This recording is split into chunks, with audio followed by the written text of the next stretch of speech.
Good morning, folks, and welcome to the Taiwan Open of Surfing Finals Day. Vaughan Dai Wacko, we're here to announce that this comp is going to wrap today. We have got pretty fun waves, but we've also got a little typhoon circling off the coast, which, you know, could put basically the whole thing off the table. So we're going to go for it today. There's fun little waves. We're actually going to, for the sake of, you know, getting through the event, can the man-on-man. We're just going 4-man heats all the way to the final, so that's going to be a lot of fun. We've got the round of 32, heat number 3, so we've got to get through the last of the round of 32, Di. But we're in for some really fun surfing, mate, and the conditions are super clean. And I'm excited, mate. What about you? Excited. It's a finals day, and big days ahead of us. Big heat, Keijiro Nishi, Kobe Clement, Aiden Hassan, and Taichi Hagita. Wow, beautiful morning. And this is what we've been waiting for, heats like this. You know, the early rounds have been lots of fun. There's been some ripping. The scale's been super low, so I'm expecting I want to see some excellent rides today, man, and you know that we will. There's Jinzun Harbor. There's the beautiful landscape here of Taitung County, and the hooter goes, and we are off and running. Yes, finals day here at the Taiwan Open of Surfing. And what a great few days it's been. Kind of had a half day right at the start. But yesterday and the day before, we got a lot of surfing done. There's Jarvis Earl, previous event winner here. He's just going to be pretty focused. The Sierra Kerr looking to go back-to-back after a win in the Philippines just last week. And she is looking deadly as well. Right. So round 32 men's, and guess what, man? Quarterfinals, bang, straight into it. Straight into it. So 4-man heat all the way to the final. All the way to the final, and even the final will be 4-man. So typically, once you get to the quarters, it goes to man-on-man format. But we're just skipping round 16. We're just under a little bit of time pressure. We want to make sure that we are keeping all the competitors, all the staff, all the work crew, and everyone else who's come to be a part of this contest. Safety first and foremost. There was a typhoon only, a week before everyone turned up here, and it was a pretty gnarly event. And unfortunately, you know, it caused quite a bit of chaos. So that's the reason why the government is on board, and the WSL facilitates the needs and the wishes of the government here. They know this place, and that's what we're all about. Crowning a champ, doing it in a nice, safe way. It keeps everyone stoked, and I wonder who it'll be this year. We've got a couple of defending champs in the draw, actually. Right, definitely. A lot of the Japanese women have done extremely well in the past. A few former event champs still in the draw. Amuro still in? Yeah. Yeah. Actually, unfortunately, knocked out. Oh. Yesterday. Well, this is the Japanese crew on the screen, cheering for Keijiro Nishi and Taichi Hagita. Well, here he goes. First wave of the morning. This is Aiden Hassan. He's been surfing so well in this event, into the round of 32. Big star on the rise in Australia, cracks that lip, gets a nice little foam bound to kick things off here on finals day. Nice little settler is what you might call that, mate. Aiden Hassan, he was surfing yesterday afternoon till get dark, so he was pretty much ready. It was a nice wave to start the finals day. Couple times in, gets the finish right here. Even gets a little foam cramp, but comes in 2.67 for Aiden's first wave. We still have 27 minutes remaining. Di, you've surfed in a lot of events, mate. The scale in this contest, like throughout it, has been really low. I mean, getting 4s and 5s has been really hard. What do you make of it? What do you put that down to? Probably you just have to put massive turns in to get 5s. But yeah, we've seen a lot of 2s and 3s. Feels like getting 4s and 5s is like getting 6s and 7s in normal competition. But yeah, because it's a QS 5000 and judges expecting the high level of surfing. So yeah, I understand what it is then. But we are just hoping, just like you said, we are hoping to see some like 7s, 8s, and extent scores. But definitely we will be seeing that today. It's the finals day of Taiwan of Surfing. Yeah, well, I'm just trying to rack my brain, trying to figure out how many excellent scores we've actually seen this event. There's been so few, man. Dom Thomas got a really nice big full rotation air rev, which was pretty sick. Other than that, have you seen many go through? Just they're the heats that I called. Right. That's pretty much it, maybe. But we've seen, 6s yesterday in the end. Everybody does air reverses. It was great to watch. But nothing like 8s and 9s yet so far. Well, let's hope so. Let's hope we see some of that today. Well, okay, well, with the official call for today's action, let's throw it down to True Starling with Ty Sarati. Thanks, Vaughn. Ty, we've got a finals day today. We still have a few more days in the waiting period, so what's the thought process with finals day? Yeah, there's a typhoon spinning out there, and due to the uncertainty of its direction and where it's headed, we've decided just to pull the trigger and run finals day today. We're going to go 4-person heats the whole way so we can finish in time, and just to take the risk out of what may happen with the typhoon. And yeah, so it's finals day today. And what's the conditions looking like today? We've rocked up this morning. It's a little bit smaller, but still looks really fun. Yeah, it's super clean, and we should start to get some waves from the typhoon. So hopefully the swell picks up throughout the day and we have a really great day of finals action.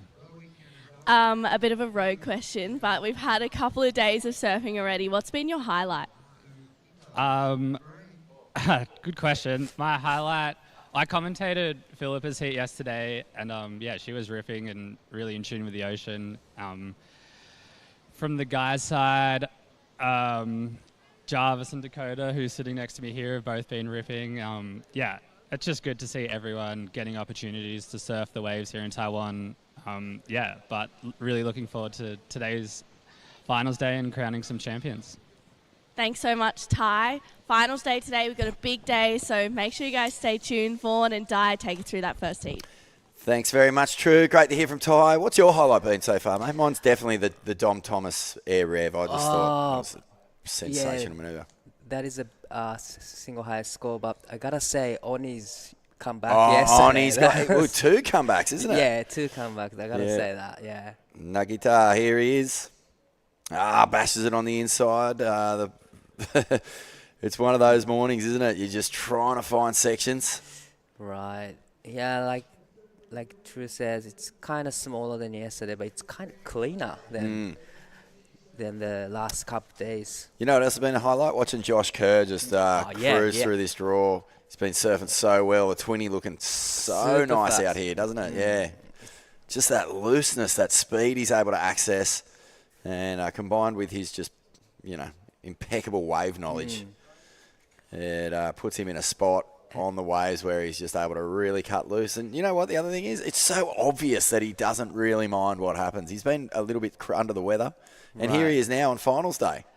Surfing, he's really well poised as well as Eden from Port Stephens. Wow. He'll throw the first finner and into a combination.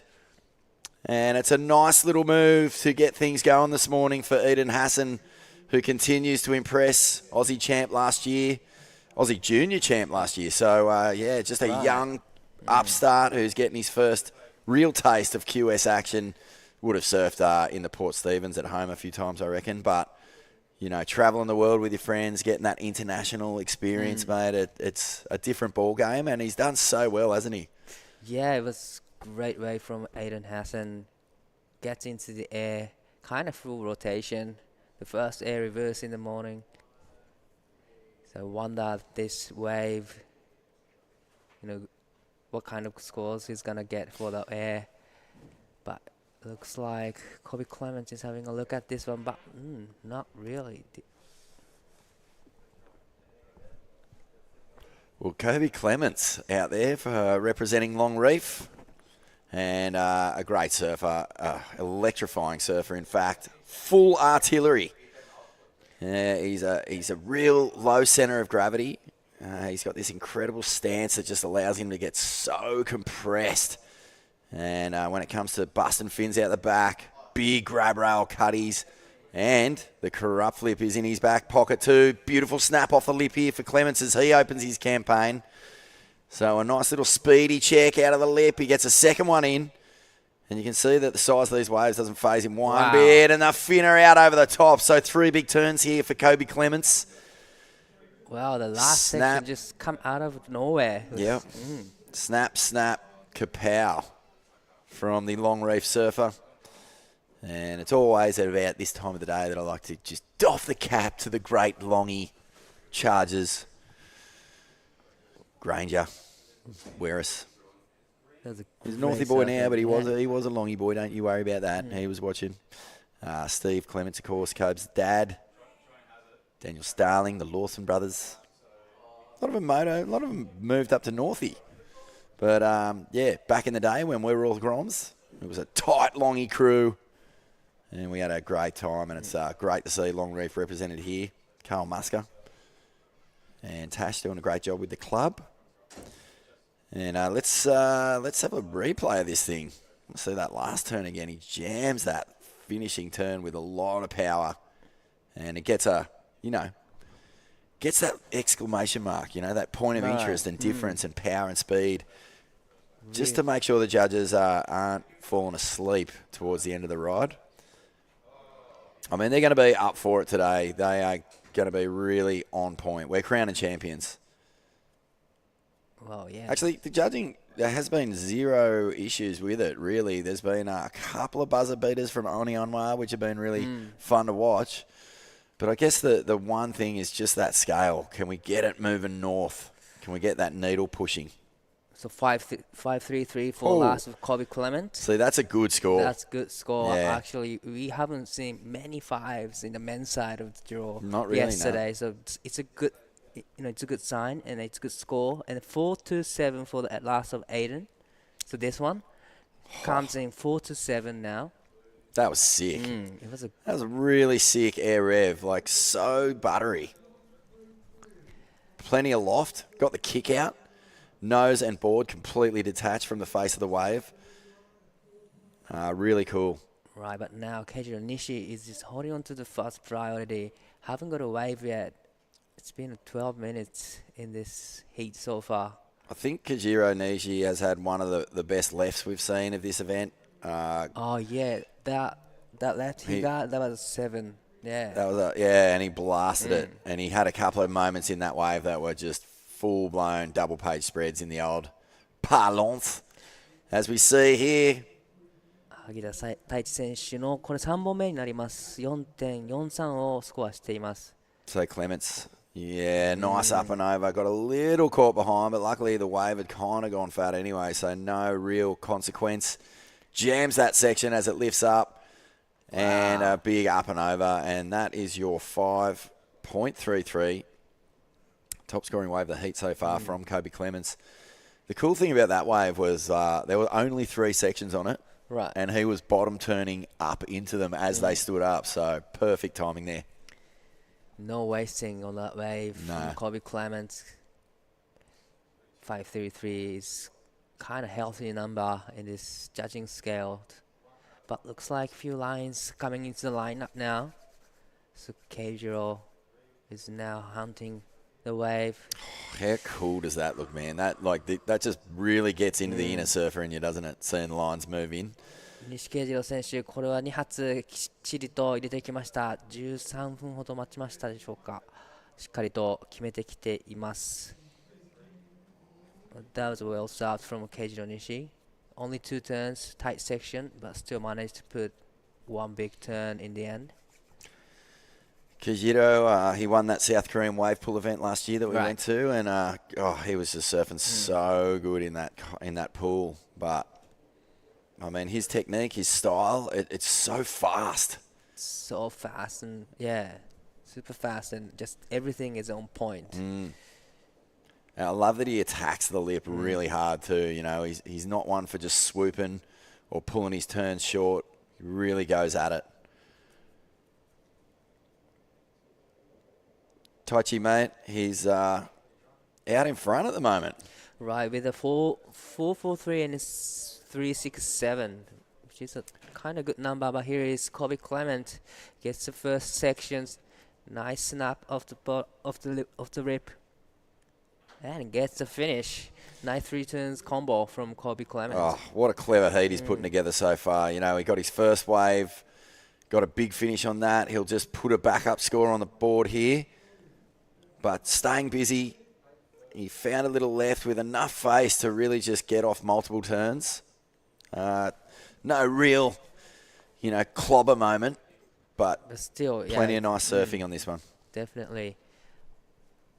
Really love how he just quickly went for the first section and get 2 turns in. It's a nice finish too. So, 4 quick turns from Kobe Clements to get a backup score.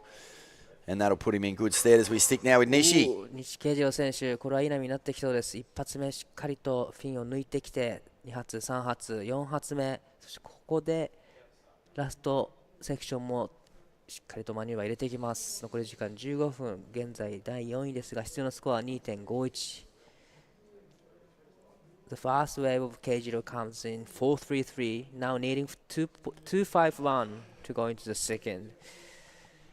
And Kobe needs only 1.61 to go into the second, so probably the both of the waves gets the requirements. I think they'll go into first and second here. That first turn was so good. The pivot, he brought the nose right around and high speed right through into these little bonus hits. And Keijiro there needing almost nothing to move up into a progressive situation. Here's the deck, the surfers deck, competitors, spectators, families, coaches, photographers, all there. Well, on the screen, Roy Kanazawa is getting ready with the Japanese crew, Joe Azuchi and Taki Kanazawa, Minami Nonaka. They're giving some advice. Yeah. Well, 3 Japanese surfers actually in the next heat.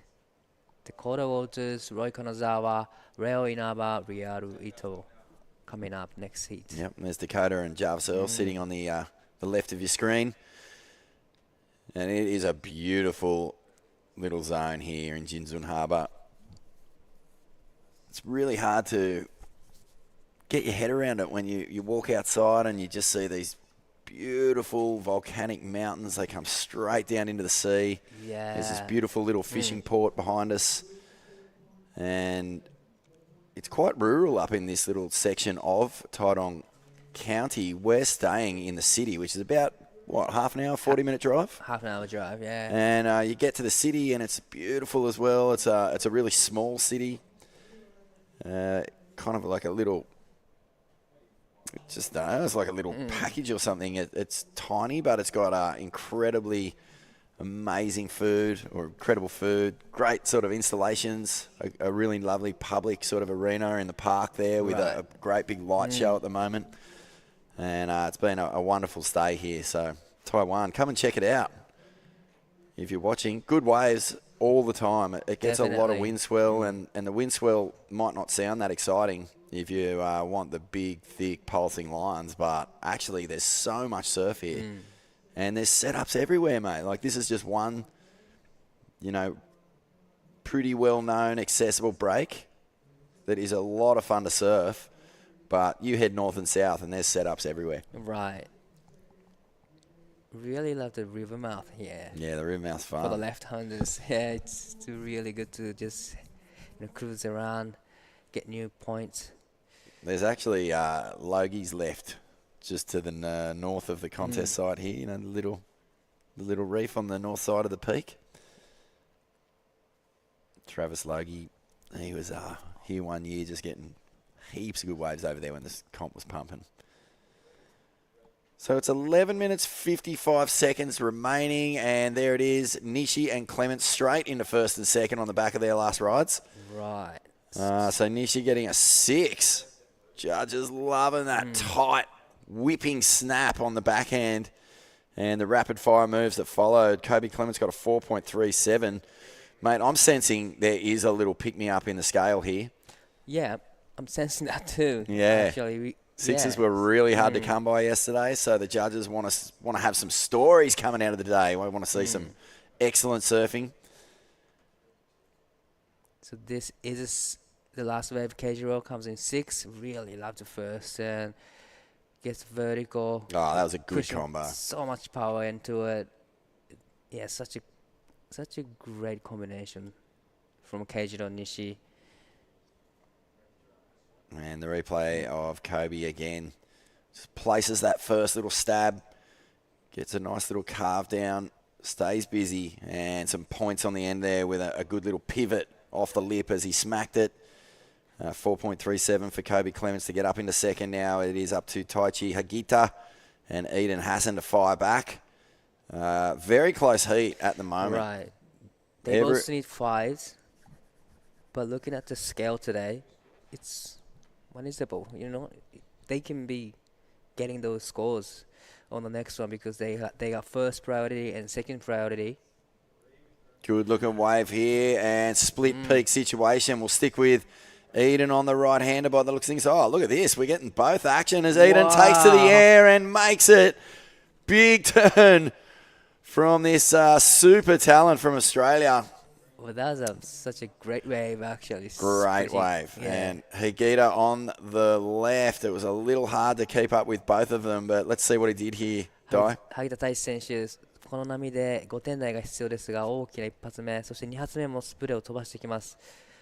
ここももう一発、しっかりとフィニッシュも入れてきました。これはいい波になりました。必要なスコア 5.28。Yeah, and then Eden on the right hander. He took a little bit of time, gets a little speed. Shiv flies off the bottom and a beautiful and perfectly executed air reverse. I think Hagita's wave, it was just solid, but he put some power into those turns and he really linked them together well. So this will be interesting. I think both those guys have bettered their top scores so with those last 2 waves. Definitely. Really like the Taichi's wave, actually. Throwing buckets of sprays, managed to put a couple turns in, gets finish, needing 5 to 8. Well, just under 9 minutes remaining. It's a bit smaller, but still the shape of the wave is great. That's one of the better lefts we've seen. Yeah, definitely. It's so rare to have it keep bowling up on you at this spot. You sort of get one section out the back, you might get a little midsection, and then you're doing a little bit of work there, get to a closeout. But that was a pretty decent bowl. And let's see where the scores are going. Oh, they're going pretty big. Healthy number for Taichi Hagita. One more score to lock in. Comes in 5-4-7. Enough to move to second place now. Kobe now needs 4-5-8. He's still waiting for the last of white. Well, situation changed in the last 8 minutes and 10 seconds remaining. Do you have a think about Kobe's 2 scoring waves, the 5.33 and the 4.37? I don't think there's any doubt that Taiki Hagita's last wave was just a little bit taller, had a bit more opportunities. So the surfing's been pretty even. It's just that Taichi's wave just a little bit better. So he gets he gets that little bit more, but we're waiting on a score here for Eden Hassan, and it doesn't look like it's going to be bigger than his 4.27. Could come in around about something similar, but he's looking for a 5.63 to get through. That last one drops as a 4.23. So it beats his first wave, but he's going to need to get some work done. A 5.63 is what Eden needs. Kobe Clements now in third, needing a 4.58. And it is the 2 Japanese surfers who have really picked the best waves out of this heat so far. Right, so surfed them well. Here goes Taichi again. 萩田大志選手、立て続けに波に乗ってきます。これも縦へのアプローチをしっかり入れてきます。どうでしょう、ここインサイドがつながってくるのか。Hassan, as we leave Hagita and we come to this kid, the fly is on well. He's got his boarding pass. He didn't use it. You can tell he's looking for opportunities to take the air. This first turn felt really nice. Yeah, look at that. Perfect rooster tail. This one, even though it does fatten out, he manages to get 3 big turns in again. He's just found a really good rhythm out here, Ty. It was a smaller wave, but still great combination. Aiden just looking for the ramp to go into the air. Loading. With the 6 minutes and 10 seconds. So many great surfers coming out of Port Stephens at the moment. It's incredible.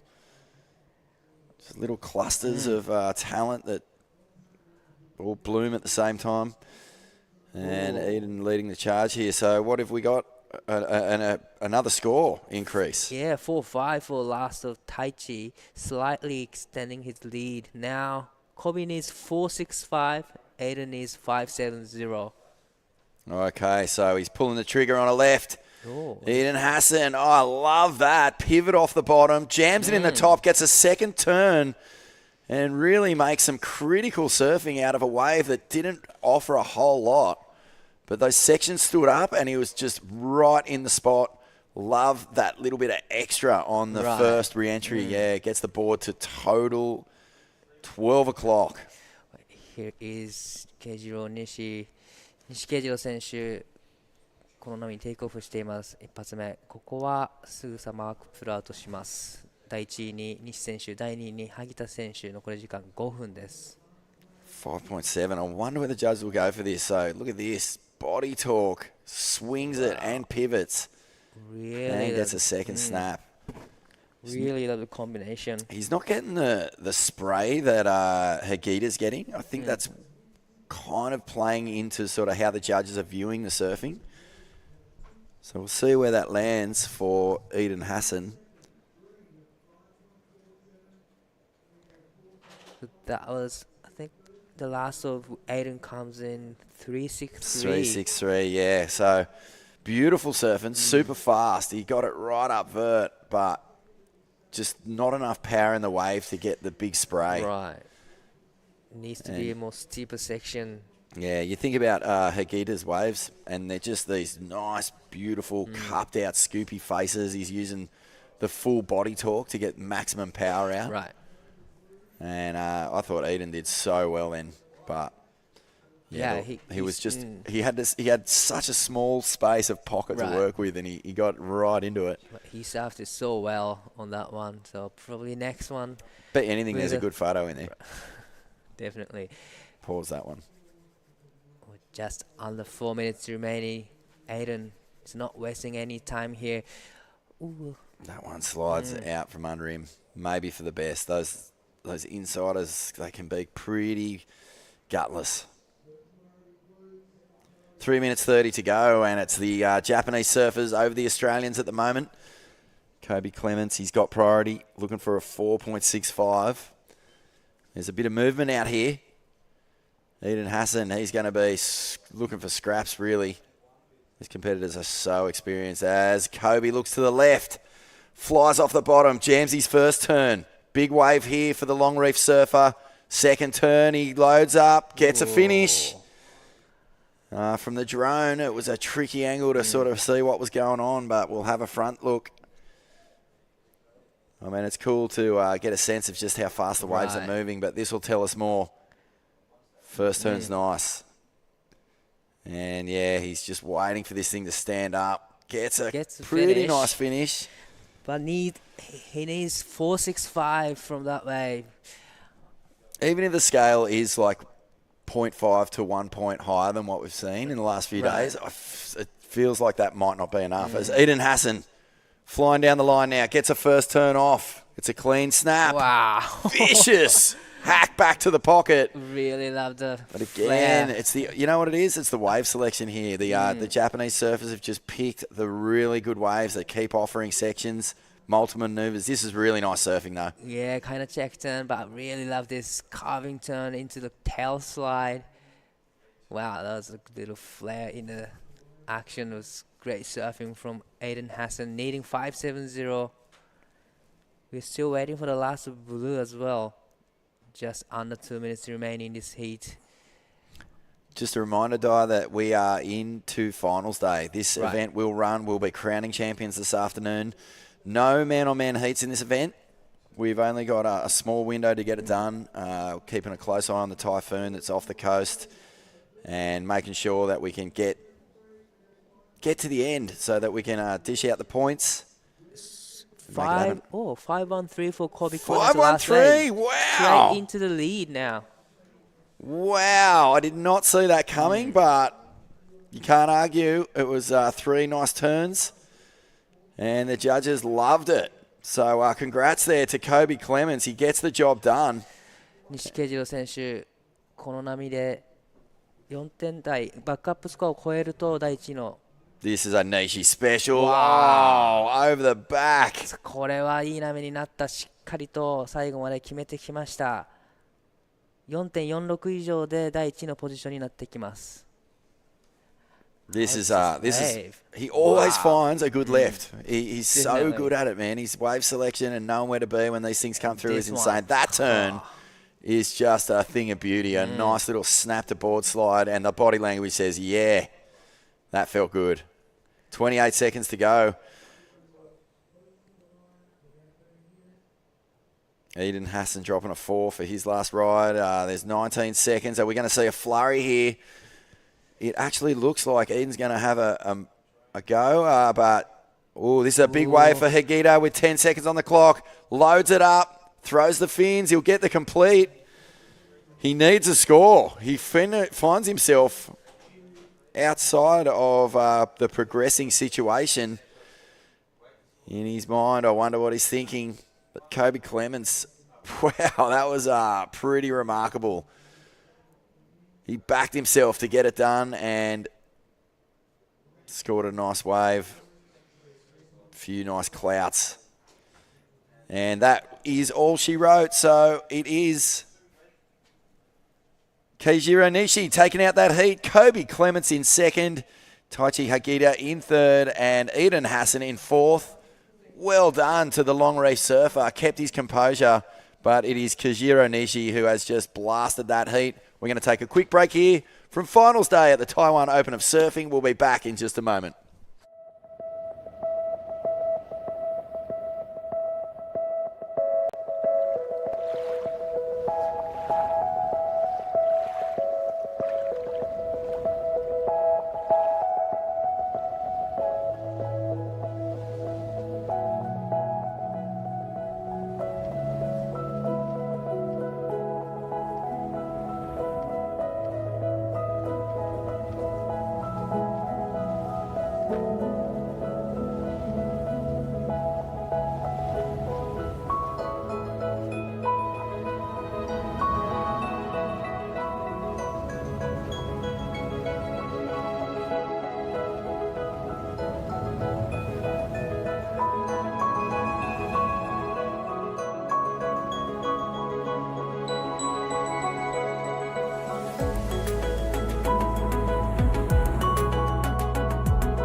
Keijiro Nishi walks up the stones victorious in his heat, the round of 32. That was heat number 3. We're into heat number 4 now.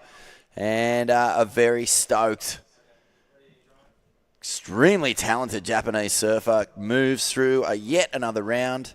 As Eden Hassan unfortunately eliminated. It is finals day at the Taiwan Open of Surfing. Thanks for joining us. Big heat in the water. Dakota Walters is out there in the red. Roy Kanazawa is out there in the blue. Rio Inaba, the Olympian, out in the white. And it is Ryaru Itu out there in the green. And this is Dakota Walters, the defending champ of the Taiwan Open of Surfing. And his first wave, he'll just pull off Vaughan Blakey and Paulie Evans. Welcome back, brother. How you feeling? I'm biggity back. You're biggity back at last. Yeah, stoked to be here. Finals day, wouldn't miss it for the world. I know, mate. There's nothing could keep you in bed for finals day. Nothing. Oh, except maybe Sex and the City 4. Yeah, I had a little mishap with series yesterday. I started watching something. I saw it had 4 series, and I thought, oh, that was a good ending. That was really cool. I watched the next series. Now that was series 4. Oh, you did I one of watched those. 4 first. Oh. And then I was like, what do I do now? Do I go back and watch 1 and sort of start again? No. Heavy. Yeah, that's a big blunder, mate. I did go back and start again. You did? Yeah. Yeah, nice one. Yeah, that's fine. Well, this has been a great event, mate. We've had lots of good surfing today.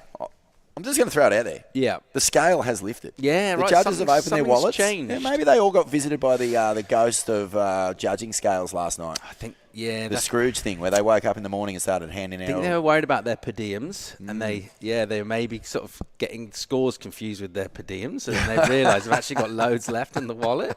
So they're like, we better get through this. Mate, well, this morning we've seen some really good scores, so that's good signs for finals day because we want to see excellent surf and we want to see big numbers dropping. Right now, one number on the board, it's a 1.5.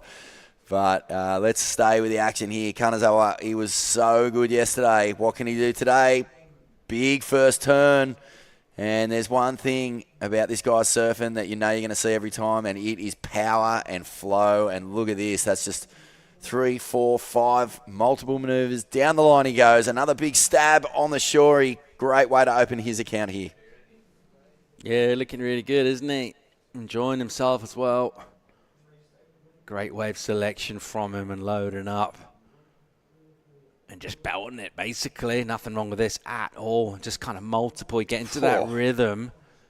And it feels like each turn you give it a bit more. And then gets this softer section to finish, but good enough for some nice redirects. And that one had plenty more on it as well. So you're thinking score-wise, that's probably going to be up there. What a wave. There's a couple of really good moments in there too. Big, powerful backside verts. Good stuff there from Roy Kanazawa from Japan. And I guess we'll be hearing from Kajira Nishi very soon. Believe Daiwaka will be down there chatting with the winner of last year's Seoul Career. Rionaba. Wave pool event that was. So yeah, this guy surfed in the Olympics. Didn't he put on a show?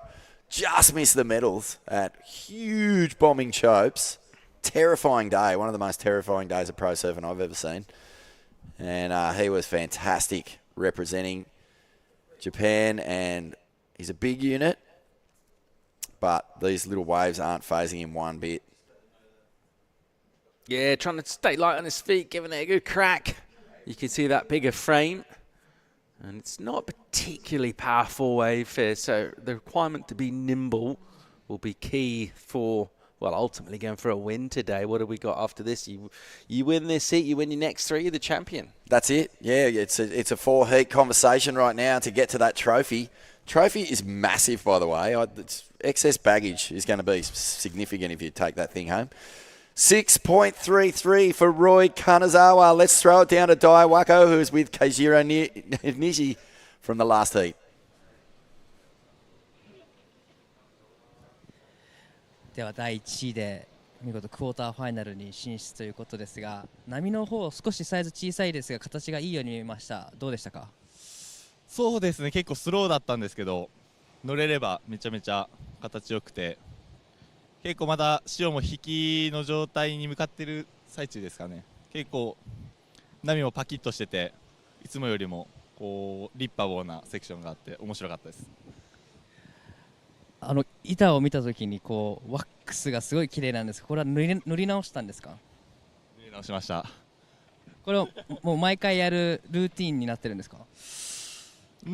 これはちょっとあれですね、自分の中で新しいルーティンにワックス綺麗だとちょっとテンションも上がるんで。He really had a great surfing out there. He surfs actually really fun. Did great shape to it. He got a good wave, and he actually did a new wax job. This is gonna be his new routine, other than the changing hair color. では、今日いろいろシチュエーションが変わってファイナルズデーということでたくさんの人待ってると思うので、短めのインタビューにしますが、最後にメッセージの方をお願いします。今日一日ファイナルまで長いですけど精一杯頑張るので応援よろしくお願いします。次も頑張ってください。ありがとうございました。Right, back to you guys in the booth.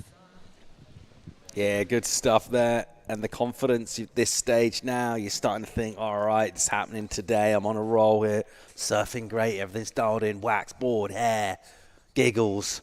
Just feeling really, really good. It's all starting to click. Good sign when you're giggling at yourself, isn't it? Yeah, and you start to hone in on that big, big win. So let's see how we go. But when do you can the giggles? Like semis or quarters? Or when do you do it? Oh, Roy Kanazawa, another howler. Throws the fins and makes. Yeah, this guy's feeling confident too because he's had perfect rhythm with this lineup, a really nice connection with it since Heat 1. And Dakota Walters on the inside, a pretty amazing little heat yesterday, surfing against his brother. We've seen that a few times. Most recently, I think it was Crosby and Griffin Colapinto at Bells had a heat against each other. Ocean went dead flat. That was a bit of a letdown. Slicing and dicing the defending champ. Yeah, it was cool. It was cool watching that. Was that 2 days ago? 2 days ago, was it? I don't think I was here for that one. Jarvis Earl. There's another event champ here from Taiwan. So we've got a few of them in the draw. And he's going to get ready now. He's a spectacular surfer, isn't he? Recipient of, I believe, 2 Mick Fanning Rising Star Awards in Australia. It's kind of like the doff from the great man as to who will be the next champ. But WSL World Junior Champ too. That's a fair feather. Yeah, that's solid. Already won a Q this year down at Krui in Indonesia, pumping left-handers. And a big fan favourite for all the crew from the Shire. And I believe he was saying he does a tiny bit of work with Luke Egan from time to time. Who circle work. Has a gold medal in his back pocket and a world champion trophy to his coaching credits. What do you think about that? Yeah, pretty solid stuff. I like some of the coaches that only have a small crew on tour, just focusing in on one athlete. I think it makes a lot of sense to me. Yeah, well, he's got 2. I think he's got Kyle Hausman on the men's and Carolyn Marks on the women's. One of each. There you go. Boom. That's how you do it. Luke Egan being inducted into the Australian Surfing Hall of Fame in about 2 weeks' time. That'll be at a ceremony on the Gold Coast. He'll join the likes of, Tom Carroll, Shane Horan, Nat Young, Midget Farrelly, Jodie Cooper, Pam Burridge, Lane Beachley, Steph Gilmore.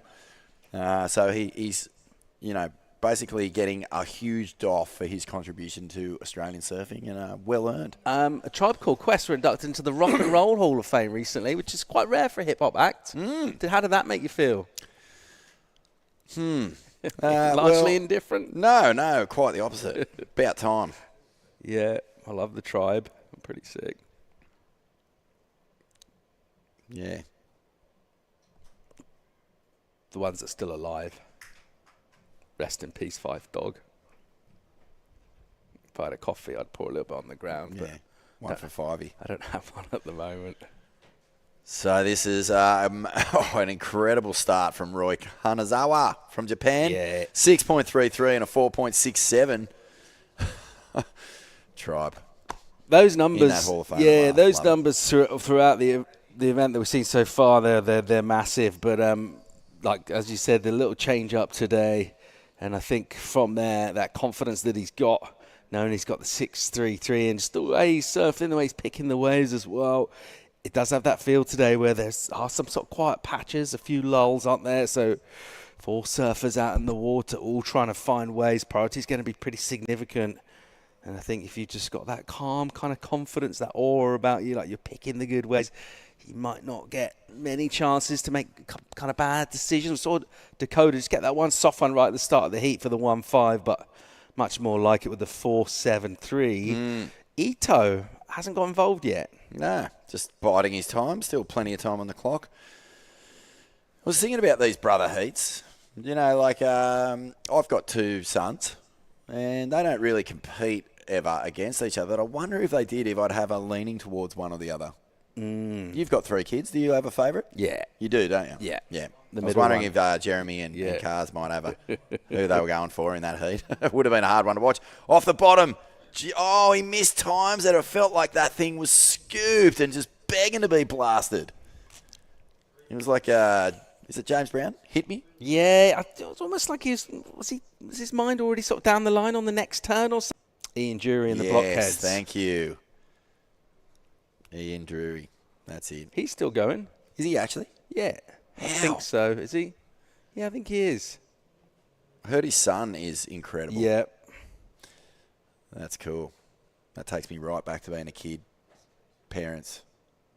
Parties with my parents. Quite an unusual voice, Ian Drury. Quite an unusual sort of Head and also incredible delivery. And it was that era unique where music. you could just talk on records. It was quite a productive period of that in Britain. I Where you don't could mind just that. sort of just talk.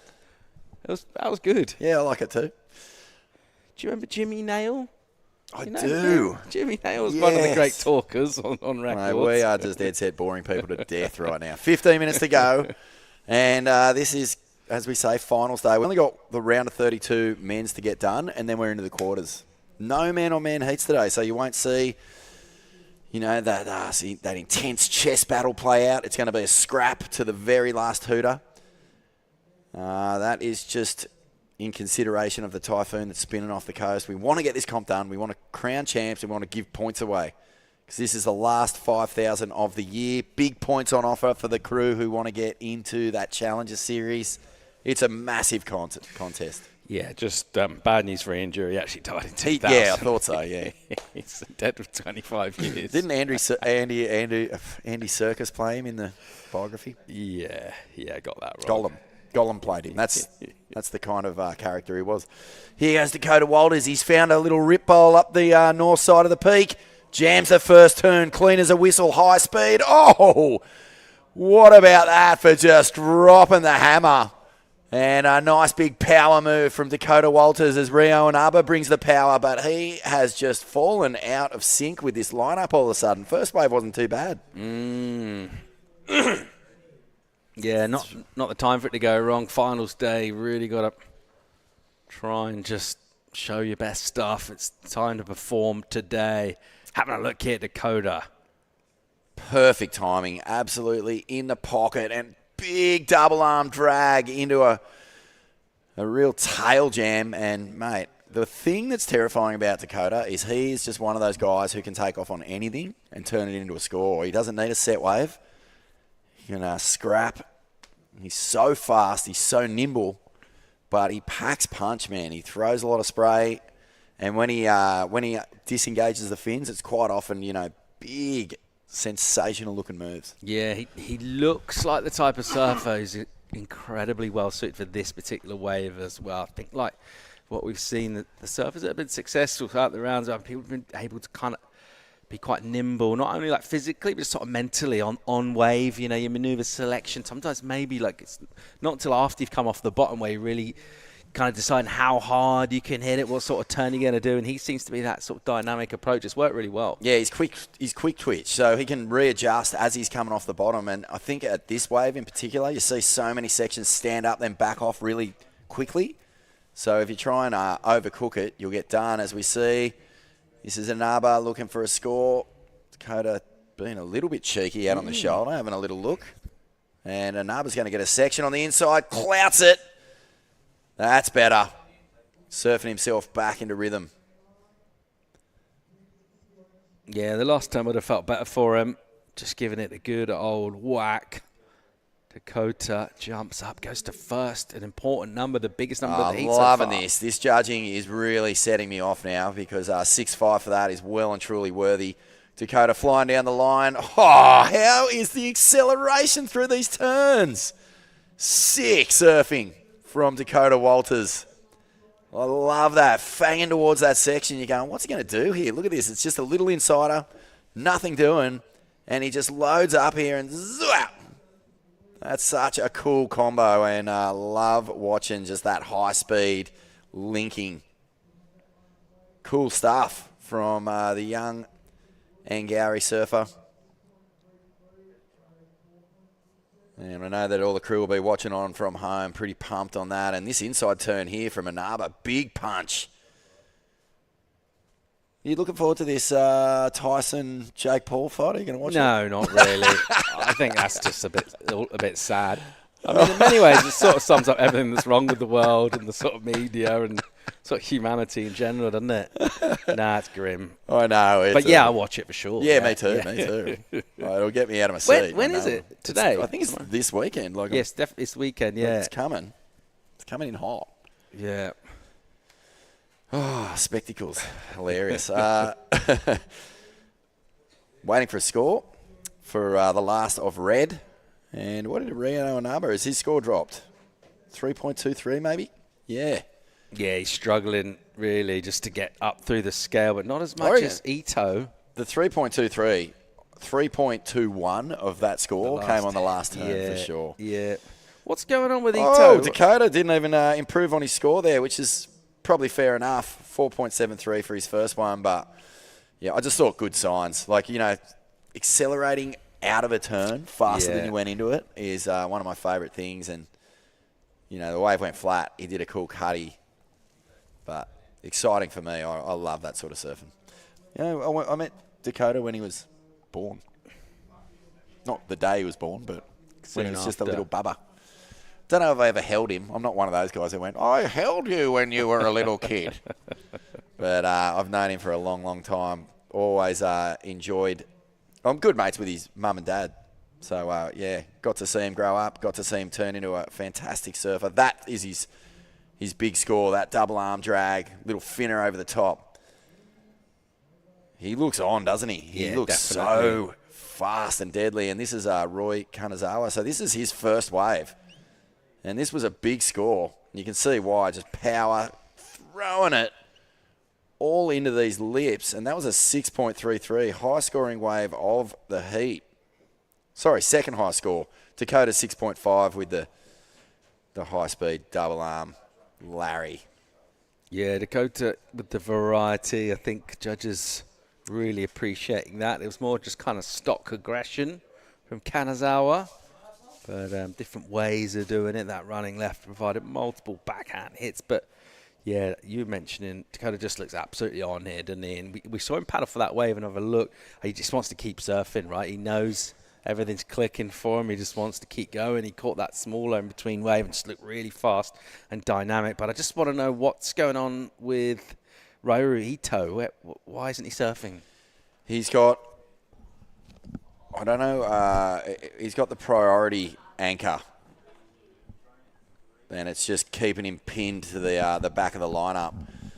As we see Dakota, he's starting to try and replace this 4.75. He's in his score, or 4.73, sorry, as he flies through onto the inside. And that was just a nothing wave. But, finals day, you can see that he's lifted. You can see that the energy is well and truly on. The defending champ, he wants to lock away some scores here.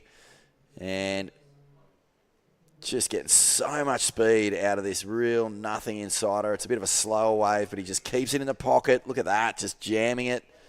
Multiple turns. He'll get out of there. 4.73. I'll be so curious to see where this lands because I'm having a bit of a shocker trying to pick scores at the moment. Although I will say this, the drone angle where you're looking into it gives you such a different perspective compared to that land angle. Yeah, definitely. Well, his number's in and he does get the improvement, mate. 5.7. Oh, this is going to be a great day. I'm loving where the judges are going with his surfing. And here goes Dakota again. He's found an insider, throws the fins. It's just a nothing move for him. Spectacular for anyone else. Probably a move of a lifetime. It was you or I. Yeah, that was sick. We were talking about the flow that he's got. He's loving it. He just wants to keep surfing. What are you doing, Ito? Like, there's numbers going down all around. Mate, you can hear the scores I'm telling being you, read out. He got priority. And it's been basically like a bad relationship. He can't get out of it. He's just stuck in it. He doesn't know how to deal with it. But He can't leave. He's waiting for the magic moment to come. But all week, mate, we've had people saying priority out at this wave can be a real burden because you're waiting for a set that doesn't necessarily always come in your heat. And he's had priority pretty much since the first exchange and has not moved. Yeah, like he literally hasn't moved as well. He's just sitting with his shoulders kind of a bit hunched and staring out to sea. Almost like he's sort of thinking deeply about something. If he gets paddles a little bit inside so he can see the other surfers, and then he can see if one of them twitches, maybe like his decision making he's not confident in picking the right way, so just wait and see if anyone else fancies it and then just go. 5 minutes. I wonder if he's seen, the Keijiro Nishi left, the Roy Kanazawa left, and he's out there just going, that's what I'm waiting for. Rio Inaba goes to the chop. Yeah, maybe he's just waiting for one of those, really long, open-faced left-handers to just get a major score. What's he need? He's comboed, mate. We haven't seen almost any heats where people are comboed. The scores haven't been big enough, for one thing. So this is a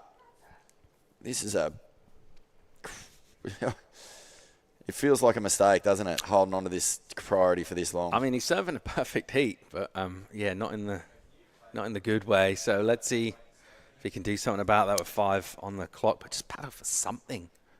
I was talking to Nathan Hedge recently, the great hog, and it got brought up, that idea of having 2 zeros in your score in a professional surfing heat. And he told me that it had happened to him. Happened to him at Haleiwa one year. It's like, what? Yeah, come in with 2 duck eggs next to your name. But how come? What did he just couldn't get in position, couldn't find a wave, couldn't. They moved it from Haleiwa over to Avalanche, which is that giant, hectic left rip bowl, which when you're looking at it from the Haleiwa car park just looks like the sickest, easiest setup, but apparently it's super shifty, and when you're out there, it's pretty brutal. Okay, Ito's going to pull the trigger. And he's using priority, flying down the line. It's a beautiful first turn. He's putting himself back in here. So 2 quick snaps. If you can get a little finish, was it worth the wait? Well, it's going to put him back in the frame at least. 4 minutes to go. The flat top stayed dry and for 26 minutes in that heat, and then finally on that second turn, he actually got his hair wet. So, yeah, I mean, it's great to see him actually surfing. He needs to do a bit more of that. Flat top, hey? Haven't seen a real genuine flat top since, I reckon, 1987. The Bros boys. Billy Idol? No, the Bros boys. Remember the brothers? Matt and Luke Goss. Yeah, that's them. That was premium flat top era. A lot of the action heroes had flat tops back then too. Couple of the surfers. Gary Elkington. Yeah. He was a flat top man. Yep. 3 minutes 17 remaining. Dakota Walters out in front, a 6.5 and a 5.7. Roy Kanazawa, he's sitting on a 6.33. His backup score is decent, 4.67 as well. So there's a fair bit of daylight between first, second, and third. Rio Inaba's needing a 7.77, but Ryaru Itu, he's put a score on the board at least, a 3.9. He's looking for a 7.1, and here he goes again. Oh, he's just picked a little dud, and over the handlebars he goes. Rio now.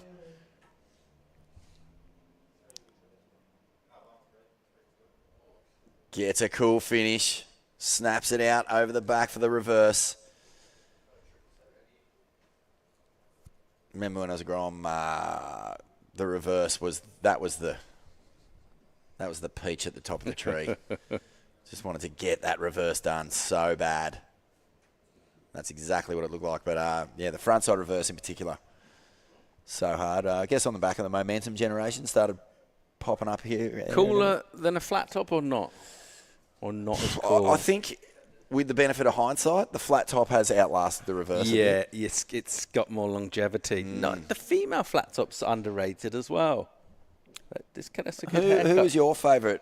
Well, representative of the female flat top? My wife Heidi had one quite recently because she shaved her head and then it grew back. She had this sick flat top for a while. Cool. It looked really good. Juliet Lewis have one for a bit? Yeah, maybe. Yeah. I think one of those 80s. Roxette. Oh, look sharp. Yeah, Roxette. That's a great call. Yeah, I was trying to think who it was. That was they were Swedish, weren't they? Yeah. There was a guy and her. Yeah, he had kind of like I don't know what the look was, but it was pretty classically sort of European with a flat top mullet. I think he might have been rocking. Rio and Arba just trying to find a 7.63. It's not going to happen on that wave. 1 minute 15 to go. Walters and Kanazawa looking really solid here. Yeah, the flat top mullet. Bring that back. Double earrings as well. You an earring guy? Not yet, but I'm ever still. Been one?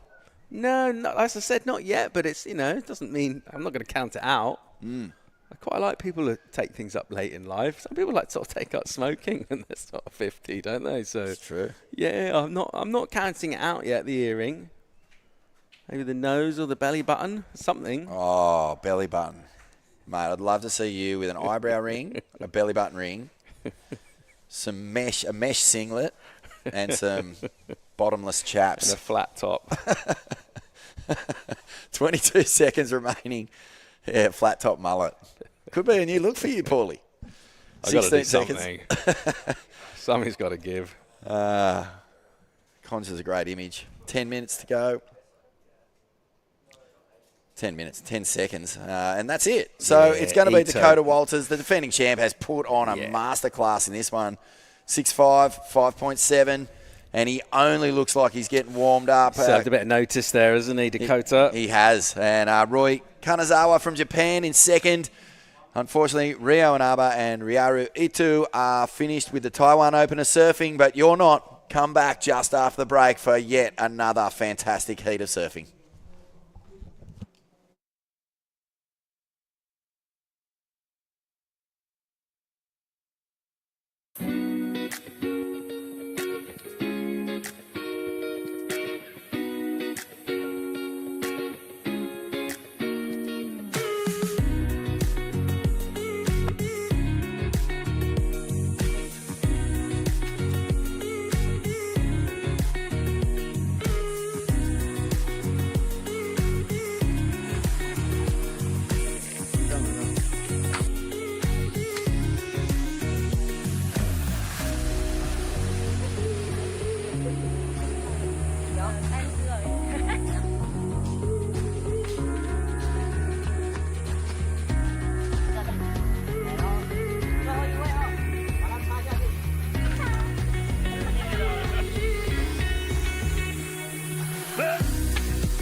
Welcome back to the Taiwan Open of Surfing. It's finals day here in Taitung County. Having a look at Jarvis Earl, Daiki Tanaka, Dane Henry, and Joshua Stretton. I'm Paul Evans, joined by Jesse. How you doing, mate? I'm good.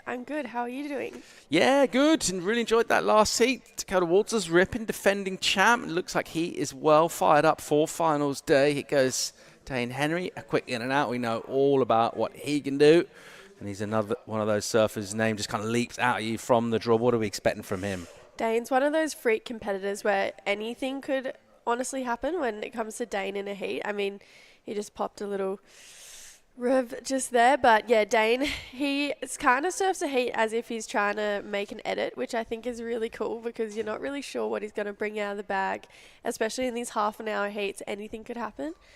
Same goes for another surfer in this heat, Jarvis Earl. He is just so incredibly talented. I love when you have two surfers like those two come up against each other because I think Dane and Jarvis are actually really evenly matched in talent.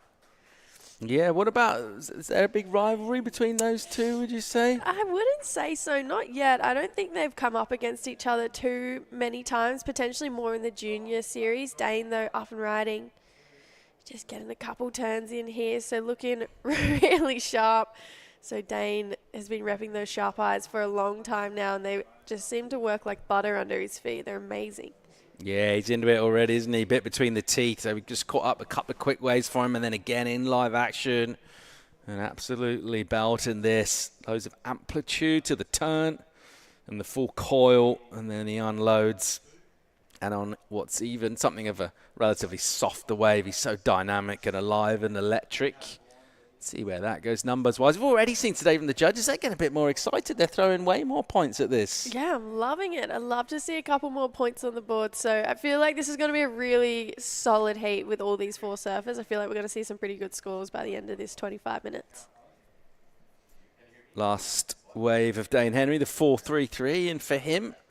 So the fast start and just taking advantage on waves that no one else really had a look in. And already putting some numbers on the board. I think he's got plenty more where that came from as well, but that's just in betweeners, really smaller waves that slipped underneath. Well, it sounds like we're going to go have a chat with Vaughn, who's interviewing Dakota Walters. Thanks, Jess. Well, he's a lean, mean, defending champion machine. And he just ripped the lid off that last heat. Mate, that's a great way to start the day, Dakota. Yeah, for sure. I don't know. It's a bit little and slow, but really fun when they come. Kind of had a really weird start. I never really hustled for the first wave, but I don't know, kind of got a bit caught up in it and just wanted to take one, even though it wasn't very good. And then, I don't know, I was happy to get a few after that. Mate, the waves have been a little tricky. I've noticed that the judging scale's been really low, but this morning you found plenty of good opportunities, and it did feel like there was a little bit of a lift in the scores. Did you find that? Yeah, I think they probably just lifted the scale, but I don't know, I didn't feel like I did too much different to the other day. But yeah, I don't know, happy to get a few waves and get through. Big win last year here for you, mate. Pretty epic victory. How's it feel coming back here and defending your title? Yeah, I don't know, it's a bit different. It's like last year, I feel like, I don't know, I had a fair bit, I was wanting to get to the Challenger Series, so it feels pretty different coming back from that this year and being so close, going into the last 2 events this year, having a chance to qualify and then missing the Challenger Series Cup by 3 spots was pretty crazy. So then to come and then lose first heat in the Philippines hurt, and then, I don't know, happy to get a few heats here, but yeah, see what happens. Awesome, man. And what about now that you've had a little bit of time to settle your heat with Hales? How did it go when you got home? Yeah, that was horrible. I don't think I've ever been so off it to make a heat ever. I wish he beat me, but I don't know, happy to get through. I just wish we had both got through because that would have been heaps of fun. Yeah, mate, it was a pretty magic moment for you. I bet it was absolute torture for you folks. Yeah, for sure. I don't know, it was doing my head in surfing, let alone them sitting at home. But yeah, I don't know, it was fun. Classic, man. Tell us a little bit about your board. I noticed that the far north coast towns are missing and you've got a new spray. Yeah, I had Ulmarra at the house, but I don't know, I broke a good one just before the comp started the other day and then jumped on this. This is what I rode in Huntington. It's an American-made sharp eye that the board lab got me from over there, which is pretty cool, and it feels really good over here. It's looking good, mate. Well, best of luck for the rest of the day. We're going to be going all the way through to the final, hopefully to see you there again. Yeah, hope so. Thanks heaps. See you, mate. Awesome. I love Dakota. He just calls it exactly how it is. I feel like that is the best way to be. So, yeah, that heat against Harley would have been absolutely heart-wrenching, not just to surf, but like you said, for the folks at home. This is a replay, though, of Daiki Tanaka. So, moving on through 3 really nice turns there. So, Daiki, the lone Japanese surfer, coming up against the 3 Aussies, and he's probably looking to take it to him right now. Yeah, looking to get involved with that wave on the backhand attack. It's been a quiet one. We just got those 3 waves from Dane Henry, then that entry from Tanaka was our first participation from the rest of the surfers. There's the Peanut Gallery, pretty solid. Just checking everything out. Vibes are good on finals day. Sometimes finals day, you've whittled the field down quite a lot and it's kind of a bit more nervous, but just sort of the unique way this one's come at us quite quickly due to meteorological conditions. It's a good vibe down there at the moment. Oh, it's a great vibe, and I think everyone knows and understands the circumstances, and it's probably why it's a little bit happier because the field is a bit bigger and everyone still has a pretty solid chance. So we, like we said, with this finals day, we've got quarters, semis, finals coming up. Everyone has a chance. And this is the first QS I've seen in a 5,000 that I've seen run 4-man heats all the way through since Surfest, I'd say, back in 2021. It was a really unique year where we had huge swells down at Merriweather, and it was like 15 foot down there, and basically we had to call it off 3 days in a row, and then we ran a finals day exactly like this. So a lot of these surfers are pretty used to it by now. And there's Daiki Tanaka finishing off another wave. Yeah, ripping in. He already got the 5, the previous to last, and then he just absolutely belted that thing. There's this one turn where he just threw buckets. Really good venom in these maneuvers from him. How's that one? Sky goes dark with the spray and then tearing in with the slice as well. So good energy, good body language from him. He knows he's in a really tough heat and he's responding in the best possible way with good impetus to his surfing. And that's going to set him up that next score. Really good chance of getting a first, actually, which he'll do. He gets a 4.83, so he's got the highest score and the second best score. And he's on a bit of a roll. We're looking for entry from Messrs. Earl and Stretton as yet to get involved. They've still got 20 minutes, though. Yeah, plenty of time. 30-minute heats all day, no restarts. Jarvis is no stranger to kind of being in a sticky situation and getting himself out of it. He's pretty good in all different types of heat conditions. Wow, take a look at that, though. That is so gorgeous here, finals day. That is Jinzun Harbor, everything that we get to look at as we drive in here each day. But yeah, like I was saying, Jarvis is just so incredibly talented in any types of conditions. This guy, though, he's a momentum surfer. He's catching every wave possible. And I like that he's keeping the flow. He knows that it's slow out there. There's not a lot of amazing opportunities, so he's staying busy. And I feel like that's going to pay off for him in this heat. Yeah, definitely. We saw that slower approach from Ito in that last heat, and it wasn't a good one. So definitely don't want to sit there and just kind of stew. Dane Henry staying in action. It's not going to be an enormous number for him, but let's see if it helps his total. But overall, I think he's just wanted to stay on his feet, keep surfing, stay involved. 19 on the clock here. Tanaka at the moment with the early leads. As we mentioned, we're still waiting for two of our surfers to get going. Here's another look at Dane. Yeah, just goes straight to the air on that one.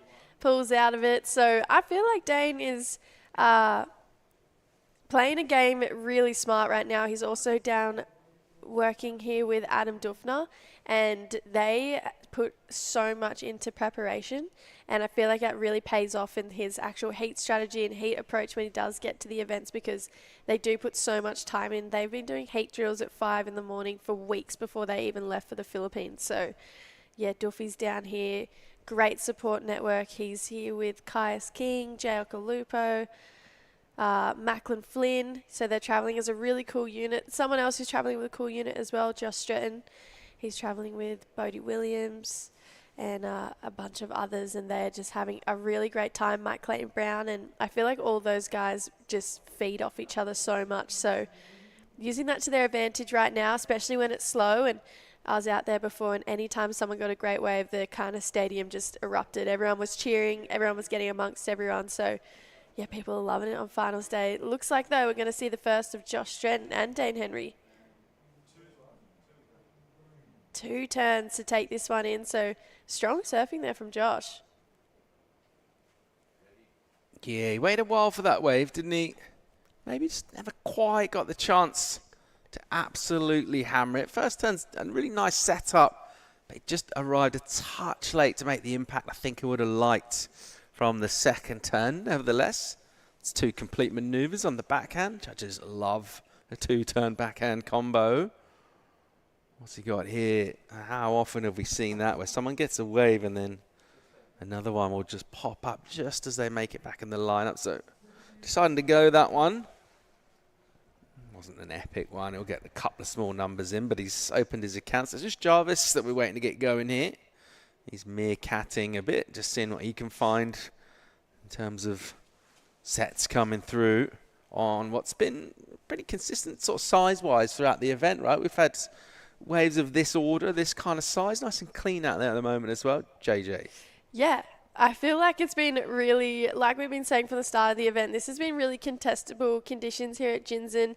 It's usually a really consistent wave as well. It's been a bit slow these last few days, but usually there's always something rolling on through. So Josh Stretton, though, up and riding the Novocastrian, kind of releasing the tail on that one, driving through another carve. He's got power on his side, that's for sure, Josh. He's one strong human, and I feel like when he uses that to his advantage, we see him go really deep in the draw. I love this two-turn combination, though, Paul. Yeah, really cool. Just shrouping on an edge there. And he kind of identified the fact it was a shorter section that was bending towards shore a bit, so kind of came at him quite nicely. A chance to use the full rail and getting a little creative as opposed to those kind of speed turns down the line. Just getting to give it the full treatment. It's going to feel nice for him. He'll get a 3.37, which throughout the event has been a reasonable score today. I think going to need a little more than that. Jarvis with priority right now, getting down towards the halfway point in this. It's real quick. You can get a couple of scores in like 2 minutes, so certainly I don't think he'd be rattled at this stage. The fact that he's got nothing going. Yeah, a little unusual, though, for Jarvis. I feel like we never see him sit for this long, but he is super reliable under pressure. And like I mentioned at the start of the heat, he has such a ridiculous amount of talent for one human, and he has so many different tricks, turns, maneuvers that he can kind of rely on to get good scores. You're looking at that he needs an 8.16. That's a couple fours, and he's going to make this heat easy. You'd have to think that he's definitely going to get at least that. He's that type of competitor that you really can't count out until the hooter goes. So, yeah, coming down to 14.5 to go, just past that halfway mark. Josh, he was looking for a 4.79 on that last one. The judges giving it a 3.37, so he's looking for a little bit more now. Dane Henry, he's sitting in second. He's got that 4.33 and a 3.83. Needs a 5.5 to take the lead off Daiki Tanaka, and Daiki's been looking pretty strong. Got that 5 locked in straight away, 4.83 to back it up, and he's kind of holding right now, holding down first position. It is a pretty low-scoring heat, like we said, but I feel like Dakota kind of pinned it really well. I feel like the scale has definitely been lifted. The judges are taking into consideration that the waves are a little bit smaller today. They're a little bit slower, but it'll be, all in all, a pretty great day of competition to come through. Yeah, we're going to have champions by the end of today. So all of that has yet to come. We'll be in quarters after this round for the men. We're already there for the women, so yep. We'll wrap up this round and then into the quarterfinals. And it will be 4 surfer heats throughout as well. So something a bit different there. It's like being an event in Hawaii, seeing 4 surfer finals. Conditions are a little different. But we're expecting this to hold throughout the day. I think the forecast of the wind is nothing crazy in terms of wind strength. At the moment, it's nice and clean now. There is a little slow in terms of some of these lulls coming through. So, Paul, your first time in Taiwan, yes. I asked you this at the start. I said, what were you expecting? Has it lived up to your hopes being here in Jinzun? Yeah, definitely. I mean, everyone, like I mentioned last time, everyone that I knew that had been here was sort of gushing about it and said how fun it was. I haven't surfed that much, actually. It's a bit of a bummer, but that's my fault, not this place's. But, yeah, definitely lived up to expectations. I didn't realise that the Taitung town was going to be sort of that lively. That's not exactly what I pictured. But I love that contrast between the city and then coming out here to where the event is and how green and just beautiful it is. And I think the other thing that's maybe a little different from a lot of QS events that I go to, just everyone seems to be really enjoying themselves here. Yeah. Like, everyone's kind of stoked. Sometimes they seem a bit more like business than kind of fun and even, I don't know, sometimes crew a little bit just not necessarily stoked with whatever, life in general or the way that the year's going or whatever it is. But it does feel like at this event, everyone's kind of buzzing. So that's been really, really cool. I feel like that pretty much sums up the co-sanctioned events. There isn't really any downers in either of these regions. And when you bring them both together and the relationship and the community, these co-sanctioned events have really allowed for the Asia and the Oceania region to kind of blossom and grow into. It makes for a really fun atmosphere, and it makes for everyone looks forward to these events, not just to surf the event and get points, but just to hang out with everyone. And you'll definitely see everyone supporting everyone until the sun goes down and we crown some champions this afternoon. So, yeah, we're pretty lucky in the fact that these co-sanctioned events have made something more than just us traveling to really cool places around the world. It's made for a really awesome community to be a part of. Yeah, well, the two dominant forces, of course, would be Australia and Japan in this. And at the moment, our lone representative from Japan, Daiki Tanaka, with the lead in this one so far. His work was done reasonably early in the heat, and from then he's sort of waited for someone to come and attack him. It's not really happened, actually, so far. Still priority with Jarvis. We're still waiting for him to get involved in this one at the moment. Josh Stretton's had a couple of waves, but hasn't really had anything of particular significance, certainly not in terms of the score. Dane Henry, who was busy at the beginning, it just kind of mainly went in between waves, looked super sprightly and light on his feet. Also really waiting for just something a little bit more quality come through. And you know what, half-hour heats, yeah, you're thinking, yeah, plenty of time. All of a sudden, it's 10 minutes to go here. Yeah. You'd probably be stressing a little bit more right now if you're Jarvis. You'd probably be thinking, oof, my heart rate's going up. And I'm sure that Jarvis's family back home are probably thinking the same thing. But Jarvis has been hunting up and down. It's not like he's just been sitting still the whole time. He's literally been hunting up and down the coastline, trying to find some waves. He's looking like he's spotted something now. He's hustling to get there. He's not going to get there. It's Josh Stretton who is going to roll the dice on this one. So strong opening turn here. Really drives through it, looking for some steeple wall down the line. Belts it for one section and can't quite find anything else. Here he is, Jarvis, first wave in this heat. Gorgeous opening swoop there. Looking for some speed here and then tags it for a beautiful traditional Jarvis finish. So that's going to get a start. How'd you like him, Paul? Yeah, good. Actually, kidding. Dane up and out, sorry. Yeah. How'd you like him? Yeah, you wait for 20 minutes for a wave, and that can obviously go a couple of ways. And then if your wave does kind of fizzle out a bit, so it's exactly what he wanted, was a bit of quality. First wrap, real nice with speed. He had a bit of ground to cover here. At this stage, we've seen a couple of waves. This kind of surfer's unable to get there, but he's good enough to cover across that softer water. And gives it a little authoritative tap to finish as well. Another nice muscular redirect to open up for Josh. And just clips it for a finish as well. So it's quite similar to his first wave, that one. First turn was nice, though. He's that powerful surfer you mentioned. He gets spray from almost no backswing, which is cool to see. Yeah, he's super strong. Comes from a cool town in Port Stephens, which is in that Newcastle region. And he did do what every surfer does and move to the Gold Coast for a fair bit of time. I don't know if he's still there. I feel like he may have moved back to home base down in Port Stephens, but there are so many incredible waves around there. A lot of talented surfers too. Eden Hassan, he's another surfer from that Port Stephens region that is very talented. He's still going in the draw, I believe, but 8 minutes to go on this one. He is going to have to dig pretty deep. He does still have a score to lock in for that last one, but it's looking like it's not going to be the 4.79. So he's going to have to find something with a little bit more kind of grunt behind it. First wave of Jarvis 4.1. So now needs a 4.07. Basically just has to do that again.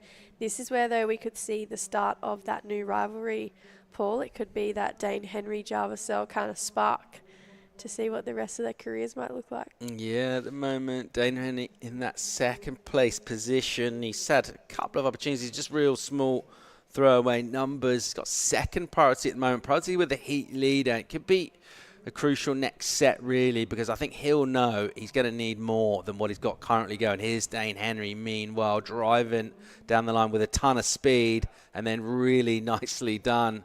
That floaty punt as he goes super high, and it's so controlled and polished. That was great. How quickly did he adjust his feet as well? Looking at that drone angle shot, he popped, landed so far up the board, and then quickly moved back just in case there was more down the line. But Yeah, epic air. He is able to manufacture that out of nothing too. I'm not sure if you saw the clips he dropped at the start of the year, but very impressive surfing. Let's look at this drone angle shot just to see exactly what I mean. So takes to the air here, lands with his front foot so far forward, readjusts, resets to see if there's any more down the line, says there's not, let's get back out the back. So he was looking to better a 3.83 on that last one, so we'll wait and see. But yeah, Dane Henry, he's insanely good. Yeah, I did see those clips. I was over in El Salvador for the ISA Juniors as well in May, and he was posting like crazy numbers throughout all of the rounds. He was just like the standout surfer every time, basically. He was absolutely dominant down there. It looked incredible, and it's always good when it's the first time I've seen him surf in the flesh. You see someone, but a lot of people can look good in edits, right? But be able to do it in the heat, to have that like make rate as well is it's super impressive. Yeah, I love when the Instagram versus reality does line up, because sometimes you can drop an edit and think everyone's like, wow, but that might have been like weeks to put together a few ways, where Dane's just one of those surfers where he could put together an edit in every single free surf. He's just so ridiculously talented, same as Jarvis, same as everyone in this heat. So Dane won that event, right? Yeah. He took out the ISA World Juniors. So we have 2 World Junior champs in this heat, Jarvis Earl being the WSL World Junior champ a couple years back. And they're both looking to crack the Challenger Series. So Jarvis coming off his 2nd year on the Challenger Series, I believe. And desperately wants to get back there because he said he had such a great time, learned so much from it, got a 3rd in America, and is looking to get back there. And to be quite frank, he definitely belongs there too. Yeah, and the WSL World Juniors will be coming up in this region in Philippines in January. Yes. And of course, winners of that get the wild card into the Challenger Series. Yes. Which is pretty epic. Yeah, it's amazing. I think that's such a cool pathway with WSL. And something else they announced this morning, that the women's CT is opening up. So they're opening it from 16 to 24, which is absolutely insane. So that'll start in 2026. So I'm very excited to see more women on the tour. And I feel like that's going to be a really awesome fresh start for the women and getting them to compete for longer and have more rivalries. I think that's going to definitely drive better competitive surfing. Yeah, you'd be gutted though if you're like Yolanda Hopkins or people that just missed out this year. You're like, why can't they do it now? Why can't they do it next year? Yeah. Why have we got to wait till 2025? But yeah, more space is available. It's super tight. We've been talking about that. Even to get onto the challenges from the QS, there's so few spots available. But yeah, great to see things opening up. Really, really cool.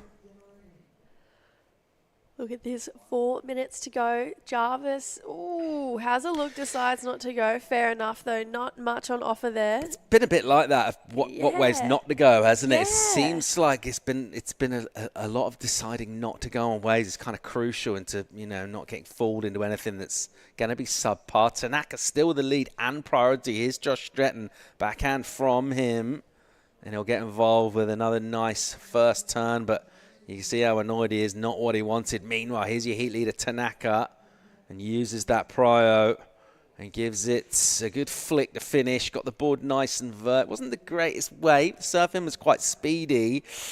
Was that a good use of priority? 4.83, the back up. Did we see an improvement there? I don't think so. I think that was more of a defense play against Josh, because you could probably see how good the rest of this wave was, and there is no feeling that feels just as bad as when you found yourself a good wave and someone with first priority just goes, sorry, mine now. So Josh would be extremely frustrated. Actually, one other thing that feels just as annoying is when you need such a small score and you have someone with priority sitting on you in the last minute, just chasing you up and down.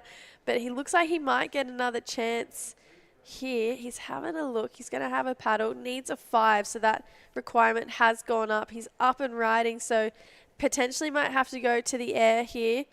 And he's going to go for it. Gets the ride out, but probably you can tell he's just shaking his head. Probably not the 5 that he's looking for.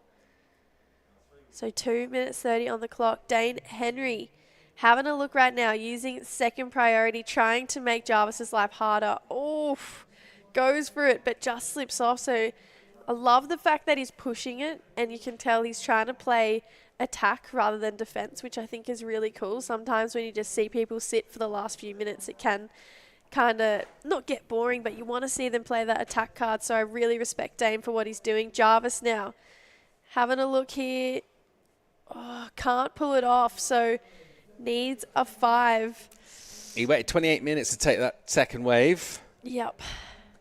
He's been super patient.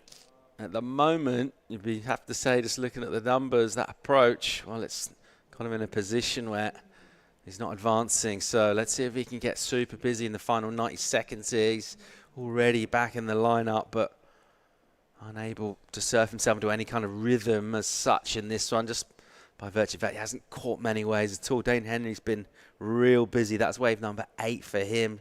Josh Stretton's caught 6 as well. No improvement from Daiki on his last. He's still in the lead. Bit of a bomb out the back here. Tanaka is already back in priority. This could be crucial. He's got a good-looking right-hander with a ton of speed. Quick hit down the line. And then to finish, gets dynamic and reverses it out as well. So that wave, he was good enough to be out there in position when it came through. What did he get done here? Does he get an improvement? I don't think so. It was definitely the biggest set of the day. I feel like not much to surf there, was there? It was like, looked great, but yeah, it was kind of just a closeout. Like, he did really well to manufacture what he did on that wave, but there wasn't really much on offer for him, but kind of was in that spot where he had to take it. Josh's final roll of the dice here, so needs a 5.73, so has to go big. And I just don't think that's going to be a 5.73 that he needs. I think he knows it too. 20 seconds to go. All eyes on Dane Henry and Jarvis Earl. Yeah, you can see a bit of emotion coming out in Josh there. Here's the flurry that Jarvis was waiting for 28 minutes. Ooh. So Dane's going to use first priority. There is a wave out the back, but I don't think it's going to come in time. Oh, Dane loves it. He says, I'm taking it. I'm moving on through. So that's a big loss for someone like Jarvis Earl, because you don't usually see him go out in the round of 32.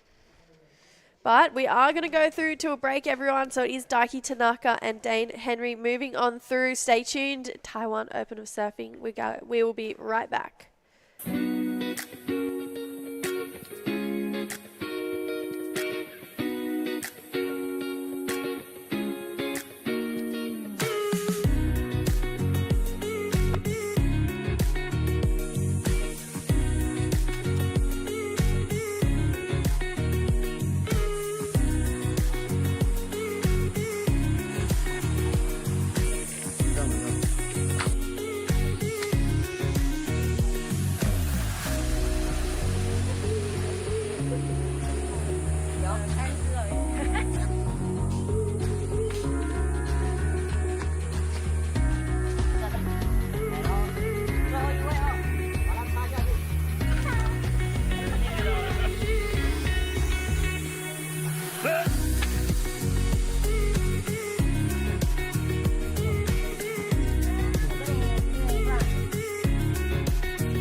Here.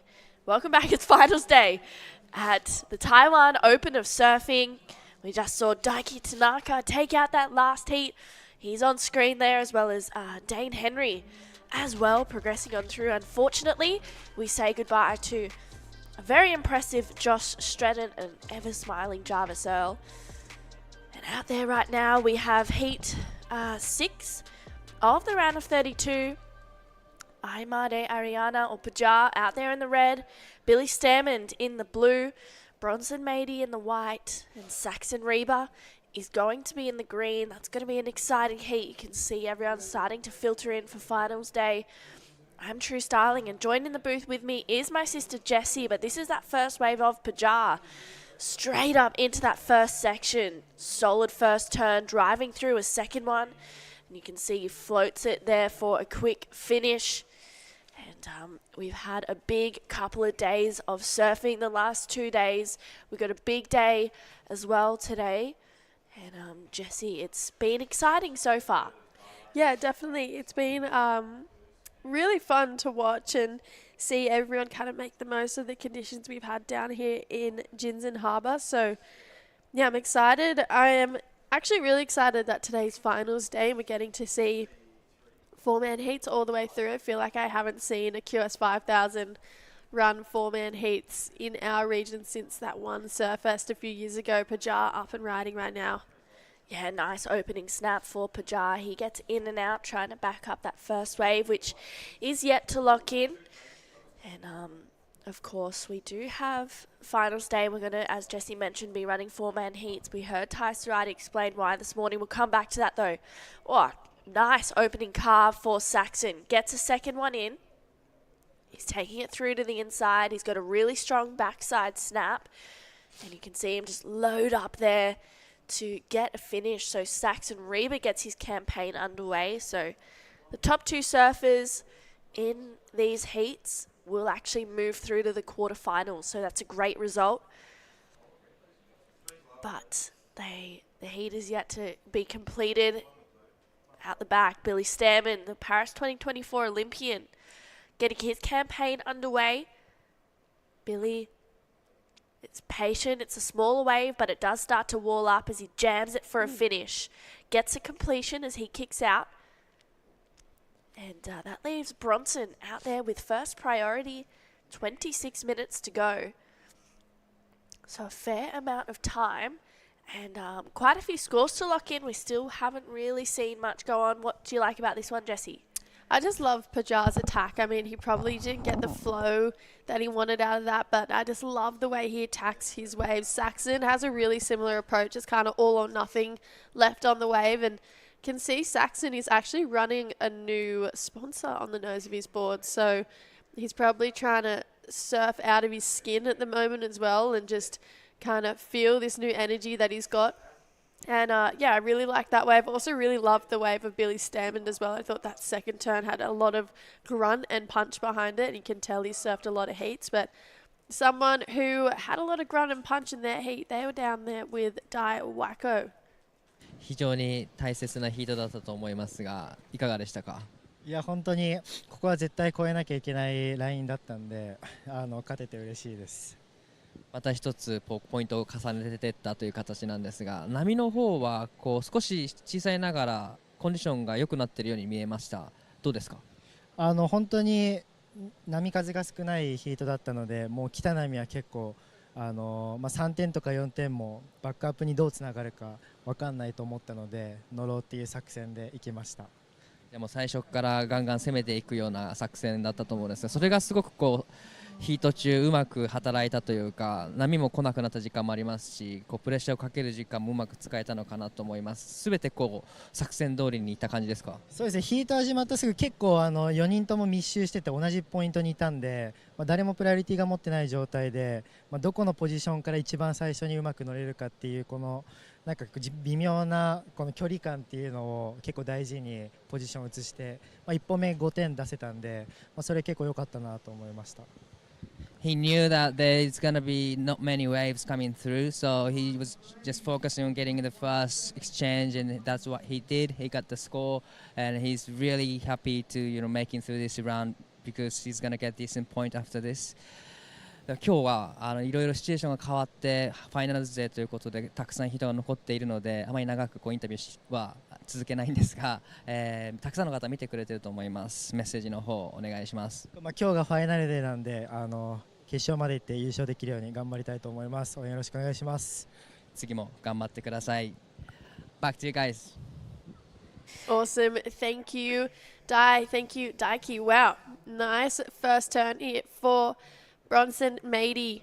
And he's just flowing through each one right now. So really just looking loose, looking free, looking confident in himself. So Bronson is kicking to get back out, has the support of Team Indonesia right now as well. So yeah, he'd definitely be looking to do them proud and get a couple of points on the board as well. Yeah, this is a replay of that last one of Billy. And you can see he's just driving through. It's a smaller wave. There's not really much on offer. He does quite well to get that finish. It was a 2.83. He has another score to lock in. We'll take another look at this one of Saxon as well. Nice opening snap, driving through a second one. He's looking spicy. So we have quite a few scores to lock in. Billy takes to the sky, gets the reverse, and tags it to finish. He's got another score to lock in, and this is the first wave of Bronson.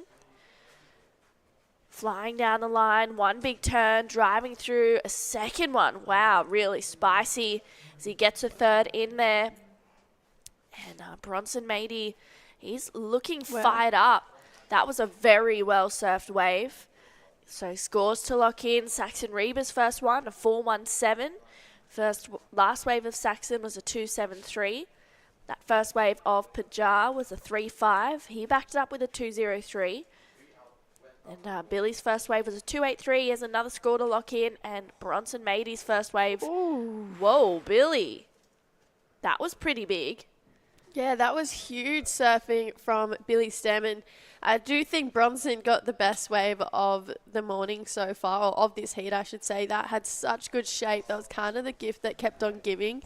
Haven't seen a wave like that come through all morning, and he made the absolute most of it. He also just looked like he was in a really nice flow state, like he was in a really good flow zone and just made the most of that opportunity and looked quite confident in himself. So I feel like that's going to be a pretty nice score for Bronson. But yeah, Billy Stammen loved that air approach. That was absolutely huge, and I feel like the judges are going to love that one as well. It was really progressive, really aggressive as well, and he's up and riding again.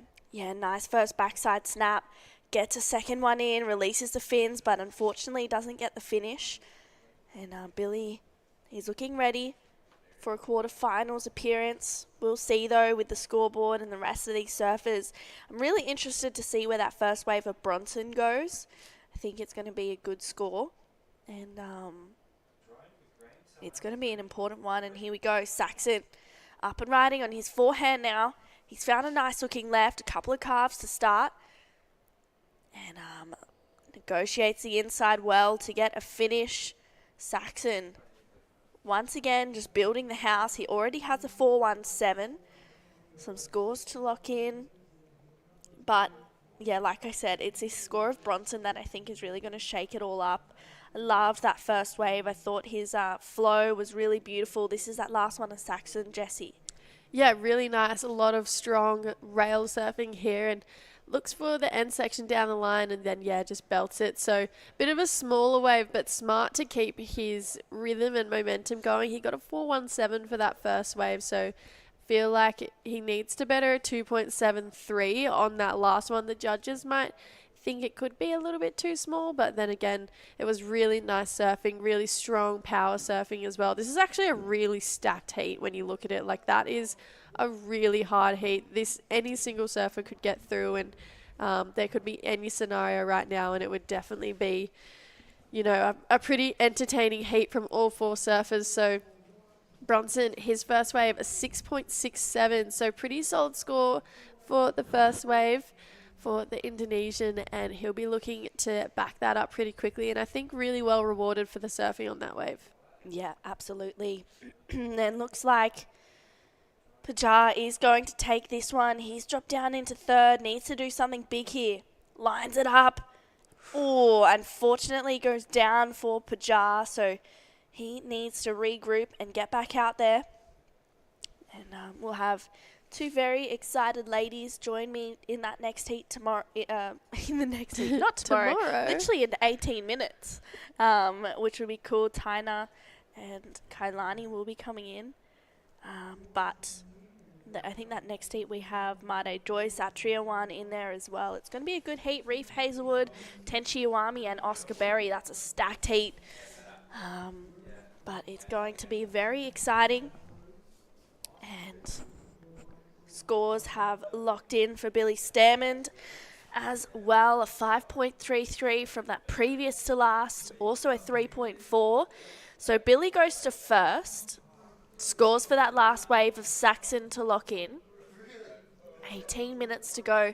This is actually a pretty stacked heat score-wise right now. So we'll see. We have a score for Saxon Reba to come through. He needs a 4.57 to go to first. But it's that first wave of Bronson that's just really sticking in my mind. It was such a well-surfed wave, super beautifully paced. So I'm looking forward to seeing him get back up on his feet. He's holding the first priority. He's paddling. He's had a look at something that he thinks he likes but decides against it. Pajar takes the end of it. Yeah, this is going to have a nice bowl back towards Pajar. So, wow, 2 really nice turns to start this one off and a third. So maybe a bit of a mistake there for Bronson because that wave, you could tell by the way it was coming in, had such a nice bend back along the reef. And here we go, Bronson. He needs a 0.23, so he's already got that to get into second. So, yeah, looking like Pajar getting the best of that. And then here we go, Saxon looking to maintain second, so needs to better.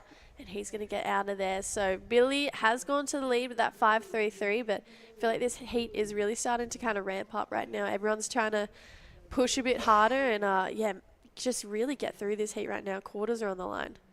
Yeah, it's important these next couple of minutes in this heat. Pajar finishes one off. Bronson, nice opening carve. And he kicks out. Saxon Reba finds another one. That last wave was a 3.73.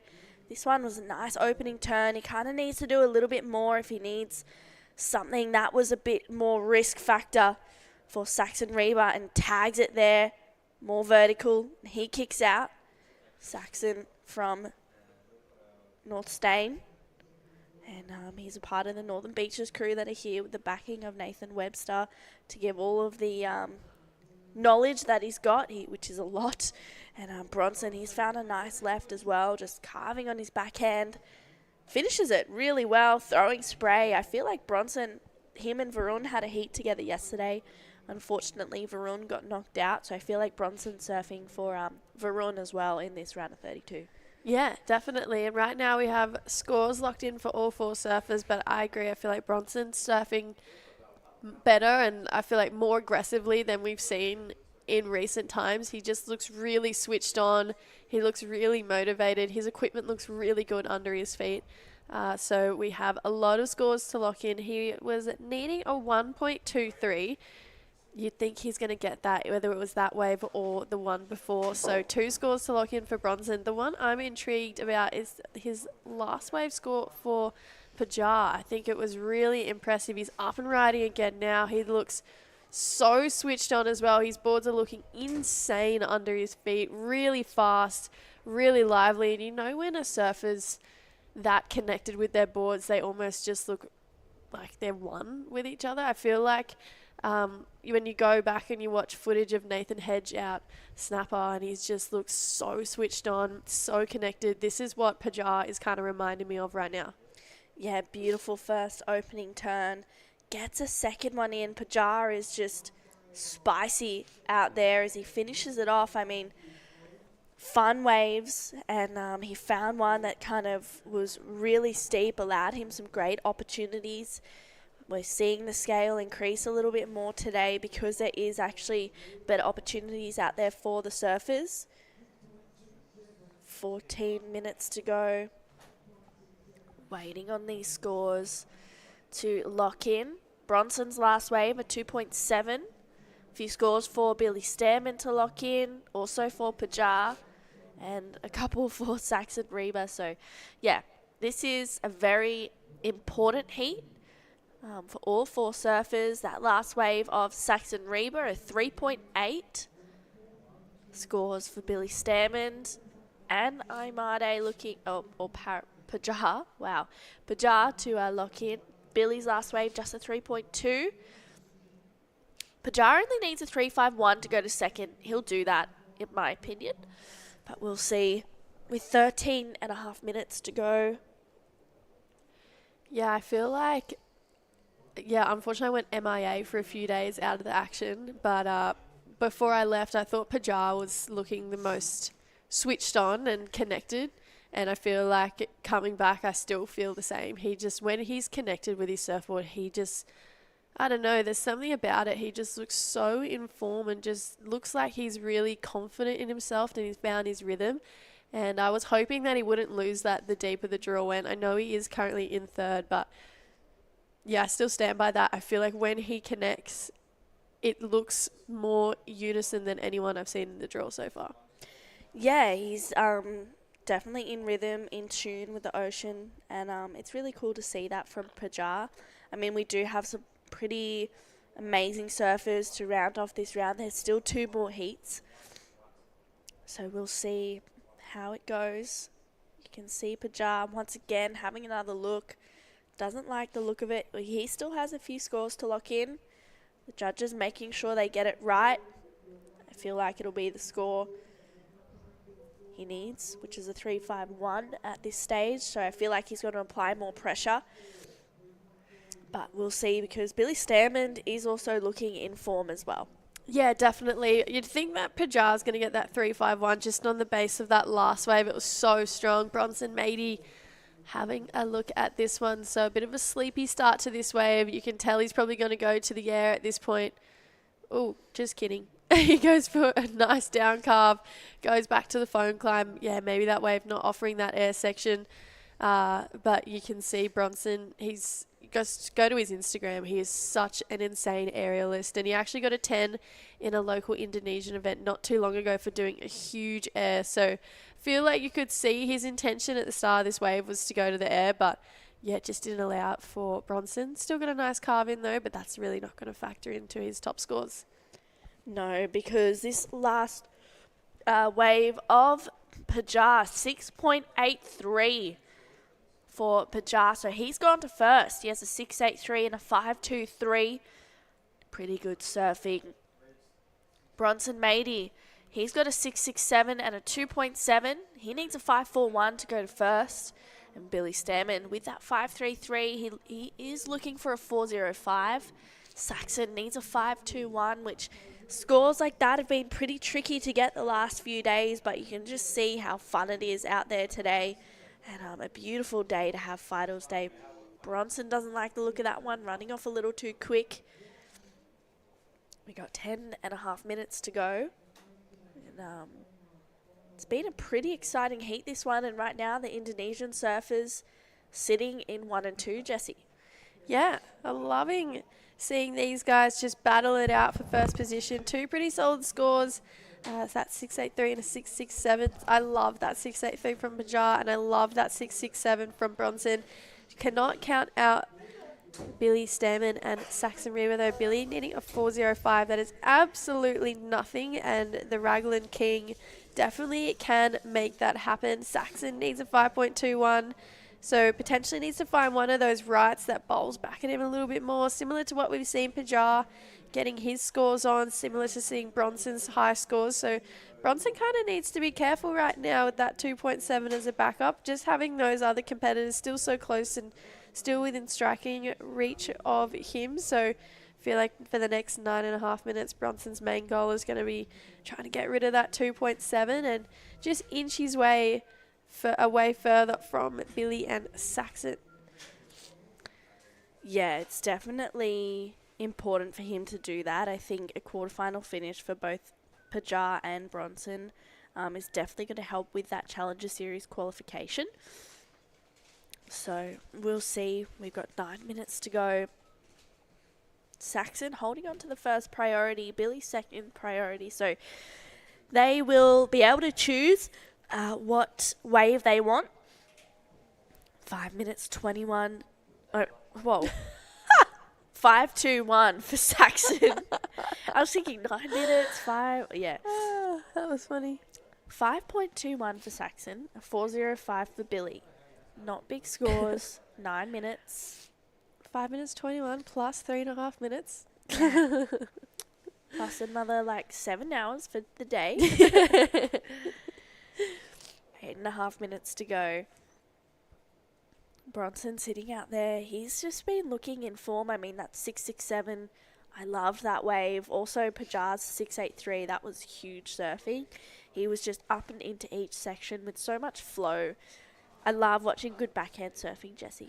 Oh, definitely. And I feel like that's kind of drilled into us growing up at Narrabeen, just seeing textbook, technique perfect backhand surfing. And Billy's definitely one of those surfers who has such an incredible backhand attack. And coming from a wave like Raglan, he is so insanely good out there. I actually went to Raglan earlier in the year on a trip with Roxy and Quicksilver. We went to the King and Queen of the Point event over there, and Billy was competing in it, and seeing him surf at Raglan and at his home break, it's just a combination. It's for the books. It's so insane. He's just really beautiful out there, and you can tell he has a really special connection with that place, and he ended up winning that event. And yeah, he's definitely got one of the strongest backhand attacks in this draw, and I feel like he's probably going to start looking for those rights that are going to bend back at him, that are going to allow him to do that. Bronson Matey, though, wants to make that harder for Billy, so takes to the air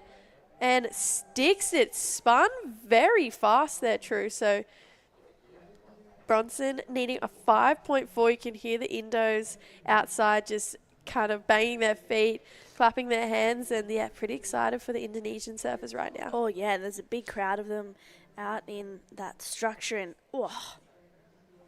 lots of spice. You can see he liked it as well. That was speedy. It was fast. I liked that from Bronson, so we'll see where it goes with 7 minutes or just under to go in this heat. And we will be crowning champions today, which is super exciting. And there it is, 5.6 for Bronson Matey. He actually goes to first. Pajar down in second, needs a 5.44 to go back into the lead. Billy Stammen looking for a 6.74. And Saxon Reba, 7.89. They're pretty big scores. Yeah, they're massive scores. That is definitely got progressive surfing written all over it to try and get a 7.89. 6.74 though. We've seen it be done in turns in this heat, and Billy's backhand can definitely match the surfing of Pajar and Bronson. So Saxon, he's got an air game though. I'd love to see him rely on it right now, needing a 7.89. He's having a paddle here, looking left. Bronson looks right. Whoa. Big first turn here for Saxon. Floats it, needs to get around this wave, kind of stretching out. Floats this section, lays into it. It's not going to be a 7.89, but you can tell he's really pushing right now. This is Pajar up and riding, trying to gain some speed. Not much on the end of that section, so Billy left out the back with first priority, looking for a 6.74 True. Wow, what an exchange that last one was. I don't think Saxon will get the score, but maybe he'll be able to lower the requirement. This is Bronson Matey. Gets a float there and loads up just a throwaway. This is that last wave of Saxon. And nice first turn. Saxon has those on lock, gets a float, finds another float here as well. Definitely not the wave that he was looking for, but maybe it might help. And Pajar, he liked the look, he liked the feeling of what he did. Let's have a look, Jessie. Yeah, here we go. Needs a 5.44 to take back first. So a bit of a check down here. Oh, big air. Kind of lands sideways just then and holds on for dear life. Could tell he was pretty stoked by it. So a score to lock in now for Pajar. 2 scores actually, so second to last one's definitely not going to go into the top 2, but I'd love to see how the judges kind of take their pick on that last wave for Pajar. Maybe are they going to kind of sting him because it wasn't a super clean ride out, but the actual air itself was pretty impressive. Yeah, it was sick. So Pajar, I reckon he'll get back into first place with that, a 5.44. It was huge. It was lofty. He got good spin. Let's see where that score locks in. And it's the Indonesians. It's a seesaw battle between the two of them. That last wave for Saxon was a 3.07. He's up and riding once again. But unfortunately, I don't think that'll be the 7.89 unless you got something pretty good out the back.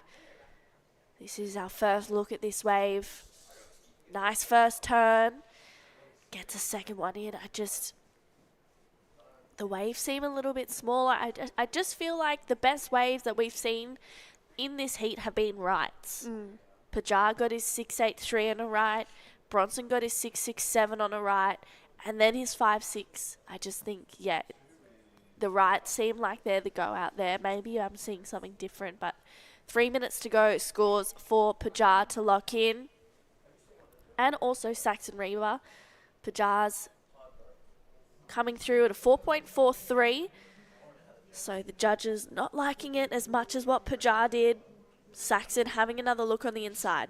Yeah, these inside waves aren't going to get him that 7, 8, 9 that he's looking for. So tags it. Great surfing, though. If he applies that surfing to a slightly bigger wave, I feel like that score could definitely kind of venture there, but you're not going to get an excellent score on inside waves. I just haven't seen anyone do that yet in this event. Love his approach, though, True. Just tags it pretty big twice here, so he just needs to do that on something slightly bigger. I love the fact that he's just trying to make it happen, though. He's not giving up. So Saxon kind of back to the drawing board right now, still chasing that pretty big number. Yeah, it's a big score, 7.89. He's lucky that Pajar didn't increase his second place hold, and here we go. Pajar gaining some speed, but it doesn't look like it's going to do too much. Gets a backside air rev, doesn't get the completion.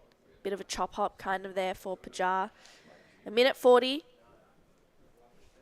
You can tell how desperately he wants the win as well. He's such a competitor. He never wants to get second, even if it still means he gets through. He always wants to have that victory next to his name. You can see Billy scratching to get over to that next peak. Looking like there could be a few lines rolling through. Bronson having a look now, looking left. So tags that first one in the pocket. Ooh, and goes down on the second one. So that's not going to improve his score. Billy has 1:10 to try and find himself a 6.74. That wave not eventuating like he would hope. And he's let a few waves go in this last 10 minutes. So he's got a minute to try and find one to make some opportunity. But you can tell he's a little bit frustrated. But there might be a wave coming to him right now. Yeah, hopefully another opportunity with 45 seconds to go. Let's see. I mean, Billy's been, really quiet towards the back end of this heat. Pajar up and riding. Nice first turn. Unfortunately, doesn't find a completion. He's just having a bit of fun out there with 30 seconds to go. Saxon Reba needs a 7.89. He needs to go big. Huge first turn for Saxon. That was so nice. But just nothing more on that wave. 6.74 is a requirement for this guy here. Billy literally scratching onto that wave. And maybe just with not enough momentum, it's not going to be the 6.74, but he adds a bit of personality regardless. You could see he's a bit upset with that one. And it looks like it'll be Bronson Matey and Pajar moving on through to the quarterfinals. Unfortunately, we'll say goodbye to our Kiwi friend, Billy Stammond, and the lad from North Stain, Saxon Reba, both bowing out.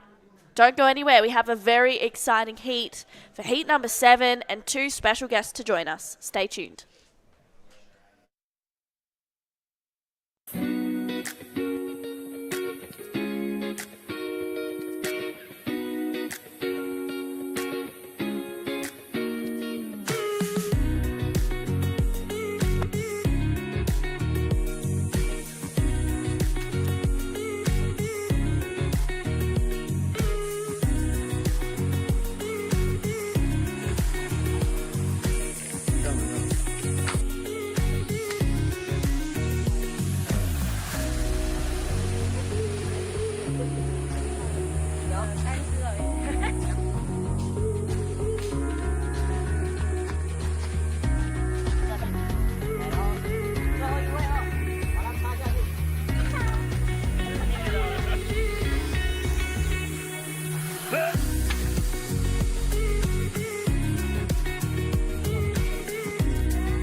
Welcome back to the Taiwan Open of Surfing.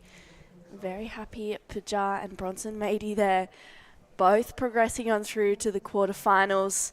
And we have heat number 7 out there right now. And to join me to call you through the action is Taina and Kailani. Good morning, girls. Good morning, good morning. How are you guys? Super, super stoked. We just watched that last heat and both of the boys from Indo made it, so we couldn't be more proud. And now we have Joy on, so it's going to be an exciting heat for us to watch. Yeah, a bit of a girls' club in here right now. I'm loving it. We also have Reef Hazelwood out there, Tenchi Iwami and Oscar Berry. And this is a replay for that first wave of Made Joy. Nice first turn. He's going with a lot of speed, carves it through that second, and finding a bit of flow on this wave as he finishes it off. And you guys are liking it. This is the first wave for Tenchi Iwami.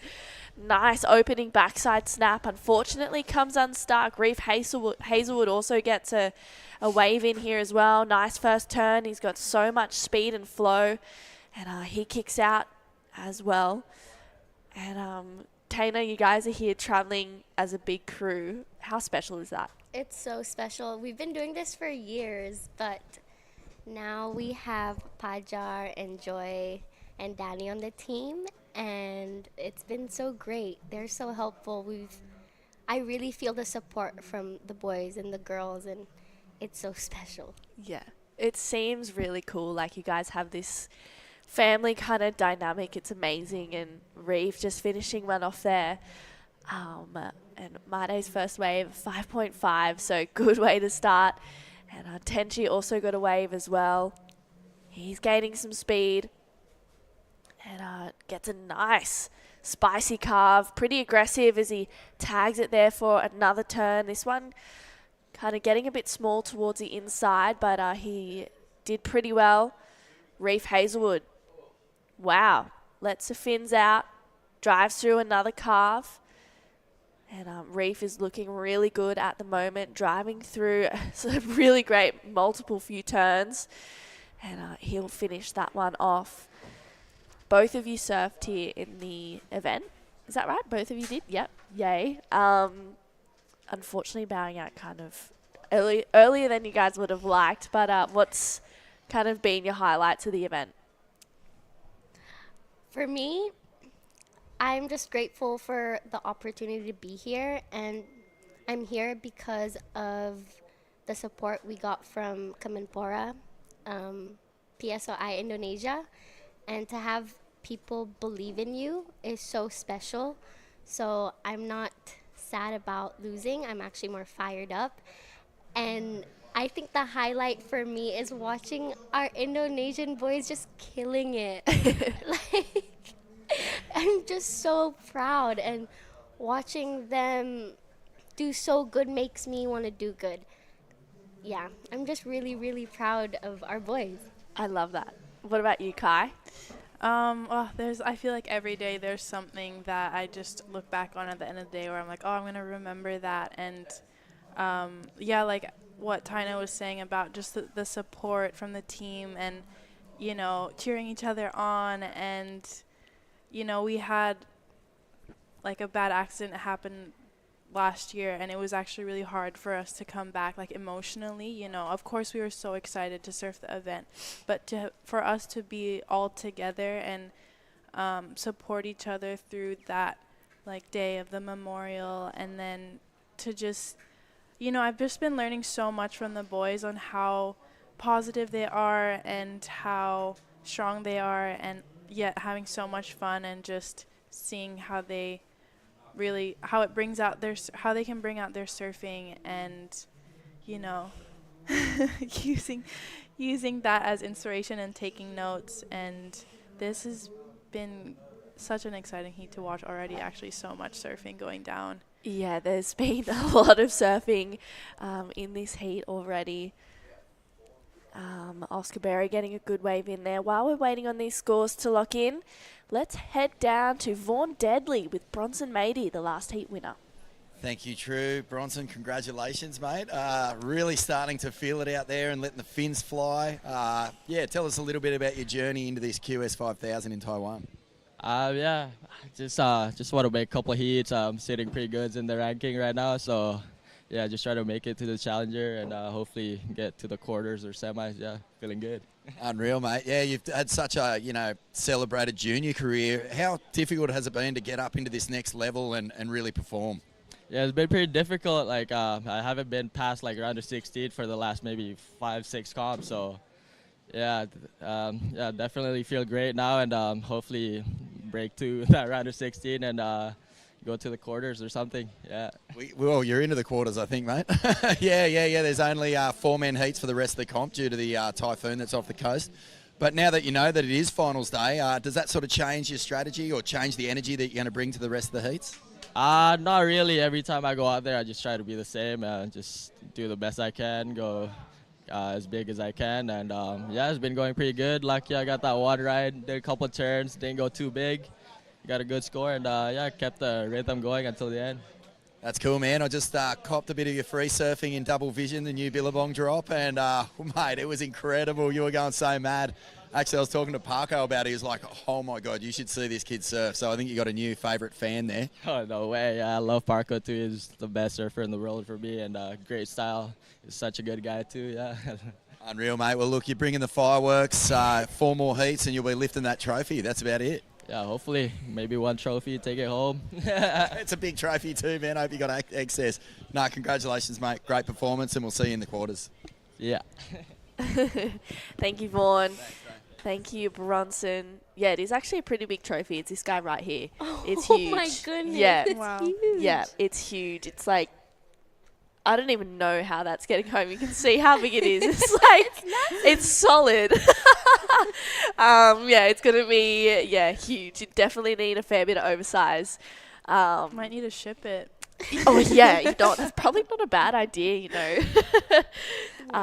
Yeah, but it's a pretty cool trophy to have in the cabinet, that's for sure. And Mate Joy sitting out in front right now with a 5.5 and a 3.73.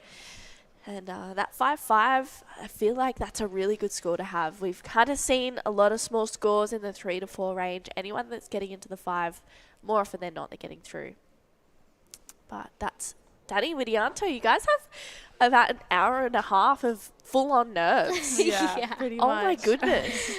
But the boys are making us so proud. I can feel our friend February from heaven, like, all over here, and I just feel his energy, and he'd be so proud. And every time the boys surf, I see a little bit of February in them.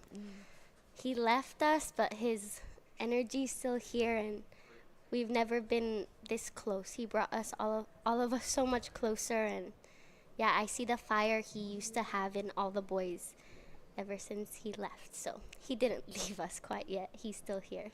Yeah, that's pretty special to have that connection with everyone and kind of just to feed off each other as well, right? It's really cool. Yeah. Well, we're all proud of you guys as well. It's been so special to see. We can actually, I don't know if we've experienced it in this heat yet, but we can actually feel you guys when you stamp on the floor and you yell, we can hear you. And every time we're like, we can hear the Indo crew out there. And it's just so cool. That energy just flows through the whole event site. And it's pretty special for everyone that's experiencing it as well. Yeah. But, Mate Joy right now, he's been working really hard. Do you guys know what his goals are? What his goals for next year and this year are? Challenger Series, what's the plans for Mate Joy? I mean, he's definitely got his eyes set on qualifying. Like, he's, as everyone does every event, he's here to win, But for me, it's also just so interesting to see how, like, all the boys on our team are doing super well, and they all rip, but they have such different styles and different elements that they bring to the table. And, for example, with Joy just now with his 5.5, his just straight like power surfing, and the judges really rewarded that because it's just so nice to watch and so good to see. And for example, like Bronson in the last heat, his highest score, he got it in a completely different way. So it's just, for me, it's so cool to see all the different kinds of surfing. And But yeah, when it comes to Joy's goals, I think everyone's just here to win, here to do as good as they can and build those points and qualify and yeah.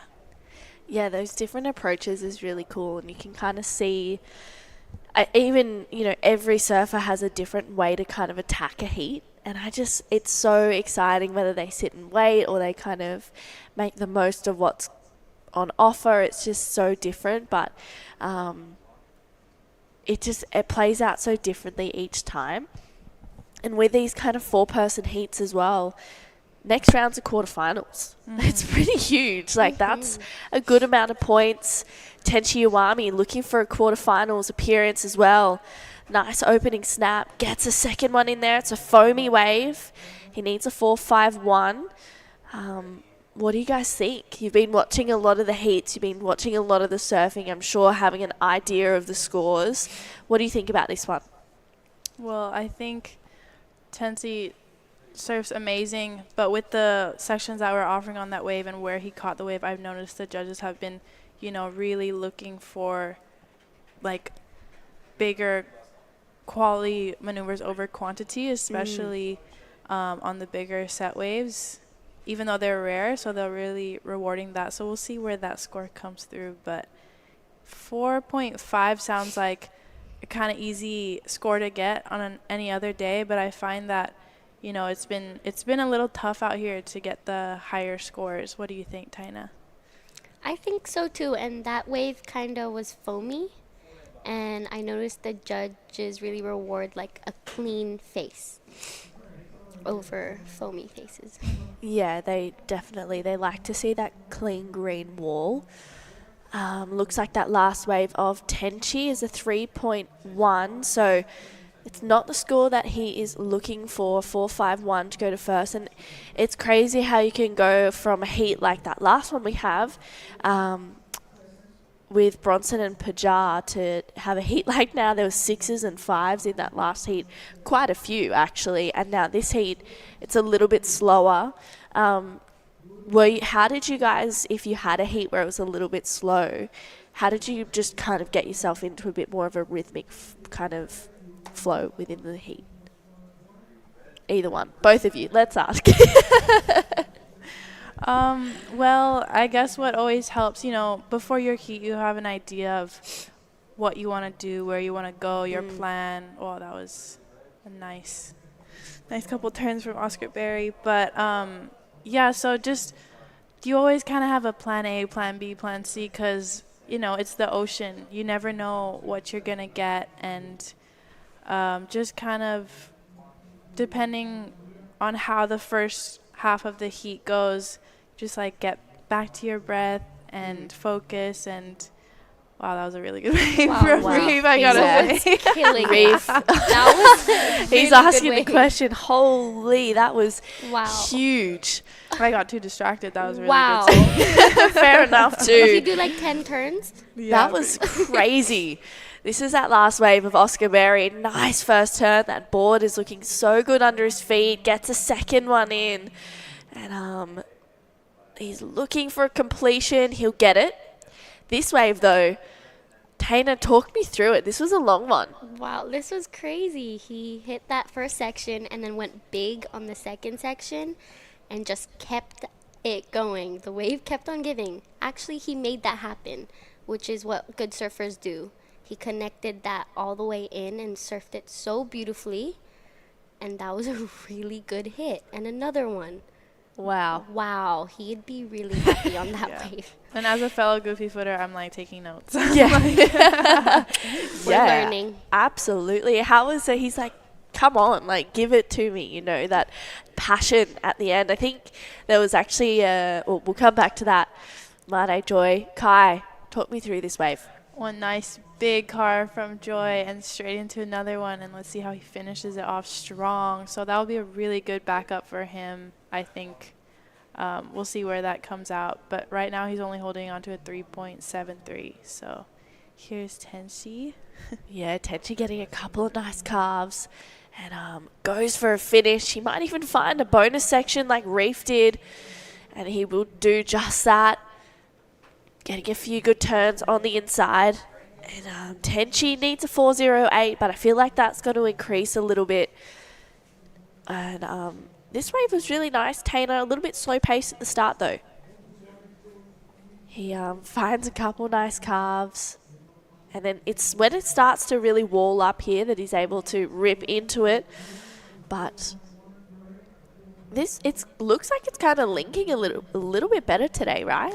Yeah, that's the thing about out here is like sometimes you're paddling for a wave and you're like, this is the one. This is the one that's going to get me the score. And it starts off with a really good first section and the wave kind of tends to taper. But then there's some of the waves that like they look like they're going to be nothing and they're just a wall that stands up down the line. And they've been really capitalizing on those sections. So yeah, it's kind of tricky to find the right one out there. You're just kind of like yeah, almost guessing a little. Yeah, luck almost comes into it. Hey, it almost just, it's like, oh, you luck into one of those waves. Last wave for Reef Hazelwood, 4.77. Gets him to the lead. You can see Kais King on screen there. He's going to be coming up in that next heat with Alistair Reginato, Manojo Yahagi, and Danny Widianto, which that's also going to be a pretty exciting heat. Danny's looking really good in this event. Yeah, I feel like this wave really, really suits his surfing. You know, his home break is halfway, and he just gets so much speed. And I feel like his surfing is very unpredictable. So you'll just see him going down the line, and you're just like, your eyes are peeled because you're like, what is he going to do next? Yeah. I feel like I love watching surfers like that who are just so powerful and kind of unpredictable as well. I think you saw Reef there maybe throwing his hands up a little bit, but Mate Joy has dropped down to second. That last wave, though, getting him back up into first place. Nice connection there. And throws the fins. So that last wave of Mate Joy was a 6. So he's got a 6 and a 5.5. So big claps in here. I can describe him as cool, calm, collected. Yeah. Cool, calm, collected in everything he does in and out of the water. It's really inspiring. That's super cool. True. There was one time where he lost his phone for like half a day, and I was like more freaking out for him than him. I was like, oh my God, where is it? And he was just like, no, like it's okay. It'll show up. And if it doesn't, then there's no point in me worrying right now. Like we'll find a solution. I'll get a new phone or whatever. But there's no point in like stressing out when it's something you can't control. And I was just like, okay, Yoda. Like, There's our team. Yeah, there's a team. Talk me through the team. Who have you guys got here supporting you? So we've got our coaches, Dylan, Amar, and Arya. They've been our coaches since we were super young. So they just know us very well. It's like traveling with family. Wow, that was a really good turn from Oscar Berry. Yeah, that was sick. I love that when you kind of find a good group. We've been talking about that a lot this event, actually. Like, I feel like there's a lot of really good groups that are traveling together and supporting each other really well. This last wave, though, for Oscar Berry, nice opening carve. And it's his second turn that is spicy. Bang! Huge turn there for Oz. And he kicks out. So taking out the Cloud Dynamite, another cool group. Mikey Clayton Brown. We love Mikey. He's so funny. Yeah. There he is. Hey. Yeah, watching it. He's already like, yeah, this way for Oz. It's a go. Huge. You liked it, Mikey. Love that. Well, we got just over 9 minutes to go in this heat. Mate Joy out in front. Reef in second place. He needs a 6.73 to go to first. Oscar Berry looking for a 5.34, waiting on that last wave to lock in. And Tenchi, he's had a pair of 3s, which is a bit unusual for Tenchi. Used to see him go kind of powerhouse at the start of heats. Yeah, well, I saw some of his performance from the Cloud9 event, and you know he was ripping, and it was like so good to see. But yeah, I feel like he's a very strong competitor, strong surfer. So, but you know, it's all about the flow and what rhythm you are in the heats. Here he goes. Yeah, speak of the devil, Tenchi up and into it for that first turn, gets a good carve, and he is driving through this one, trying to find that inside link up, which he might just do that. He's working really hard to get there, literally manufacturing it, but gets a completion. And he kicks out. So Tenchi, that was probably his best wave of the heat so far. Yeah. He did so well to like manage through that super flat section. Yeah, it was really tough. Kai, you were mentioning before how you got to be in luck out there. Do you feel like you could kind of catch waves to get yourself into a little bit of luck, a bit of rhythm and flow, or do you think you need to just work with the ocean to get you there? I think it's super individual. I mean, I'm not a coach, but from my own opinion, there's been times where as soon as I start to like, okay, I gotta get busy now, it kind of, I guess, moves that energy and gets your energy going and gets you more open to, wow, like a wave like this. Like Oscar's just had, that was a sick one. He's now in second, so. Wow. You can see big claps from the Aussie crew for Oscar Berry. I just love how everyone's so supportive. Yeah. This sport is beautiful. Yeah, we're so lucky to be traveling with the family that we do, and Oscar just going to town on this wave. Wow, huge surfing for Oscar Berry. And you can see there, he's like, yep, I'm back. Let's go. He's actually got himself up into second with that previous to last wave, which was a 5.5. So he needs a 5. Wow. He needs a 5.91 to go to first. I don't want to say it, but I actually think he might do that. What do you guys reckon? Yeah, I mean, based on what the judges have been scoring and Joy's 6, it's like going to be right up there. It's going to be a close one, in my opinion, but we'll see. That was a really beautifully surfed wave by Oscar. So this heat is just so exciting. Like, you just This heat is very exciting. Yeah, there's been fireworks in this one. I mean, we've seen the passion from Reef. Tenchi's just surfing himself into a little bit more rhythm, but Oscar had a bit of a slow start. I feel like he's kind of had an 8-minute heat. What do you like about this wave, Tana? I just love how much spray he threw and how he goes from turn to turn without pumping. There's not much of that. He's just going up and down, throwing so much spray. And I think the judges really rewards that. And they did.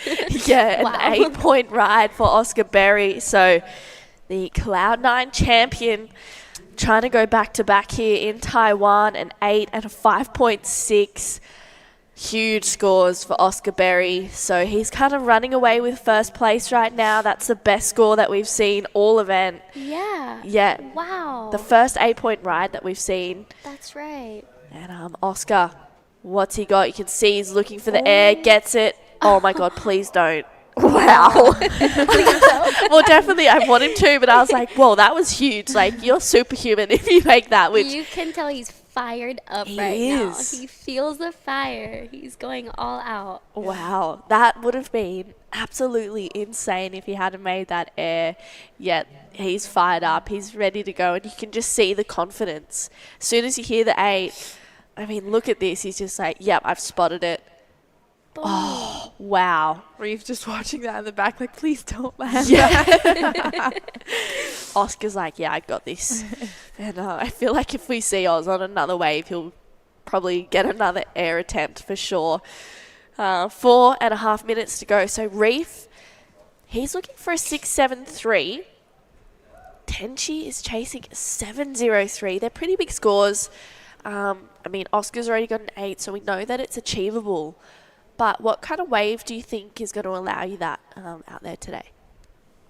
Well, where Oscar caught his wave was like definitely not an inside one. I feel like the judges have been kind of like, even if you do a huge air on like a smaller inside wave, they'll definitely take into consideration that it wasn't a set. So maybe a wave like this. I don't know. Yeah, Mate Joy, nice backside snap. Oh, just that front foot slipping. And I can hear our team from this booth. You can, hey. I can hear our coaches. It's so cool. You can hear the excitement and then it's like, oh, no. But let's stick with Tenchi on this replay. It's a bit of a smaller wave. It kind of fattens out a little bit, but he's gaining some speed. Gets the air attempt, but not a completion. And this was a really nice turn, but yeah, it just looked like his front foot kind of, slipped off. Which that happens. It's all good, but with 3 minutes to go, it's kind of crucial to back up that 5.5 for Made Joy right now. Yeah, because, you know, what I saw yesterday, especially in, like, for example, Oni's heat, it's like the heat isn't over till it's over. The buzzer's done. You know, Yeah. someone could get the score they need in the last 10 seconds. So that's always an exciting factor when you're watching it, but also when you're surfing, you just feel like you're never safe until it's over. Yeah. No, especially with the talent of this event. Like, there's so much talent. Yeah, there's so much. And Everyone rips. Yeah, everyone rips. Everyone There's rips. no heats where you're sitting there and you're like, what is going on? Like, every heat has something exciting in it. Yeah. And it's so, like, you know, I've watched a lot of heats this event, and there's just been so many great moments where I'm like, whoa, you know, this is amazing to see. And especially, I guess, kind of watching the Indonesian crew and you guys, like, each event and each heat is just getting more and more. Do you think, you know, with the guys that are still in the event, do you think they have more to give for these next few rounds? 100%. Definitely. 100%. Because that's like a scary kind of exciting for me. I'm like, what? This is huge. Like, they're ripping. And to have more, that's really cool. Personally, I know our boys, and I know they haven't really, like, given their best yet. They're 100%. Like, I know their standard, and I'm hoping they would just, like, let go and just do it. Yeah. And show the world that Indonesia has some really big talent. It's huge. I'm excited to see it. Yeah, they're just kind of, they're making heats, they're making movements. Mate Joy takes to the sky, gets a rotation and a completion. That was pretty solid. And you could hear them all clapping out, out there. We got a minute to go. What do you like about this one, Kai? Yeah, well, he saw that section and, you know, he knew straight away what he was going to do. He wasn't going to waste his time with turns. And, you know, he didn't have the highest priorities, so he didn't have much to lose anyway. So he was just going all out. Yeah, just going for it. And I feel like he might get rewarded for it as well. It was a 4.2. So it doesn't go into the top two, but he does have a 6 and a 5.5, and there's 20 seconds to go. Wow, you can see he's celebrating a little bit right now. I feel like Kailani and I were, like, holding back, because if we were out there, we'd be screaming and jumping around, but we're like, let's just sit down. Let's just not scream and break everyone's ears. Yeah. No, bring it on. It's all good. No, super exciting. You can see that is the heat. Look, he's smiling. Wow. Oscar Berry and Made Joy making it through to the quarterfinals. Thank you so much, Taina and Kai, for coming in and having a chat. It's so good to talk to you. When's the next event for you guys? What's the plans? We have a QS 1000 coming up in Papua, so we're super excited for that. But for now we're just being the best cheerleaders we can be. Love that. Seems like it's working. The love, the good vibes. Don't go anywhere. We'll be right back for a very exciting Heat 8. We'll bring Vaughn Blakey and Daiwako in for the call.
Welcome back to finals day of the Taiwan Open of Surfing. We're crowning champions today, don't you worry about that. Round of 32 though, there's still some heats to go. And this is heat number 8. It's straight into the quarterfinals after this. Wow. So it's a big heat. It's a really big heat. And there is some talent in this one. Danny Widianto from Indonesia. Over the handlebars he goes. He'll be up against Alistair Reginato from the North Shore Board Riders Club, Sunny Coast, Queensland in the red. Manojo Yahagi out there in the blue. And this guy, Kais King from Byron Bay, in the white. He's been looking lethal. Really in nice tempo with these waves. Vaughan Blakey. Oh! Hear that? I dropped a Vaughan Blakey in a little highlight clip so that people on the WSL Instagram go like, is that Vaughan Blakey? No, it's Kais King. Sorry, everyone. But Vaughan Blakey in the commentary box with Dai Waco. G'day, mate. Oh, yeah. Wow. Really good. The fast of Kais, 5.67. 5.67, yeah. That's a good start. That's a good start. So a couple of big, powerful Aussies against a light, really fast, whippy Indonesian. And Manojo, what do we know about him, Dai? Well, he is the fast and whippy. Really? Yeah, and really great in the air game too. So okay. It's going to be a really interesting heat. Few fireworks. I think, have we got True ready to go? I don't know. Maybe we'll throw it down to her once we get the okay. But, yeah, this is a really stacked heat. Okay, she's good to go. Let's throw it down to True Starling with Oscar Berry. Thanks, Vaughan. Fireworks in that one, Oscar. Yeah, I was pretty lucky that heat. A lot of waves came to me through the middle bit of the heat. I kind of didn't start how I would have wanted to. But, yeah, I was stoked. I got 2 lefts and kind of missed the first one. I was a bit off myself, and because I was like, oh, that would have been, probably a pretty good score if I had just clicked that one nice. And then, yeah, that second one came to me. It was just a beautiful wave, and I was stoked to put it together nice, clean rails, and yeah, get a good score. Felt nice. It looked really good while we were watching. I was like, whoa, this is huge surfing from Oscar. And then that nice ram that you got at the end, we were just talking about it. That would have been insane. I was like actually sitting going, oh my goodness, this is going to be huge if he makes it. Yeah, I know. I was lucky again. I was paddling straight back out and that wave came straight to me and I was like, no, I just got a good one and I was kind of just in the spot again somehow. So, and I was just, I knew exactly what I was going to do. And I was feeling I didn't pop out enough to get the landing, but yeah, hopefully next heat. Yeah, you're into the quarterfinals. Big day of surfing here today. What are you going to do to just rest and recover in between heats? Well, I'm probably going to quickly boost and get some food and, yeah, just try and switch off for a little bit, maybe play some Pokemon or something. But, yeah, and then just, yeah, get back down here and, yeah, pretty much a fresh start. Don't really need to change too much. Maybe try and clean up the start of the heat a little bit more. But, yeah, apart from that, just come down and give it my best go and, yeah, hopefully progress. Well, you're into the quarterfinals. It is finals day. You'll have 3 more heats. You won in Cloud 9. I don't want to try and jinx anything right now, but you're looking really good. Are you hoping to go all the way again? Oh, of course I am. It'd be pretty sick. But I just want to try and just do my best surfing. That's all you ever really want to do when you come to these events is do the surfing that you like to do and that you know you can do. And, yeah, if I can keep doing that, then I'm frothing.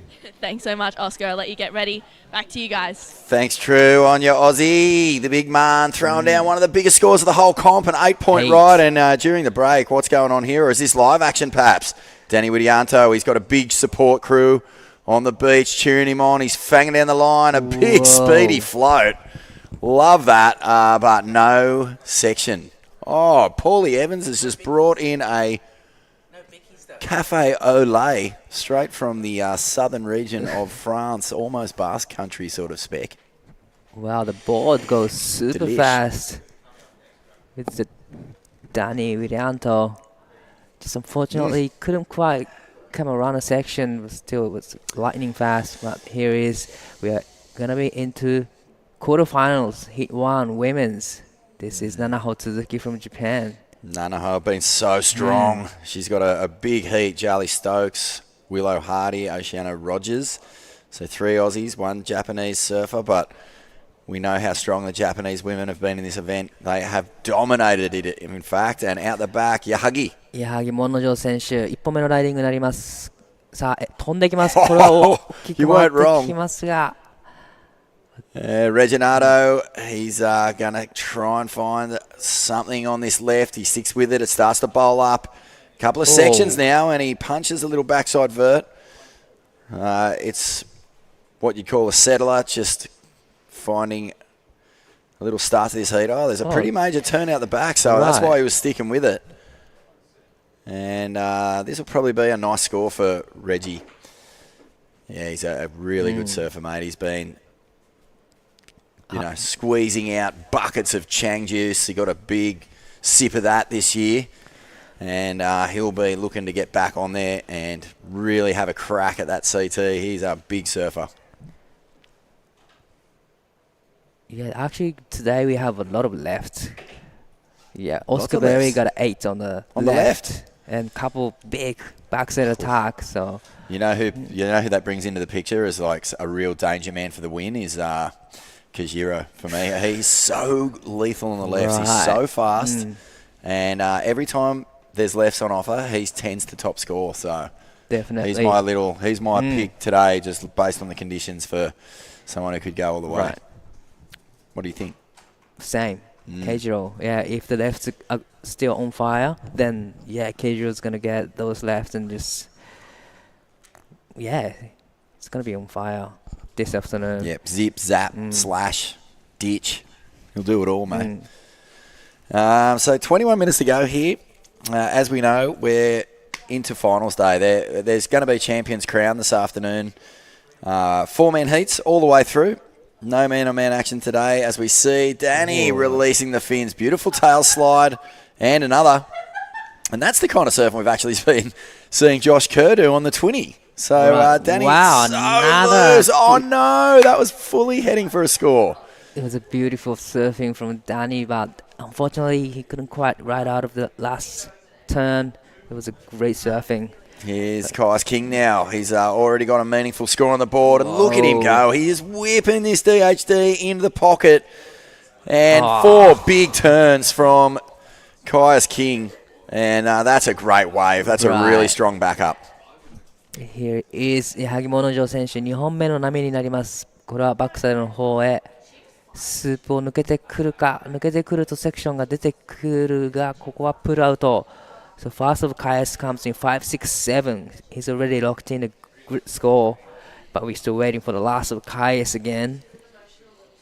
Yeah, well, Kai's King is really finding some rhythm out here. I think I picked him actually at the very start of this event as someone who could go all the way. When you and I were sitting here making our early round picks, I just thought, you know what? He's looking pretty good. Already got a semi in NIAS earlier this year. Oh, I just thought, look at that. Points gone begging, and this is the last of Kai's, mate. Right, this is the one. Gets the vert in first and straight into the second with a lot of sprays. Third turn and gets a finish. So 4 solid turns from Kai's. We're still waiting for the last of Kai's. But I got a feeling it's going to be a great score for Kai's. The epoxy just looking so lively, man. I mean, it's been a real battle for surfers to decide whether they wanted to go PU or something a little more light, and right now for Kai's it is looking perfect. Bigger body. I think he likes the liveliness under his feet when there's a little less power in the swell. I actually got a DHD Phoenix about a year ago, mate, and it's a specialty sort of small wave board. So good, bruh. Yeah, it's unreal. Probably suits this kind of condition. Really, would love this. Would love this surf. Quite flat, wide through the nose. Well, the last wave comes in 5.83 for Kai's. So he's locked in 5.67, 5.83 already. Well, he's setting the lead with comfortably. Just over 18 minutes remaining. North Shore well represented in this event. Holly Williams surfing, I believe, in the quarterfinals. And Alistair Reginato, he's out here as well.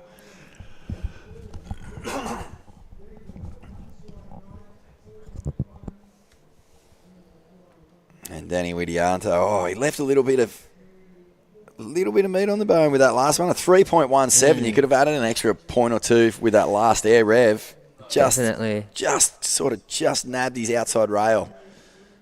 And he fell back on the heels, but he's looking very good. Do you think he's using EPS as well? Because his board's going so fast and light. Wow, I don't know. I'll have to have a close look at that when he stands up on his next wave. But, mate, it's all quarterfinals from this point on. This is the last heat of the round of 32. And the day just goes so quick once you hit the quarters, doesn't it? All of a sudden you're going, wow, this is heavy. Like, we're really starting to see who's going to move up the ratings, who's going to fall down the ladder.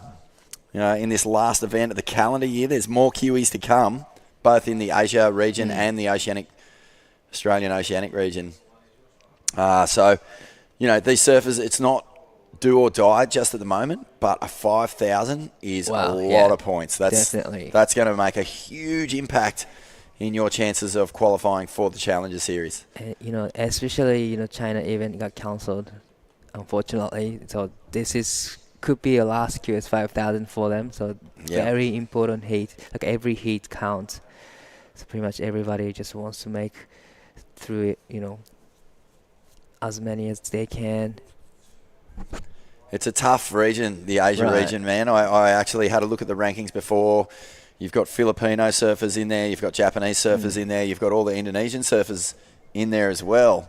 And that's a mixing pot of insane talent. Right. And, I love watching the dual rankings that they've got at certain events. So that brings the Australia Oceanic Pacific region together with the Asian region, and we have this just all-in brawl. That's what we'd call it. Kill the deal with the pill at school. Just everyone running around trying to get the points, trying to get the ball.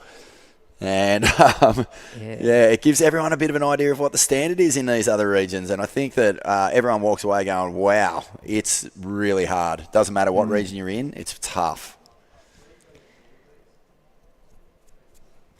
And there's a CS, right? Top of it. CS must be super hard. How's that for that's your reward. If you get in that top 10, you go into a whole different sphere of talent. And you're taking on the best surfers from everywhere, all over the world, for a place on the CT, which is obviously where the world champs get crowned. Everyone at home who'd be watching this comp clearly know that. But, the way that it's structured now, it's designed so that people who have the talent but not necessarily big budgets to go all over the world like the old days of the Q can keep it pretty localised, surfing as many events as they can, and then hopefully get onto the Challenger Series and get some financial support from sponsors. But a lot of crew are actually doing it just on the back of crowdfunding and stuff, Yeah, I've seen a lot of crowdfunding these days. Yeah. Everyone gets support from locally. And I was talking just the other day to, who was doing that? I can't remember if it was Philippa Anderson or someone in the event, and they were saying that, the difference with having the crowdfunding as opposed to having a sponsor is you feel like you've got this insane community support. Yeah, true. You're surfing for something so much bigger than yourself, Like I think with sponos, you kind of feel pressure to not lose something, but when you're surfing for a community, you don't feel pressure. You just want to do them proud. Right. So that's a different sort of feeling. Yahagi here. Oh, quick 3 turns combo. It was nice wave. It was tight and short wave, but still managed to put 3 turns in. やはりモンノジョ選手、3発きれいに短い波で入れてきました。Wow, there you go. Got that locked in, hasn't he? The front side, it's looking epoxy for sure. And this little board is working a little bit of magic for him right now, the surfer in green. Not getting big sections, but definitely in control of what he's doing out there with those front side nose picks. Nose pick. Who would have thought, eh? Who would have thought that you'd get judged on nose picking? Well, that was a great air reverse. Kind of kick reverse from Danny. Connected to the inside. And gets another kick reverse there. Here is 矢作モノジョ選手、この波にもテイクオフしていきます。今度はバックサイドに1発2発と大きなターンを入れてきた。That's just a classic 1-2 boxing combo. Big nose pick. Speaking of nose picks, big flying booger from the man in red. Alistair Reginato, he finally finds a section that he can kick out the jams on. That was impressive. Let's have a look at this again. So behind the peak, loads up into the section. Wow. You can see there the nose engages with the wave face before any other part of the board, and he's able to just whip that around and pull it out. This is classic tail blow. It was a good little 1-2 punch, wasn't it? Classic sort of boxing uppercut maneuver. Just under 12 minutes and everyone kind of got two waves now. So Alistair's first wave comes in 4.10, still waiting for the last one. And Monojo, the last wave comes in 3.10. We're still waiting for the last Monojo as well. Here comes 3.53 for the last of Monojo. Now he's in the third, needing 3.75 to go into the second. Alistair is looking for a wave 3.18. Well, this is interesting, isn't it? Because Reggie, on that first left, he got a 4.1. Good score. Wow, really good score. So I wonder where the judge will go with that air. It's a 3.53. So he's still... Oh, he's up into second now. And now Widianto looks to answer back. Big frontside throw, and he will not be able to pull that one underneath and control. That's the first air he's really lost control of. Right, but that was one of the bigger sets. If he could, pull it off, it could be really big. Scratches up the wax. I've done that. You know that? When you fall off in front of your friends and the first thing you do is you flip your board over, scratch the wax a bit, look at the bottom like, what happened to my fins? It's the ultimate sort of excuse without making an excuse, isn't it?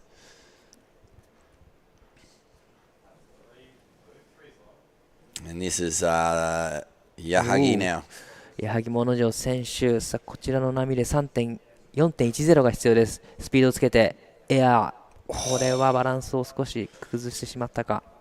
残り時間10分30秒。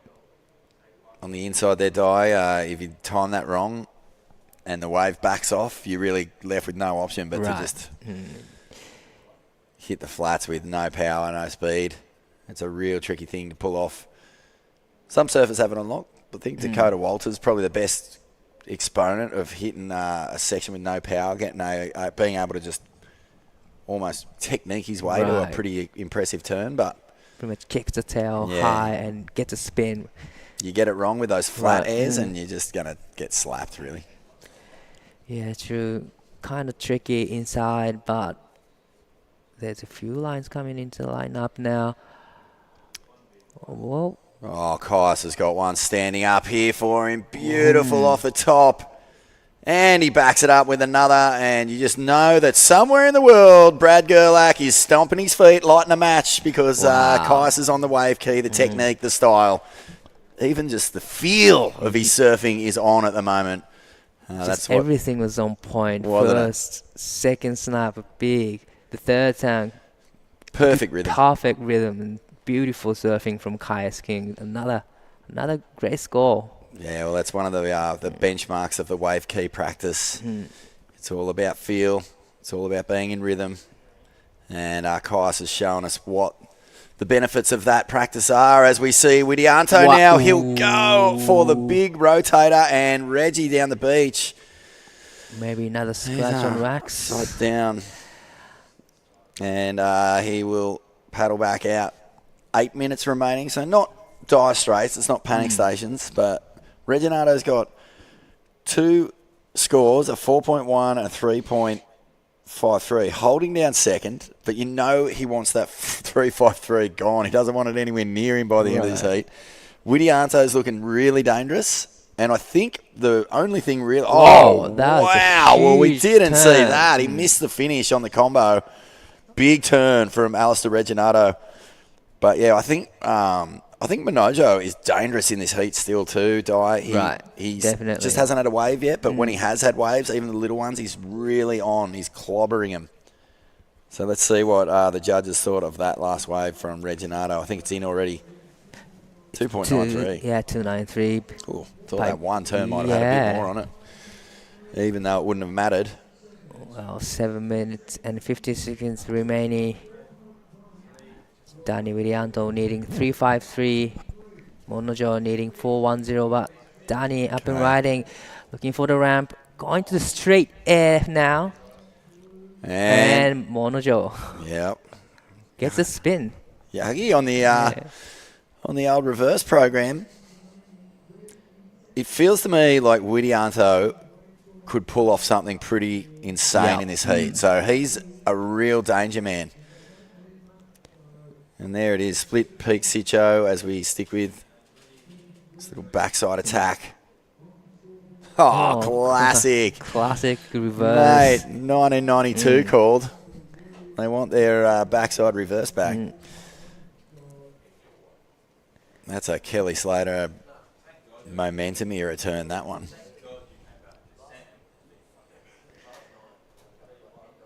Wow, looks like so many waves are risen in this heat. So many opportunities for everyone, but a little bit of a movement at the back. So Reginato looking for wave to better 3.53. But Kaius King has a fast priority on this one. Well, Kaius didn't even better his score in that last one, 4.37. So the judges want to see a little more sting in the attack. Let's see what he's got here. Big steep section. Oh, well, that is 100%. If not best wave of this heat, then certainly better than his last wave. So definitely he heard the call from the judges. He must have just gone, what? You serious? A 4.37? All right. Cop this then. And didn't he surf it well, mate? Deep bottom turn. Cracks it through the lip. Punches up a vert there and gets the finish with a nice little tweaky wipe. Well, belted so much. It was great surfing from Kaius, but a tweaky wipe. How do you like that? This is Danny up in light on backhand. Gets 2 big turns in. That was a nice looking wave. And this is Reginato up and riding. Trying to beat the 3.53. Reginato, he's surfing so well. He just cannot get away from Widianto or Yahagi at the moment. This might be the wave. We don't know what he did out the back, but he's finishing it all the way through. So that says to me that something meaningful must have gone on if he's going to ride it right through and try and get the finish. Right. 5 minutes to go. But Kaius King is going to drop something pretty special, I would imagine. I think it's got to go. Well, it's definitely going to be his best wave of this heat. But the Danny's last wave, I really loved it. Yeah, it was cool, wasn't it? Solid, finish turn. Here we go. Reginato out the back. Ooh. First turn was nice.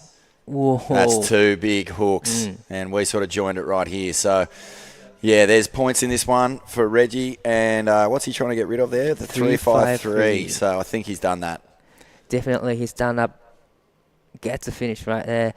And the last of Kaius King comes in 6-3, extending his lead. We are still waiting for the red, green, and blue's last wave. Well, there's gonna be a situation change maybe. Yeah, it was a solid punch, solid hit out from Widianto, mate.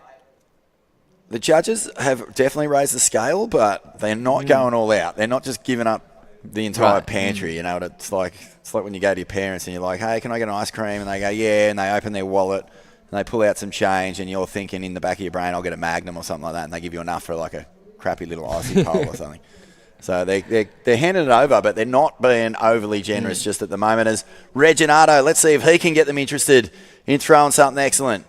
Oh, a little speed check. He loses the rhythm on that one. He's going to peel out.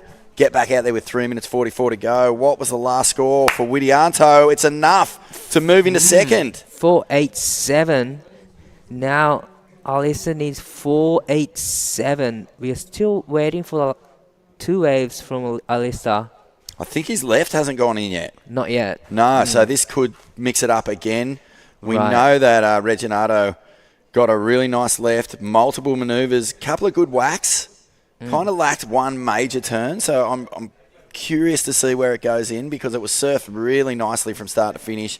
The judges are having a really good, long, hard think about this. They're probably comparing it to some of Kaius' scores on the backhand. Right, definitely. And we'll see where they land with this. 3 minutes to go, but this heat is really starting to get interesting, isn't it, Di? So many opportunities, waves coming through with less than 3 minutes remaining, but this is the wave that we're talking about. Well, that's a really nice combination of turns there. Solid, powerful, vertical sting. And even though it does flatten out through the middle here, he's getting busy. I just wonder, was there enough major maneuver? Like, was there one moment where the judges went, okay, yeah, that's beyond doubt, and actually the scores dropped in and they didn't see it? 4.73, just not enough. Still needing 4.25 to go into the second with 2 minutes and 15 seconds remaining. Yeah. But here's Danny up and riding again. Well, this is the replay of Danny's wave, fanging along, high line, cracks it up and over. That's a nice turn. And will he get a bonus here? He gets this little stab, works it back through onto the inside. He's staying with this one. He wants to make it work. Onto the inside, cracks it again. Wow, that's a finish right there again. So he's applying pressure here to Reginato. Right. And here is Kairos up and riding. Heat leader. Gets verts and reverse again. But unfortunately went down. Danny was looking for wave to beat a 4.10. And we're still waiting for the last of Danny as well, with 1 minute and 30 seconds remaining. Wow, this is a really tense heat. It is so tense, man. 1 minute 20 to go. It's the last heat of round 32. Who will be our final quarterfinalists? This is the heat that will decide it. And then we're into the quarterfinals, I believe, of the women's. Well, looks like. Or is it even semis? Quarters. Yeah, there we go. Okay, quarterfinals of the women's coming up next, so don't go anywhere. The Taiwan Open of Surfing is heating up as Widianto finds something down the beach that looks like a big bomb. And he's going to take off on this thing. He smacks up the first turn and loses it. So door slightly ajar here for Reginato if there's a wave. It's 40 seconds remaining. He's just, door's just wide open for Reginato and Yahagi. And Yahagi, still within reach. Only needs a 5.44. 30 seconds remaining. Can he do an Oni Anwar? He's been the big buzzer stealer in this one, and here he goes. Big moment. Oh, that was dangerous. Out the back, Kais King's moving. So where is Reginato? We can't even see him in this lineup at the moment. 15 seconds. And Kais is going to victory lap this one in. Watching closely out the back. 10 seconds. Where is the surfer in red? Is he going to be on a wave? He's on one. Upside down he goes on this thing. Now he needs a pretty decent score of 4.25. We saw one turn. Was there something to start off with? He tags this one on the inside. Now the judges weren't really eating up this inside section on his last wave.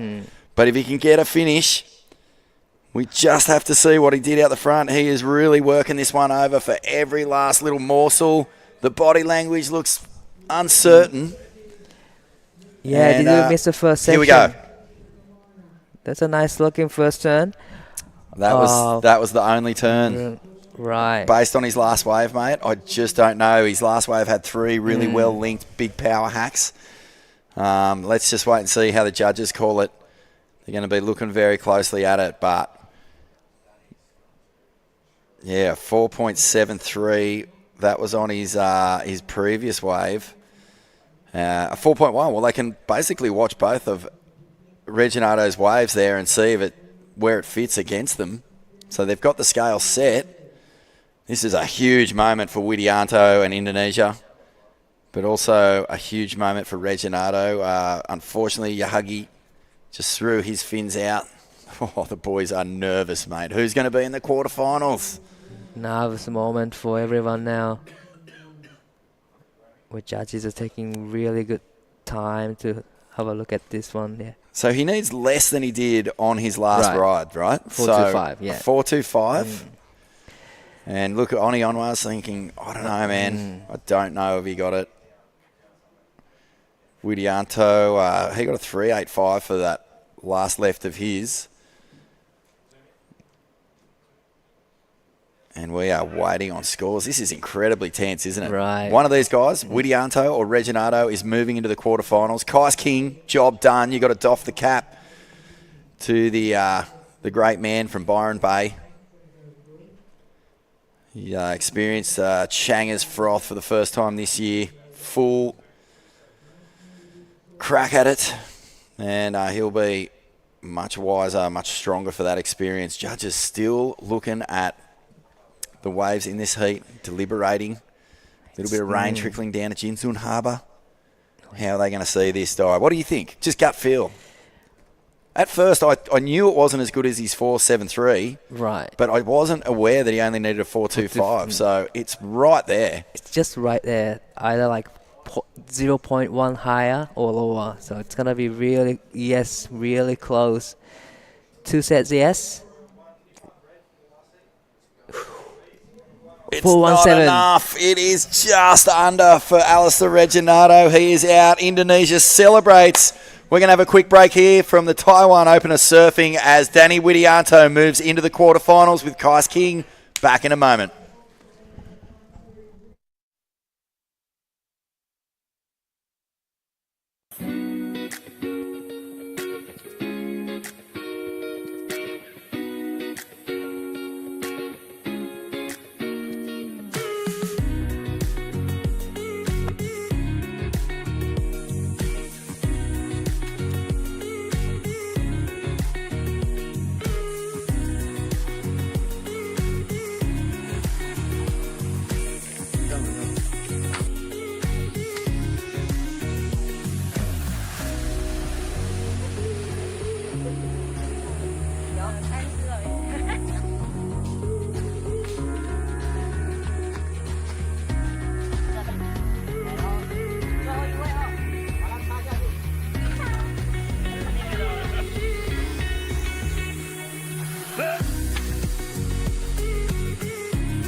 There he is, Kais King, winner of the last heat and straight into the quarterfinals here at the Taiwan Open of Surfing. High drama as Danny Widianto holds off a fast-finishing Alistair Reginato. Reggie, unfortunately, out of the event now, as is Yahagi, Nanaho Yahagi. So that is the end of that. We're into the quarterfinals action. Vaughan Blakey and Paul Evans here for the quarters. Mate, how you feeling? I know you've been a bit crook over the last few days, but this is getting you up and about. The surfing is rehabilitating me back to full form, Bono. Yeah. It's sort of semi-cooking out there when they come, eh? It's pumping, mate. Like I really do mean that. Like the surf is got a nice little wind on it. When you're outside and you're staring at it, you just want to be out there. That's a good sign. When a set pops up, like, whoo, okay. It looks like, it's a little bit steeper, it's a little bit faster. I feel like the wind's the more favourable it's been of the whole event so far. So more offshore. Love it. Look at these lines. Beautiful conditions. Jinzun Harbor turning it on for finals day. And out in the water right now, Nanaho Suzuki in the red, Charlie Stokes in the blue, Willow Hardy in the white, and Oceania Rogers in the green. Quarterfinal action. And big points on hand as the surfers try to qualify for the Challenger Series 2025, which will be kicking off at Newcastle Surfest.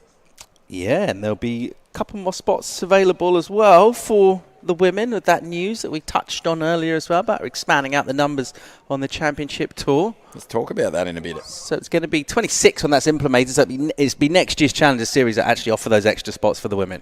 Cool. That's unreal. Let's throw it down to Daiwaiko, who is with Mr. Wave Key himself, Kais King. Well, you're surfing so sharp and your ball looks super fast and like lightning fast, but how was it out there? Yeah, it was good. I'm starting to get through that one. As we get down, the narrow end of this comp, as obviously the competitors get gnarlier and gnarlier, so that was a stacked heat for sure. yeah, it's tricky out there. So having my epoxy was good. I was, able to kind of just fly over those weaker sections. So yeah, it's good. I'm stoked. You're like planning to get those lefts because on the you're getting pretty much like all of the great left out there. Yeah, I'd been watching the heats before mine, and I was sitting with Duffy, and we kind of just had a little plan to, hunt down some lefts. Obviously, some of the rights were good too, but yeah, I definitely like my backhand, and yeah, it felt good out there for sure. How is it like to have someone beside you just giving you some like advice before your heat?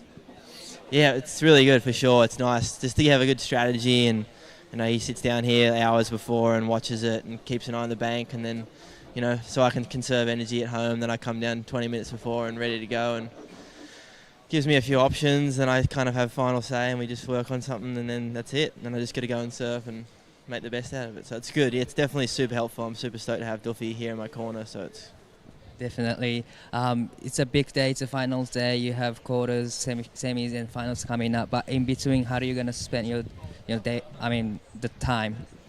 Probably bolt to 7-Eleven, get some sushi triangles like everyone else. They're probably all gone, but yeah, just cruise. I don't know. It's nice and warm. At least it's kind of nice. The sun's not too gnarly right now, so just hydrate, put some metal on, listen to some music, mosh out, just get ready for the next one.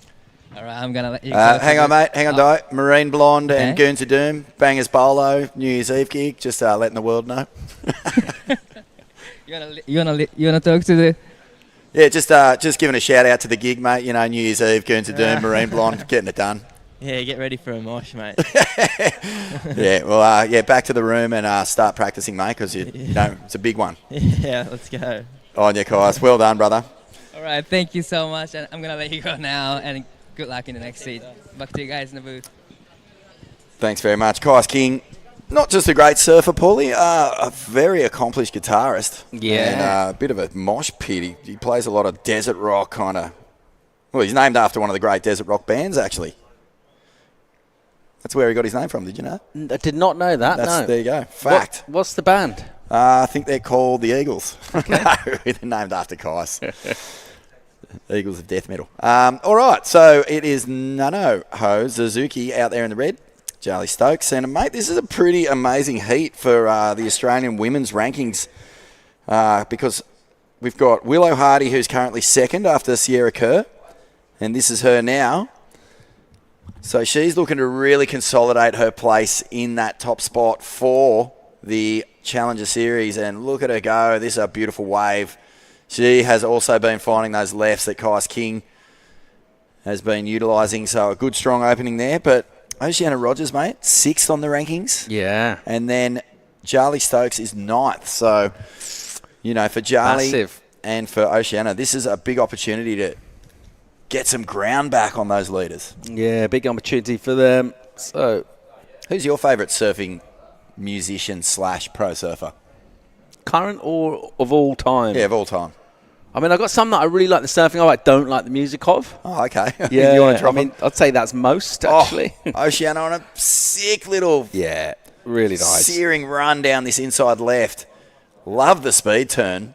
I really do love kind of a cut short, cut down that sends you into your next and finishing combination turn with speed. That's also been a really good turn out here, particularly on this wave, right? Because the good ones, they can run away pretty quick. And if you're not sure whether to smash it and kind of drift the tail, but then you might get caught behind.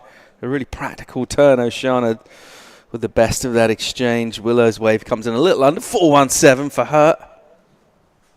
But Oceania looking pretty clean on that left-hander.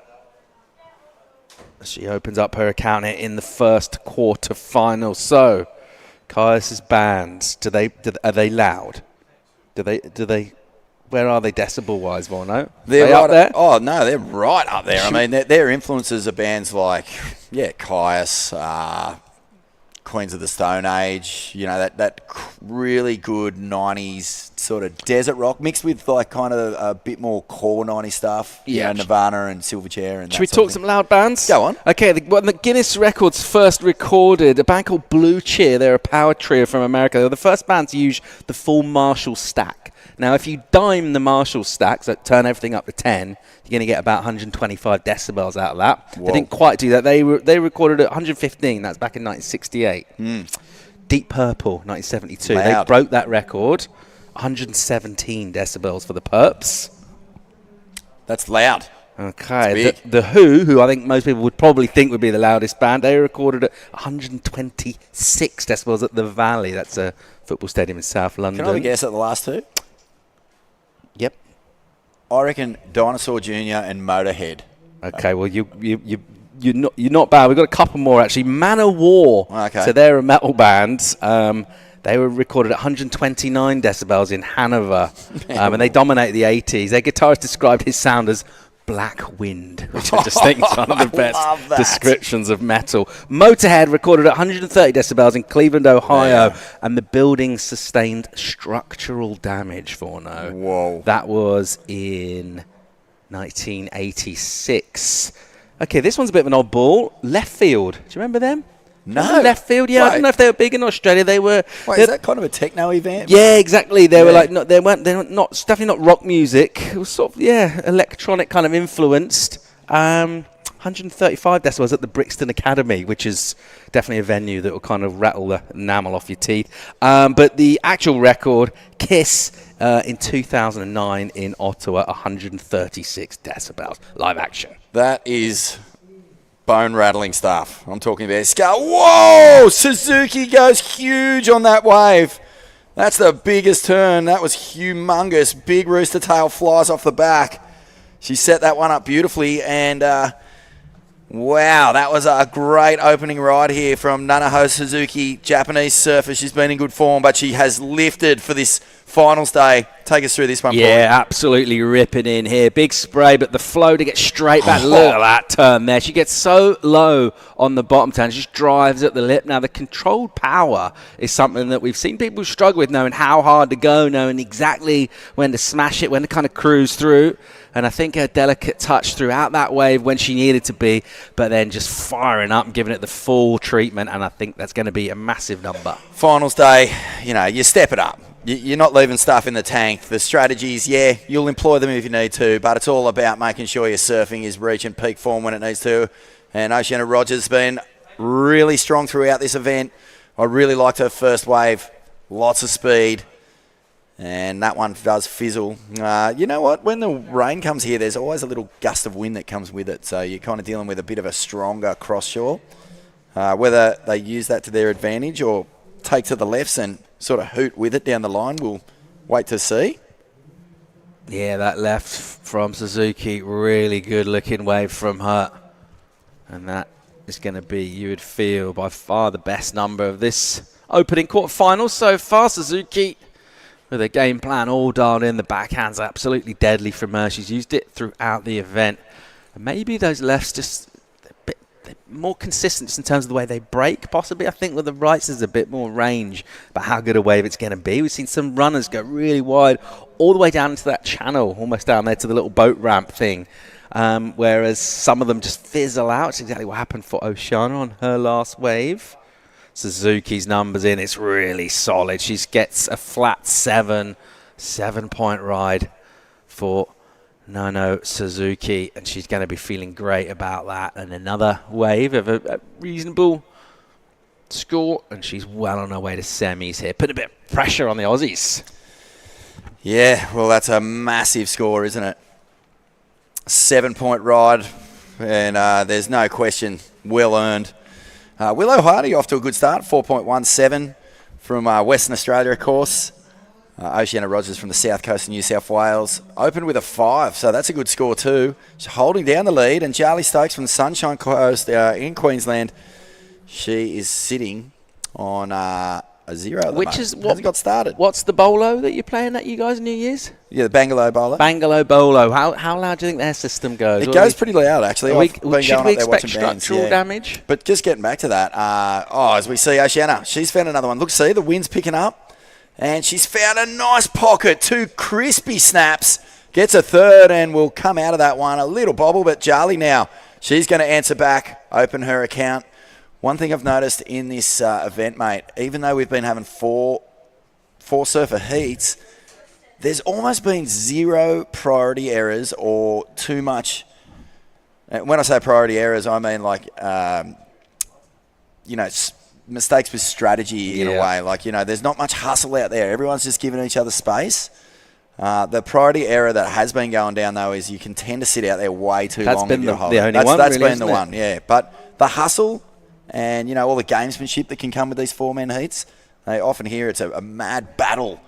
And we haven't really seen a lot of that. No, not at all. Charlie there, just on the replay. Here's live action of Willow. Oh, this is a beautiful-looking wave. Hey, the surf's cooking. Willow absolutely searing off the top. Gets a combo, throws up the last one, but the damage is pretty much done. I mean, maybe completion there. She would have been looking at something.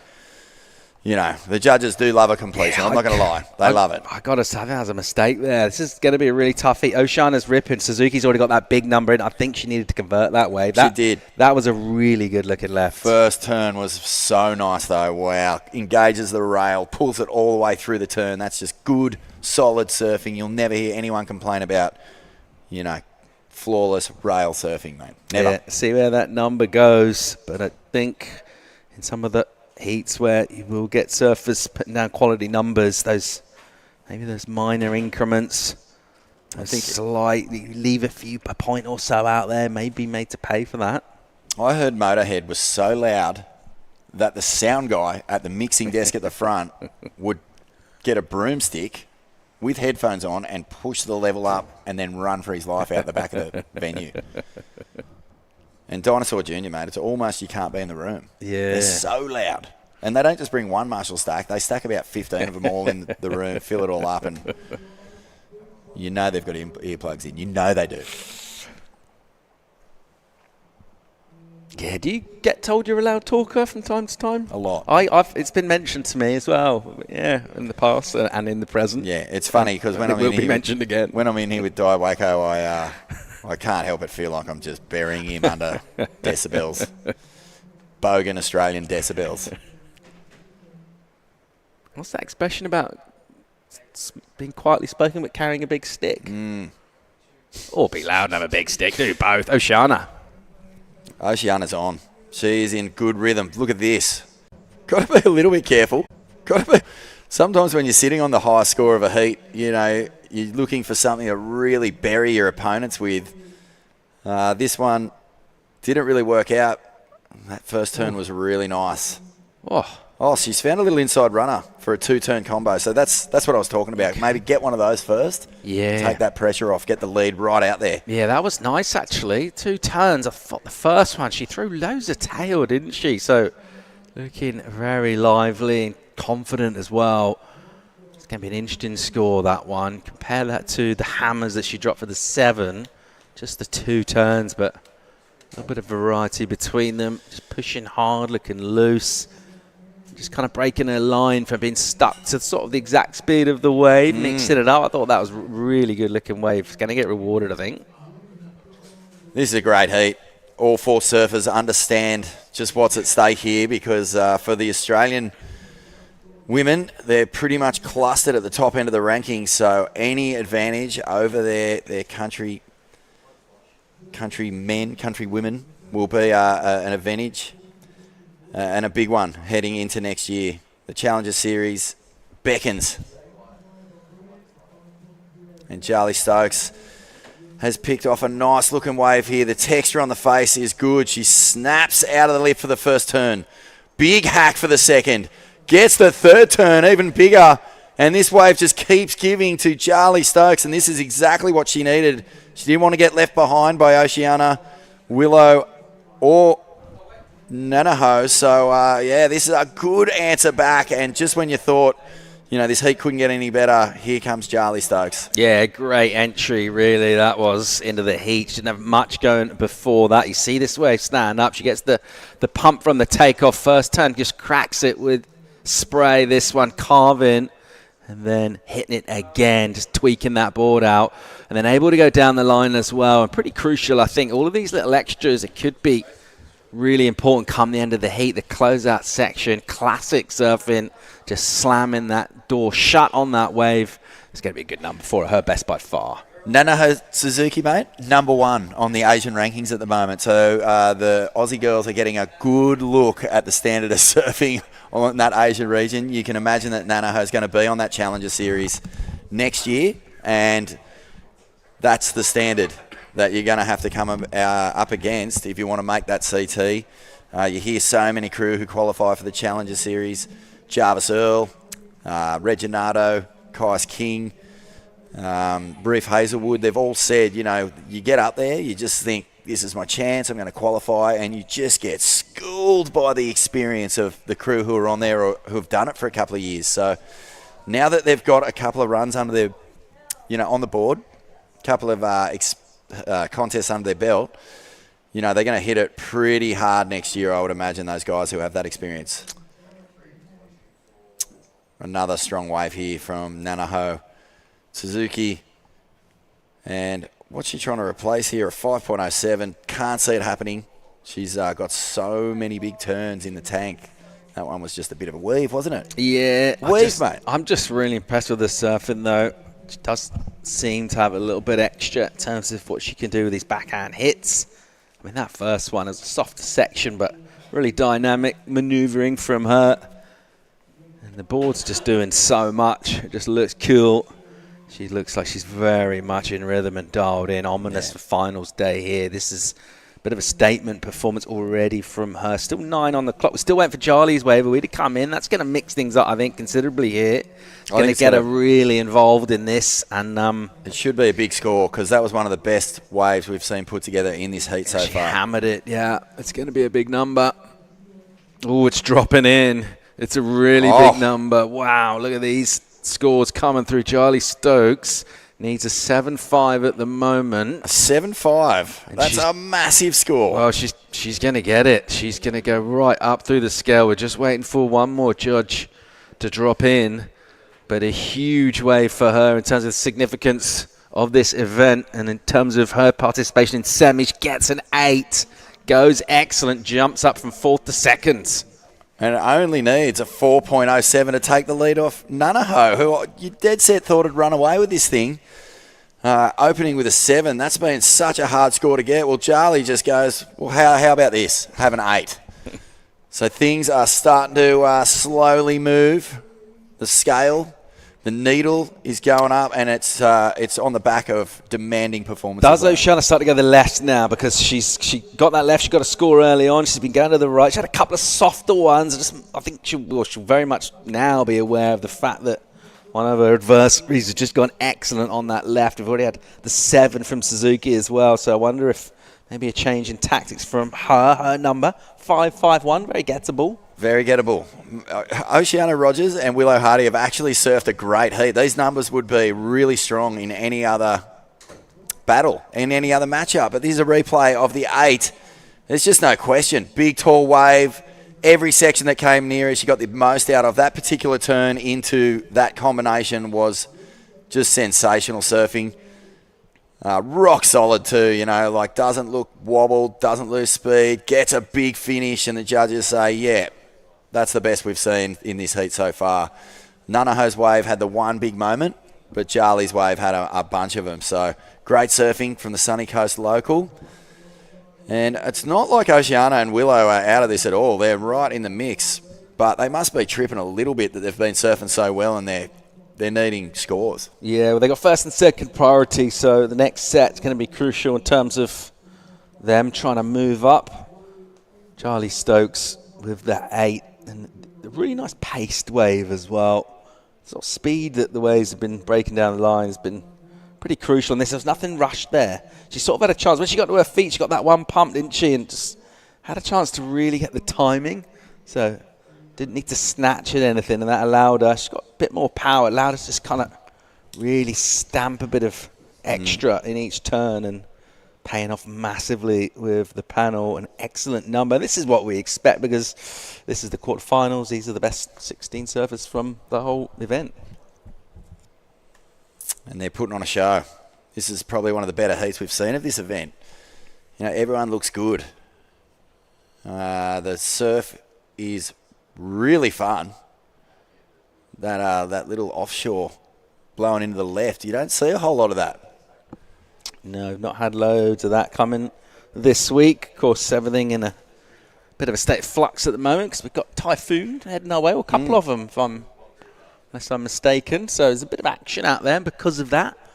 The organisers have decided, you know what, let's wrap this today before things might get a bit lively. So good call. We'll be crowning champions here in Taiwan today, running through with 4 surfer heat formats throughout the day and through finals as well. A little bit of moisture falling out the sky at the moment, but still pretty warm out there.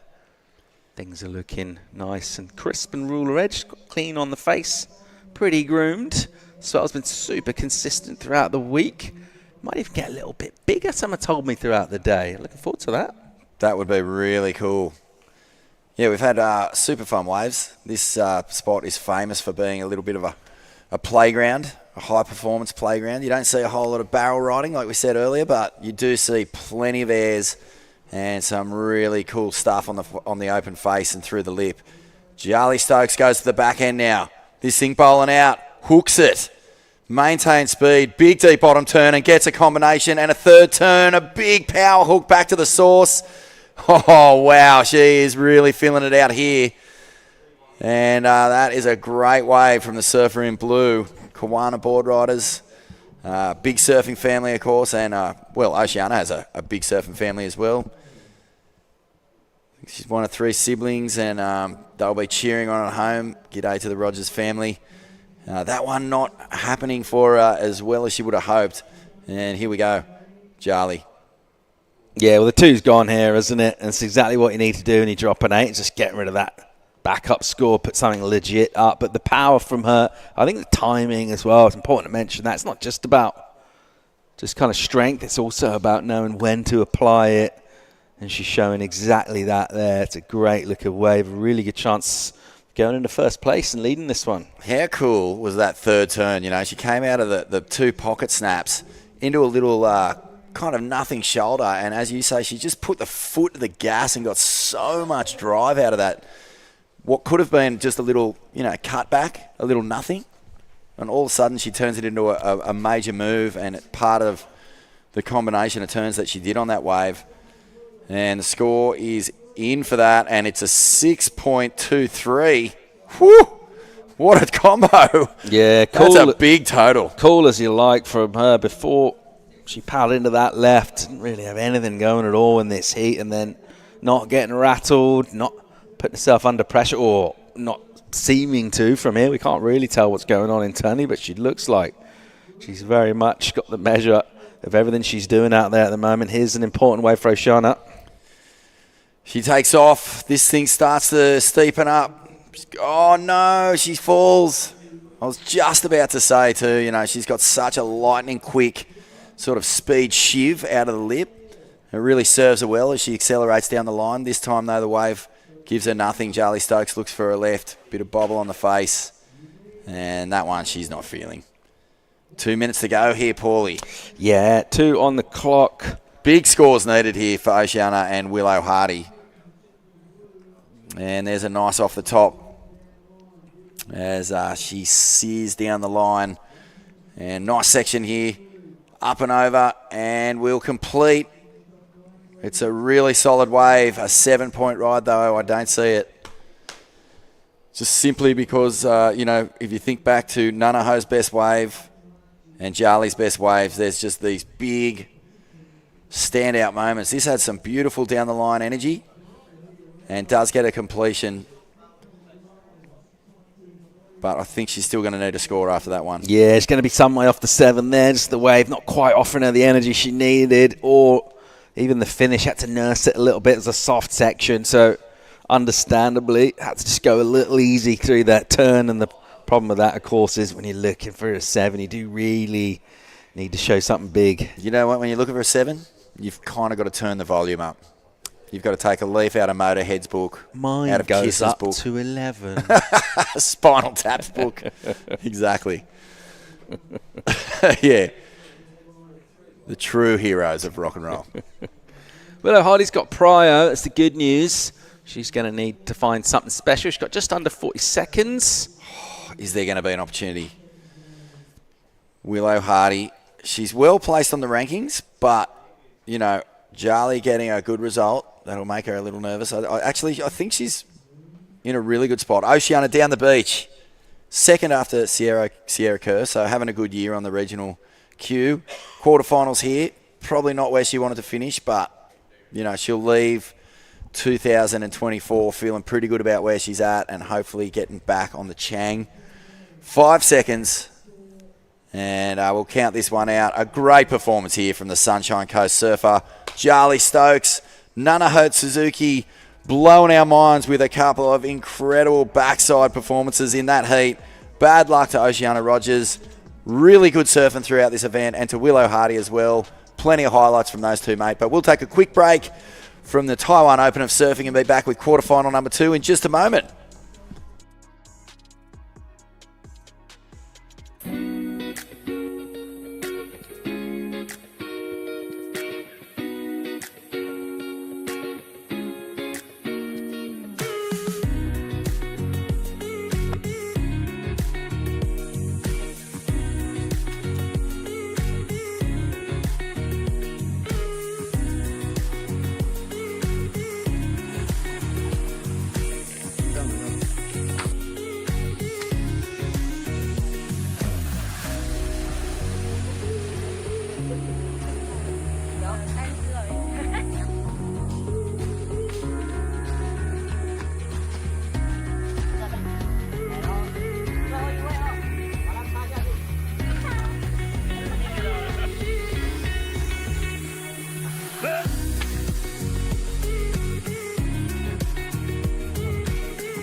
Welcome back to the Taiwan Open of Surfing. Quarterfinal number 2 out there. We just saw a pretty big quarterfinal with Charlie Stokes and Nanaho Suzuki progressing through. Unfortunately, we said goodbye to Oceania Rogers and Willow Hardy, but Philippa Anderson taking on Olive Hardy, Freya Prum, and Charlie Haitley. This is a pretty big quarterfinal, actually, and Philippa getting a scratch into one straight away. She had a great heat yesterday. Ty Surati got to commentate that with Vaughan, and Filsey finishing it off pretty strong. So that's a 4.83. I'm True Starling, joined in the booth with Paul Evans. Paul, what's going on? Yeah, like you said, that last heat, I think, really just set the sort of tempo and set the standard for quarters, which is sort of always what you want to see. It's finals day. We did have to just finish up that round of 32 for the men, but now it's kind of like finals day proper. Yep. We're into the quarters. These surfers in the water right now, they're 3 wins away from being crowned event champion, 2 away from getting in the final. So it's all about bringing your A game. Yeah, it is. And I feel like from the indications of that first quarterfinal, maybe it's already been brought, you know? Definitely. Real power going down from Charlie. That was super impressive. And I thought also as well, that cool kind of headspace, that not getting rattled, not getting stressed. Or sometimes you see surfers, they hear good scores going on around, they're not finding anything. They're kind of looking around, maybe a little bit kind of baffled. Not at all. She kept it cool. She ripped. Yeah, she's a very straightforward competitor. She's like, yeah, that's cool. I know that I can get scores. Don't even worry about it. And this girl on screen, Olive Hardy, she's 15 years old. Sister to Willow Hardy that we just saw in that last heat. Unfortunately, Willow bowing out of the event. But Olive, she's a great surfer within her own right. This is like her first proper year on the QS. So to come this far in the quarterfinals for a 5,000 is super insane, but she's got the likes of pretty great veterans, Filsey, and also Freya Prum on screen right now. Nice first snap for Freya. She opened up really strong yesterday, gets a second turn in and jams it for a third. Freya had a 6 to start her round of 32 heat off yesterday, and looks like she's picking up where she left off. Yeah, nice left from her. Multiple sections. That's going to feel good to get things going. Here's Olive off the bottom. And then off the top, throwing buckets of spray. And again, just whipping in a slightly softer pocket. And then it'll go and stretch out a little bit and run. And she'll just try and join up things here for a finish. You can see that wave just kind of running out of juice. But staying lively, light on her feet. That'll be a number for her. I don't think we're going to see anything of major significance. Thinking about that wave for Philippa Anderson, the 4.83. Maybe, where's Freya's wave going to come by comparison to that? Yeah, I mean, it was a good wave. I think it'll be on par, maybe a little bit underneath, just because Philippa had that spicy finish. But I still really liked that wave, and then this is a replay from that last one of Olive's. It was a slower paced wave, not really a lot. She didn't quite get a great combination. Wow, that last turn of Freya Prum's, last wave, 6.17 for Freya. So she goes into the lead straight away. But while we're waiting on these scores for Olive Hardy, Vorno, you're down there with Charlie Stokes. How's it going out there? Thanks, True. Yep, very happy Charlie Stokes kicking off a quarterfinal with an 8-point ride. Far out. The other girls got off to a little bit of a flyer and you were sitting out there, you were hearing good scores, and then that 8 came your way. Tell us about how you're feeling when you paddled into it. Yeah, well, I heard the girls get a couple good ones, and I was like, I knew that I just needed to wait for at least like a 5. And then I saw that wave. I almost didn't go it, but I was like, oh, I have to go. And then once I finished it, I was like so glad that I went, and yeah, it was just a nugget, so. True mentioned that, you're not too flappable when it comes to what's going on in a heat. You'll kind of back yourself to get the job done. Do you get nervous in situations like that where everyone's getting off to a bit of a quick one? Yeah, I get nervous, but like I knew if the wave came, I was going to be able to surf it to whatever score I needed, and yeah. It's been really hard to bust through the 6 zone in this event. The waves, I guess, have been a little bit tricky to really open up on and showcase what you can do. So what did it feel like when you heard that 8 ring out over the loudspeaker? Yeah, it's definitely been hard to crack the excellent or the good range, but I was just stoked that I did, and yeah, just glad that wave gave me like 5 turns. Finals day today. You've kicked off with an absolute belter. What's the rest of the day look like for you?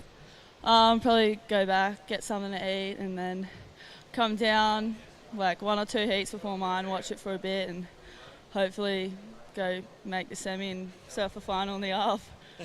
Yeah, well, anyone you want to give a shout out to who'll be hoping you're surfing those semis and finals as well? Yeah, everyone at home that's watching, my mum, my dad, the rest of my family, and my board riders club. Thanks for watching.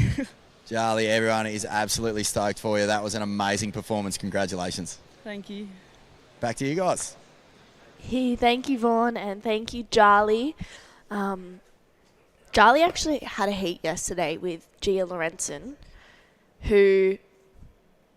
Okay, let me restart this story. Charlie Stokes' brother, Taj Stokes, who is also in this event. Taj and Gia Lorenzen are dating, and Charlie and Gia had a heat together yesterday. Ooh. And Gia got knocked out, which is really unfortunate, and Charlie made it, and I was like, could have been tense moments in the house, but Charlie, that was unfortunate. But yeah, I saw them yesterday and they were walking together side by side leaving the comps. I was like, hopefully it's a little bit more chill now, but awkward times that would have been.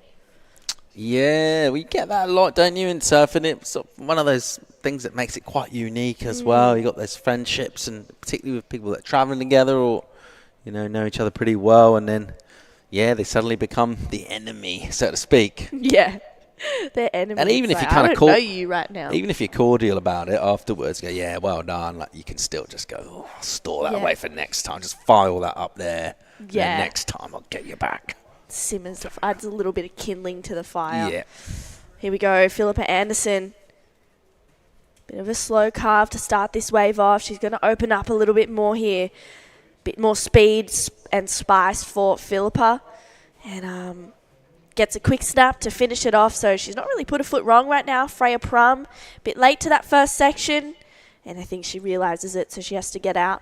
But that's 6.17 to start. Really well-paced wave. for Freya, and I said in the last heat yesterday, love Freya. She's like one of the best people I know. But this wave just a little bit, slow to start that first turn. Yeah, and then it ran away from her, didn't it? This is Philippa's wave here. Nice open face for her. Whips up the first turn, and then with a bit of speed, can go into the lip there.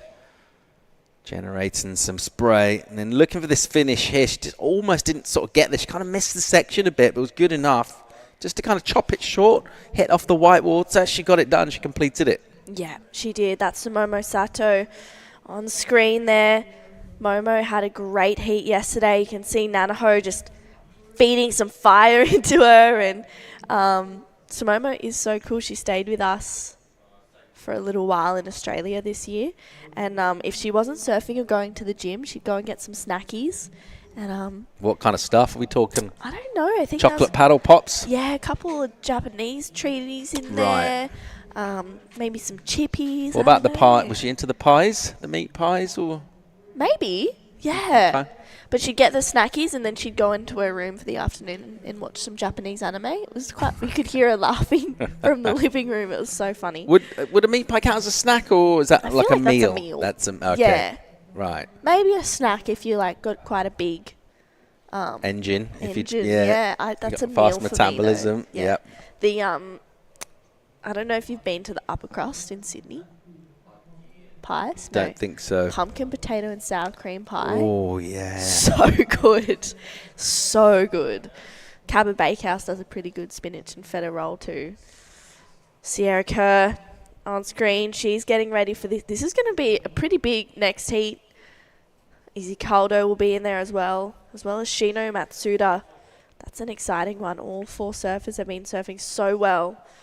And these 4-person heats we're going to have all day. So that next round is a semi-final. That's huge points. And the WSL have just announced that they're going to expand the CT field for the women. Did you see that coming? Did you think that was going to happen? I did not see that coming. 18 to 24, which is huge. And I didn't even hear whispers of it. But maybe I just was too deep in the Kindle. So that's 33.3% bigger. 18 to 24, another 6. Whoa. That's a third more surfers. Yeah. Massive. Quick math there, Paul. Well done. 7 means 7 women from the Challenger Series will qualify for the CT. So just this QS 5000 is the last one on the calendar year on the QS year for right now. Maybe another one will pop up, but it just makes these events so much more important to get to that Challenger Series because there's 2 more spots available, and then the WSL will have 2 WSL event wildcards plus, and I think it's a local or an event wildcard as well. So huge, very exciting. I'm excited. It'll be fun. A few more women in the draw. Paul's nodding his head. He has no words. He's so excited. I'm just checking my maths. Yeah, I'm fine. I'm good. You are? Yeah. Really? Yeah, I was like, what's he thinking? Well, if you just say it quickly with sort of confidence, people would just believe you. But I just believed you. I was just double checking it. I was like, there's no way Paul's got that wrong. How's Someone's a snacky tucking there? into a bit of yum yum. Yeah.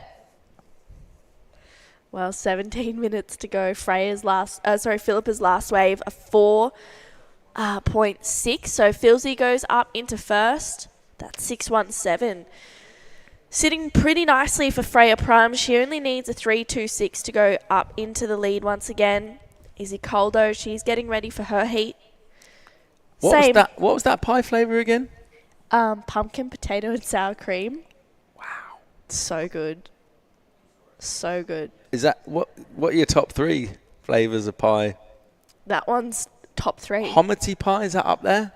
What is that? You don't know that one? No. Okay, I thought that was an Australian thing. What's a homity Well, pie? it's a potato and kind of leek and kind of garlicky thing. It's really good. It's quite heavy. I'm not a leek person. Yeah, they just taste like caramelized onions, mate. Don't overthink it. They're delicious. Now you'd like a homity pie. I'm surprised you haven't had it. No, With a I've little never bit of even cheese. heard of it. Really? Yeah. Okay.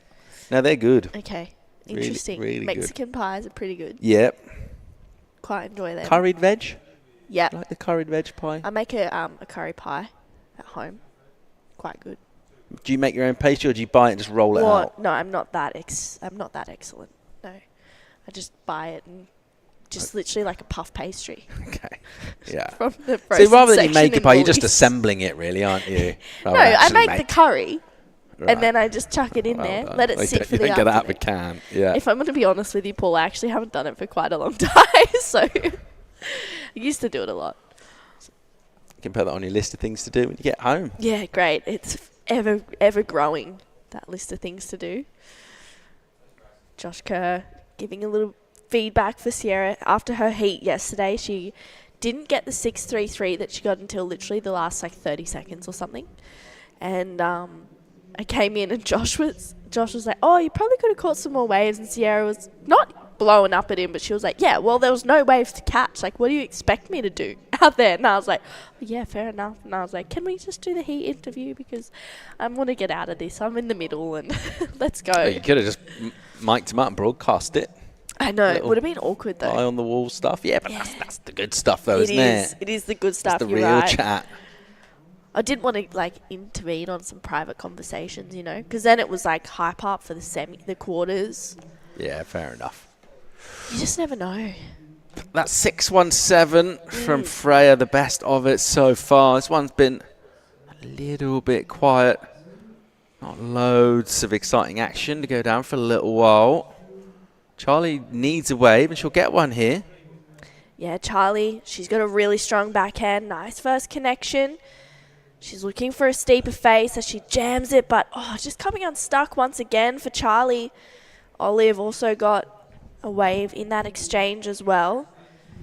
Charlie's been looking really solid, but that was unfortunate to get the incomplete. Olive Hardy, nice first turn. Yeah, similar kind of wave to a previous one, but maybe a little sharper on the initial section. And yeah, Charlie not having a great heat so far. Maybe at that stage kind of realising they shouldn't have loads going, so just overcooking it slightly. It's just incomplete again. Chino getting ready for her heat. She always looks pretty calm herself. Great surfer. It's going to be an exciting matchup, the next one. Game plan in terms of her preparation. Looks very dialed in. And everyone really at this stage, when you through to quarters, I guess you've got to have almost that your mind in two places, really. You're just thinking about, don't overthink where you are. But at the same time, also think, I could win this. Oh, fully. Anyone can win this if you can get the waves and the opportunity. I mean, there's so many great surfers in these quarterfinals. I'm excited to have a 4-woman final as well. But, everyone is well within their rights to be in that top 4. That's a better looking turn for Charlie. Gets a second one in there. She's just tidying it up a little bit right now. Charlie getting second over there at Cloud 9 against Sierra Kerr, who actually took it out. And that's Shino Matsuda. What's she riding? She's got a 5.5. Well, I don't think the judges are going to go wild with a number for that, but much better from her. She needs to kind of forget what's gone down in this heat with the incomplete rides. I don't think she's too rattled by it. She's still got 11.5, and no one's really running away with this one, are they? Numbers are still modest. Surfers in advancing positions. They're still in single figures, so it's all still on here for Charlie Haley, but she needs to catch more waves and needs to obviously finish them off as well. But I think she just needs a little bit of a bigger, more steep wave. Yeah, I agree, Paul. I think those bigger waves means she'll get bigger scores. She could even be in that 6 range that we saw from Freya. Because she is such a great surfer. She's really good on her backhand. She's really good on her forehand. So hopefully we'll be able to see her get one of those sets. But right now she's 4th priority, so she kind of needs to just build a little bit of momentum right now. She needs that 4.42 to go to 2nd place. And Freya, she's having a good look. She's looking to better. A 1.97, gets a second turn in there and the completion. Freya is pretty much always glued to her feet. Glued to her board, sorry. And yeah, she puts in so much work. This was a nice wave. Yeah, really nice rhythm to her surfing as ever. Technique's great. That was a really cool foam climb don't know if it's a massive point scoring manoeuvre, but she's sitting on a 197. Well, that's gone for sure. She'll improve on that. Yeah, absolutely. She might even go to first. She needs 3.26, so we'll see. But Philippa, she's been a little bit quiet. She's just had the 2 waves, a 4.83 and a 4.6. Usually she's kind of paddling around a little bit, catching some waves. She's travelling with Paige Harab and here with one of her friends, Elise Liu, who they convinced to come over here. Elise lives over in Taipei, and she's come over here to support Filsey and Paige, which is pretty cool. And looks like Charlie, she's having a good paddle.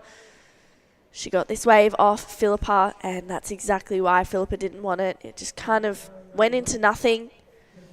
Momo getting ready, waxing the grip pad. What are your thoughts on a grip pad wax, Paul? I mean, yeah, seems to work, right? No? You're putting a face at me. Yeah. Are you leading the witness? You're leading the witness, aren't you, with that question? Yeah. What are your thoughts? And then, sort of shaking your head, nah. I mean, yeah, I back people. I've never done it, but yeah, I probably don't need the sort of level of traction as the very best surfers on the qualifying series do. Does it make it more grippy? It probably does. Makes a bit of a mess, though, doesn't it? Yeah, that's exactly why I don't do it. Mess. Yeah. Bit unsightly. I mean, if I had a white grip pad, maybe different, but... Oh, that's even worse, isn't it? Well, I don't know. Really grubby. Yeah. Yeah, gross. It's more like the black grip pad with the wax on it. You can see the wax on the top. Yeah. OCD kicks in real hard when that happens. I'd have to get a kettle or something to just get it off. Anyway, that last wave of Freya Prime, a 3.46 takes a 3.47 takes Freya into first. Philippa down in second. She needs a 4.82 to go back to first place. And Charlie Haitley looking for a 5.7. And Olive Hardy looking for a 6.16. And Charlie representing Burleigh Board Riders. Up there on the Gold Coast, we've got Liam O'Brien from Burleigh. Hinata Azawa. My brain's just gone blank. A lot of other people there as well, which is super cool. Burleigh's got... Have you surfed Burleigh, Paul? Yeah, I have. Such a good wave. It's great, isn't it? So fun. Quite sort of confronting, though, when you're jumping in. Yeah. The shiny black rocks. Yeah, full on. Ouch. I saw that go wrong a few times. Yeah, we had our big Australian board riders battle there this year for the first time. And we all had to, run in from the beach all the way up Burleigh Hill, tag the next surfer, and then run out over the rocks. It was chaotic. Yeah. Luckily... It's quite a big run around. Yeah, it's quite huge. It's, Did anyone cheat and use, an electric bike or even just a manual bike? No, you're losing points for the team. No one would dare. Oof. And Philippa from Merriweather getting a nice carve in to back up that first turn. It was a good-looking section. She needs a 4.82 to go back into the lead, or anything better than a 4.6 to increase her scoreline. So she'll get back out the back and see what she can do with that last score. We've got just under 7 minutes to go. And Olive Hardy now holding the first priority. I like this wave, Paul. Yeah, bit of a bomb, wasn't it? Really nice first turn from her. She goes quite far down the bottom of the wave, so real patient, and that sets up the bottom turn so she can get nice and steep in the attack. But after, almost like the wave used all of its energy on that opening section, because it just died a death. And just the way that wave first stood up, she had another section like that. She was on her way to a massive score there, but nothing wrong with the surfing that she did.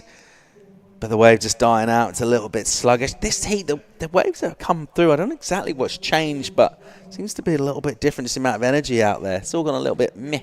Yeah, yesterday we had heats that were really good, and then heats are a little bit slower. So I feel like we'll probably see that again today. That last wave of Philippa, 4.5, so doesn't go into the top two. She has to get back out there, but yeah, it was slow yesterday for some heats, and then it was pretty consistent for others. So I feel like we'll have a similar day. Just goes up and down. You can see Freya Prum just sitting on Charlie there, just trying to psych her out a little bit. Yeah, it's quite intense. They're close together, aren't they? Freya with the lead and with second Pryor. So at the moment, well, it's Olive Hardy with first priority. It's not a mountain to climb, but it's a reasonably steep hill to the tune of 616. That's what she's trying to do and trying to find. We just haven't seen loads of good opportunities in the opening 25 in this. Let's see if the last 5 minutes or so fire up. But yeah, look at 3 of them. Very close quarters there. I've almost just mentioned that last year. Actually, we haven't seen loads of untoward stuff go down with priority or anything like that. Interferences. It's been all pretty above board so far, more or less. Yeah, it's been pretty good. We did have an interference yesterday, which you wouldn't have seen. Yeah, if you weren't there, it doesn't count. Yeah, it doesn't count. But that was actually Amuro Suzuki got an interference. Oh, no. Yeah, so that was pretty What devastating. did she do? Just dropped in on someone who had priority that was already surfing? Well, it was actually at the start of the heat, and it was Amuro and Ellie Lampkin, and they were both paddling for a wave. Ellie was on the inside. It was kind of a clear right. And Ellie went and Amuro went too, and yeah, no bueno. Didn't end well, unfortunately, for Amuro. But Izzy Caldo was actually in that heat, who's in this next one, and she ended up getting through that heat as opposed to Ellie. As well as Nanaho Suzuki. So, yeah, it was a bit of a shame for Amuro.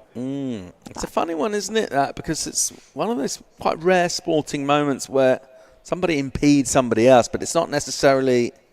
They don't get compensated necessarily. Like, all you can do is penalise the surfer that made the infraction, but you can't kind of like make it up to the person that was the victim, so to speak. So anyone can kind of benefit from that. Yeah.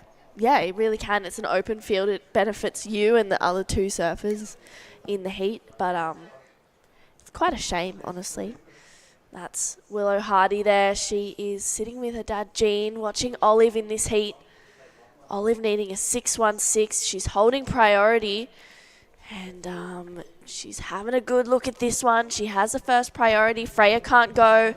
Olive, nice first turn. Driving through a second one. If she can find a steeper section through the inside, she might be on her way to a good score. And tags it to get a finish. So 616 is the requirement for Olive Hardy. I don't know if she'll get there, but she'll definitely chip away at that requirement pool. Yeah, it's important for her to get a wave as well, wasn't it? You know, you're sitting there with Pryor, time's ticking down. You need a number. You've got to go something. So she did well to get herself in position and get that wave. Don't know if we saw the 6, as you said. It's been a sort of similar story on a lot of those left, where the opening section has really been where the kind of energy is, the speed, and most of the surfing as well. Good dynamic first turn. Let's get a look and see exactly what went down. Everyone's interested. Lots of takers. It was Olive's wave. Nice first hit from her, but then it's cutbacks, and it's more lateral stuff from her. So she did well to kind of finish and keep her live hit. Got a little clip on the end. Wasn't a massive section to hit for her, but don't think it's going to be anything like the number she requires. It's a 387. It is an improvement. She'll bring down the total a bit. Under 2 minutes, though.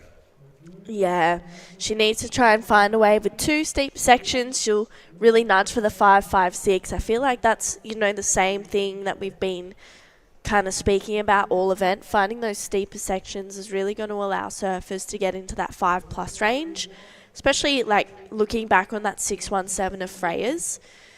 But there's 1:30 to go. Philippa is going to go and sit pretty closely to Charlie, I'd say, and Freya will be just hanging quite close to her, trying to stop her from getting any waves. She needs a 5.7. She's very capable of getting that as well. She's a strong, goofy footer, really strong backhand and forehand attack. But we'll see with the clock counting down. 30-minute heats all day today. And it's going to be about 9 hours of surfing or so. 9 hours of great entertainment, True. Yeah. With champions crowned at the end. Last event of the year, the calendar year, not necessarily the season. Yep. Really important moment to get a big result. What have we got? Final 45 seconds. Yeah, no takers there. Olive realising it's a little bit of a smaller one. And 30 seconds. Olive, she's trying to scratch onto one a little bit wider, but I don't know if any of these are going to offer the 5.56 she's looking for. And Charlie Haitley, she needs a 5-7. And unfortunately just slipping back to 4th priority. So she has made it a little bit harder for herself. And it looks like it could just be, okay, we've got a paddle here. Freya goes right. She's a very good hassler. And she is looking at better 3-4-7. She won't do that. It's more of just a victory lap for Frey. And looks like it'll be Freya Prum and Philippa Anderson, the veterans of this event. Oh, the rock. Wow, that was really close. You can see that she's like, I missed that one. Don't go anywhere, though. We'll be right back for quarterfinal number 3 right after this quick break.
Welcome back to the Taiwan Open of Surfing. A very happy Freya Prum on screen there.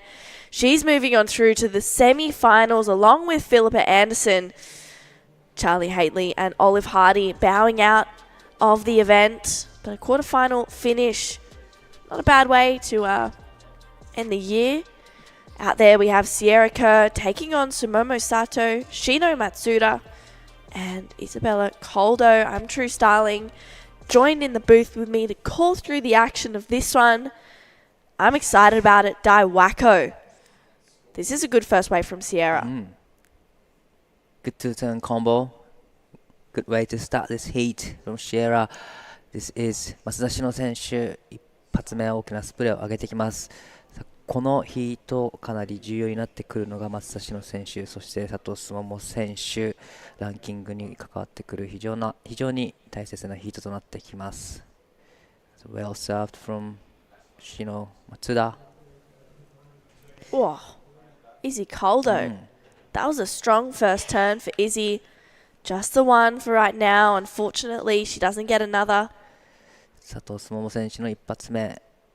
カービングターン、そしてインサイドのセクション、ここでフィニッシュをしっかりと決めて前に出てきましたが、こけてしまいましたね。Well, that was really unfortunate for Sumomo. That was sad. She had that. Really. Not hap, Momo. Not hap. No, I'm kidding. Well, first waves for Sierra Kerr, a 3.5. Backs it up with a 0.67. Shino Matsuda's first wave, a 3.13. First wave of Izzy Coldo, just a 3 for that one turn. And Sumomo Sato, a 1.73. This is that last wave of Sierra Kerr. Really like the first snap and just second, gets third. That one comes in 5-on-7. Well, so Sierra is building up all the points every time she took off.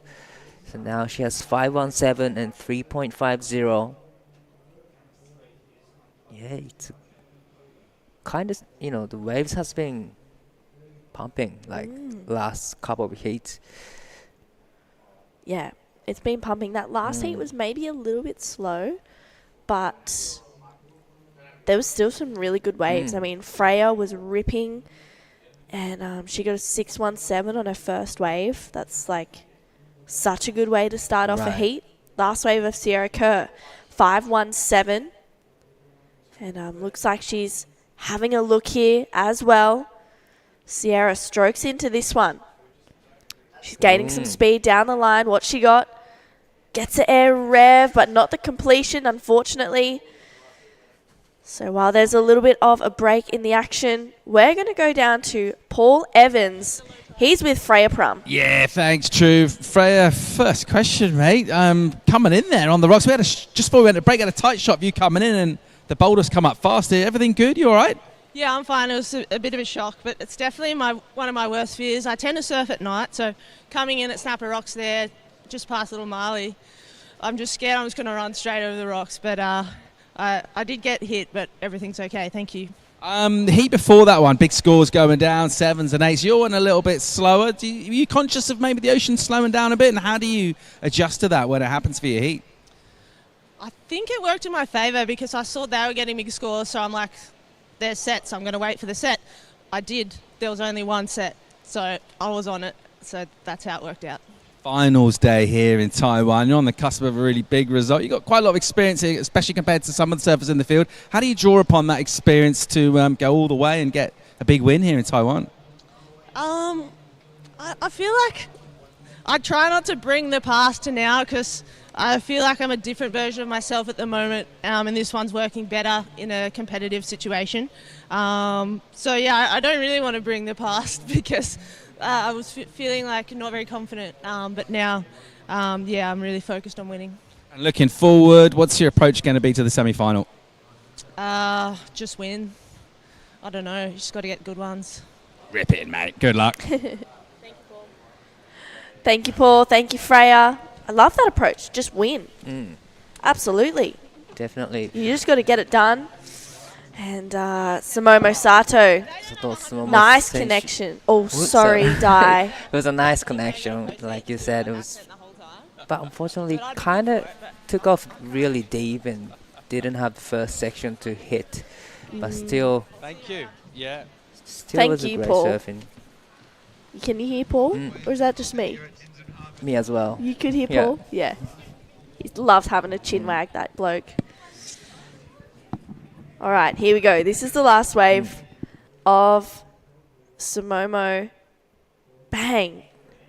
She is driving so well off her rail into her backside snaps. It's so good to see, Dai. She had a great heat yesterday. She did. And this is very important heat for Sumomo as well because she's sitting 6th at the moment in ranking, Asia ranking, around 6th. And she really needs a good result here to qualify CS Tour next year. So definitely it's a very important heat as well as Shino. Here is Isabella having a look at this one, up and riding. Ooh. Just unfortunately pushing it away a little bit too hard for Isabella Coldo from the Sunshine Coast. She'll have to get back out there. And, yeah, just regroup a little bit. But that 517 is the best wave of this heat so far from Sierra Kerr. And she knows. She's been a little bit quiet since that first wave died. Right. There's not much sets coming through, so probably she's just waiting for those sets that Freya got last heat. Probably waiting for the bigger ones. Yeah, her front side attack is just on point, so probably waiting for the big left to get good scores. But Sierra Kerr has first priority. Shino is now with second priority, but she is putting something out there. Yeah, Shino. She's seen something. Is she going to be in position? Unfortunately, not for this one. Doesn't like the look of it. Sumomo does, though. Sumomo on her backhand. Oh. It was just quick in and out. She know how to look at it, but didn't like the look of it. 20 minutes and 25 seconds remaining.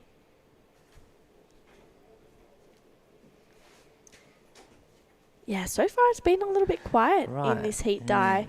The one before, the heat that's just finished before quarterfinal number 2 was a little bit slow, but had a pretty exciting start. The one before it had some huge scores. Right, like I was out there and watching. It was so many lines coming to the lineup, and it got bigger, way bigger than this morning. The left looking super firing, and I thought, probably New Swell just hitting this Jinzun Harbor. But looks like, Ocean has been really quiet the last 2 heats. Hopefully more to come. Yeah, it'll start to come back to life once we nudge closer to those semi-finals. And of course, we are going to be running out finals day today due to this typhoon that's kind of hanging around. We don't really know if it's going to come and get us or not. So we're running out today just to make sure that we don't put anyone in any in harm's way, really. And we have the ability to run it out today, which is great. And it was even better to wake up this morning with fun waves. True. Did you surf this morning? Nah. No. Grom energy is gone. What's happening? Not having enough dumplings, Di. Maybe, I didn't have any dumplings for the last 2 days, so. Well, that's what's going on. Well, we still got 3 more days. Yeah. So. 3 more days, yeah. Mixed feelings about it. I love being here in Taiwan. Taiwan. You love to go back, huh? Yeah. Home. Excited to go home. Excited to go home, but but surf is so much fun here. Probably I'll be surfing after this comp today, maybe, if there's time. There'll be time. Always time for a paddle. Well, 18 minutes to go. Sierra Kerr out in front with a 5.17 and a 3.5. Izzy Coldo looking for a 5.67 to go to first. Sierra, what she got? Goes to the air once again, gets the completion. Driving through a hard calf, but comes unstuck. Right, that was a beautiful air, like kind of similar approach to the air she had yesterday. It was a great attempt, but here is Isabella up and riding, looking for wave to better 1.77. Nice first calf. Oh, pushing so hard, throwing a lot of sprays, and it was definitely, it will be the good backup score. Yeah, for sure. This is that air. Gets a grab and a completion. Unfortunately comes unstuck on the calf for Sierra Kerr. I like this way from Izzy. Hard driving calf to start that one off. And she spots this section and she jams it to get a finish. So that was a well-surfed wave. Shino Matsuda finishing one off there as well. So we'll see what that wave for Shino looks like. 松田詩野選手、バックサイドにテイクオフしていきます。しっかり縦のアプローチ、これは綺麗に決めてきました。Only one maneuver, but it was a solid single maneuver from Shino Matsuda. Needing only 1.64 to go into second. Yeah, not a big score. I'd say she'd get that, but we do have this score for Izzy to lock in, so we'll see where that goes. For Izzy Coldo, Sierra Kerr, and also Shino Matsuda scores to lock in. That leaves Sumomo Sato out there with first priority. Izzy up and into this one. Nice opening calf to start. Racing down the line. Wow. Pretty much a carbon copy of that last wave. Definitely similar approach. Well, pretty much exact same approach to the previous wave, but I think this one a bit better than the last one because everything was clean and smooth. Really love this layback turn. Yeah. 佐藤すもも選手、バックサイドの方にテイクオフしています。大きなカービングターン、そしてもう一発スナップを入れてきます。3発、ここインサイドつなげていくか。ここはキックアウトです。残り時間15分30秒。That was a good wave for Sumomo. Right, that was great surfing from Sumomo as well. It was a bigger size wave and it gets the first section, nice curve, and gets the second section again, and third, and kicks out now. But it was great combination from Sumomo. Yeah, I quite liked it. We got scores in for that last wave of Sierra Kerr. It's a 5-2-7. Izzy Koldo still has waves to lock in, as well as last of Shino, Matsuda, and Sumomo Sato with just under 15 minutes to go. And here we go. Live action. Wow. Nice driving carve for Sierra Kerr. Finding a second connection. Sierra just playing with this wave all the way through to the inside. Gets 2 snaps to finish as well. So good hard carve to start that one off, Dai. Really love the first carve. Nice drivey carve. This is Shino 松田篠選手、大きなカービングを見せてくる。そしてここはスラッシュターンを入れてきます。そしてカットバックでインサイドまでつなげていきます。ここからインサイドつながっていくと得点が伸びますが、ここはキックアウト。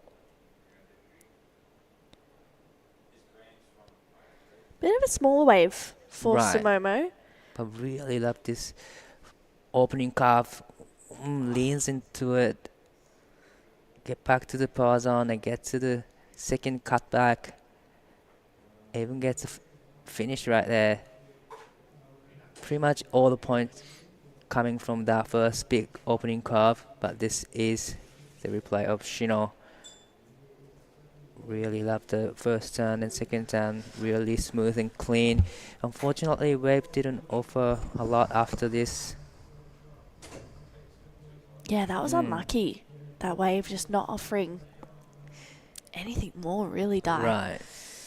And quite a few scores to lock in. 2 scores for Izzy, a few for Sumomo and for Shino, and another score to lock in for Sierra Kerr. This is that last wave of Izzy Koldo. Nice first snap.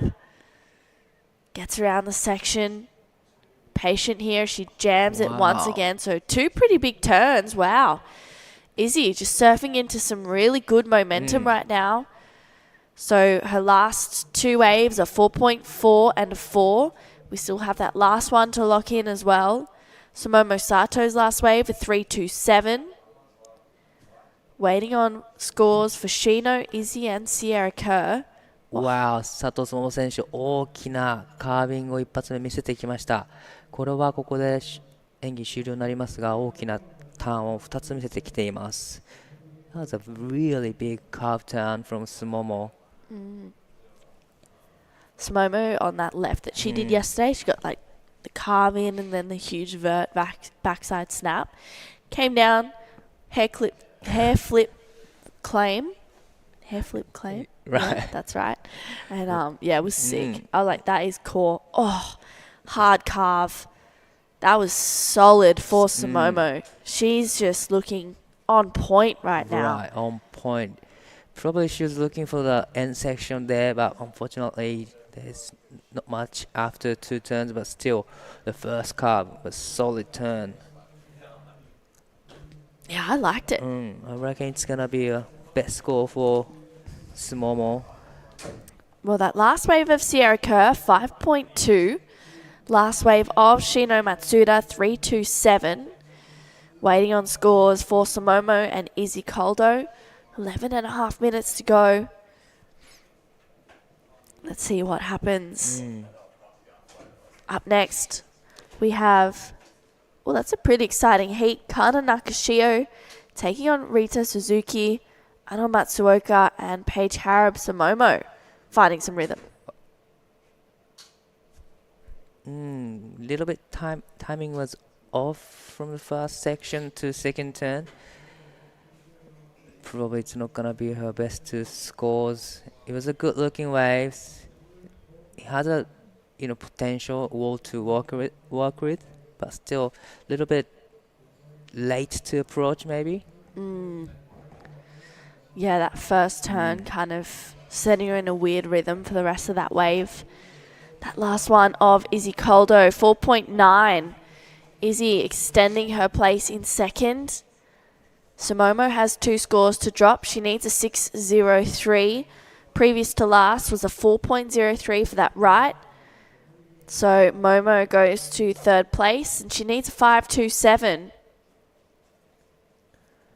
That was Izzy Coldo coming unstuck with 10 minutes to go. What heat are you most excited for today, Dai? Any heat in particular? Not a particular, but all the heat the Japanese surfers in, probably I'll be super excited to see, and I'm hoping everyone's get through. Yeah. It just doesn't matter if it's Japanese people, Australian, Indonesian, but particularly, I'm Japanese, so I'm excited to see what Japanese surfers can do in this QS 5000. So yeah. Super exciting. And this next heat there'll be 3 Japanese surfers, but Izzy Coldo up and riding, looking to better a 4.4. Nice first turn. Gets a second backside carve in and she kicks out. So just the 2 turns for Izzy, but yeah, she's just surfing into a really good rhythm and flow right now. Definitely getting those really great shape waves right now for Isabella. The 490, that was a really good wave too. But now Sumomo needing 527, Shino needing 603. It's kind of big score for this condition, but still there's 8 minutes and 50 seconds remaining. Here is 佐藤Sumomo選手。この波で 5.27 が必要になります。縦へのアプローチからカービングターン。そしてここでもう一度スラッシュを入れていきます。3発のターンを終えてキックアウトをし、残り時間8分30秒。必要なスコア 5.27。松田詩野選手は 6.08 が必要です。Yeah, this is that left of Izzy Coldo. It was a 3.07. Does not go into the top 2. She has a 4.9 and a 4.4. And this last one of Sumomo. Nice first connection. She's looking for a 5.27. I don't know if it'll be that, but she gets a bit of good surfing done on that wave. Here's Shino Matsuda. Gets to finish. Probably something have been done in the first bit of the wave. 松田詩野選手、この波6点台の点数が必要ですが、大きなスプレーを上げてくる。スラッシュターンからカービングターン。そしてここもスラッシュを入れて、この波が終わります。Well, she gets 2 major turns in, but the wave really isn't that steep, so not too sure it's gonna be a 6.03. But she only got 3.27 and 3.13, so she probably wants to better the 3.27. Yeah, gets a 3.93 on her last wave. It's not been the surfing that's letting her down, it's the wave size. Sierra Kerr doing what she does, gets the rotation. Wow. And claims it. It was a great air reverse from Sierra Kerr. She got the straight air for 5.27, and now she gets air reverse rotation in it. It can be a bit of the score. Yeah, I reckon. I think that a heat that I'm really excited for. Oh, yeah, right. I'm a bit biased. Heat 4 of the men's quarterfinals. Oscar Berry, Dane Henry, Kais King, and Pajar. That is a good matchup, but... Whoa. The hair... There's his... yes. Hair flip claim? Yep. The hair flip claim. That is just... Sumomo Sato wrapped up in a present that was sick. Well, needing 5.27, we only saw the last of it. If there's one turn before the end section, it could be a 5.27, but we're not sure yet. I really liked it. I thought that was a strong turn. She got the little at the end. This is a drone footage of that last wave off Sierra Kerr. Gets the rotation. Pretty solid. Oh, she gets a turn in before the end section. This is the one you liked and I liked and did a hair flip claim. Yeah. Oh, that was great. It's going to be close to the requirement. But yeah, I think that heat you picked, it's going to be a great matchup. It's going to be exciting. It's huge. It's huge. Like, Pajar was absolutely ripping in his round of 32. Definitely. Oz Berry was going berserk. Kais and Dane, they had some great heats, but I don't know if Dane was like really opening up yet. Feel like he has more to give. Oh, yay, I'm excited. It's going to be fun, but we still got scores. Good looking numbers to lock in for Sierra Kerr. Wow. It's a good looking scores coming in for Sierra 7.0. It's a huge number for Sierra for one single maneuver, air reverse. Yeah, that was huge. Sierra looking solid with 4.5 minutes to go. She's got a 12.27 combination right now. Wondering if she'll be able to choose dinner tonight. At this stage she will, but here we go. Sierra in and out of that one. It's this last wave of Somomos that I'm interested in. Oh, Shino. Yes, right out of it. So we only saw the end of it. Is there any turns before it? She needs 5.37. We're still waiting for the last of Sumomo, needing 5.27. Ooh. 4.93 for the last of Sumomo. Not enough. Still needing 4.37. It was close. Right. 松田詩野選手、これは1発目、2発目、そして2発目はレイバックターンになって前に出てきました。必要なスコア 5.37。Sierra Kerr just in and out of that one. And that was a good wave from Shino. Scores to lock in. Last of Sumomo, a 4.93. So close, but not quite it. Right. She now needs a 4.37. The good thing is she's now having a fast priority. Whoa. Just under 3 minutes remaining. So it's a good chance that she's going to get the best waves if there's going to be another set. But looking like... And we're still waiting for the last of Shino Matsuda. Few scores locked in. 3.67. Not enough for requirement. Still needing 5.37 with 2 minutes and 30 seconds remaining. Wow. Shino not able to break the 3-point range. She's done some great surfing, but yeah, like I said earlier, it's just the wave selection. Right. Letting her down. And that's got to hurt for Shino. Definitely. But looks like a movement out there. No takers on this one. 2 minutes remaining. Still Isabella is holding on to the second place. Try to sit close to Sumomo, put in some pressures. Sumomo is having a look at this one.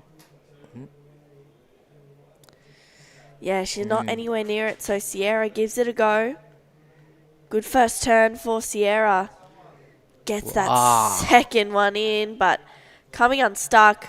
Sumomo Sato paddles with priority for this wave. She needs a 4.37.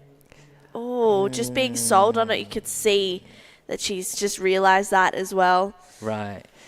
I don't think one time we'll do the fours today.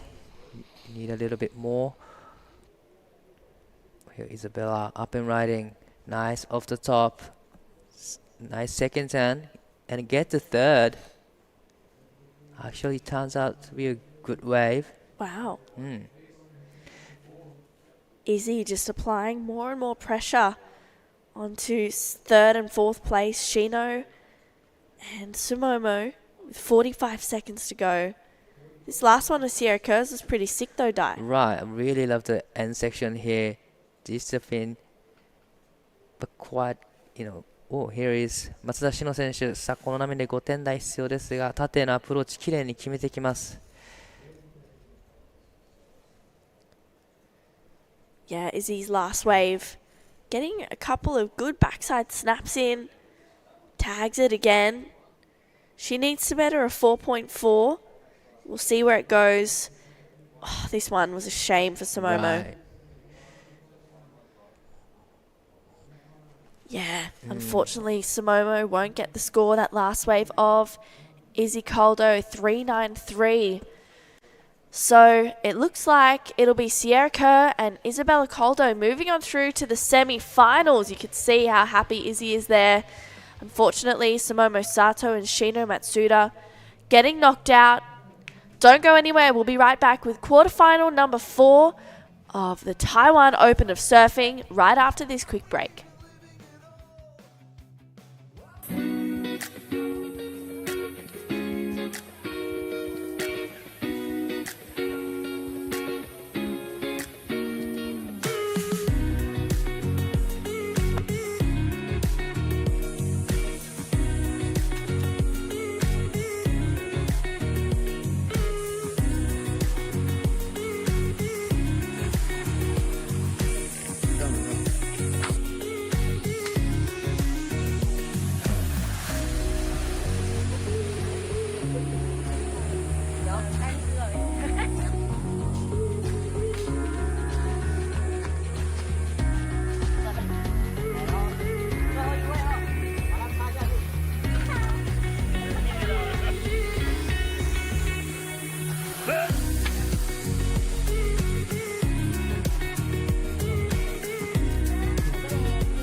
Welcome back, everyone. This is Taiwan Open of Surfing finals day, women's quarterfinal, heat number 4. We have Kana Nakashio, Rita Suzuki, Ano Matsuoka, and Paige Herb from New Zealand. So 3 Japanese surfers taking on 1 New Zealand surfers. I'm here in the booth with Vaughn.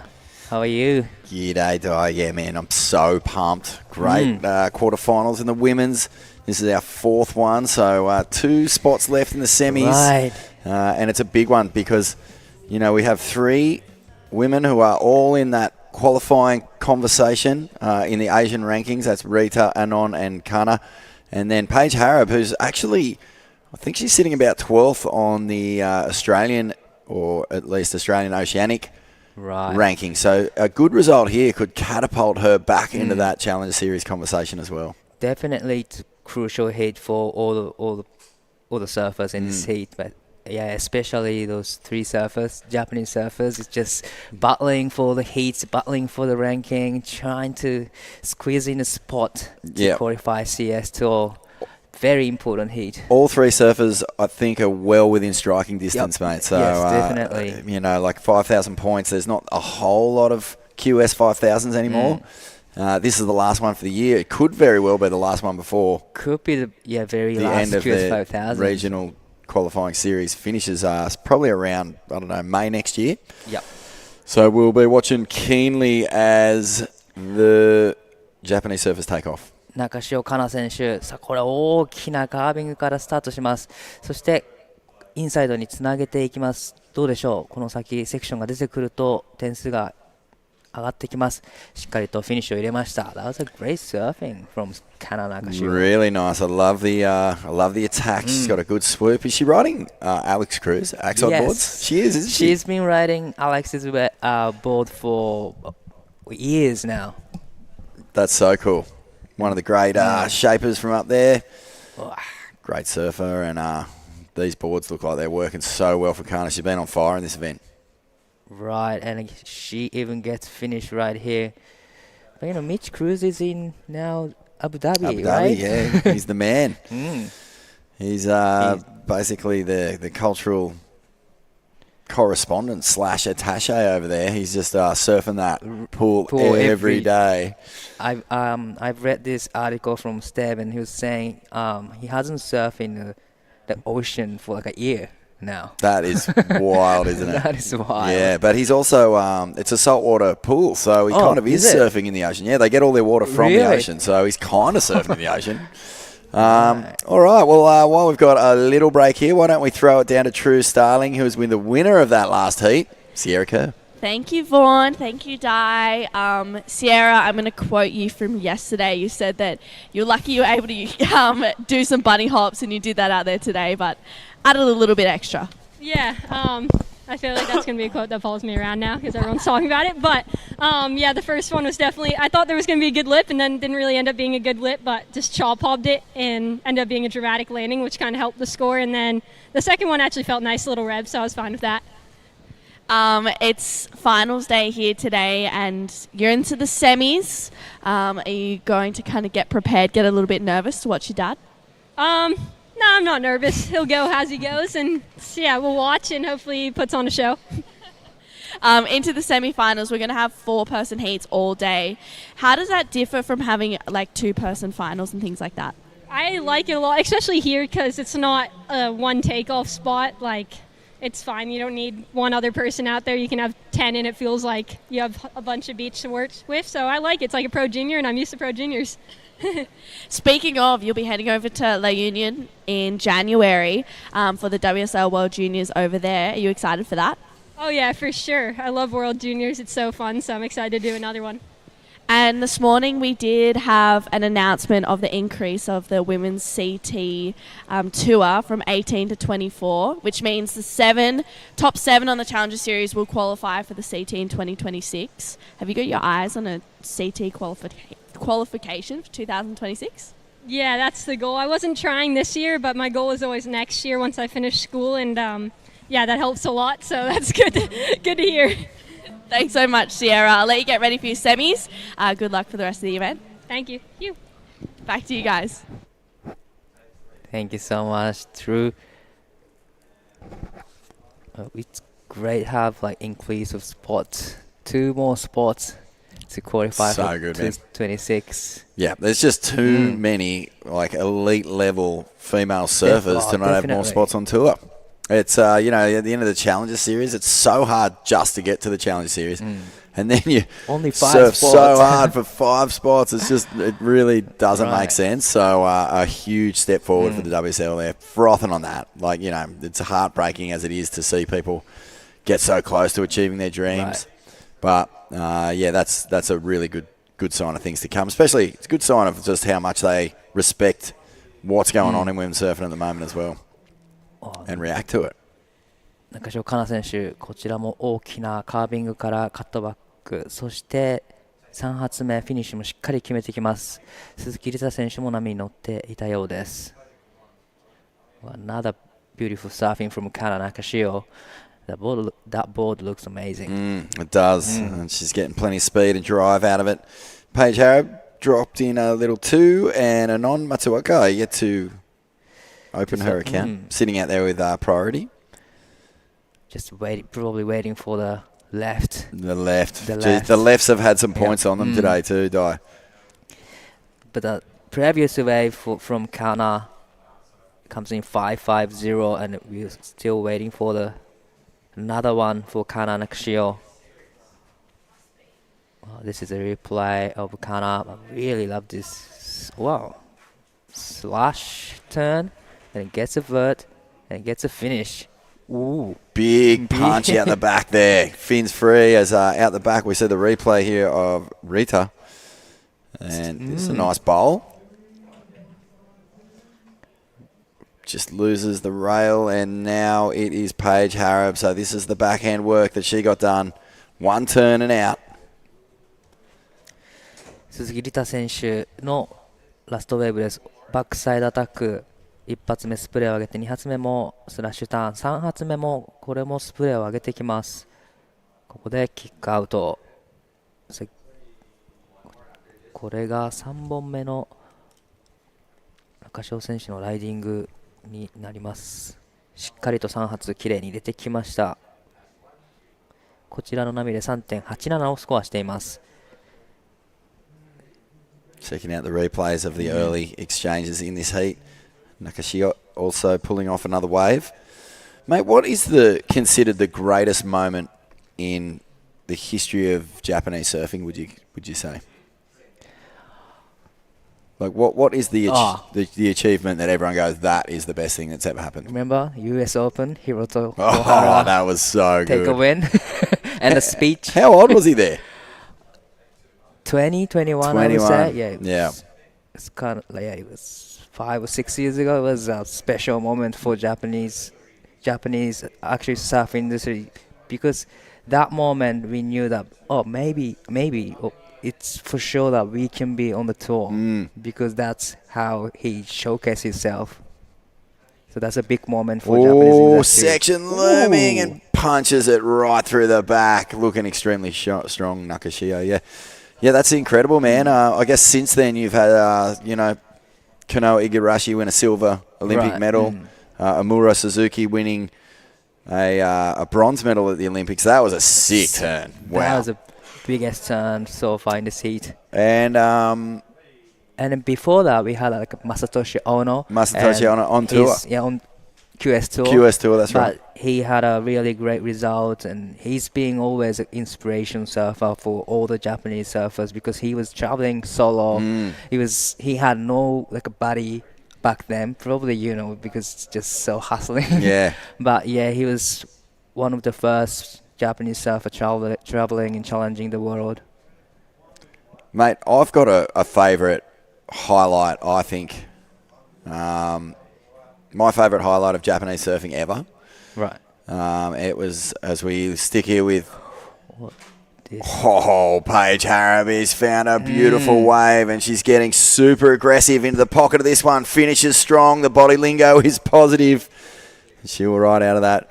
But it was that wave of the winter at Pipeline. Kaito Matsuoka. Definitely. Oh, my Lord. That was the heaviest thing I've ever seen in my life. And, we know that Takeda Wakita has had incredible, psychotic waves at Pipeline. As look at this. Beautiful hook. Finds the rhythm Paige and smashes it again. And, he's got a piece of the reef named after him. His daughter is surfing in this event. Absolute icon and legend. But that wave was out of this world. I think only a handful of surfers on Earth have ever even experienced anything like that.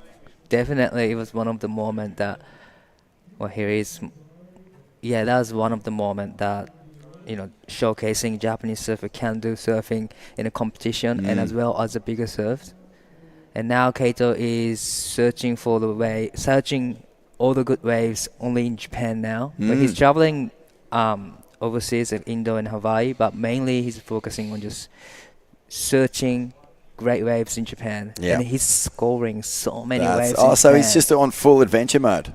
Full on adventure mode. So you gotta check out his Instagram. He's has so many nearly footage. I'm going to jump that for sure. That sounds amazing. As we see Matsuoka, well, she's let priority go, and might be a good thing because she was sitting out there for quite a long time.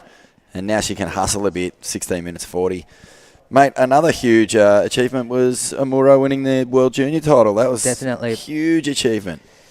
It was about 2 or 3 years ago here, actually, Jinzun Harbor. Yeah. It was a big win for women's side of Japan. Wow, that was amazing. That was so cool, man. Yeah, it's funny, you put these achievements side by side and you can really see that, men's and women's are both turning the dial for Japanese surfing. Amuro won QS that we were commentating, the South Korean wave pool last year. She won that, didn't she? Yeah. She I did? think so. Yeah. QS 3000. That's right, 3,000, sorry. And, that was cool too. Good to see her. She was on tour for just a quick second. Right. Love to see her get back.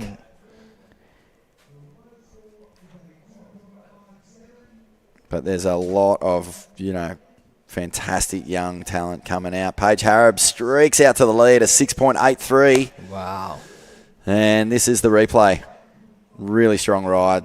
That turn just set her up into the perfect spot. Annihilates that section, gets the combination, and then this gets the finish right just there. to make sure there was no doubt in the judge's mind that it was going to go into a good space, and it did, a 6.83. It was a great surf in. It was a great wave, actually. It was a bigger size, and it got more wall to it.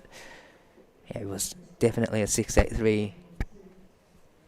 Straight into the first place now. Probably she wants to get rid of the 2.57 now. But we still have 15 minutes remaining on the clock. There's plenty of time now. Battling between Japanese surfers for the second place. Looks like we are still waiting for the last Kana Nakashio, one single maneuver.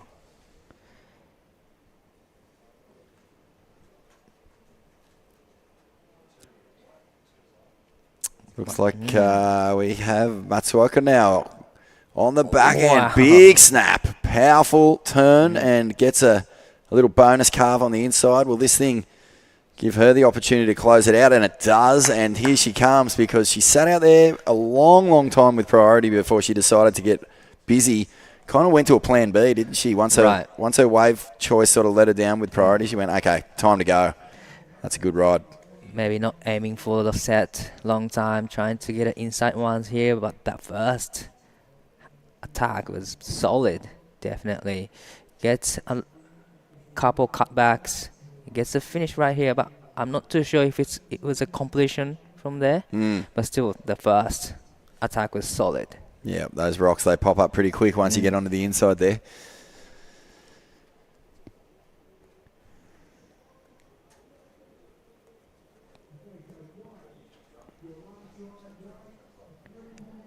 So really smooth conditions down here today for finals. We've had all sorts of different conditions. One day we had the most insane windy day, which is not uncommon here. A lot of the swells are generated by wind. But, mate, it feels like you guys are having a bumper typhoon season. Like, I mean, sometimes they come with the danger and destruction, but sometimes they come with just plenty of swell. It's almost like a bit of a cyclone season at home in Australia. Off the northern tropics, we get like quite a few of those storm cells, and the good news, the silver lining to them, is that they do generate some pretty epic waves. So how's it been in Japan, do you know? Yeah, we're getting actually swells, exact same typhoon that we are having right now, but because it's at the end of the season for the typhoon, we don't really get this many of the typhoons this season, so we're so lucky to have this swell. Yeah, there's a couple of, there's not just one coming in, there's another one on the back of it. So it's like a traffic jam is going on from the typhoons. Time. 3 typhoons, just same area. It's funny, people used to ask me when I'd come up to Taiwan, like, oh, what do you get, just typhoon swells up there? And I thought, yeah, maybe, I don't know. So I came up here for the first time, and it was just these cool little wind swells, really. And, like, they're not little. Like, they can kind of get up to 3 to 5 foot, and if the wind blows sort of strong enough for a day or two, it picks up so quickly. And here goes Paige Harab, just a look. But, yeah, like every time we've come here, down the beach, slicing, Nakashio. Yeah, man, but every time we come here, we're surfing. We're never not surfing. We've pretty much surfed every day last year, too. We had a great condition last year's QS 5000 as well. And this year, so far, it's been pumping. Yeah. Yeah, it's been a lot of fun. And it's not just the setup here. Jinzun Harbor is just one wave of many. It's kind of the go-to because there's just multiple peaks. Right. Lots of opportunities. That was a sick wave. 2 big hacks 中潮かな選手、2発大きなターンを入れてきました。この波で 3.87 以上出すと、その差を広げていきます。1位になるためには 3.91 が必要。残り時間11分15秒です。That was a huge first down from Kana Nakashio, straight into the big calves. Wow, that was a great combination from Kana. Needing 391 to go into the first. Here's 鈴木梨太選手、この波で 6.24 が必要。さあ、大きなスプレーを上げてきます。しっかりボトムターンをして、これもまたいいところに当ててきました。3発スプレーを上げています。これは波がどんどん続いていくようです。Busy yeah. wave. Suzuki, so strong. Looking for a place in the semi-finals. Only 2 spots remaining. Right. 2 of these women are going to take it, and that first turn was really nice. Generates power as she drives through the maneuver. And that's just rapid-fire stuff.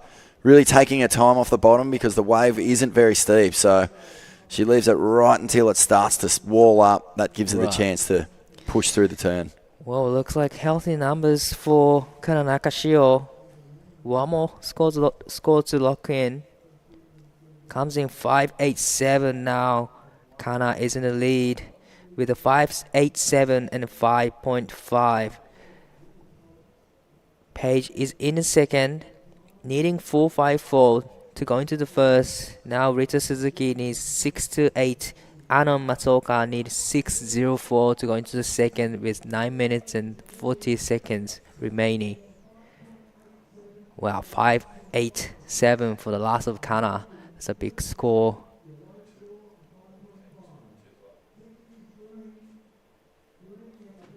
Nakashio Kana 選手、最後の波で 5.87 をマークし、第1位のポジションへ。鈴木梨太選手 5.41、そして松岡アノン選手は 6.04 が必要。残り時間9分10秒になるところ。This event has been dominated by Japanese women since, forever. It's just, it's an event that they love to come down to. There's so much support up on the surfers deck. Lots of noise. The crew rolls deep. Lots of noise. There's an Indonesian crew gathering up together, Australian crew and Japanese crew. So there's so many people just watching and cheering, support each other. It's a good vibe there. It's good energy. It's a really good vibe, yeah. And it's quite a small little deck. Right. So all the teams, they're all close together. They're huddled up together. They're having a good time. They're kind of ribbing each other at times, and then at other times they're cheering on fellow compatriots. So, yeah, it's really cool, man. And it's one of the best things. It's like on finals day, the beach starts to fill up. The photographers come down. Usually there's a bunch of school kids who get a arvo off to come and watch the finals. That's nice. Yeah, so there's a real atmosphere about it. And a good setup. You know, there's snacks for athletes, drinks, the board lugs. It's a cool area. Yeah, there's a dig repair. There's about, 50 dogs just running around. One of them had a go at me the other day. Oh, really? Yeah, I was just walking along and it just started growling at me and barking, and then it started running after me. I had to run. I haven't run away from anything since I was about, I can't even remember the last time. Paige Harrah flying down the line, attack mode, looking to ditch a 2.57. It's only one turn, but she's done it. That was a very serious maneuver. So definitely she's done it. 4.54 to go into the first. It was a really big single maneuver. I think she's the last Kiwi in the event. So we saw Billy Stairman knocked out earlier on. And he'll be down here. As long as Paige is in the draw, he'll be supporting. Caleb Cutmore was in the draw as well earlier. There's a couple of other surfers from New Zealand. But look at this. Paige just lines this section up and times it beautifully. You will not see a closeout hit more perfectly timed than that. Up and over with speed. Rides out. Completion absolute. So the last of Paige comes in 3.83. Not enough to go into the first, but did extend her lead. So now Rita Suzuki needs 6.67 and Anon Matsuoka needing 7.29. Solid scores. Solid scores. You gotta do pretty much 3 solid turns or 2 big turns to get those scores with a 6 minutes and 20 seconds. But looks like a few waves rolling through into the lineup. So Anon has first priority, so she gets to choose.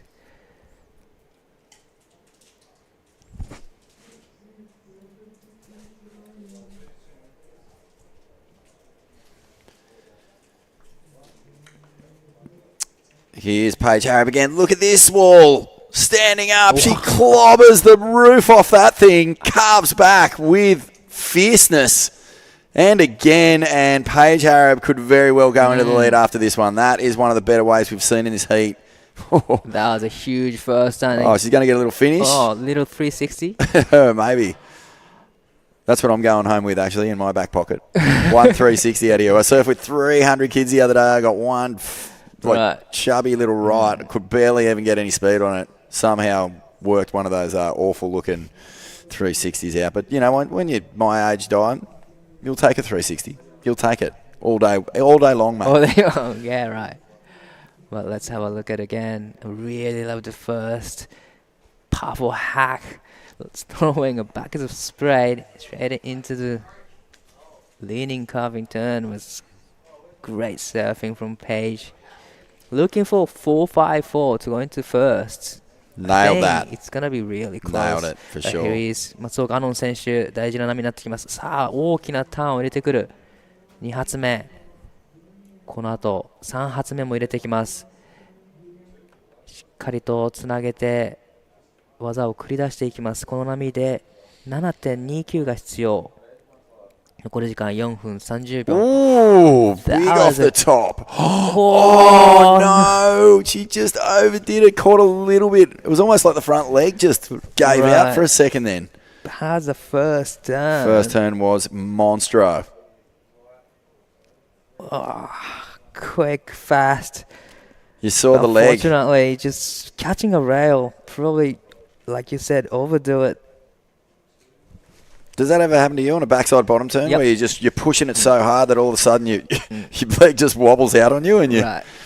Especially you got the first section really great. You get too excited about the second section and just pushing too much.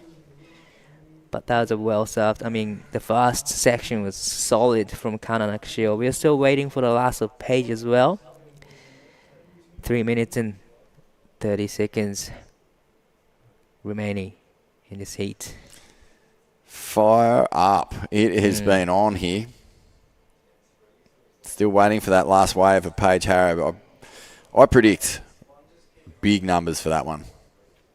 Yeah, the wave was so well put together. The first turn was just, you know, I think when a surfer comes off the bottom that hard and just goes completely at the lip with full commitment like that. It was a fully... Yeah, and we just haven't really seen many waves offer that sort of canvas. Right. So Paige did not let that opportunity slip. What's that saying? Who used to say it's clobbering time?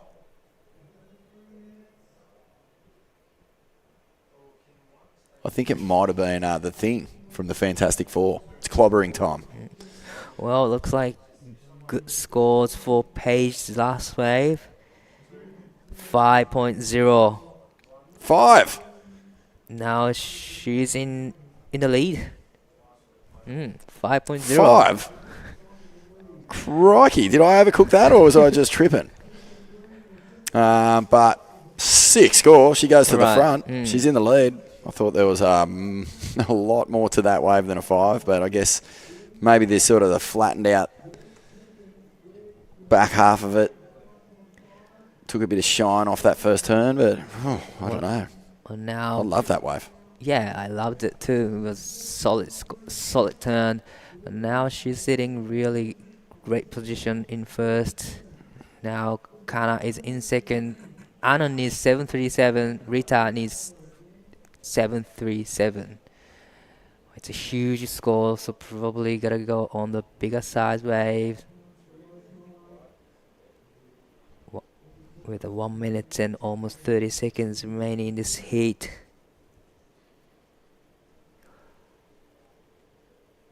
Just trying to get my head around what I was looking at, I guess.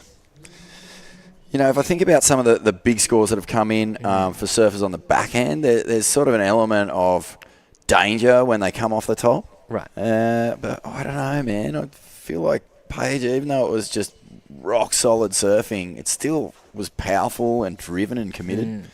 Anyway, 5. Can't complain. As long as the decision at the end of the day is right, that's all we have to worry about. And she's going to come in with a minute to go. Feeling very confident, feeling safe. It's not often you'll see surfers come in even with 30 seconds on the clock. So with the 1 minute, yeah. Yeah, she's definitely thinking job done here on the DHDs. They have been looking sparky today.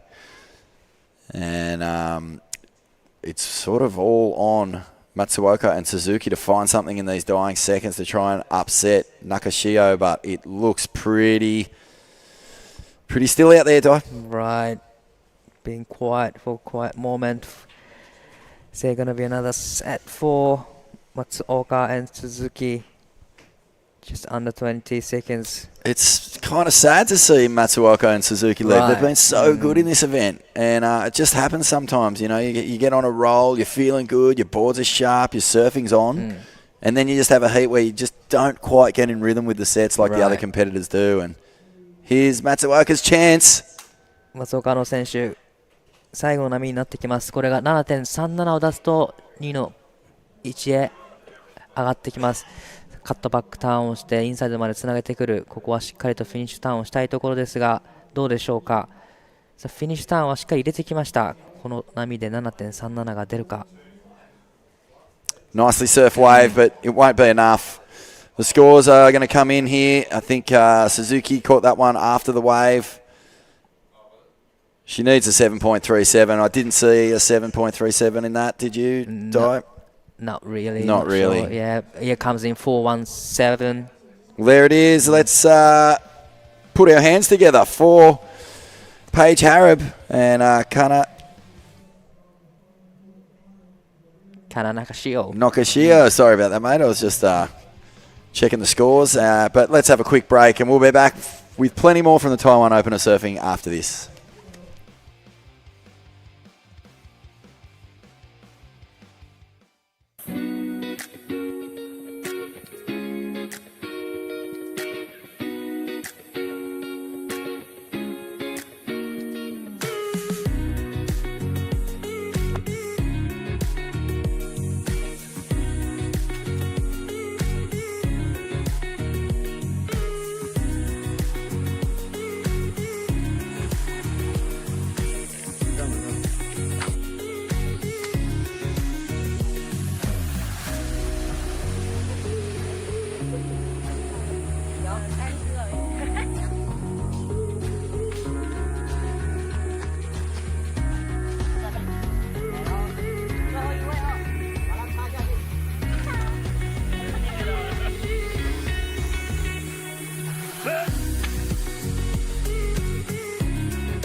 There they are, the markets, the food. It's a big part of the Taiwanese experience. We've been eating dumplings like it's going out of style. I'm thinking of changing my name to Vaughn Dumpling, and I'm here with Paul Dumpling.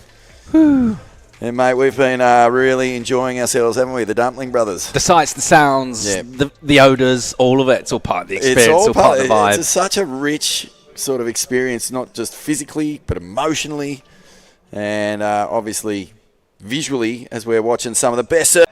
And a nice vert stab to finish as well. He's good. It's Joe Azuchi.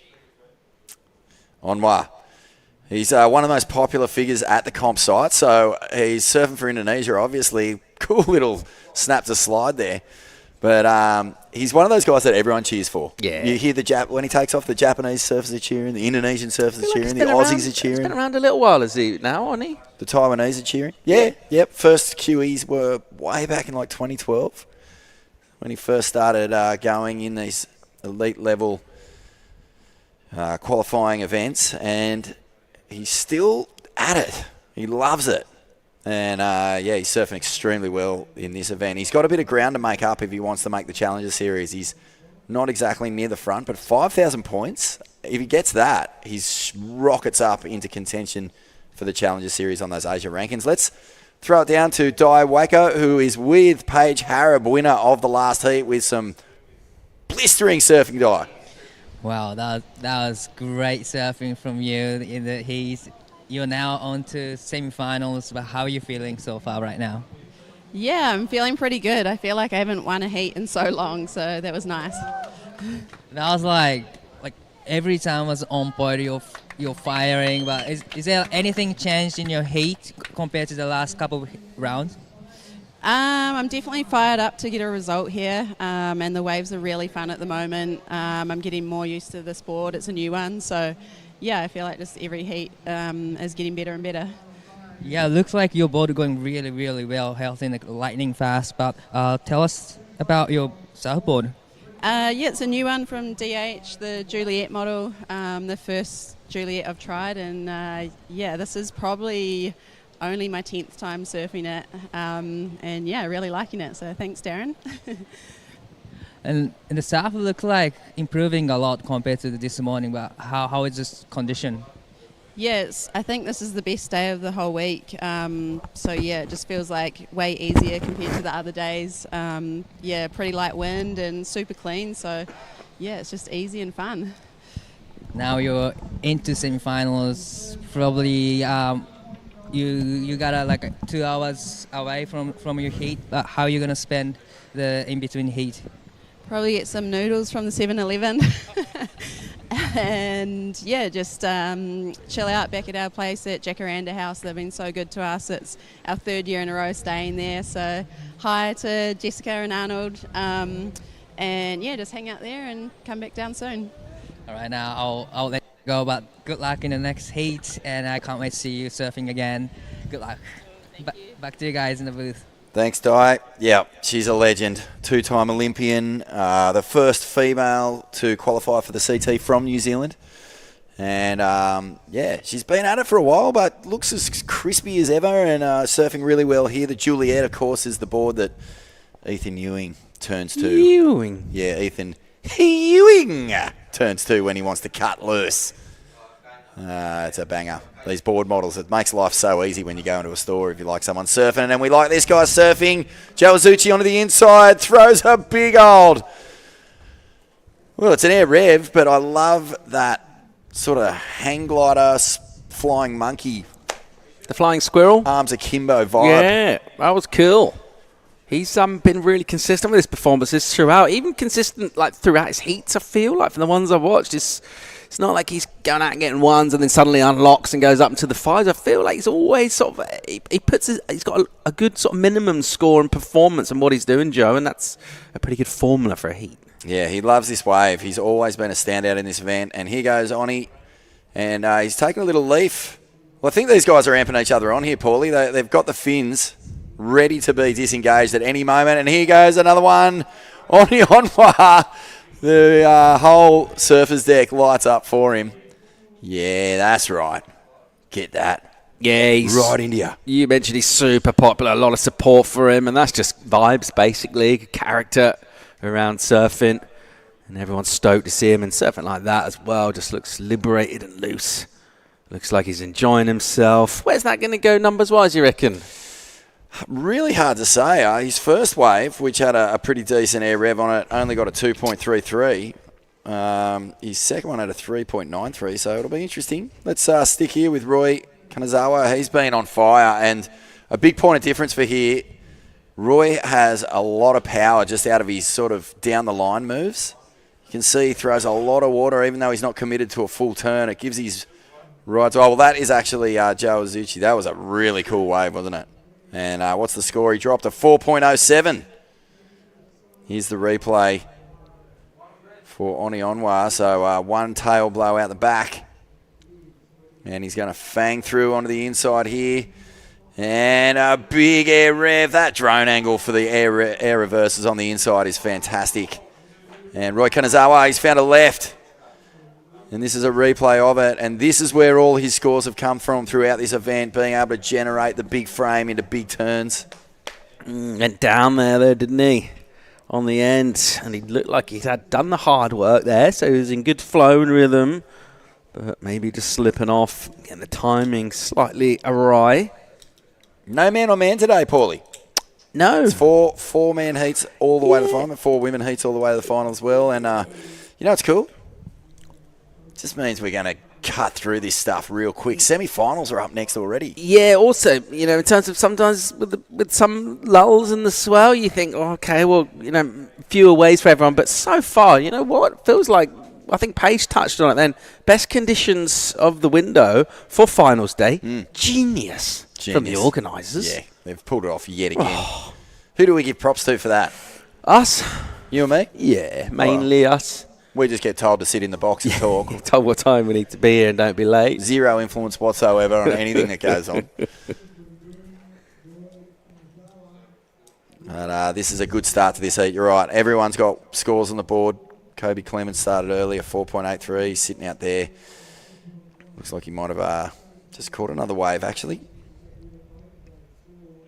Yeah, his approach has been pretty deadly throughout this one, hasn't he? To coin a phrase. Kobe, he's been laying into it hard, gets really low to the board, and just absolutely leathers it. So aggressive surfing, but at the same time smooth and polished. It's served him well so far. He's through to quarters. He's on the cusp of a big result here.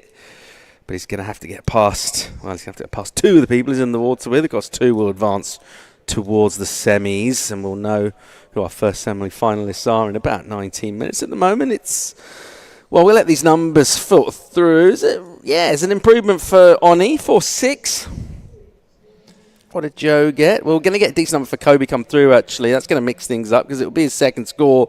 Straight back to first. Gets a 6.17 Vaughan. 6 score. Well done to Kobe Clements, 6.17. And you're definitely banking 6s today, as you have been all throughout the event. Backup score of 4.83 is the one he'll be looking to get rid of. Oni Onwa, he gets rewards for high-risk explosive surfing. A couple of big air revs. And Joe Azuchi, 4.07.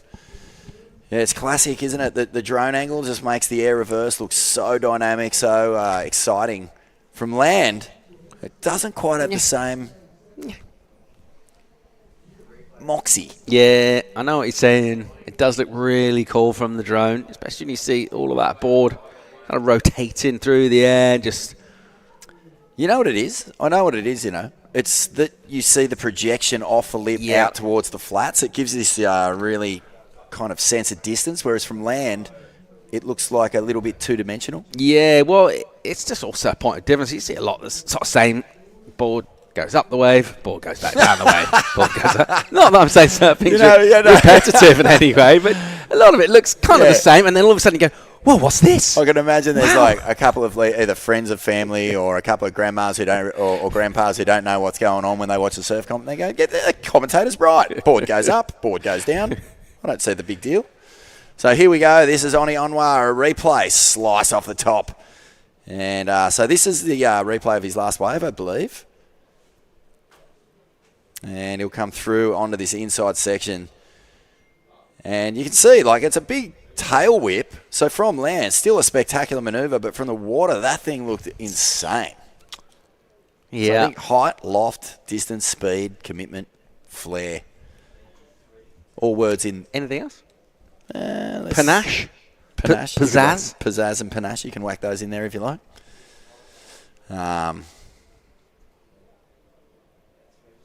Jealousy. Envy. Envy. Frustration. Gluttony. Regret. Yeah. That's just us. I know, That's mate. just me and you. I know, yeah. Yeah, 4-6 from the panel, so they will have access, obviously, to all of the angles they do in the world, so they get a good look at it. And they're obviously comparing it to other manoeuvres of that type, of that order, and what they might see and where they potentially could go in terms of how high someone could go, how critical the section is, what the landing was like, all that sort of stuff. But yeah, the judging on the airs has been something that's sort of, it's changed a bit. Like, it feels like it's constantly changing. You've got to keep up with it. Yeah, it changes all the time. I feel like some airs get scored huge, some don't. We've seen, even at the elite level. I think I know what you're going to say here. What? Medina, Winky against Cole? No, the backhand? Yeah, well, it's kind of like the air reverse on the end of a wave where you don't get the full rotation done. Doesn't really. It's almost just the same as tapping a little closeout or doing a floater. Yeah, it's weird. But if you do a first maneuver air rev and it's a really corked out or inverted or full rotation and it's got a bit of danger to it, then big scores tend to follow on the back of that. So where you do them matters as much as what sort of air they are.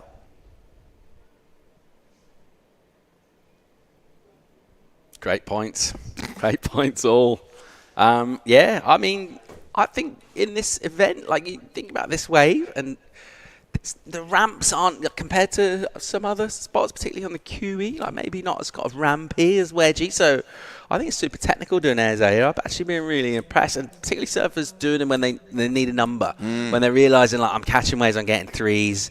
There's not loads of energy. I'm not going to suddenly find a sort of a 6-foot bomb and go mad and kind of smash it to 1,000 pieces. So what am I going to do? I need to flare up myself. I need to launch. And I've been impressed in surfers make it through by taking those kind of risks. It's a great weapon to have in your back pocket when you're in a corner. Ooh. And this guy's been using it to full effect. Oni Onwa, 2 buzzer beaters in this event so far, and he's getting an early start this time around. 4.6 is the third high score of this heat. Kobe Clements sitting on the best 2 waves. That's always a great place to be when you hit the halfway mark, particularly of a quarterfinal. Kobe, along with maybe Dane Henry, still in the draw, and Josh Kerr, those 3 guys can turn to the corrupt flip if they want to. Dane Henry actually has a backflip also in his artillery, so keep an eye out for that if the section looms. Oni Onwa down the beach. Staying busy, Paulie.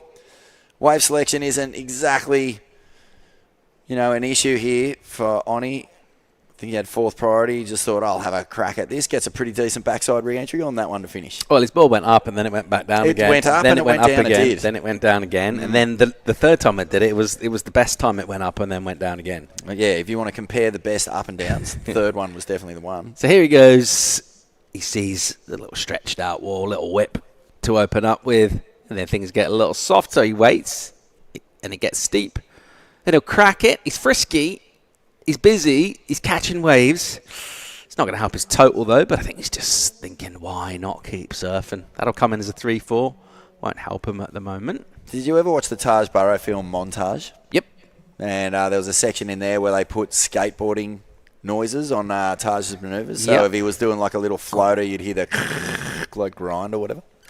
That was cool. Good noises. Really good noises. Yeah. What noises do you hear out in the surf typically if you are paddling out and someone's ripping past you? Oh, hang on a minute. Let's stay here with Oni Onwa. This is a big full rotation. Real clean. He liked that. And surfers really do know when they stomp one well.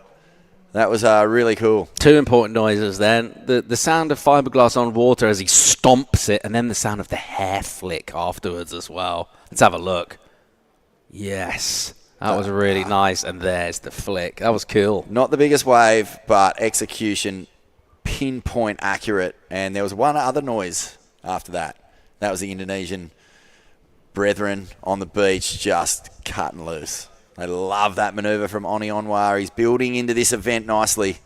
Joe Azuchi is going to want to keep a little bit of an eye on Oni, just improving his scores. The other noise going on up there somewhere is the pitter-patter of judges' fingertips on their keyboards, throwing in a 6-point ride for Oni Onwa. So, second highest score of the heat. We talked about the air game, how crucial it is, and that full rotation or 95% full. We'll call it a full rotation. Unlocks the scale a bit for him. Really cool. Got that under priority too, which is a bit of a nightmare for Joe Azuchi and Roy Kanazawa at this point. You know, they're sitting out there, they're trying to pick the waves that are going to get them back into this heat. And what happens just down the beach on the inside? Oni Onwa finds a ripper, fangs down the line and hucks what is pretty much the go-to maneuver for a big score. If you can get the full rotation, land back on the tail and ride out with just no kink, that's the air. That's the air that'll work for you. Other noises that maybe we don't get as much in heats. Do you get much sledging in surf competition? Do you get people getting in each other's ears and sort of heckling and go, no way, that was a 6, bro? I reckon there is a lot more sledging than you probably give credit for. I reckon there's a fair bit of chat that goes on. But this comp's been pretty friendly. Last comp of the year, maybe that has something to do with it. Look at Kobe Clements unleashing here. High speed, down the line, little bunny hop. That just shows you how much energy he's got in his legs at the moment. And down the beach, Roy Kanazawa is putting together a good one, but he's definitely... See, last heat, he had the rhythm. He had the rhythm, mate. He was in the big band and he had the rhythm. There's a few off notes in this heat at the moment for Roy Kanazawa, but this was a really impressive wave. Non-stop action from Kobe Clements. Yeah, really dynamic. The first 2 turns, he gets loads of it, gets the release of the fins, and then again for the finish on the inside. Loading up at this stage here, and you're thinking, Roy, you're on your way. And maybe just slightly overdid it a bit on the end. I don't know. Maybe it's just thinking, I've just got 1 turn in so far, so maybe forcing the issue a touch. He's still got time. Doesn't need to panic yet. Doesn't need to hit the panic button, but maybe his fingers can just edge towards it slightly. Yeah, he can take it off safety. Looks like Oni's got another ride under his belt. First turn looked really nice. It was a really vicious pocket snap. Comes through on the inside. He'll finish this one. Definitely a lot of noise booming through the walls. It's coming through the walls here. Yeah. So Team Indonesia getting sledging and heckling during heats. Pretty pumped. Who do you think? Who would you say from the women's tour, Deadly? Who would you identify as your main sledgers? I mean, this is purely speculation, of course. Here. Yeah. Look, I'll go to the CT because I don't really. I'm not familiar too much with the QS personalities, but I would imagine that Tatiana Weston-Webb doesn't mind letting people know if she's unhappy in a heat. I reckon Molly Picklin would be chatty in heats because she's bit of chirp. Well, she's at her best when she's cocky, and when people are cocky, they tend to run their mouths a little bit. Yep. Carissa, no, I don't really see her chirping away. I don't see Steph talking much. Sally Fitz might try and sell you a shed if she was in a heat. She has a shed endorsement back at home. Good sheds, though. Oh, yeah. And she gets a cut. Don't know. Every shed sold? Yeah. I don't know. She could be out there going, hey, Steph, what are you parking in these days? What do you keep your wheels in and your ski? Because I know someone who could get you a pretty good deal on a shed. No, I don't know. I think they'd be the obvious choices. On the men's side, I know that Goat doesn't mind a bit of a chat in a heat. He chirps away. Bleats, if you will. Been known to bleat mid-heat. Who else do you reckon? Replay. Kobe Clements. Just in and around and through the lip. Cuts back there. How's that little bunny hop? I mean, that shows you just how energetic he's feeling. He wants to make the most of this opportunity, get those points. And a nice big backside whack from Oni Onwa, who has been overtaken. Clements back to the lead. Onwa is in second, and there's some daylight between second and third now. Joe Azuchi needing a 7-point ride. Roy Kanazawa needing an 8.54. Fingers creeping ever closer to the panic button.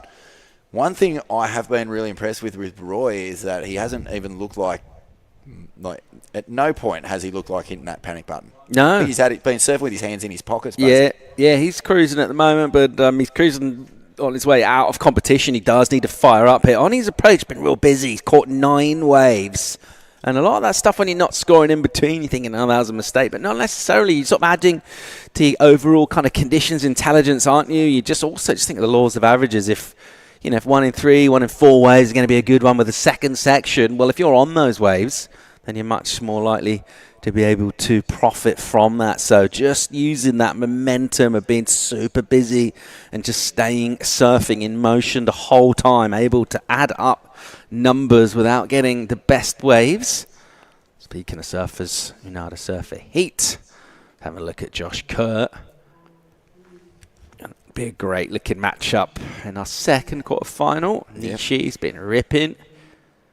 Kersey's been a little bit under the weather. Hopefully he's feeling a bit better. Just looking at these rankings, this could be a massive opportunity for Kobe Clements in this one. He's way down the rankings on the regional queue. This is a wave that suits him. This is a wave he could really do damage. He's in a good position here to make the semi-finals. He's a fair way off the pace in terms of qualifying for the Challenger Series, but a big result here, and he's right in the mix, Paulie. He looks determined too. He looks like he's a man on a mission. Yeah, definitely. It sort of clicked. It's all of his heat's been pretty consistent with his numbers as well, that he's throwing down, and he's just, I think his approach is really suiting this wave. Important wave here for Roy. First turn didn't quite click how he wanted. Second turn he put it up there, and this is really not the kind of performance we've expected from Kanazawa. It's a solid wave. It's got a few turns, but he's really been fanging down the line and just exploding out of the lip. So he's just a touch off at the moment. Going to stay here with Oni Onwa, holding down second place. Fangs towards the big rotator. That was completely inverted. He took it way beyond the full rotation. I started to head into, like 500 degree territory. Yeah, what did you make of this wave? Because usually he would hit that lip so crisp, and you could just see there was a little bit of messy. A little bit Lionel. You know what? He paddled into it. Looked like an absolute bomb. This is exactly the sort of wave that he's been making pay dividends for him all event long. There's just something a little bit sluggish about the way things are going. I don't know if a couple of the falls early on have rattled him a bit. This is What's the rotation here? That was crazy. He took that so far around the corner. And he'll paddle back out. What's he dropping? A 5.07. Don't know, just the one turn, maybe?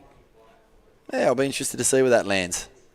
But he's not leaving anything to the last 3 minutes on his own way. He looks like he's sort of rejigged his whole strategy. Yeah. Leaving stuff to the last 30 seconds of a heat is not always the most easygoing strategy. And also, you can get lucky like so many times. Maybe sort of realising now, finals day, dodged a couple of bullets. That's cool. But right now, it's time to step up. And it is a sort of it's a journey, isn't it, making it all the way to finals day, to use that sort of quite regrettable kind of modern speak to describe everything ever. But, you go on a journey, don't you? It's a journey of fulfillment in making your way. You've got to get through some of those kind of weird ones. That's all part of it. And then it's a growth journey, Vaughan, isn't it? He's growing. Every journey leads to some form of growth. 4.01 for Roy Kanazawa. So the judges saw what we saw. Just a little bit of mistimed action there. Couple of good turns, but just nowhere near as good as he's been. A frustrating heat here for Roy Kanazawa. He needs a 7.04. Joe Azuchi, he's looking for a 7. There's still time. Yeah, he's gone really quiet in this one, Jojo. Started off looking great and sparky early on in the heat. Getting smaller waves, but surfing really fast and sharp. And you're just thinking, all right, as soon as he gets a proper set, he's on.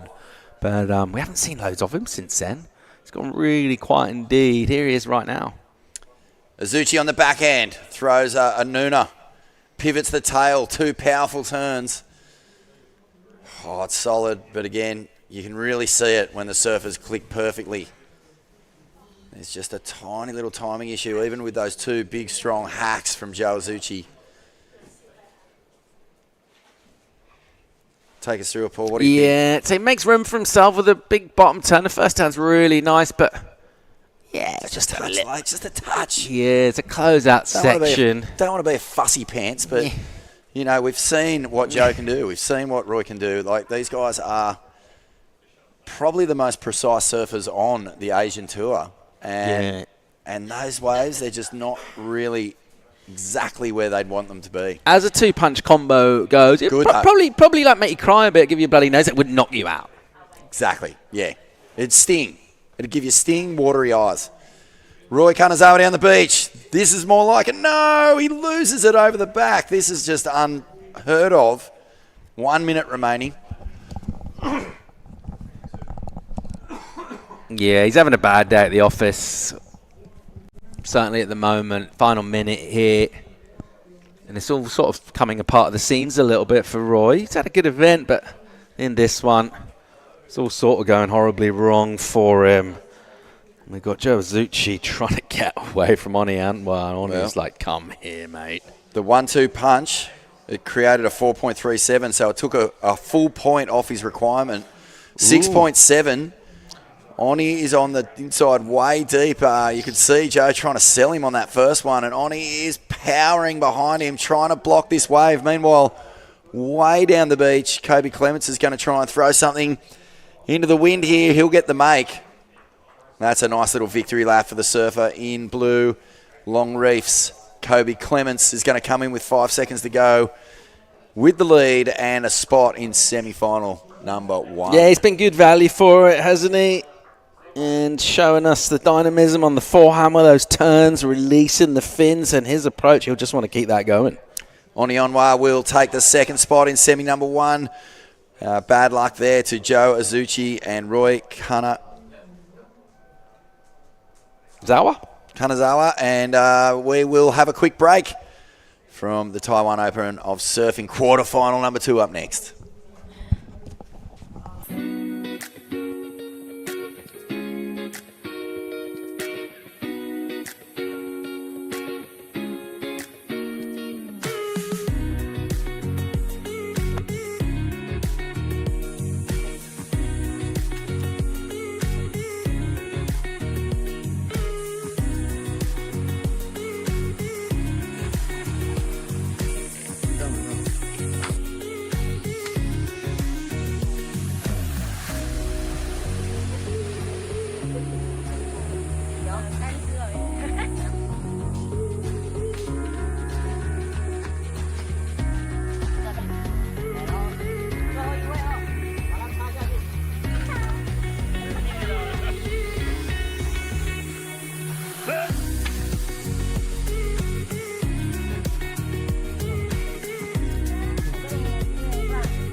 Welcome back to the Taiwan Open of Surfing. Kobe Clements on screen there, progressing on through to the semi-finals. Huge result. Zave Bryce congratulating him. Nathan Webster, Noodles, Axel, Duke Kelleher, Saxon Reber. He's doing the rounds. Kailani giving him a high five. Charlie Hurst, Mars. Big support team there for Kobe. And, huge result. Probably one of the best that he's had in his career so don't far. leave anyone hanging on camera. No It could way. get really awkward. Kobe would never do that. He's kind of soul. Out there for quarterfinal number 2, Keijiro Nishi taking on Josh Kerr. Dakota Walters up and riding, as well as Macklin Flynn. Dakota, nice opening slash. Just a one turn. He's in and out. He's already opened up with a 5.33. Wow. And everyone else also has scores to lock in, so a few waves caught during the break for the first 3 minutes of this 30-minute Straight down to business. Yes. Looks like the first wave for Dakota Walters. Oh, huge turn. Gets a second connection in there. This wave gets foamy, but he makes the most of that. Gets a rev and, yeah, pretty stock standard surfing that we're seeing from Dakota Walters. He's always flying through the air. Josh Kerr, nice first turn. Beautiful seamless surfing on rail for Josh. That was a 3.67. Macklin Flynn, nice opening snap on his backhand from WA. He's a powerful surfer. Macklin getting another connection but comes unstuck. That is such a shame. And Keijiro Keiji up and into that first turn. Lightning fast on this board. Gets another connection there. And driving through a few more rail carves. So Keijiro Nishi, that was a good way to open up. It's a 4.67. Dakota getting the best of it with that 5.33. This is that last wave for Dakota Walters. Oh, gets the air rev. He got another one after this. A nice carve. And tags it once again. Dakota looking fired up. Unfortunately, he knocked out his brother Harley Walters, but I think we have Vaughn Blakey down there with the last heat winner, Kobe Clements. What is going on? Yeah, thanks, True. I'm here with Uncle Kobe Clements. Good to see you again, brother. I was stoked to make it through. Mate, that was a great heat, a real danger heat, actually. Roy and Joe have been on fire, and Oni's been the guy who you just cannot put into a corner because he comes busting out right at the last second. How did you approach that one, mate? I was just trying to get the good waves and try and surf good on them. But, yeah. Sounds hectic. Yeah, it's hectic, but so fun out there. Pretty pumped for the next one. Mate, this morning when you woke up, did you know it was going to be finals day? I think someone said, but I wasn't too sure, but I was just taking it heat by heat, but yeah. Mate, the rankings, you're a little ways down the charts, but with every heat that you make, you know, the possibility of hitting that Challenger Series becomes more real. Is it sort of something in your field of vision, or are you just looking at the next heat and what you got to do? I'm kind of just looking to just better my surfing and just see where it goes and push myself. Well, mate, you're definitely ripping out there. Tell us a little bit about your board. It looks real nice. Yeah, I just tried a new model with Chili and that, and put a new hip on the tail and just tested it out in the free surfs, and it goes pretty good. So I love it when I see surfers fang down the line and they're going so fast that they kind of bunny hop in between their turns. You can really see that with you at the moment. Do you reckon you're sort of hitting this event with a bit of a mission? Yeah, I don't know. Bunny hop. I'll try and bunny hop through my heats. Mate, give the crew at home a shout out. I know you'd have lots of friends and family watching on. Yeah, thanks everyone at home watching, my sister, my girlfriend, everyone, my sponsors, and yeah, everyone. So fun to watch you surf these waves, Cobes. Really look forward to your semi-final. Best of luck, brother. Yeah, sick. Thanks. Yeah, Vaughn and Kobe. And I was wondering what was going on there. I was like, is Vaughn kneeling or is Kobe on a chair? But yeah, Cobes getting a bit of height. Ooh. And whoa. That could have been good. Quite like to see Deadly like kneeling, but then you take your shoes off and you kind of kneel on the back of the DMs. That looks like you just, that would look quite cool. Yeah, it would look sick. I mean, we'll have to, I can't I talk to Vaughn and I'm like, my neck is like going backwards. Yeah, he's a tall man. Yeah, he is. Keijiro Nishi up and riding on this one. He's already started with a 4.67. Gets another backhand connection in, driving through a third. Unfortunately coming unstuck. That seems to be happening a little bit in this heat. Yes, the wobbles, but it's Dakota Walters. We saw him on replay drop an absolutely massive number through. This was just having another look at Nishi, trying to do some nimble work on a softer way, but look at that scoreline, and Walters 8-1-7 for him. So he has just had a blistering start in this, True. Yeah, he really has. He is just on fire at the moment. Dakota, reigning event champion as well. He won this event last year.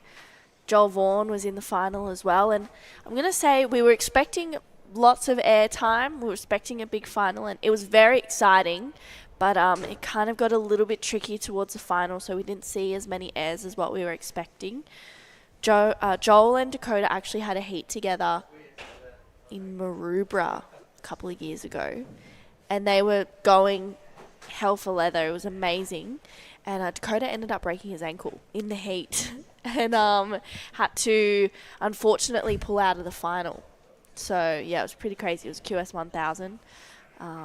It was the sickest heat, though. It was probably like one of the best I've watched in real time. It was so cool. So hopefully he can bring a little bit more of that in this quarterfinal. We've got 21 and a half minutes to go. 817 for Dakota Walters. It's been a hard score to get in this event, but Dakota is just lapping it up. He also has a 5.33, and Keijiro Nishi's last wave a 2.5. Keijiro's had a couple of events on the Challenger Series this year. He didn't qualify, but he was able to get into a few. And I know he's looking for that Challenger Series qualification from this event as well. And Josh Kerr, a semi-finals appearance. You just saw Sierra make the semis as well. Well, Josh, quarterfinal appearance. Sierra made the semis, so Josh is hoping to do that too. Yeah, well, incredible story unfolding. 2 generations of the same family going at it hard on finals day. Here goes your heat leader by some margin. Yeah, Dakota loads up off the bottom. Really well paced this wave. Gets a nice connection. Gaining some speed. You know what he's going to do. Gets a grab as well and rides out clean. He's on a mission, this guy. Started off blistering pace. Got his eye in. Knows exactly what he's trying to do, and he's doing it successfully. Scary make rate in terms of doing these airs and cruising in between, so it all looks really joined up, nice and smooth. Wow. Throws that one up, gathers it with a bit of speed. Not sure it's going to go crazy in terms of threatening his 8.17 that he's already got in, but just showing the dynamism that he's got and the ability to get the air and just generate speed on softer waves. He's kind of a skinny guy, pretty light on his feet, and in conditions like these, looks like it's working well for him. Yeah, it is. He is so good at here. And Dakota, like you said, he actually has a scary high make rate for airs. It's pretty insane how many he rakes. I'd say in the 80+ percentage, even more probably. It's pretty shocking how many airs he makes, especially huge ones as well. So it's going to be exciting. A 5.83 for that last wave for Dakota. So that's a pretty good ticket into the semifinals, a 14-point combination. That's probably the highest we've seen all events so far, I'd say. I reckon he's got plenty more as well. It's still 19 on the clock here, and he just looks like he is surfing completely unshackled by any sort of constraints of being in the jersey or in terms of thinking about a result. You see him there on the inside just fossicking around, scratching and sniffing on the inside, seeing what he can find, and he looks really deadly at this stage here. No one else really getting much of a look in. Other than that 4.67 for Nishi, there's not a lot going down elsewhere in this one thus far. Yeah, it's been a little bit slow. That 4.67 for KG, it's a good score, but I feel like that's going to be replaced at some point in this heat. It's a stacked heat. Josh Kerr, so much experience competing, and he's definitely here to make some rounds. Does Sierra coach him for his heats? How does that dynamic play out? Ooh, I don't know. I wonder. Hope so. Here we go. He's up and riding. Josh flying down the line on this 20 and gets the air rev and the completion. So the master just showing us how it's done. Yeah. Well, he's always going to be competitive, whatever. We've seen him have some slow starts to heat. We have mentioned he's been a little bit under the weather here. He's battling through it, but he's always going to find himself an opportunity and maximise it. Gets a section coming towards him. Nice amount of pop as ever from him. What colour are we calling that tint? What are we saying? Teal? No? Okay. I think it's a bit light for teal. Okay. Aqua? Yeah. Yeah? Yeah, okay. Aqua? Yeah. No? Is that a colour? Okay, what colour do you think it is, Paul? I think aquamarine is a colour. I'm not sure what aqua is. Okay, aquamarine. Yeah, but maybe that's a little darker than his. What colour I think the question is, what colour do you think? We'll find out in a second. Keijiro up and into that backside connection. He's found a good-looking inside wall ahead of him. He's also repping the blue boards, or a shade of blue anyway, as Keijiro kicks out. And that was a good wave for Keiji.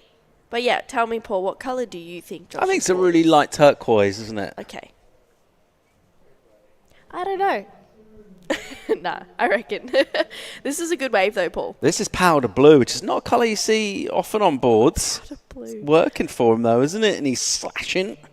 And he's trying to stay busy, really, just keep that thing lively, because it is a soft pocket. So he's doing quite a lot of work, since some vigorous essing. Is it going to be a big score? Don't think so. Yeah, it was a smaller wave. There was 2 nice connections, locks in at a 3.57, so maybe not the score he's looking for, but still has time to regather. 4.17 for that last wave of Josh Kerr.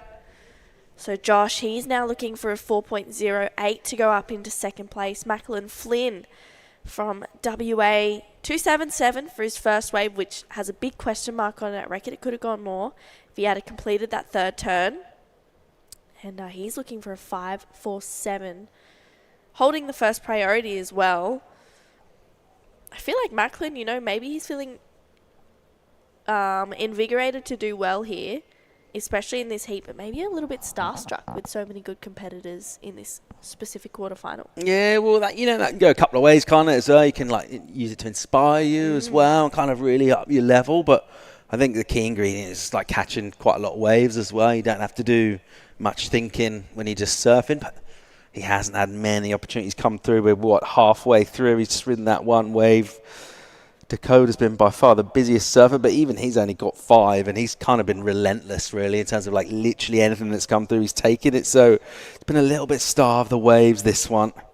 Let's see if we can get a few more come through and things start to pulse. But currently, it's a little bit quiet, just in terms of the frequency of the sets coming through. But really, you have to be impressed with the fact that Walters has smashed out that 8.17. And here's electric brand of surfing, super dynamic and lively. Good enough to wow the panel, to throw an excellent number at this. And in this event particularly, those are hard scores to come by, so very impressive. The numbers have ramped up today. There's no real big surprise there. It is finals day. These are the best, and obviously the most successful surfers are still in it. And it's good to see those bigger numbers going down. Oh, yeah, it's super exciting. I think we've got some excellent surfers in the top part of the draw, especially coming down to the semi-finals. So I feel like the scores will start to increase a little bit more when we start to see some more committed and riskful surfing. And right now, Keijiro, he's looking to do just that. Trying to better a 3.57. That's a better turn there for Keiji. Driving through a nice carve. Gets one. Just pushes a little bit too hard, but I think he got a bit of damage done, so that might not matter. Nishi on the forehand tools with that wave in that second place position, and sort of vulnerable as well with his numbers 8.24. It's a massive requirement to go to first and threaten, but what he really wants to do is just extend his lead over surfers like Josh Kerr. This is really nice surfing in terms of where he's doing that turn super tight in the pocket with that one manoeuvre particularly. Maybe just forcing the issue a bit, but the wave was running out there. There was a kick-out manoeuvre, kind of. Doesn't get that last turn done. Numbers in for... Is the number in? Yeah. Okay, 3.87. Yeah, 3.87, so that kind of incomplete, maybe just costing KG a little bit. We'll see. I really liked that second turn. It was pretty committed. So 13 minutes to go. Keijiro just slowly inching a little bit further ahead in second place. But what colour are we calling the hair, the dye? It's red. Vermilion? Vermilion? No? Red. It's got a slightly darker red though, isn't it? Okay. It's not maroon. Vermilion, okay. I literally You just said tell it. me and I'll say yes. Vermilion. I didn't even know that was a real colour. Vermilion. You've come now. What was that pie that you were talking about earlier? Homity. Homity pie. Surprised you don't know that one, but... Never heard of it. Maybe we call it potato and leek. Yeah, it's onion or leek. It's not. It can be leeks or onions. But Okay. yeah. Quite garlicky as well. pumpkin potato sour cream all the way. So good. You'd love it, Paul. It's getting quite close to lunchtime, isn't it? Yeah, I think that's why we're talking about. It's 12:25. What, are you going to have a bit of Nutella on toast? Yep. Maybe a couple snackies here and there. We'll see. Vegemite. Well, 11 and a half minutes to go. And Dakota Walters sitting pretty comfortably out in front, 8.17 and a 5.83. Keijiro Nishi in second with a 4.67 and a 3.87. Josh Kerr, 4.17 and a 3.67. He needs a 4.38 to go to second place. And Macklin Flynn now looking for a 5.77. He's been a little bit quiet, but with 11 minutes to go, possibility for some good times.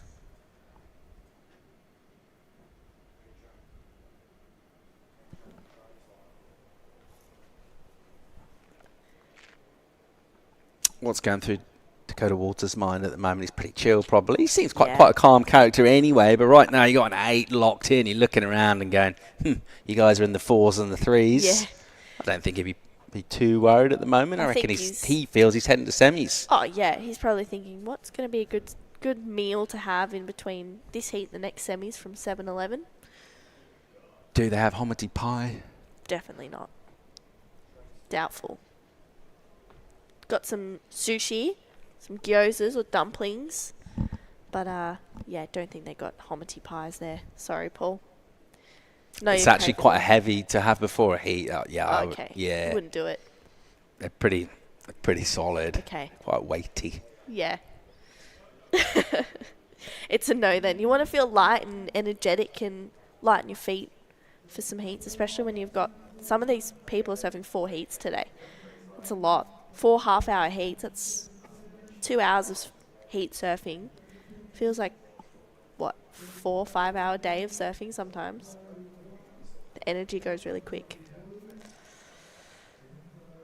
Well, not much going on. Yeah. It's been quite slow towards the back end of this. We got 9.5 minutes.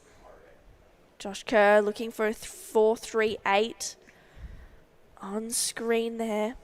We did just see Kobe Clements and Oni Anwar progress through to the semi-finals.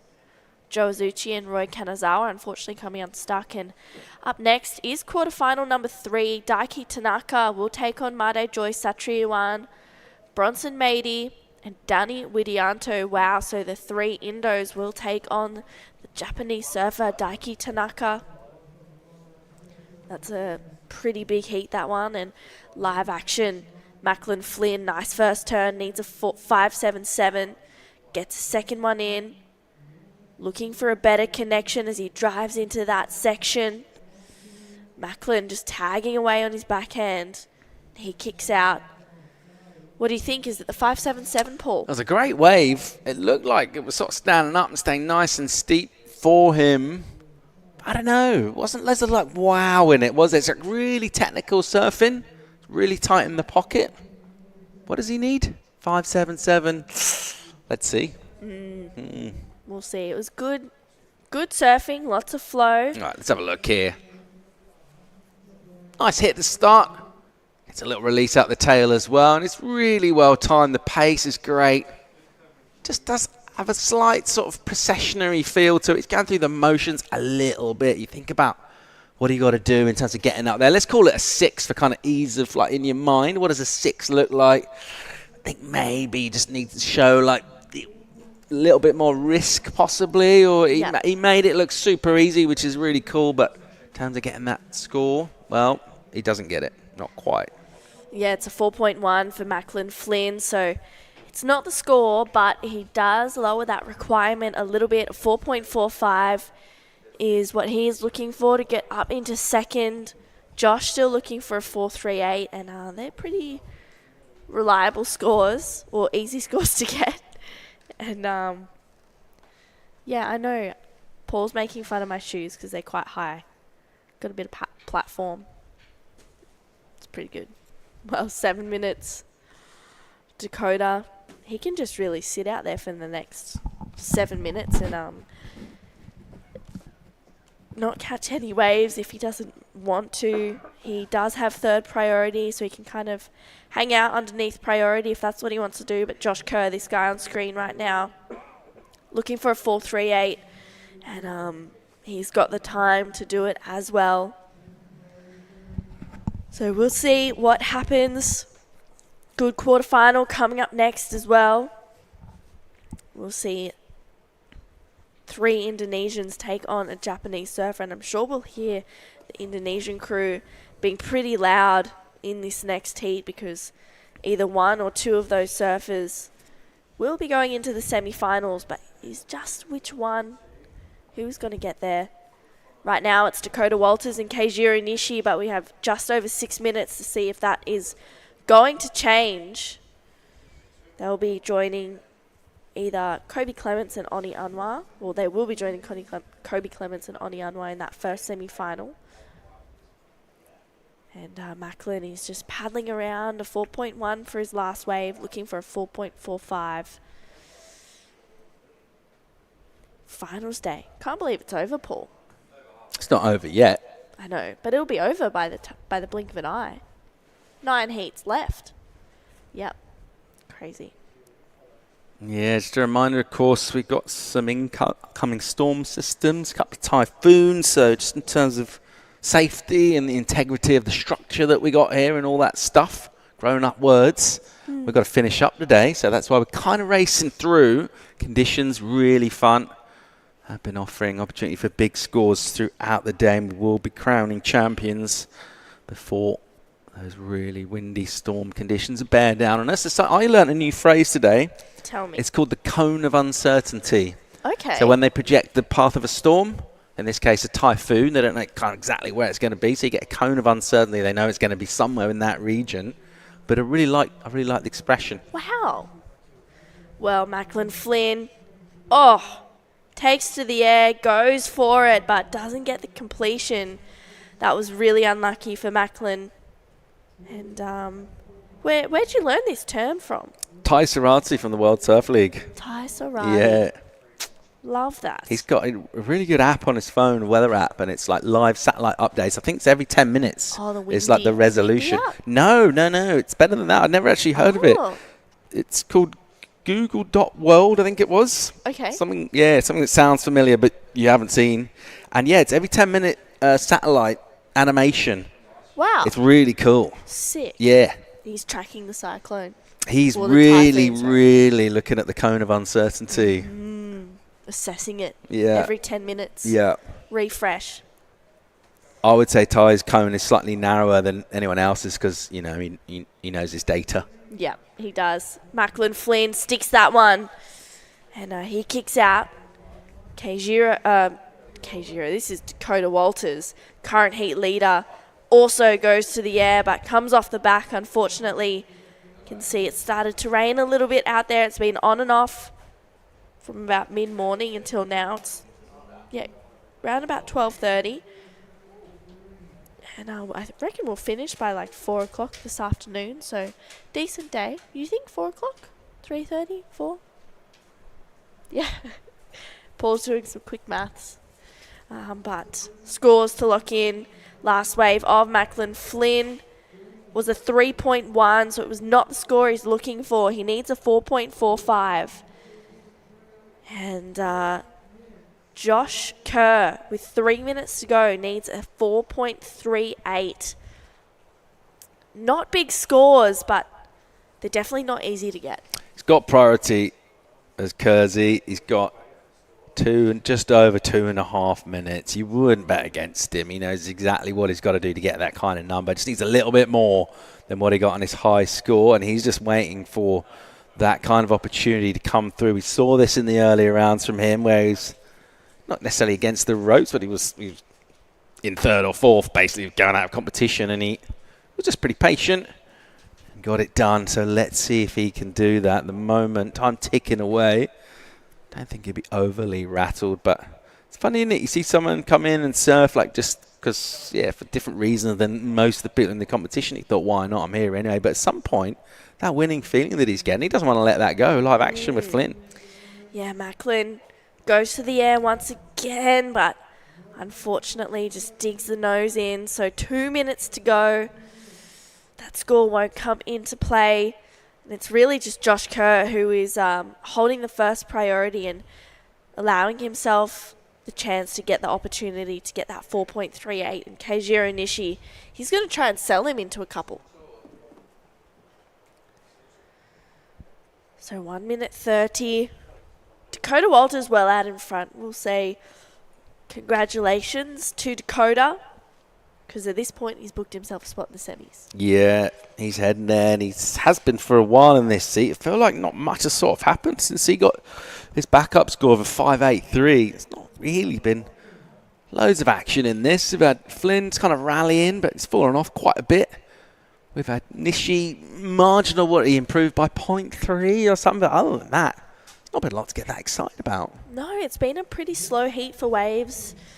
Like you said, apart from after that 5.83 from Dakota, it's just been very chill. So hopefully the last 50 seconds is exciting, and we see some more waves being ridden in this next quarterfinal, because it's going to be an exciting one as well. But you can see Josh Kerr there. He's just waiting for the wave to come in, needing a 4.38. He's only got 30 seconds now, and he's looking at the ocean, and it all looks a bit becalmed from his point of view. Now he's going for a paddle. Maybe he's seen something slightly north. There's some sets coming through, some lines. Here's Flynn. Yeah, Macklin flying down the line, gets the reverse, makes it, but I just don't see that being the 4.45. 10 seconds. Will Josh Kerr get an opportunity? Oh, he doesn't go that one. Will this wave get him in time? No. No. Doesn't look like it will. So Josh. Tell you what, he'll surf it as if it counts, though. Yeah. Wow. That was going to be a pretty good wave as well if he makes this turn, which doesn't look like he will. So it is going to be Dakota Walters and Keijiro Nishi moving on through to the semifinals. Don't go anywhere. We'll be right back with quarterfinal number 3 right after this.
And welcome back to the, oh my goodness. It's a Taiwan Open of Surfing, but that was a huge connection. Wow, Danny Widianto looking fired up. And a bit of a hassle there between him and Daiki Tanaka. Oh my goodness. Finishes it off as well.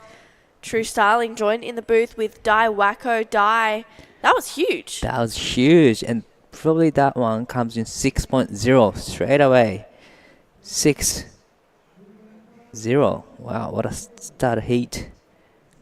We have Daiki Tanaka from Japan, Mare Joy, Satriawan from Indonesia, Bronson Meidi from Indonesia, and Dani Widianto. So 3 Indonesian surfers taking on Japanese surfer.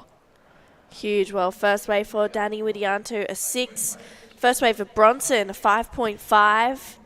First wave of Mare Joy, just a throwaway. Is that first wave of Bronson? Right. On his backhand. Wow, really love the backhand attack from Bronson. Get the third action there and it gets finished. Whoa. How is the first finish? That's crazy. That was a 5.5? Yeah, it was a little bit smaller size than maybe kind of foamy, weird, unique wave. So fair enough. Yeah, fair but enough. surfing was incredible. That first turn was huge, so dynamic. But 26 minutes. How was that little tussle between Dani and Daiki at the start?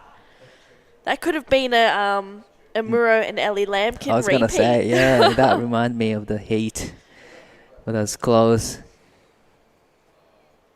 But Dani gets a wave and gets a point 6.0. That is a good score. Here is Mare Joy up and riding, racing down the line, big carve to start up and put another snap turn and layback. This is a great wave too. Wow. Great surfing from Mare Joy.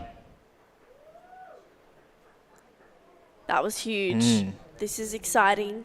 I was able to talk with Taina and Kailani, who are also part of the Indonesian team, in Mare Joy's first heat this morning, and they were like, yeah, the boys, they've got more to give it. They're really showing that right now. Dani. Wow. Oh, huge first carve, driving through a second one. He's looking fired up, goes to the sky, gets a reverse and a completion. Look at that. Backing up the 6.0 nicely. Dai, that was sick. He is on fire now. Back to back. Great waves. Yeah, that was huge. Really love the lightning speed carve right there. That's a beautiful, smooth, clean carve, and straight into the different type of carves. Gets a tail slide and into the layback. And even gets a finish right there. Great surfing from Mare Joy. Crazy. 田中大輝選手の1本目のライディングになります。バックサイド。縦へのアプローチ、スプレーを上げてきます。そして2発目もこれもいいライディングになってきています。3発目、しっかり決めてきました。ここはカットバックを入れて、この先つながってくるのか。ここはキックアウトします。Danis, wow, really love the opening carve. And it gets another air reverse right there. And he makes it so easy. Wow, that was pretty crazy. So 4.67 for the fast of Daiki, 4.33 for the last of Mare Joy. So it's kind of really close. Huh? Yeah, it's really close. While we're waiting on this score for Dani Widianto to lock in, Paul Evans is down there with Dakota Walters. But you already had the 8 locked in, so bummer for people chasing scores. You already had your work done, mate. Yeah, I don't know. I kind of got lucky with like a couple out wide at the start. It kind of just came to me. So I was stoked to get a few scores, and then yeah, I don't know. It feels like as soon as that weather came on and it started raining, it kind of went flat. But this heat looks like it's got a few. Wow. Back on the regional QS after your experiences on the Challenger Series, what sort of your key learnings from that tour to come back and surf here? Like, what are you bringing to it? Yeah, I don't know. I just want to surf. I don't know. I feel like I do my best surfing when I'm having fun and when I'm not trying too hard with like the competing side of things and just trying to show that I can surf. And I don't know. That's when I get my most enjoyment. So I just wanted to be like that. And yeah, I don't know, after not doing too well in the Philippines and then just missing the bubble, it's nice to make a few heats, but yeah, again, I just want to surf. Yeah, making a few heats. You're the defending champ here. You're through to semi-finals this year. You're starting to get that feeling it could be another good result for you here, or another win for you here in Taiwan. I don't know, anything could happen, but yeah, it'd be very nice to make another heat and then, I don't know, see what happens. Just got to catch a few. Good luck, mate. Back to you guys. Thank you, Paul. Thank you, Dakota. Yeah, Dakota is the defending champion here, and he had a great final with Joel Vaughan. I lost where I was going, but Dane Henry getting ready, warming up. He's going to be coming up in the next heat against Oscar Berry, Kais Keegan, Made Ariana or Pujar. But this wave, wow, huge layback turn from Made Joy straight into the foot. Another big carve into tail slide. Wow, they're having a great time out there because the last of Danny comes in 6.23 and the last of Made Joy comes in 6.53. Wow. Ooh. This is insane. This heat has been blessed with waves compared to that last one. Right. Bronson looking for a 5.37. Having a good look here. Loads up for that first turn. Driving through it. Gets a second one. And he's got a nice looking wall ahead of him. But that was so unlucky for Bronson because I love his surfing. I've been really enjoying watching it. Definitely. Here is Made Joy again, racing down the line. Ooh. Whoa. Little bit off balance. We'll allow that. Just this once. Made Joy 6.53 with 4.33. Pujar on screen. He'll be up in that last quarterfinal for the men, and then we'll go into the women's semi-final. This day is coming to a close pretty quickly. We still have about 8 heats left after this one. Boom. Nice connections, but he was really unlucky. Yeah, that one, really great major turn, but unfortunately kind of stuck. Come on, stuck, maybe? Yeah. Looks like maybe one of his front foot slipped or something, but not to worry. Bronson is absolutely ripping, so I'm sure he'll find a wave to allow him to just open up more. And first wave of Daiki Tanaka, 4.67. Daiki needs to do a little bit more to get into that advancing position. 4.67 isn't small score yesterday, right? Yeah. A lot of 2s and 3s yesterday, but now today, 4.67 is kind of small scores in this heat. You don't really want to, you kind of, want to get rid of 4.57 now. Danny already has 6.3 and a 6.0. That is a huge score. Yeah. And it's been only 10 minutes. It's pretty crazy how different the waves have been every day. Somewhat different, somewhat similar. I mean, we've been able to kind of finish today. This is finals day. Just because we're watching that typhoon and where it's going to land. If it comes here, it's just not going to be safe to run. But, we have the best surf today. Yeah. It's the best, probably best surf in 4 days. Yeah. Definitely. Definitely is. Here is 田中大輝選手、2本目のライディング。さあ、これは力強く攻めていきます。スプレーを飛ばして、1発2発、綺麗にターンを入れていきます。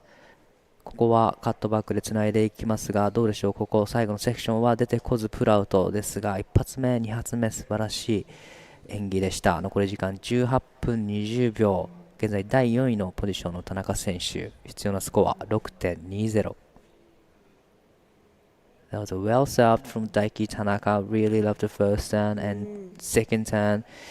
A lot of power to it. But unfortunately, he didn't get the finish. Yeah, that was unlucky. But Daiki is such a smooth, powerful surfer. Right.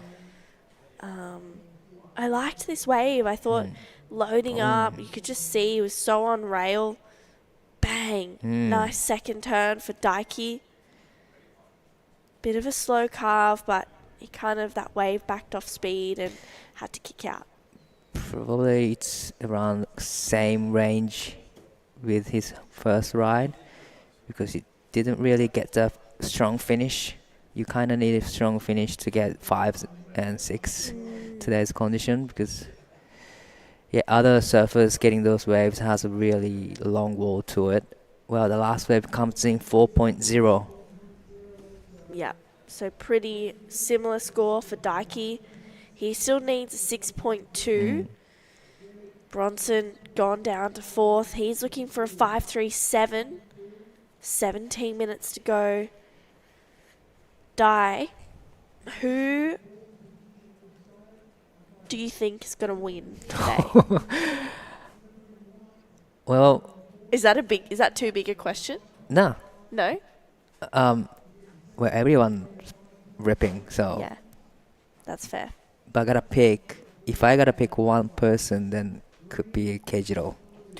Yeah. He's being on point to me. Yeah, he's ripping. He got second in that last heat. Right. I feel like he didn't really have as many good connections in that heat as what we've seen, but I agree. I feel like he's ripping at the moment. But next heat is gonna be like kind of final heat. Yeah. That next heat's huge. What about your picking? What about your pick? Well, at the very start of the event, I picked Reef Hazelwood. But unfortunately, Reef got knocked out this morning. So now I need to reassess the whole thing. Okay, Dakota Walters had a pretty sick heat that last one. He was just very smart. But I feel like Oscar Berry's going to go back to back. Yeah. Is that a big call? I was going to say Oscar Berry, yeah. He was on point in the last round of 32.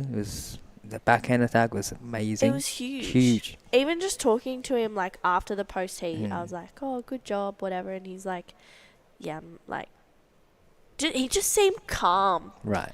And I was like, "Oh, this is good vibes. I like these vibes right now." But sometimes you can tell who's gonna win. They have the good vibe. The feeling. The feeling. And connection to the ocean. Yeah. I hope so. Hopefully I'm right. You just never know. Maybe like Danny Widianto and Marty Joy, who are in these heats now, they're just absolutely ripping as well. Right. It just... I don't know. There's so many good surfers. It's actually so hard to just pinpoint it. I love the KG call. Too many good surfers, but it just depending on the heat actually. Some heats kind of off, some heats kind of on. So depending on the wave, what kind of wave you can get in the heat. But everyone rips, that's for sure. I know. It's been so exciting. Like we've been so lucky to have waves today. Who do you think's going to win the women? These are the semis. Ooh. I'll help you out a little bit. I'll give you 8 women to choose from as opposed to 16 or however many. But here we go. Bronson Mady up and riding. Whoa. Huge air. Whoa. Wow. Hold the phone. That was huge from Bronson Mady. Definitely one of the biggest air we've seen in this event. Like one single air, but huge. I don't even know. Dai. Wow. Help me out. Just sent it. Like, just huge. It's just huge air reverse and clean landing. He checked all the boxes that he's going to get excellent score for that wave. How is that even like a thing? How does that even happen? Wow. I reckon if I tried to do that, I'm not even kidding, Dai, my board would probably come and hit me in the face. I reckon that would happen. Wow, that was a huge air reverse. So is that 9s? Or am I being way too generous? That was huge. I would say it's going to be like 8s and 9s. Ooh, okay. You're on point. Oh my goodness. So big this is scores. A replay. This is great. A 9.0 for Bronson Mady. Goes straight to first place. Backs it up with a 5.5. A 9.0. I called that. You called that and just straight away. Wow. So this is the single highest score in this event so far. Bronson Mady 9.0. Dakota Waters is getting 8.17 in the quarterfinals, heat number 2, but Bronson Mady 9.0, single highest score in this event so far. Yeah, that's a big score. That, and you know what? Well rewarded as well. That turn was, that air was huge. That air reverse reminded me of his doing 10-point backhand air reverse at Uluwatu a couple weeks ago. I've seen the footage, but it was... He's so good in the air. Definitely one of the best.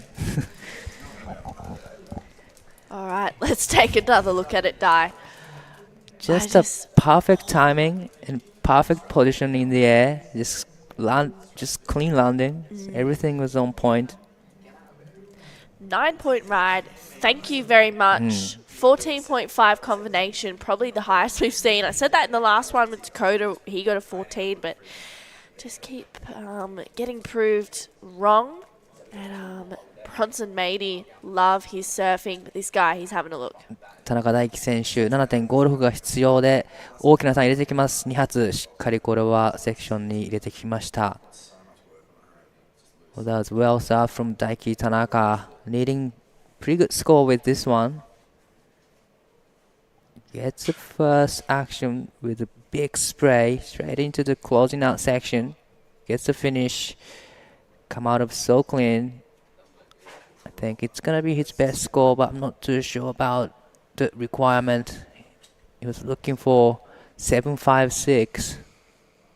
10 minutes and 40 seconds remaining. Now Madajoy needing 5.7 to go into second. Wow. 5.7, 7.56 required for Daiki. His last wave was a 4.4. Goes into the top 2, and you know what? Maybe if he wasn't in this heat, he might have got into second place with that combined heat total. But this heat is just huge for scores. A 9 and a 5.5 for Bronson Mady. Danny Widianto has a 6.23 and a 6. Made Joy Satriawan has that 6.53 and a 4.33. And Daiki has a pair of 4s. I mean, you can hear the Indonesian crew out there. They're excited to have 3 surfers. Bit sad to have them all in the same heat, but at this point, 2 of them will be moving into the semifinals. But Daiki could go big on a set. You just never know. It's always never know. One wave can literally change the storyline. Right, exactly what Bronson did. Just one wave, get 9, jump into the first. That could happen within this 10 minutes remaining in this heat.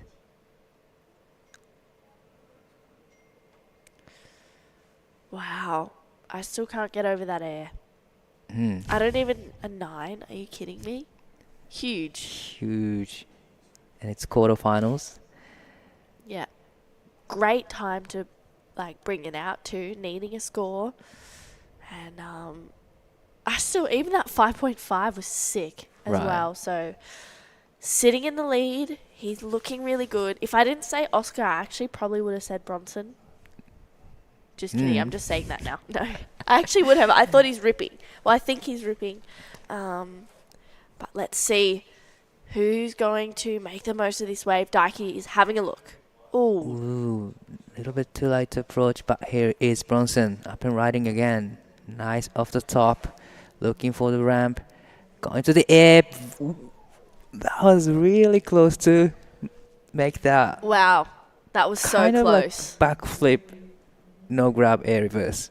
Crazy. Teach me your ways.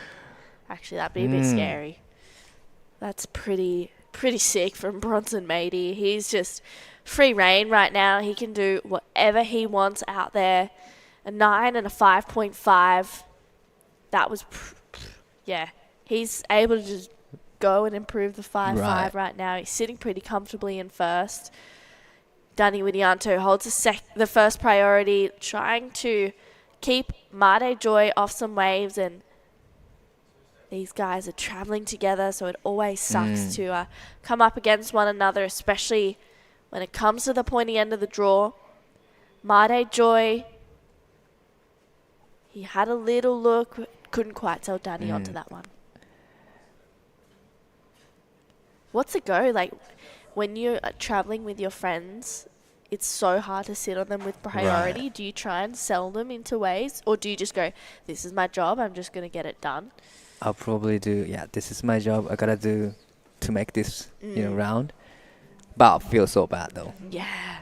But after the heat, But still, they understand. Yeah. We're all competitors and we're all getting through that feelings.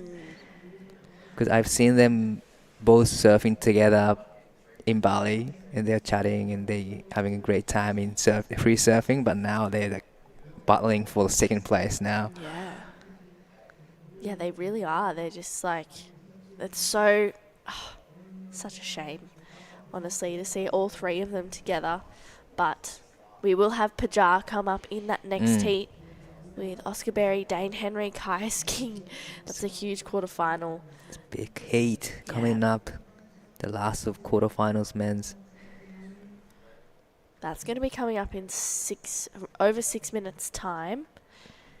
And I think we have that first semi-final matchup already locked in. It's going to be a big one. Kobe Clements takes on Oni Anwar, Dakota Walters, and Keijiro Nishi. It's a big first semi-final. That could be a final. Right, that's a good matchup. Wow. Huge. Well, we'll see who is going to make up the first two surfers in that second semi-final for the men. Just under 6 minutes to go. It's been a little bit quiet now.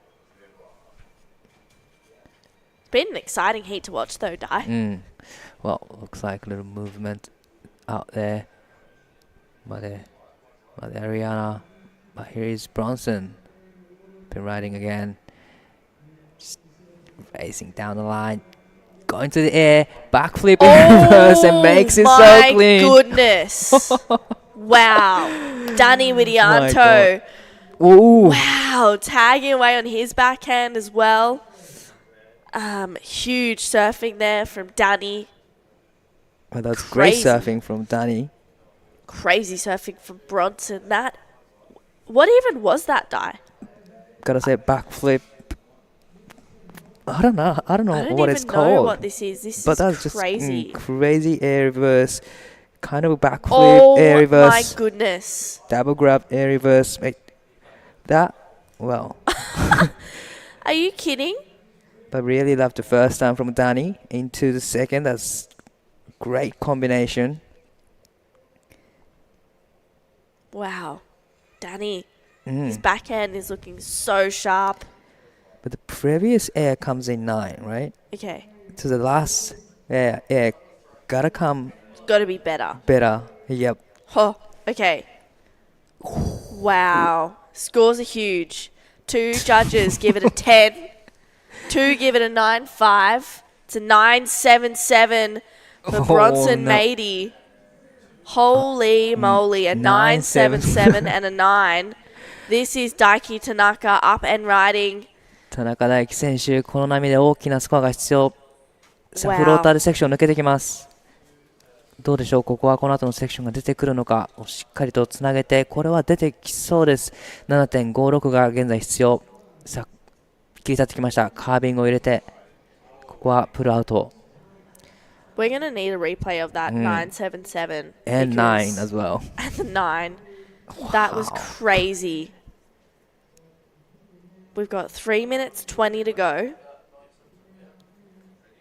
And that was I'm just shell-shocked. All right.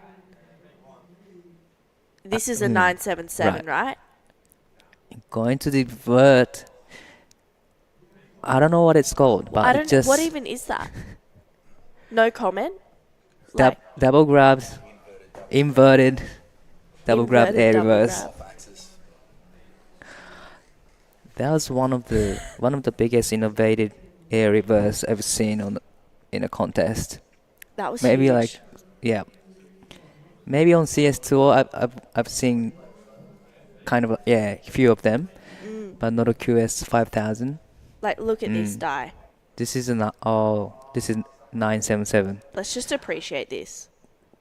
Wow. It's just perfect and landed so clean. I don't... That was huge. Here he is, up and riding again. Expect fireworks from Bronson. Sticking to his rail. And this wave petering out, but he's going to keep up with it. Huge Larry, but doesn't get the completion. 977. Two turns. Or 2 airs have got him in the lead. A 977 and the 9. 18.77. Wow. Single highest scoring wave and total. And here is Madejoy needing a 570. Big hack off the top. Gets a big layback. But unfortunately, come on stuck.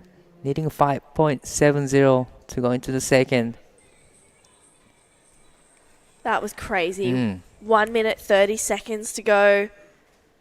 Danny Widianto, his last wave, not going into the top 2. 4.73. He has a 6.23 and a 6. So it was good surfing, but that wave just kind of angling off a little bit too much.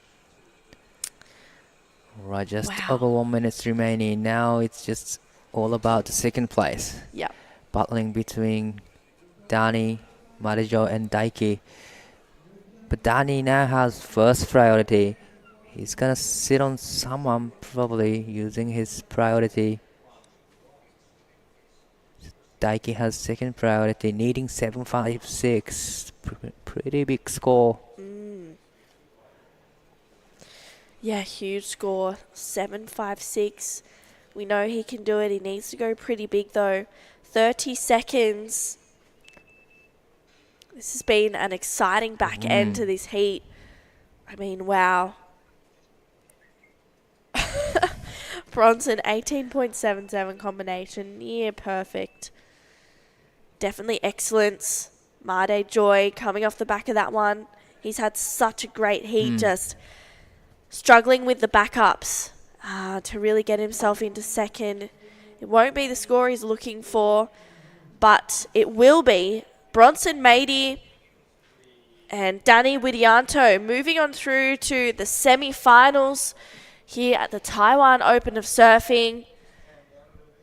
Unfortunately, we'll say goodbye to Made Joy Satriawan and Daiki Tanaka. Don't go anywhere though. We have a very exciting quarterfinal number 4. Expect big turns, big surfing, big scores. We'll be right back after this quick break.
Gauntlet well and truly thrown. It is Bronson Mady who throws down the first excellent heat of the Taiwan Open of Surfing. Kid went bonkers in that last one. A huge total, 18.77. Massive scores, a 9 and a 9.77 as well. And let's see how the quarterfinalists respond in heat number 4. So semi-final spots up for grabs here. It is Oscar Berry out in the red, Kais King in the white, Dane Henry in the blue, and Muddy Ariana in the green. And this is Dane Henry, and he'll be fired up after watching the theatrics of Bronson Matey, because this kid has a few tricks up his sleeve, hammers that end section. Fanning-esque that last turn there. Vaughan Blakey and Di Wacko calling the action, mate. Wow. You were in the booth for that last one. Right. I mean, that's a statement. That is terrifying. I heard you and True both saying you were scared after Bronson's performance. It was a crazy, performance from Bronson, but here he is, Oscar Berry. Oh, he's in good form. Yeah. Wow. Mentioned it plenty of times. He's off a win and cracking it on the backhand now. Ariana, the Balinese, the Indonesians, they are going off in this comp. Ooh. So many crew through to the semis now. And this is going to be a really big opportunity for them to make up some big ground on the Asian rankings, mate. But one of the good things about the comps coming together is your opposition isn't making points on you in your region if you get beaten by someone in the other region. But anyway, that's just semantic. Let's get to the hero of the day, True Starling, with another hero of the day. Bronson Matey, what a performance. That's as good as we've seen. Yeah, Vaughan, that was... I have no words right now. You kind of left tying my jaws on the ground in that last heat. That was huge. Yeah, that was fun. The boys were all on fire, so I had to catch up a little bit. So, yeah, it was sick. Yeah, you were actually behind, and then you got that 9 and then backed it up with a 9.77. Were you kind of just you were hearing scores, everyone was getting 6s and things. Were you letting that just build the confidence a little bit? Yeah, that was kind of, I don't know, messing me up a little bit because I got a little bit scared. So then I seen that one big ramp in the beginnings. I just went for it, and then, stoked I made that, and then just kept going until the next one and tried to do a couple more. And, stoked I landed one more double grab, so it's pretty fun. Di and I were scared, but we were good scared because that was huge surfing. It's amazing to see you bring that into heats. Do you hope to do that in the semifinals? Yeah, for sure. I want to keep it going. Maybe go even bigger now. Hopefully more upside down, more like a backflip. So, yeah, I'm excited to keep it going and see where I end up. There was 3 Indonesian surfers in that heat as well. So it was probably pretty sad for you guys to have to lose one surfer, but Pajar is out there as well. Hopefully you left some good vibes out there for him. Yeah, for sure. Hopefully Fajar makes it, and I'm excited me and Danny made it through, and I'm ready for the semis. Let's go. Great day for the Indo team. We'll send it back to you guys. Good luck in the semis. Thank you so Great much. interview. Great interview, True. I love that. Bringing that just reckless, go for it, leave nothing in the tank, free surfing sort of mindset to the event, and it pays off big time. That's by far and away the biggest score. I don't think anything even comes close to that. I remember we having a chat this morning saying, we are hoping to see some excellent today, but we've seen a lot today. There's definitely been some really good surfing. Dakota Walters, he went pretty loony in his heat. And this morning, Kobe Clements as well. So there's going to be some fireworks in these later heats, but we've still got 2 spots to go. There's Freya getting ready for her heat up next. This is unreal. So it is Kais King out there with priority. He's been surfing so beautifully, so much determination, so much precision. And he's up against some wild cards here. Oscar Berry, he's the big power unit, originally from Angara, Yamba, now living up in the Goldie. And Dane Henry, of course, he's the ISA junior gold medalist, big part of that Australian winning team. Ariana's been the slow burn, the quiet assassin in this one. There's Marlon Harrison and Jay Okalupo watching the action. Yeah, boys. What up? What up? What up? Yeah, and they're having a great time down here. Great time in Taiwan, as all the competitors are. Kais King to open his account. Wow. Slices off the top. That's been the setup turn right throughout the event. Starts to open the shoulders. Driving down off the bottom. Big section looms. He cracks it. And he has had impeccable wave selection as well as his just precision surfing the waves that he's choosing to take right throughout the event give him plenty of opportunities for multiple manoeuvres. He was wasting no time on that wave. Really love the opening carve right there. Beautiful, fast, lightning fast carves. And really loving the setup turn right there. But this one is major sound from this ride. Wow. Huge, solid snap off the top. Gets a cut back. Never looks rushed. Never looks panicked. Always in a perfect tempo with the wave. Right. As we said earlier today, he's an exponent of wave key. Brad Gerlach surfing kung fu, if you will. Check it out if you're watching online. The great Ger spent many, many months at #1 in the world. And one of my heroes. And actually gave my brother his nickname, Ronnie. You know my brother, Ronnie? Yeah. Yeah, you know, good-looking dude, commentates at WSL sometimes. Yeah, he used to be called Aaron, and then Gerlach called him Ronnie one day, and that's stuck. So, yeah, he's a big force in our lives. We love the Ger. But an absolute elite-level surf coach these days. Brings so much to the entire experience of surfing in competition, surfing in general. Wants to feel elite. You want to feel like you're surfing your best. You want to feel like you're tapping into the mana. That's one way you can do it. Kai's King from Byron Bay. Oscar Berry, he's already locked a little score away here of 4. And Kais gets slightly better than him. So Kais wins the open exchange of 4.1 and OB. Let's see what he can do. He's on the Luke Short Designs. Fangs it into the air. He gets the stomp. And that's a little flex for sure. And the big man. Yeah, that's a great combination. You know, gets the setup carve and gets a rotation in the end. Definitely fired up. I love this. Yeah, he didn't sort of just telegraph the air right off the bat. He thought, I'll get some surfing done, but that was just a perfect landing. That's perfect landing. Pretty much kind of like close to full rotation right there. It's going to be a pretty sick number for Oscar Berry. But definitely they are all fired up from the Bronson's performance last heat. Really good skateboarder. Right. Oscar Berry, he was, when he was young, I think he was borderline heading in that direction. There's a few surfers who have those skills. Karen Caples, the late great Kalani David, and of course John Florence isn't too shabby on a skateboard. Little pop of the fins out the back. But yeah, it sort of breeds a different style of surfer. But I love the way that Oz can, you know, he looks so comfortable in the air. And a lot of that comes from busting it on the halfie, mate. Quartery. Definitely. Do you ever do that? Set up a quarter pipe, get towed in behind a bike behind one of your mates, and then just launch a big straighty.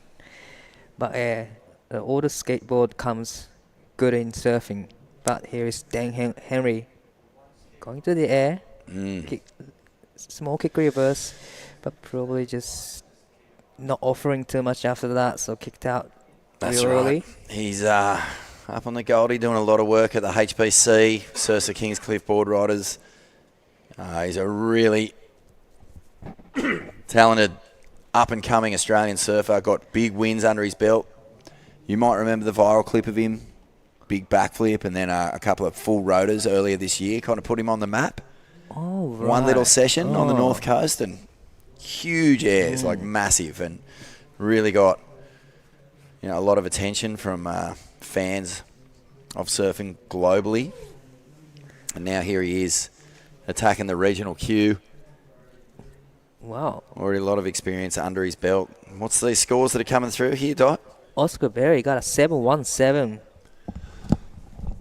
on a carb and air reverse. So getting those good scores now for Oscar Berry, 717 with a 4.0. That is a good score. And here is Oscar Berry again, up and riding. Well, it looks like Oscar's surfing right up north of the contest bank. Sometimes this wave loads up like this, and here he goes for a monstro punt, and he won't ride out of this one. It was so close to come out of the white water, but just unfortunately just got stuck. But the previous wave comes in 717.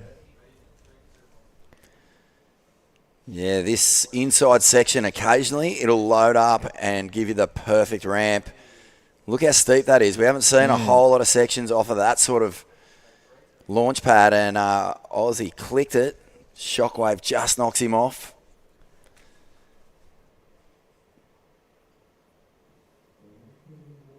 So talented. Right. And, you can see just from the technique, he's got those things locked away.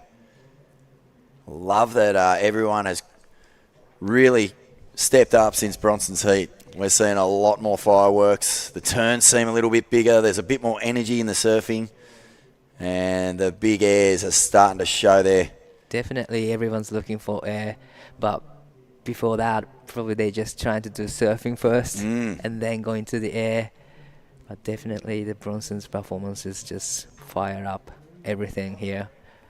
This is Paja, a little bit too deep on the takeoff. Quick in and out for him. He hasn't got any good wave yet. Only 2.5 and 1.0. Paja is representing Indonesia, of course, and they've had a lot to celebrate throughout these semi-finals. Oni Anwar already into the semis. Bronson Mayday, the Indonesian team, psyched up. And here goes Kais on the backhand. Look at this section. Wow. Cracks it. Does not miss that one at all. And he'll throw up a second turn. And this is beautiful backside vertical surfing from Kais King. And he is really, as we said earlier, just picking the eyes out of this lineup. Another vicious little snap on the inside. This wave just keeps delivering. Kais will bring it right through onto the end and finish up there. Solid stuff. Wow, he's just sticking to the basic surfing, classic surfing style. Backhand attack. Really love the vert here. And straight into the second. Mate, gets a couple more in. Bringing aggression to it, though, like those turns. He's not just placing the board up there. He's whipping it from 12 right down to 6. And it just looks like, as good as surfing gets when you're in the pocket and you've got a wall just sitting there. Right. You can go for the airs if you want, but there's almost nothing better than just clouting it as hard as you can. And here we go. This is Dane Henry. A little bit here and there at the moment, but he'll have plenty of time to open up in this. Don't worry about that. And he has got a bag of tricks like you cannot believe. Let's see what he got done out the back. Front side full rote. And it's classic, isn't it? He makes it so easy. And then onto the inside here, little bit of bonus material. Little finner that he doesn't quite make. But what did Paja get up to here? Whoa, that's a big finner. Finner from Paja. And two big finners combo. Stick to the basic classic surfing, but still innovative surfing. Big finners. Really love that performance. Really true, wasn't it? Classic top to bottom, but also big fin drifts as he came off the... Oh, look at the double up on this thing for Oz. Hammers the first section. This heat is on fire. All surfers getting plenty of opportunities. There's actually been a little pulse in the swell, mate. I was sitting outside watching during the last quarterfinal, and I was like, hey, this has picked up at least a foot. Definitely way bigger than this morning. Way bigger, and look at the way that the water is sort of doubling up on itself now. So that says to me that there's a swell incoming. Big hack off the top, and this big end section, he hits it so hard, he makes it so clean. He was just looking for a wave to better 4.0, and probably he done that. So sitting on a 717, Oscar Berry, that was a solid wave, a double up. Oh, you know that there's just drool coming out the sides of his mouth when he paddled into that thing and he saw it starting to load, because he can match the power, as we saw. 5.93 for the last of Kais King. That put him into the second now, but we're still waiting for the last of Dang and then Ariana Paja. Yeah, I think there's going to be good scores dropping all over the shop here. Kais bringing a really traditional form of attack to this lineup. The aerial theatrics, don't worry about that. He's got them, and he will turn to them if he gets the section. But at the moment, he's just relying on that foundation surfing. It's working well. If you're getting the best waves, there's no point overcooking it. Just bash those things. And we're waiting for the Dane Henry full rote and the Ariana 1-2 fin blow combo to come in. So the last of Dane comes in 4.93. We're still waiting for the last of Paja.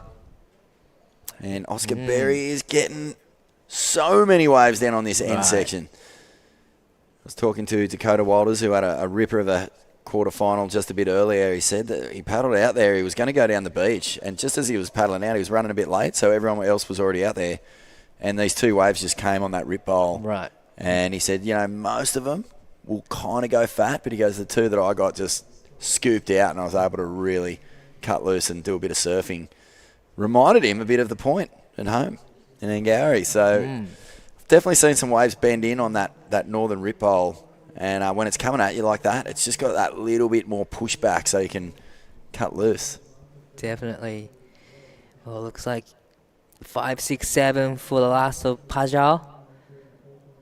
Good score for Paja and Dane. But now Dan Henry needing 5-1-1 and Paja needs 4-3-7 to go into the second with the 12 minutes remaining. We are still waiting for the previous last wave from Oscar Berry. Paja doing so well to not let this heat run away from him. That was a really good response. Big, explosive turns with plenty of flair, as you said, bringing the innovation to those top turns. Oh, this is such a great heat. There's a lot of good surfing going on, lots of good scores on the board, plenty of time on the clock. Pretty much everyone still is in the game so far. Everyone needs another score to secure the spot into the semis.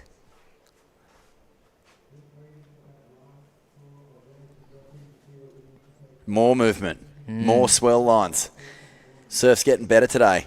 It's just getting better and better. It was smooth this morning, but with this extra little bit of wind, we're seeing a little pulse, and there's some big scores dropping in for OB.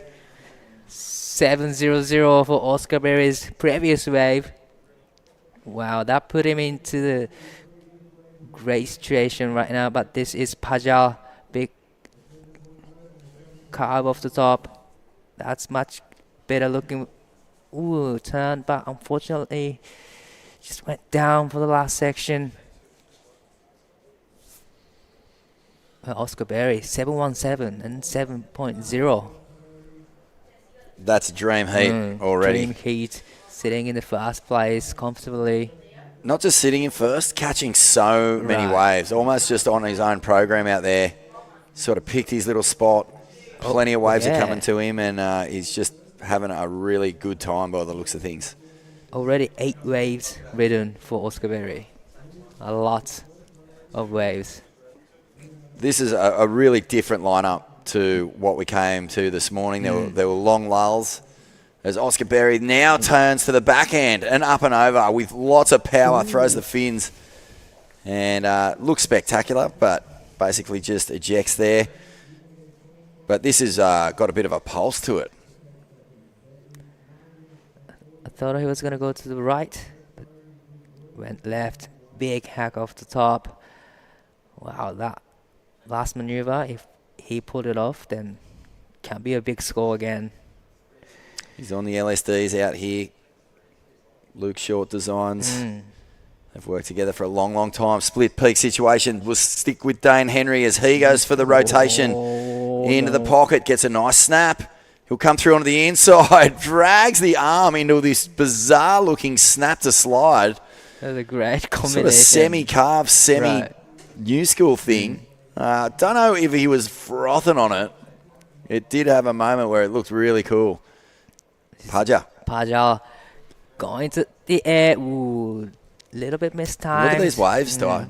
It's cooking, mate. Like, we have not seen a pulse where it's been non-stop waves for ages, and these sets are actually a lot taller than this morning too. Offering so many waves in this heat. Wow. We'll probably get to see what happened with Kais King's wave just in a second. Split peak. One with Dane. And this is the surfer in blue. So he goes for the big turn. You know, a major move as your first turn is always getting people interested. Kind of felt like that was going to be a carve down. Sort of turned into a slide. Looks like it's going to be a healthy score for Dan's last wave, needing 5-1-1. It's going to be a close 5-1-7. Got it. So now he's in the second. Classic. So judges rewarding full commitment to high-risk surfing from Dane Henry. And now he has just snuck ahead of Kais King. Kais needing a 4.17. His last wave was just a nothing, just a takeoff and a pull-out, 0.6. So no scores waiting at the moment where we've got our leaderboard as it is. 7 minutes, 30 seconds remaining. Oscar Berry with 2 really solid scores. Great surfing, 7-1, 7-7. Dane Henry sneaks into second place. Wow. So not much difference between, blue, white, and green. Kais needing only 4.17. Pajal need only 4.43. It's a very tight and close heat. Just battling for the second place right now. Probably Oscar is just having a great free surfing right now. 7.17 and 7.0.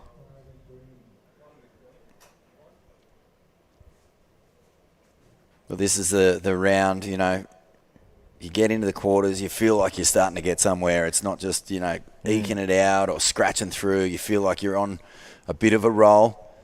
You can feel the momentum going your way. You really don't want that to stop here. You want to keep it going because semi-finals onwards, that's where the real meat is for points. Right. And both these tours that we've got competing here, the Asia region, the Australia Oceanic region, they want to make the most out of this. QS 5000, it's the last one of the year. It could be the last one before the next Challenger Series kicks off. So, a huge opportunity for all of these quarterfinalists to make a giant dent in those rankings. Kais King, I think he's pretty well placed. And Oscar Berry, you'd imagine, is right up there as well. He is on the way to the back-to-back win, Oscar Berry. Definitely a huge event for all the competitors right now. Dane Henry is going to take a look at this. Starts to build speed. Working towards something big down the line. He gets the closeout, but it isn't the one he was looking for. Just a bit too much lump on the face. And you really got to watch out when this guy takes off. He's been doing backflips in the free surfs. Right. And he has a really scary reputation for just pulling out something massive right when it matters most. Actually won a Pro Junior last year with a backflip. It was this year at Lennox Head. And that was spectacular.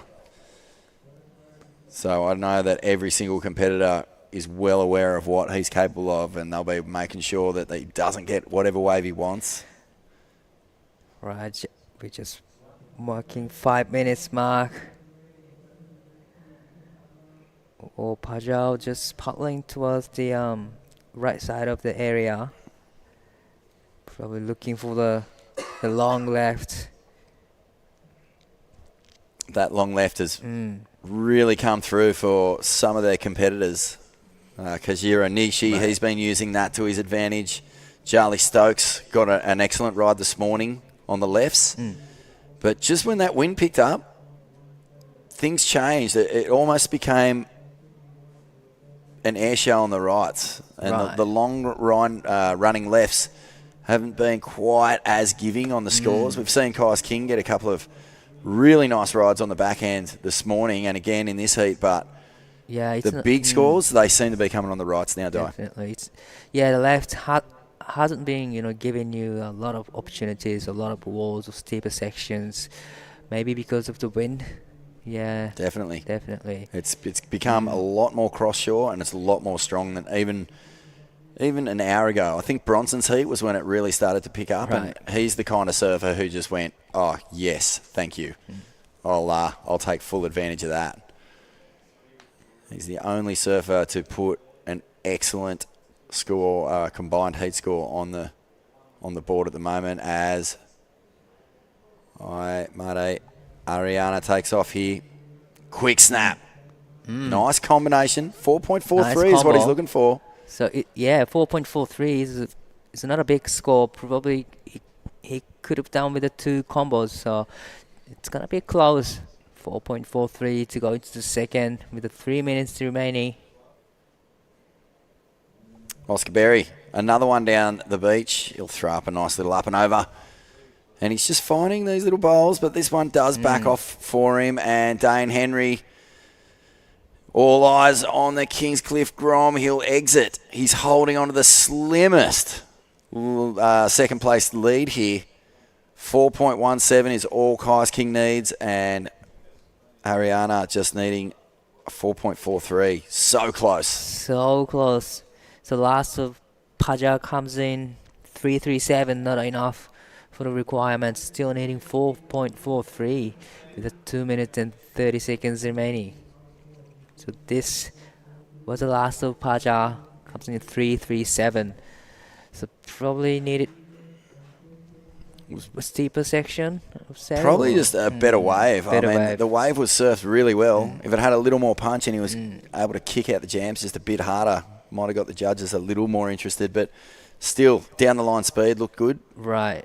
And I think, throughout this heat, he hasn't looked at all like it's getting away from him. He looks capable of pulling an upset here. And has he found a down-the-beach runner? First turn's nice. That layback, it's a bit of a signature of his. Gets it up and over. Needs a major turn on the end. That looked pretty good. And on the really inside, good. Kais King unleashes. But the body language looks a little frustrated. So I wonder if there was anything else going on there. With 2 important scores coming in, it's on the way. 1 minute and 30 seconds remaining in this heat. Is there anything out the back here for Kais? He doesn't need a huge score. He races around this section. Bottom turn. Wow. Hacks off the top. So there was a first turn and a second. And a a third. And it's a huge wave for the surfer in white. And that body language wasn't one of frustration. It was a claim. He was dead set frothing on how he went on that one. So he is 4.17. And this is the last of Paja. Here he gets a finish. Sick wave too. That was an unreal finish for Paja. I just wonder whether the opening 2 turns had that much on them. Kais King, he unleashed on that thing. Definitely, he got a good requirement for sure to me. Yeah, he's only needing a 4.17. I mean, that was a really venomous wave. Had so much speed and intent. And Oscar Berry, 30 seconds to go, and he's having a blinder as well. What a great heat. You got to love it when it all goes your way like that. Definitely. 12 waves surfed for Oscar Berry. Never looked like he wasn't in control. And this is a great sign-off from him. Oh, into the wind. Loving that. And out the back, Kais King's going to take another little stab at this. So Dane Henry, did he have another wave? Doesn't look like it. And the clock's going to click down. So we're going to have a good close look at these scores. The judges are going to, deliberate here. They're going to check out that last wave of Kais King. The gut feel is, at least up here in the commentary box, is that he had done enough. That was a pretty vicious, lacerating frontside attack. So the last of Paja comes in 3.50, so not enough. All eyes on Kais King's last wave, needing 4.17. Yep, these guys, they're not too far apart from where they grow up, where they surf, who they represent. It's only about a 40-minute drive between Kingy and Byron. And now they're just waiting for scores. I actually loved seeing Kais show a bit of emotion there because he's a pretty measured dude. 5.33. It's enough. He does the job at 5.33. And you've got to applaud the composure. He sat out there for a pretty long time. Dane had just eked out a small lead over him, but Kais King gets the job done. Big shout to Oscar Berry for winning that one. Some spectacular aerial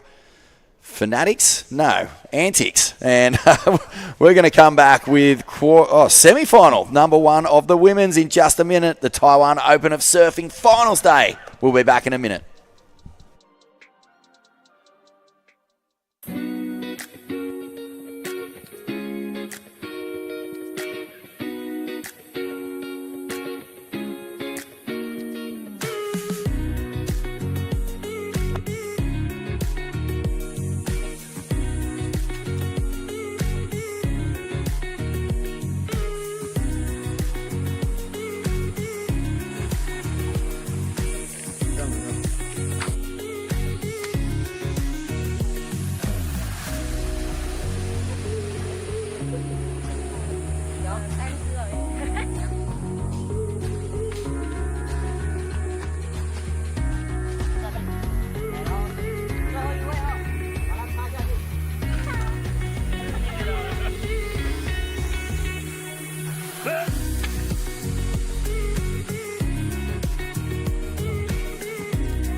Welcome back to the Taiwan Open of Surfing, folks. It is semi-final time. We are into the women's semis after what were some spectacular men's quarterfinals. None better than Bronson Matey.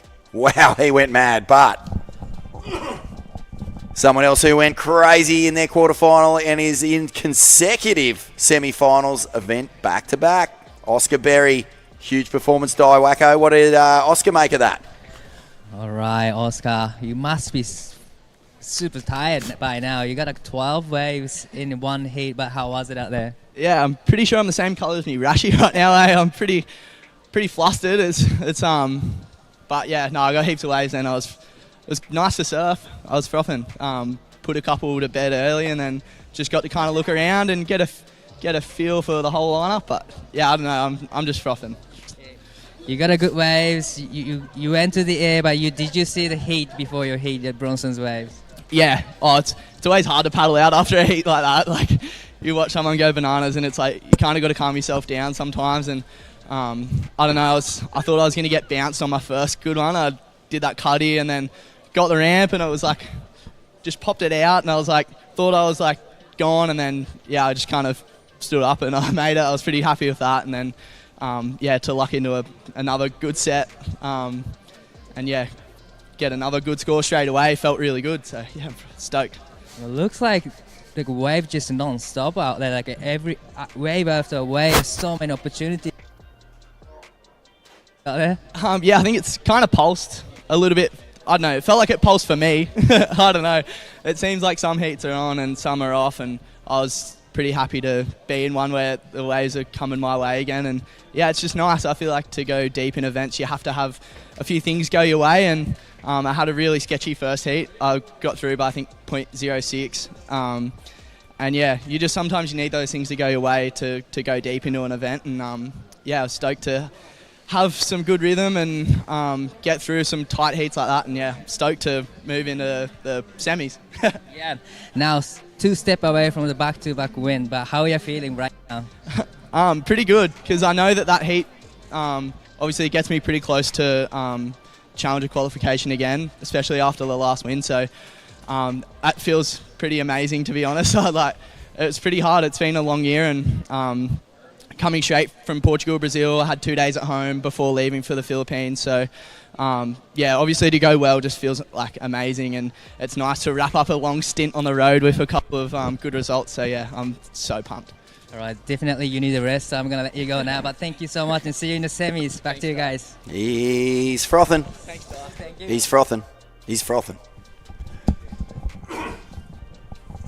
We all love on. Yeah, the froth is real, and great to see, but it's all about the semi-finals now. And here goes our surfer in white, Freya Prum, who has been in, I would say, some of the best form I've seen in a long time, as is Philippa Anderson, who's been ripping throughout this comp. How's the timing of that little click over the top?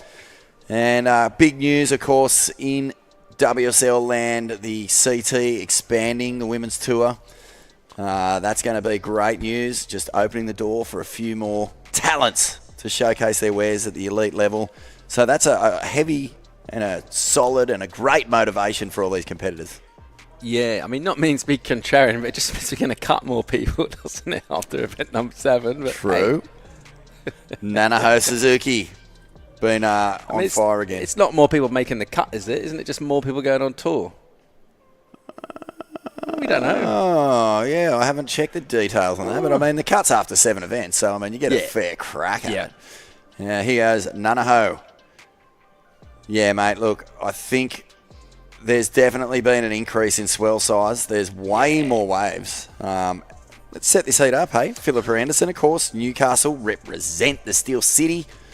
Shout out to the crew at home watching this one on, the Andersons, and everyone else from that wonderful board riders club who she represents, and the city itself. Freya Prum, believe she's surfing for D-Bar board riders. Please correct me if I'm wrong, but she's been in fantastic form. Her last quarterfinal was a thing of magnificence. And this young woman is Nanaho Suzuki from Japan. Incredible. And Charlie Stokes from Kawana Board Riders, the North Well, the Sunshine Coast. So up she goes and over. This is Freya, and she's cutting back. Yeah, I've really been enjoying Freya's whole run through this event, surfing with so much conviction, throwing some turns haven't really seen from her in a long time. So good stuff. She looks invigorated, doesn't she? She's enjoying the surfing. She's enjoying the way she's competing. Nice little slide there over a solid section.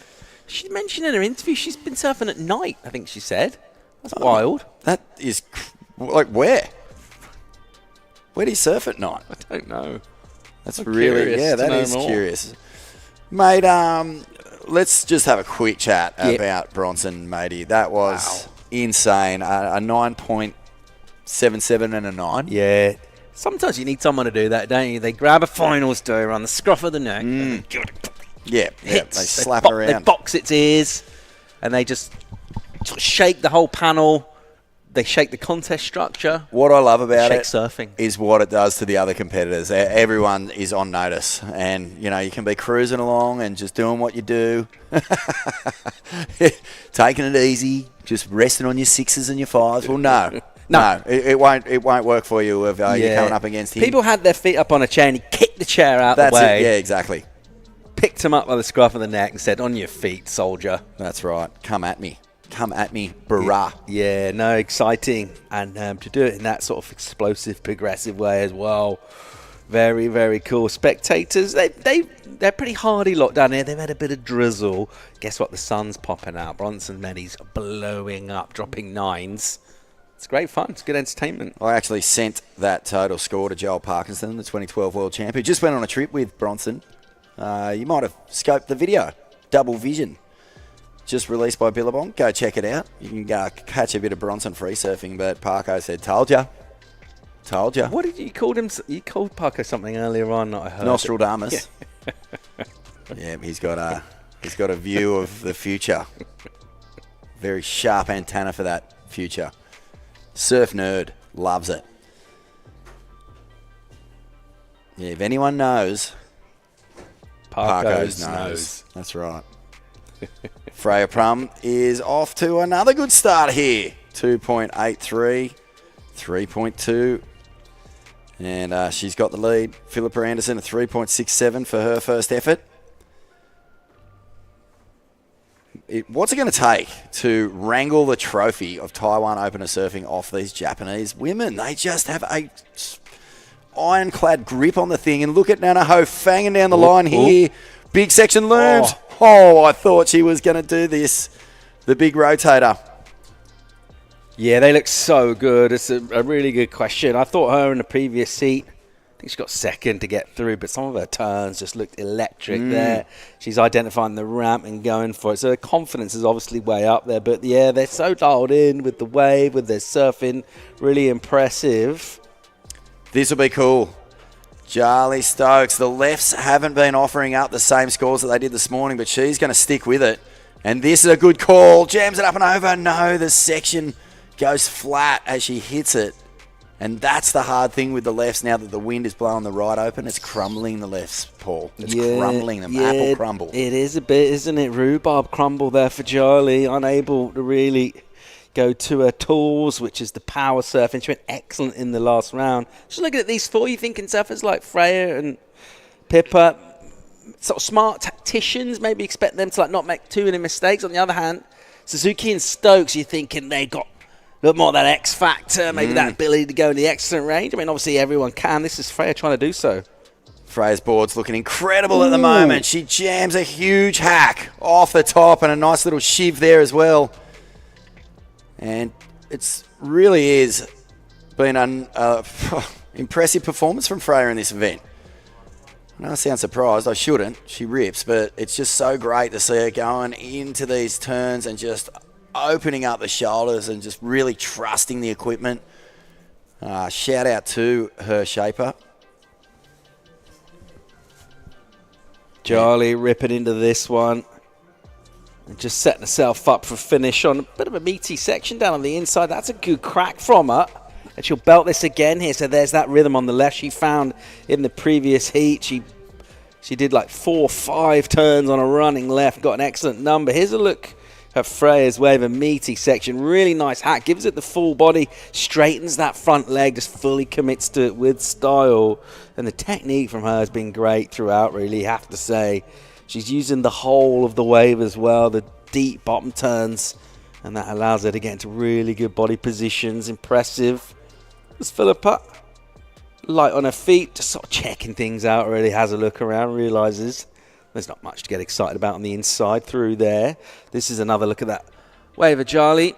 So first turn, does well to commit rail to the water, and then gets a nice little steep section through here and just absolutely tags that, and then recovers from it again and hits it a couple more times. Don't tell Jali the lefts aren't scoring. She will find a way to get scores on those things. Just on Freya's boards, the 1DA shapes. I think that's Gav Upson, I believe. Gavo. Yeah, g'day, Gav. Mate, magic sticks. Sled's looking good. And, he's got some good vibes going on here with Freya. Good number for Jali. Really good number, 6.83. Glad I'm not coaching because I probably would have said, hey, maybe have a look at those little rights out there. No, don't worry about me. I don't know nothing. But I will definitely celebrate good surfing. A 6.83 is really good. Takes off from that 8 she got this morning. Jali Stokes, I think she's pretty well placed on the rankings from memory. Like, not qualification zone yet. But if she can get through into this final, there'll be a big handful of points on offer there, Paulie. Yeah, make these next 2 heats, and then you really are mixing things up. Let's see how all of those qualification stories look unfold. At this. Philippa Anderson, Freya Prum, and Jali Stokes are 7th, 8th, and 9th. Wow. On the Australian Oceanic Region rating. So it is quite tight. That is tight. And I think that they would be well aware of what's going on in this heat. You know, leapfrogging or putting some distance between yourself and the other competitor is going to be a huge one. Now, I'm pretty sure Nanaho is number 1. Let me just double check that. Yep, number 1 on the Asian rankings. Not by much. Mariah Akita is right on her heels, only 10 points behind. 10,518 for Nanaho. 10,508, but guess what? Akita's not in this competition. Yeah, she's going to open up a bit of a gap here, isn't she? Because she's into semis, so some good points coming her way. She's going to surf in the final. She needs to get a bit of a wriggle on here. Still time on the clock, just under 15 and a half for her, but a couple of ones for her at the moment. That won't be the case. I'll give you some good news for Philippa, Freya, and Jali. Yep. And that is that almost everyone above them has been knocked out. So they're getting big points. They're getting a big step up here. Big opportunity. Who's going to take it? At the moment, Jali with that 6.83. That's sitting pretty solid up there. That's Freya Prum. Having a look around, scoping things out. Got the 4.17. Basically for that carve, really, wasn't it, on the last wave? Really nice committed turn. Look cool. She's going to need a little bit more where that came from. And Jali showed us her nerve in that last heat in the quarters by just remaining calm. Her scores went down around her. And then unleashing fury with the excellent number. She'll look to do more of that. Unleash the beast. Mad Max Fury Road just got voted best Australian film ever made. Ever. So is that the new one? Yeah, that's well, not the Furiosa one, but the new one. The one with Tom Hardy that came out. How many Mad Maxes are there? I think there's 5 now.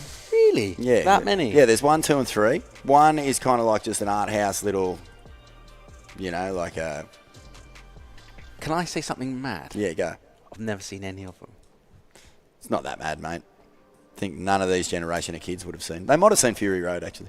Yeah. Not avoided them. They just avoided me. One of them had Tina Turner in it. Did not know that. Yeah. The late great. Simply the best. Steamy window. Private dancer, etc. Nutbush City Limits. Yeah, Nutbush, yeah. 13 and a half minutes remaining. Stokesy out in front. I'm going to call her Stokesy because we're mates. That's what you do in Australia. You take a name and you just invent how you think you might want it to sound. Go and have a crack. Pick a nickname. Stokesy gets a nice up and over. Charlie there. She's been on the radar for quite a while and has put in some really good performances right throughout her juniors. Now onto the QS and looking to get onto that Challenger Series. What a bonus. Can we go Jarlo? Nah, not really. You could, but I mean... It's awkward. It's a bit orkies. Yeah.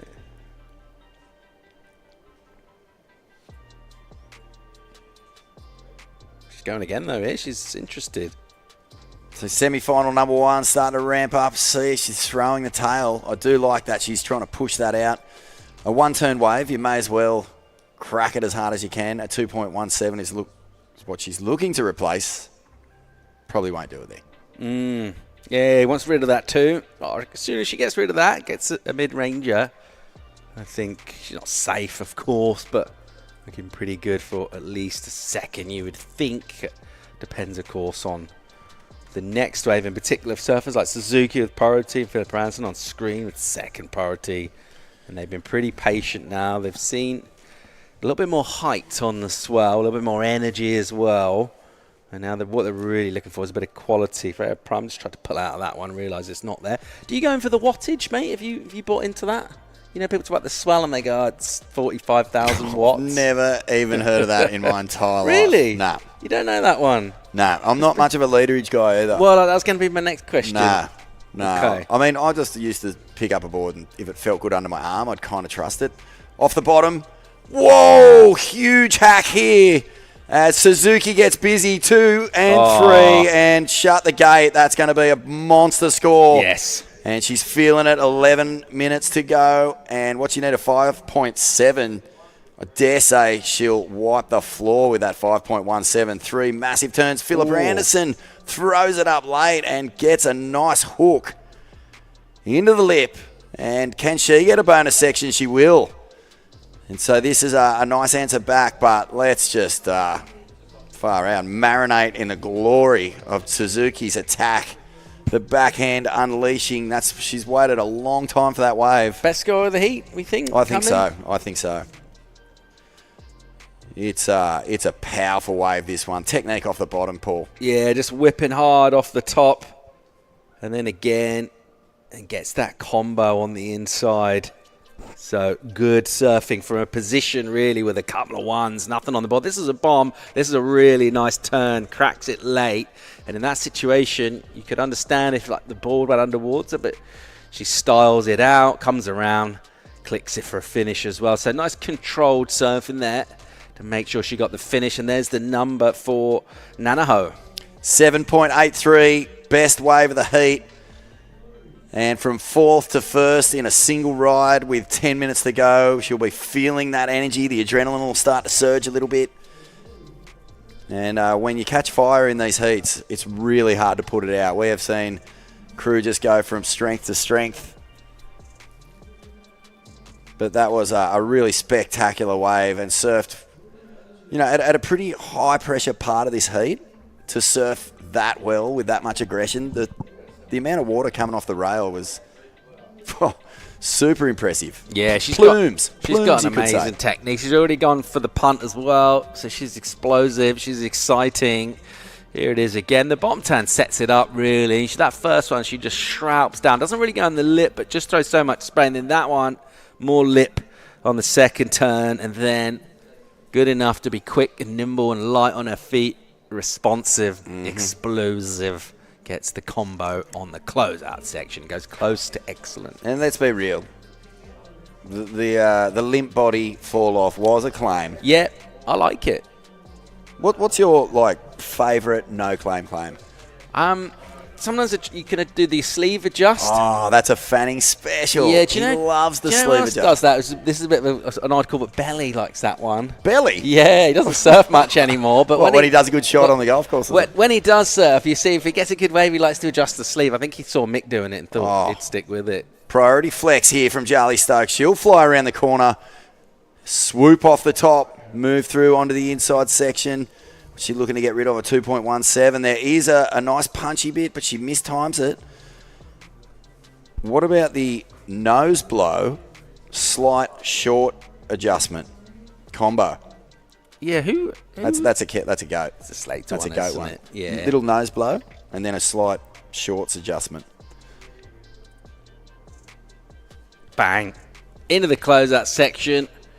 And unable to ride out of that. So still looking to get rid. Well, she improves on the 2 for another one, but it is still the 2.47 for Charlie. What else we got? Well, what about the Medina? What more can I do? Arms out. Question asked. There's more popularity with that one coming, isn't there? Yeah, it's not so much of a fist clenching like yes moment. It's more like a. In terms of, are you not entertained? In terms of innovation and progression on the claims, did you see Ian Gavea in Belito? Because there was a bit of stuff about, did they ride out? And maybe a score. So he was doing a load of airs, and then he was sort of pointing at the ground and then back at the panel, giving them thumbs up and then pointing again, going, making sure I'm riding out of it, look like I'm riding out. So really responding to actual, in real time, kind of judging events. Are you allowed to do that? Are you allowed to talk to the judges? Apparently, yeah. I mean, yeah. He won the event. I'll tell you one thing I saw once that I found interesting was Slater at Bells, and he got a wave and he was paddling out, and I was doing beach commentary. I read out the score, and he just stopped, instantly stopped, turned around and just stared up at the judging tower and did not take his eyes off for at least 30 seconds. Didn't make any movements, just stared, and then hang on, let's stick with Freya. Oof. Carving back to the source. She's down into fourth. How did that happen? She was leading this heat at one stage. This is a good ride, though. The rain starts to come down.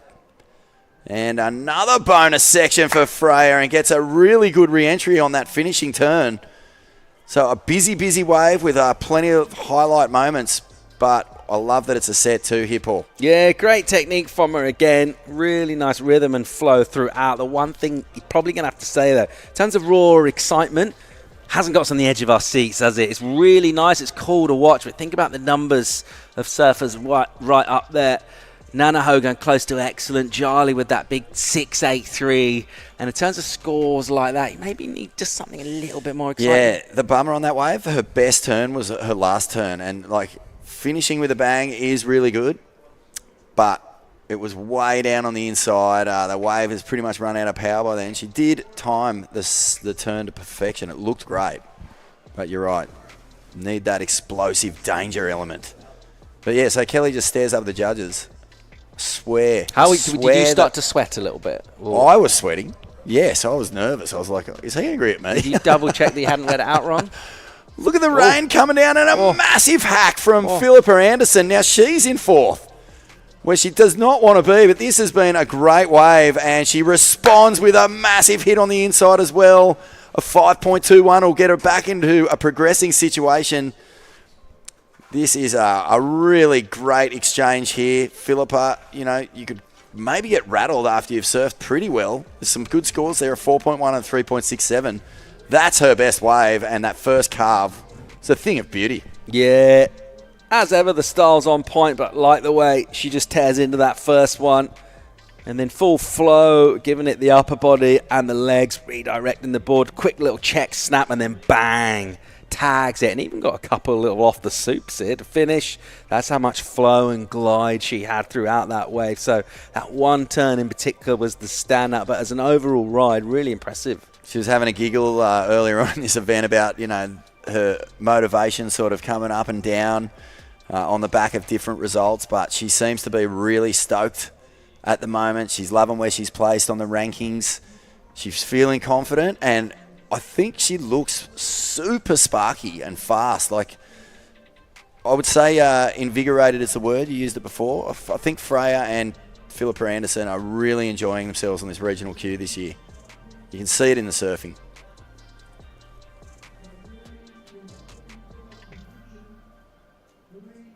Scores in for last of green. It's a 5-point ride. So not enough to get up into second, but she only needs a 4.31 now. So this is the scenario. 3.5 minutes remaining. It is Nanaho Suzuki out in front, sitting on a 1.67 in her combined score. That's scary. She's got a 7.83. And here goes Philippa looking for that. Not even a mid-range 4. A low-range 4. She'll get a big finish on this one. The hustle is real. She's in this fight. Yeah, Philsy staying busy. Well done. In the lineup. That's a great Aussie nickname. And just Schraub in this one. It is a shorter wave, though. And you just saw on that tight shot of her face how much she's just feeling the physical intensity of this battle, because it's all action. Freya on the backhand. Yeah, the good news is that Philippa and Freya are heading in the right direction. The bad news is Surfers lead and they've got real small numbers still in their total. So as soon as they improve with first and second priority, this could get a lot tougher for Pippa and for Freya. Well, the only mistake that we've really seen throughout the course of this event with priority is sitting on it for too long. So that's what they've got to be wary of, Jali and Suzuki. I mean, top line competitors, they will know that if anything comes that could possibly offer up a score to the other two surfers, they will use it. So that's fine. But there's a good number dropping in here for Philippa. It's a 4.43. She gets the number on an insider. That is incredible from Philippa Anderson. No priority. Gets out there and just sneaks an insider. Gets the score. It was a really nice searing hack into a full-blown closeout boof. And this is her first wave, the 5, that got her back into it. So, mate, she went from 4th straight up into 2nd on the back of these 2 waves.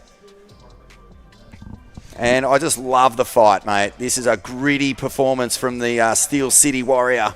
Yeah, I mean, it's flow on the wave, but it's also flow in the heat. She's kind of surfing a wave of momentum with the way she's catching waves, with the way her score's going. Charlie Stokes, though, just needs a 2.6 to snaffle back that second with just over a minute. What's she thinking Great right word, now? snaffle it back. I want to see someone get on the snaffle out here. Let's see if she can do that 1 minute. You need a there's 2. There's waves too. So this is nervous times, a 2.47. I wonder if it's... Would you rather be surfing for like a 5? A 2 is one of those annoying numbers that you don't want to surf for. Isn't it? Yeah, that's exactly what it is. The Joe Pesci. It's that putt. A spiteful 4-footer. 40 seconds to go. Charlie is dead sets, just prowling this lineup, looking for something to break. 30 seconds. She's looking out to sea. Wow. This could be, oh man, this would be so disappointing after such a great opening ride, a 6.83. 20 seconds left. Do you see anything in the lineup? The other thing is, you think about her last wave that she got a 2.47, so close to what that requirement is now. This could be a heartbreaker. Philippa Anderson, don't tell me this wily, ageless competitor is going to pull off some miracle here. Oh, the paddle from Charlie. The hooter goes. Oh, I don't know. She's going to fight for this too anyway, so let's see it off the top. Well, that snaps gets her the score, definitely. But was she to her feet before the hooter? Here's the replay. Nice little... There's a score to come in. Oh, they're going to score it. Amazing. Wowzers, what drama at the end of that one. It sounded like the horn... Well, it's hard to sort of sync up, isn't it, with the audio? Yeah. We can't tell. But it was, well, if she got to her feet before, it was less than a second. It was really... Well, there has not been a closer buzzer beater than this if she's pulled it off. If she's pulled this off, she has actually pulled a miracle rabbit out of the hat. So 2.6 the number. It was just the one turn. Nice speedy crack. I think it has to be there. That's a much... Oh, and she gets a 3.5 and goes straight to the lead. But I think we have a score coming in for blue as well, so we're still waiting on that, and it looks like the lead will change again. But heartbreak for Pip Anderson. She did everything so right. She got so stuck into that fight. It was a Donnybrook. But unfortunately for Philippa, she'll be gone, and Charlie Stokes lives to breathe into the final with Nanaho Suzuki. We'll take a quick break here from the Taiwan Open of Surfing. What a heat. More semi-final action to come after this.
Welcome back to the Taiwan Open of Surfing.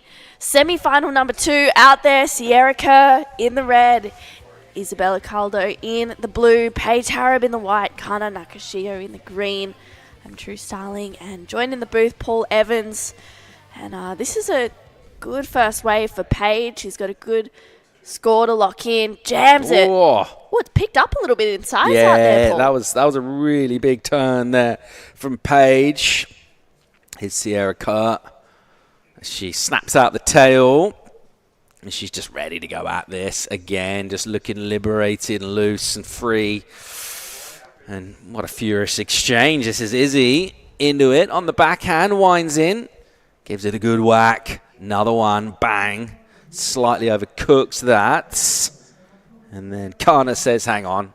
I want in, and she smashes a really nice vertical hit. What a cool exchange. Yeah, that was crazy. Some really good surfing going down. 5.0 for that first wave of Sierra Kerr.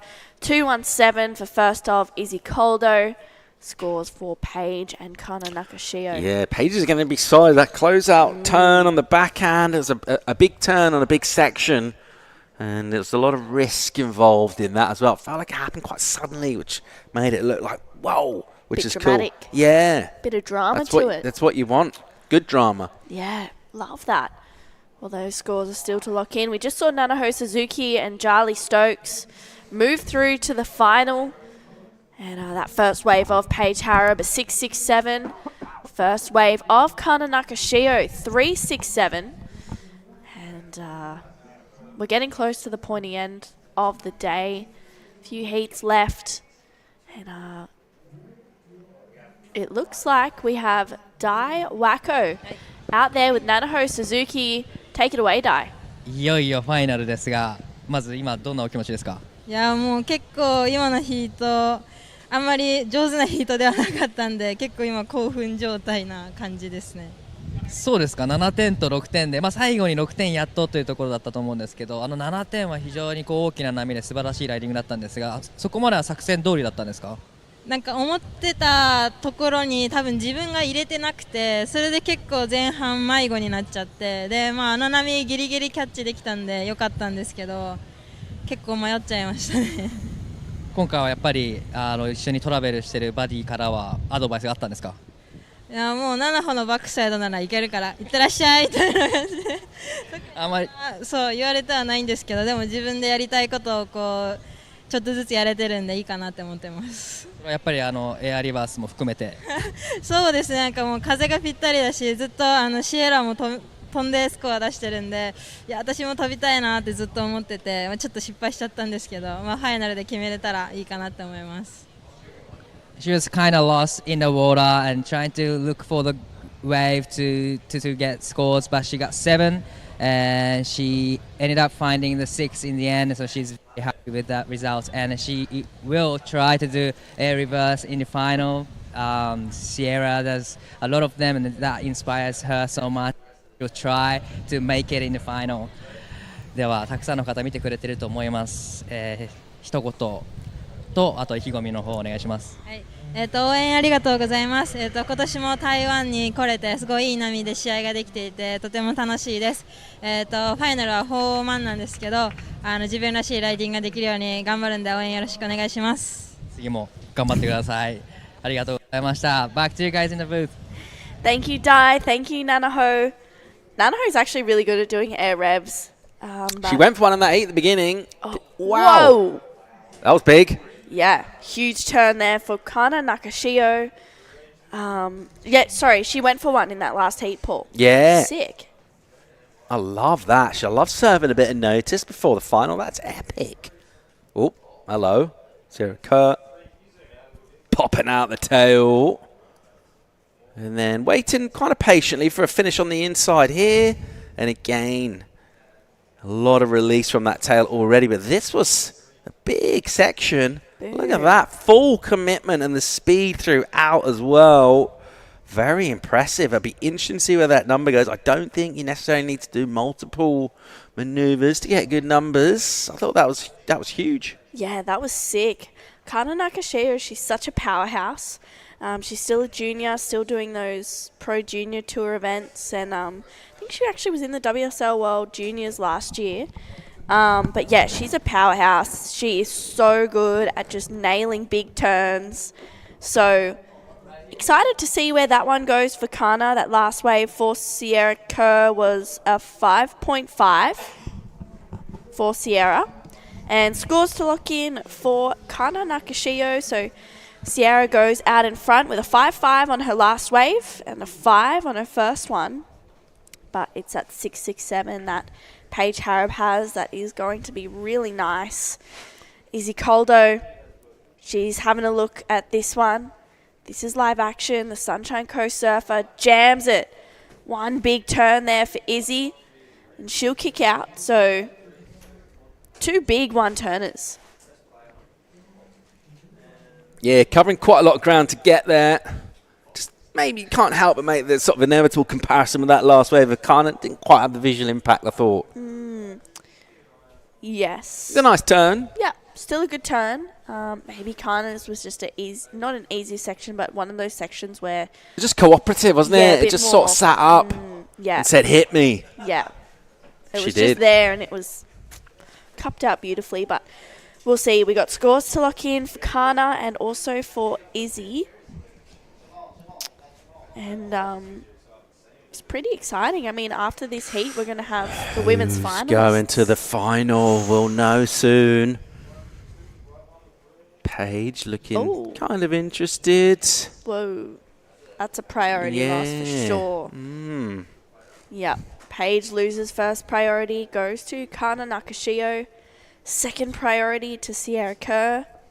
Paige unfortunately goes down to third priority. That's an uncharacteristic mistake for Paige. Yes, Sierra was sort of having a little look without really paddling. And I think, under Paige, maybe why she didn't go there. Maybe she didn't think she was going to make the section. Tell you what, though, it's a good number dropping in for Kana. Yeah, wow. Big scores for Kana Nakashio. Just off the back of one turn, it's a 6.73. So Kana goes straight to second place. You can see she's excited about it. She's having a good look here, using priority. This has just been absolutely gifted to her after Paige paddling for that one. And Kana, nice carve there. That board looking really good under her feet as she tags it once again.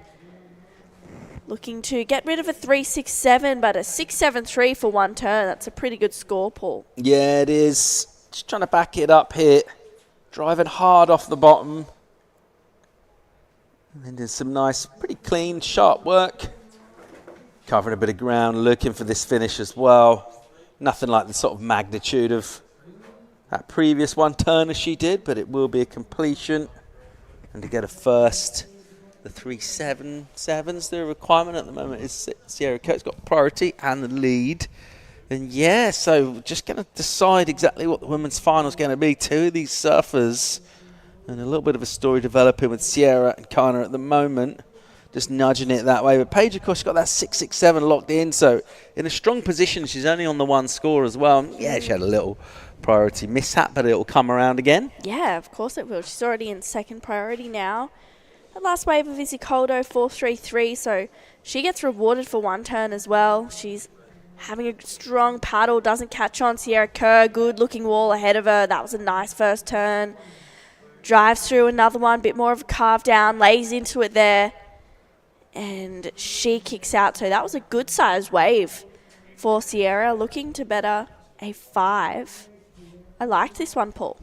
Yeah, I mean, the speed from the takeoff, a searing carve, a nice steep section. I think she would have loved to get straight up into it, but had to be a little patient because of that.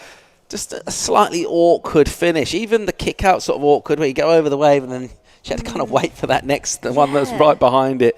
It just the very end of that wave, it could have gone really good for her, but not quite happening that time. But, I mean, it's ominous, isn't it? As soon as she gets to her feet, you know something exciting is going to come. And when she gets one of those steep ones that really stands up and gets a bit of quality, I think she's going to unleash. Yeah, I agree. She's just looking strong. Back to that kind of Cloud 9, just in tune day, but we'll see that last wave of Kana Nakashio. 5-4-7. Kana goes to first place. And that takes Sierra down into second.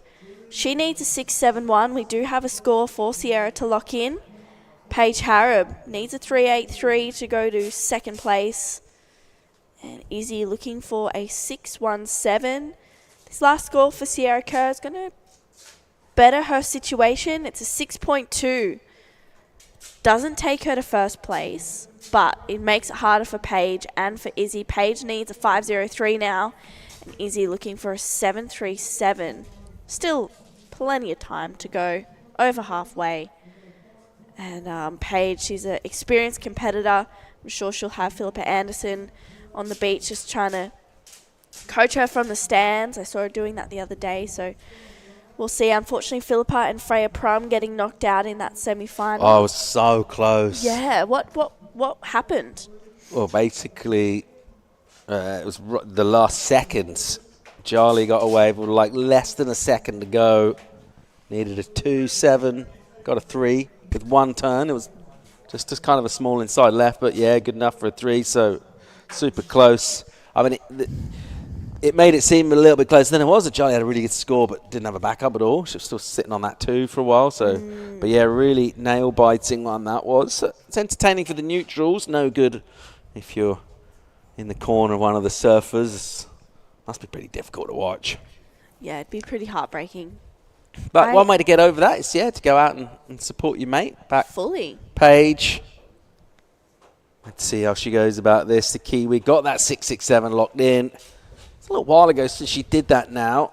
She's got that priority back after surrendering it. And the wave that you could say that she could have used for that was put to good use by Kana to get the 5-4-7. Here's Sierra. Yeah, Sierra flying down the line. What she got for us, one big turn. Wow, that was huge for Sierra Kerr. Gets the release. I mean, you think Sierra got... Kana got almost a 7 for one turn. I'm wondering where that's going to go. It was maybe a better connection. This is also Kana Nakashio. She got a wave at one point as well. Jammed it. One big turn there for Kana Nakashio. This is Sierra's one. Yeah, waiting pretty patiently for the section. And then just slams it. Basically a big close-out section, so she just builds up all of that speed, puts it up with brilliant positioning from board and body, makes it look easy at the same time. It's quite technical what she's doing. Every time she does a turn, there's nothing safety at all. Everything's like tail release, all really technical stuff. So that sort of surfing that whenever you get replays and you watch it, you kind of appreciate it more and more. The more you look at it, you sort of realise just how much she's doing with the board. Which is why I think she's been talked about for several years now, about sort of destined for greatness. Yeah, definitely. She's just one of those surfers where it's easy to watch. You don't know what's going to happen, but you know it's going to be dynamic. That score for Sierra is locked in at a 4.53. Does not go into the top 2. So she's holding a 6.2 and a 5.5. Paige Harab needs a 5.03. She's only had the one wave, and it's a 6.67, so you'd say she'd be in pretty good form. She's a very strong goofy footer. And definitely looking for a spot in the finals, that's for sure for Paige. Yeah, it was so far so good from her. She doesn't really need to worry at all at the moment. Plenty of time on the clock. Looking at those numbers, 6s from everybody, well, from 3 of our surfers out in the water, so then you're really looking at the backup scores of the top 2. At the moment, they're in the 5, so anything above that for Paige. But, I mean, at this stage of the heat, she's not surfing for that at all. Go and try and get a 7 and 8. Surf, get the best possible wave you can. See what she can do with that. It's had a little while to sort of think on it, though, for a while. It's been Sierra that's been busy with 4 waves. Kana as well has ridden 4. Just got small number 4. That last one, she hit that close out. She got just a small throwaway, so doesn't change anything. We were talking about how impressive Japanese women have been in this, and again, Kana showing her quality while she's in the semi-finals, and that ability to have that progressive edge as well as competitive smarts. Pretty potent combination when you package that up. Yeah, it really is. Kana's won quite a few QSs. Pretty sure she won the junior circuit for Asia last year. She wants to qualify for the Challenger Series, and surfing like this is where it's going to take you, you know. And I just think Kana, she's still quite young. I think she's 18 years old. She's studying at uni. She's got, you know, other things going on in her life, which is really cool. But she's an incredible surfer, and it's so good to watch. Even just talking to Sierra as well, she was saying it's kind of like a pro junior out here with the 4-person heats. Kana would be feeling pretty comfortable with that as well. She is used to surfing those with the pro juniors.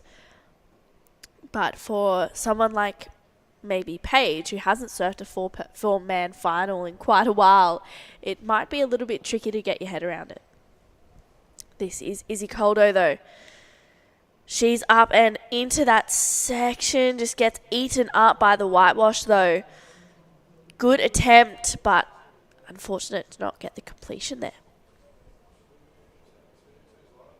Yeah, she's having to push it a little bit here. And she's not found just that section she's really waiting for to try and unleash. I think her best number, the 4.33. So she's a couple of points off the 6s that our other 3 competitors have got in this. And as a result of that, with a bit of scoreboard pressure on her right now, just maybe forcing a touch there. You don't mind it, though, as an approach, because you might as well. There's no point in trying to surf for, you know, other 4s or small numbers. So she does need to push hard, but needs to get the right section in order to do that. But at the moment, it's just a slight air of her being slightly off the pace in this overall. Does have still plenty of time, though, to do something about that. 11.5, so that's ages. She can get 2 ways in that. No worries. Good to see this swell continuing. Might be the first day we've had to actually pick up as well throughout the day. Generally, the wind's blown. The swell's picked up and then it's died throughout the day. Today, it's continuing to build. Yeah, it's really fun, and Kana showing us just how fun it is on this wave. Nice second turn. Gets a little drift there, just kicks it on that second turn a little bit more. So she wants to better 5.47, and I like that 2-turn combination. But yeah, as you said, Paul, the wind has stayed off a little bit, which maybe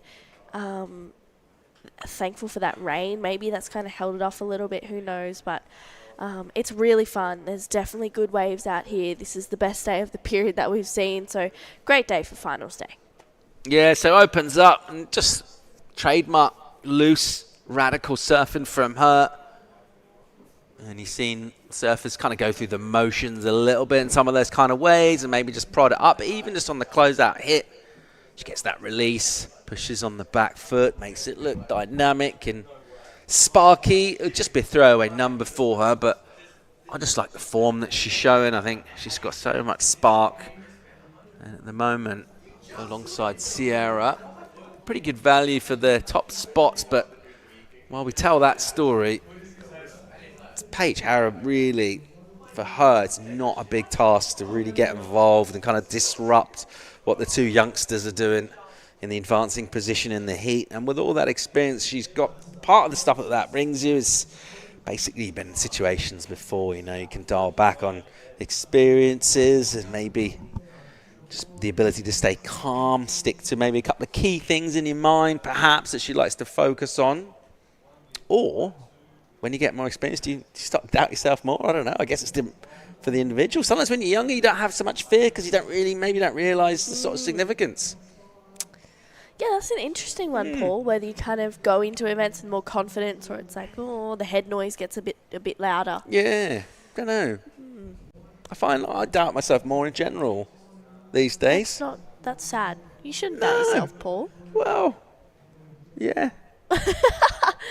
No, you're great. We love you. Sometimes. Just feeling a bit vulnerable at the moment. Aw. I've been sick. Yeah. But I'm feeling better now. You stay and in your corner. The support of the team, really. It was almost worth being sick just to see you guys. just rally around me. Yeah, we got you back. Orno dropped me off a little care package outside the door. Oh, bless. Yeah, it was really sweet. That's so nice. And he wrote me a WhatsApp, but he sort of he itemized it and then sort of why. He's like, there's some blueberries in there, good for vitamins and antioxidants. And I was like, oh, that is, what did you a actually guy. do that? Yeah. That is so nice. I know. Yeah, there was some Oh. soups in there, some noodles, a cold avocado. Whoa. Electrolyte drink, Pocari Sweat. Yep. Love a It was Pocari amazing. Sweat. Yeah. That's so lovely. I know, and just dropped off at the door as well. Oh. Also, no. I didn't know it was coming, so it's like a nice surprise. He just let me know it was there, so I just opened the door and went, Santa's been. Oh, that is so sweet. He's probably dropped it off and then gone to his room and he's like, I'm just going to let him know now so I don't have to get the lurgy. That's really lovely. That's smart What surfing. a legend. Family. We're a family here in our box. But here we go. Oof. Izzy Coldo just gets a bit caught behind. You could see the frustration. She's looking for a 7.37, so she'll need to get back out there and regroup. And 7.5 minutes to go in this semi-final number 2. Two of these surfers will be joining Nanaho Suzuki and Charlie Stokes. And Nanaho was looking pretty good in that last semi-final as well. Kana Nakashio, she's got a 6.73 and a 5.47. And then coming up next, we'll have semi-final number 1 for the men. Kobe Clements. He's going to take on Oni Anwar, Dakota Walters, and Keijiro Nishi. Whoa, that's a big heat. Wow. That's going to be an exciting first semi-final for the men. That's going to start in about 6.5 minutes' time. Paige, she's had one wave in pretty much 24 minutes. Wow. That's crazy. Yeah, it was a long time ago where she coughed up priority. And she's had a little while to think about that since then. To be honest, though, not loads of other waves coming through. And I suppose in her mind, she knows that the 5 is a requirement. So that's whether you think the wave's offering up at least a 5. She hasn't seen, from her point of view, a wave that'll do that thus far. That explains the decision. But yeah, I think sooner rather than later, it's probably a good idea to get surfing. Yeah, and here we go. She's up and riding right on cue. Paige, she's found a right that she likes. Oh, no. My. That was super uncharacteristic. I don't even know what's happened there for Paige. Just bogging a bit of rail. That kind of sucked for her. Wave went soft there, didn't it? So she took, gosh, I think she saw something else. And it was weird because it was quick but soft. So she kind of couldn't get there. Yeah. And you saw her trying to build up the speed, and she just couldn't generate any board speed at all. It was one of those weird waves. You see them every now and again. It looked quite steep, but she just couldn't get any momentum going. And then there's that meaty section, which is normally that's what you want. You're thinking, great, it's exactly what you want to get yourself a 5 or more with one turn. But because she had no speed, she just sort of surrendered to it. Yeah, that sucked for Paige. I mean, she's been looking so good. She needs a 5.03, and hopefully she'll get another opportunity. There's 5 minutes, so you'd think so. But the problem is the ocean's been slow. There's not been that many good waves coming through, and like we were saying before she caught that one, there wasn't that many 5s in between her catching her first wave, and if there was, she wasn't in the right priority rotation for it. So we'll see what she can do in the last 5 minutes of this heat. Izzy still looking for that 7.37 semi-final finish is a huge result for her. I think maybe her best in a QS 5000. But Kana Nakashio, she has her sights set on a final finish. And then further from there, maybe even a first place. So just over 4 minutes to go. Paul, I get nervous in these last 5 minutes for all the surfers, especially the ones that need scores. I'm like, will they get the opportunity? Will they won't? You know, especially for my friends. But Paige, here we go. She's up and riding. Nice opening carve for Paige Harrop. Just that wave not doing a lot. So she kicks out and tries to find another wave that'll offer the score. And that was just unlucky. Yeah, it's another sort of softer wave from her. I think the approach is good, though. Just catch waves now. just go at it. You know, she's the surfer of the quality. She can get 5 on more or less anything. Well, I say more or less anything, but not on that. No, not on that. It's a 183. She needs to do a little bit more, or a fair bit more. She knows what she's looking for, what kind of waves and what kind of surfing she needs to do. But you can see Kana Nakashio and Sierra Kerr just gravitating towards Paige right now. Her score of 5.03. And, wow, how's this view? Beautiful footage of the mountains behind us here at Jinzun Harbor. It's beautiful, Paul. Wow, the drone's gone high. Look at the stunning hinterland behind us here on the east coast of Taiwan. It's absolutely stunning. I drive out here in the morning. Apart from the great chat that we have and the banging tunes, it's just scenically is a pleasure. Yeah. Beautiful light in the morning at the sunrise over the ocean here. Absolutely gorgeous. All right, live action. Paige, one quick turn, gets a second one in. Oh, 5.03. I don't know. It was a small wave. It was worth going to try the luck. We'll see with 2 minutes 20 to go. Yeah, it's not going to be that number. I don't think so either. No, just unable to really get any kind of vigor into her surfing on that kind of a wave. It'll be a marginal improvement for her, but her requirement will remain the same. It's just a low score that she improves on. Still looking for that 5. We were saying for a long time, it's well within her grasp just to get that number. But right now, inside the final couple of minutes, and she's rallying, she's catching waves, but the score's heading in the right direction. But she's going to need to try and find something. She needs a little bit of cooperation from the ocean, you'd say. That first wave that she got, the 6.67, that's that one banger of a closeout section. That was a long time ago. That's right at the start of the heat.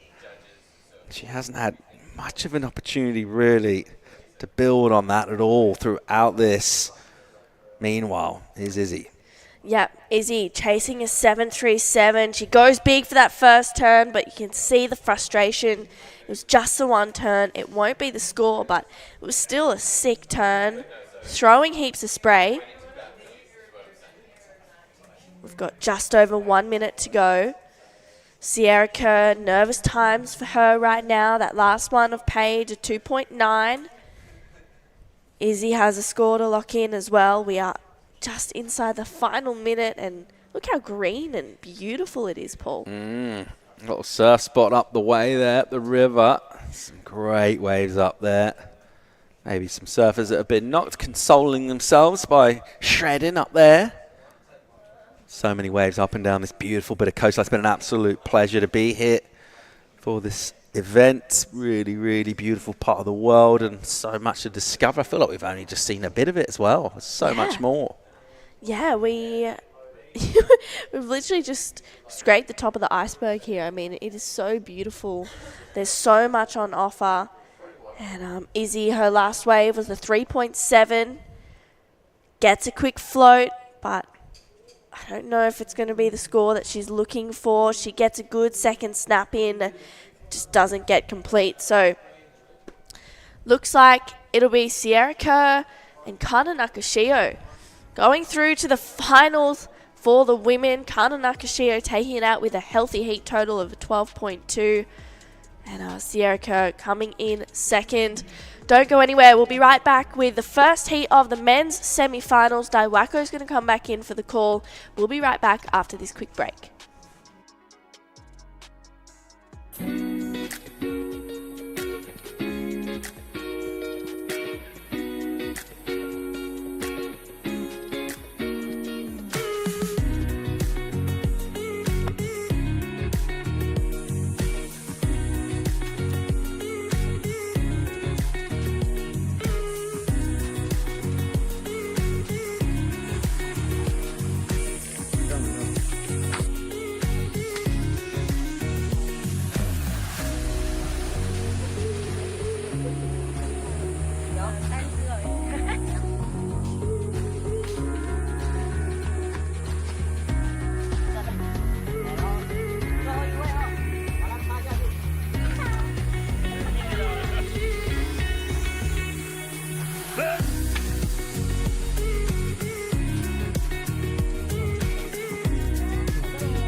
Welcome back to the Taiwan Open of Surfing. Men's semi-finals. They're out there. Kobe Clements taking on Oni Anwar, Dakota Walters and Keijiro Nishi. This is a stacked semi-final. Oni getting his campaign underway with a 2.9. Keijiro Nishi up and riding. Nice opening carve. Gets a strong second snap in and a completion. Wow, that was a good two-turn combination from Keiji. Yeah, super sharp, isn't he? Having a look at Oni right now. Softer wave.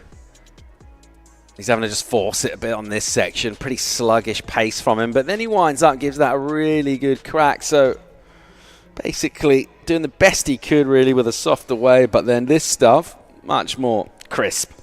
And you just see how much water is displaced by every redirection from Nishi. And he is just shrouding, and he's had fast starts throughout, really. Bit of a tactic from him. He starts to get down to biz early. There was just one round where he didn't do that, but he still got through. And I like the look of where he's at in terms of his confidence, all of that stuff. Speaking of which, your defending champ who absolutely blazed in his last heat in the quarters. Got a good section here. Whoa. Pings it down to the flats. And he is just looking like can't do much wrong at the moment. He's in that sort of place where everything about is surfing, but the way he's competing as well, even on in-between waves, is able to find scores. It all looks pretty good for Dakota so far. Yeah, it does. He's looking strong and confident on his feet and in the air as well. So pretty good starts for all of our surfers. Oni got a second wave in. It was a 2.5. Waiting on these scores for Dakota Walters and Keijiro Nishi there. I feel like they're going to be good scores. And we just saw Kana Nakashio and Sierra Kerr move through to the finals along with Nanaho Suzuki and Charlie Stokes. So huge results already for those four women. And with 25.5 minutes waiting on these scores for Dakota Walters and Keijiro Nishi, Kobe Clements out there holding first priority. You can see him just waiting to see if the sets are coming through, and it looks like we might have Dai down on the stands with Kana Nakashio. いよいよ次ファイナルへと駒を進めましたが、これが今リザルト的に最高のリザルトだというふうに聞いたんですが、今のお気持ちはどうですか？とにかくとりあえずファイナルにつなげられて嬉しいのと、あとラウンドオブ16を勝ったことが今までなかったので、なんか勝てて嬉しいのと、あともう初めてこう4面になってすごいそれに助けられてるなっていうのもあるので、それをファイナルでも頑張りたいなって思います。もう笑顔がこぼれてますが、7点一発で7点出ましたが、あれはもう一発に全てをぶつけるような思いだったんですか？そうですね。なんか手応え的にはそうでもなかったんですけど、でもサイズもあったので、4点後半は出ればいいなっていう感じだったので、6点って聞いて、はい、安心しました。非常に素晴らしいライディングでした。Actually, this is her best result so far in QS event. She never made it through the round of 16, but now she's into the final, decent point, so she's very happy with the result. それではこの後ファイナル残ってると思うので、ここまでにしたいと思うんですが、最後に見てくれてる方にメッセージお願いします。ありがとうございます。もうすぐファイナルが始まるので、このままライブから動かず、日本人あとななほちゃんが残ってるので、2人でどっちか優勝しかないんですけど、ワンツーできるようにみんなで楽しく自分の全力出し切って頑張るので、応援よろしくお願いします。次も頑張ってください。Back to you guys in the booth. She looks amazing, really impressive from her. You're watching someone definitely on the rise and a tough heat. She looks super confident for good reason. There's another look at Dakota here. Look how meaty that section is. And his surfing's so dynamic. And then comes out and he can even just crack one more Oni giving it a full belt, so a much bigger wave with plenty more behind it than his previous. He enjoyed that. Yeah, he did. This is live action. Keijiro letting the fins free once again. He gets around this section as well, jams it for Keiji. So last wave of Onianwa locked in at a 3.7. Dakota Walters has a score to lock in, as well as Keijiro Nishi. Kobe still yet to open up his account. Here we go. Replay of that last one of Dakota. Just doing what he does. That was huge for that first turn. And you can see he's ready for it. Gets that second connection, driving through a third as well. And Dakota goes to the air once again to finish off right in front of the rocks. Scores to lock in. This is a good wave for Keijiro. Beautiful opening carve. Oh, lets the fins go for that third turn. And Keijiro, he finds another section here as well. So good surfing. Daiwako, welcome to the microphone. That Keijiro's wave. Wow, that's great surfing from Keijiro. That was his second wave. Yeah. Already locked in 5 point. He had exciting surfing on the first one and backed it up really nicely with that second wave. So we'll see where that goes. But yeah, it's been pretty jam-packed actually, this first little bit of this heat. It's been exciting. Right, yeah. All right. Waves have been like firing since lunchtime maybe. Proper. Proper wave coming through, a lot of opportunities. It's definitely way bigger than this morning. 2 foot bigger, I would say. Yep. 2 feet bigger. It's fun. I feel like there's still swell coming in as well, maybe. Right. There's just so much on offer, and looks like I think this is Oni. Yeah. Up and riding. Going to the air. Oh. Pretty much that's how he, getting through all the heat, getting those signature air from Oni.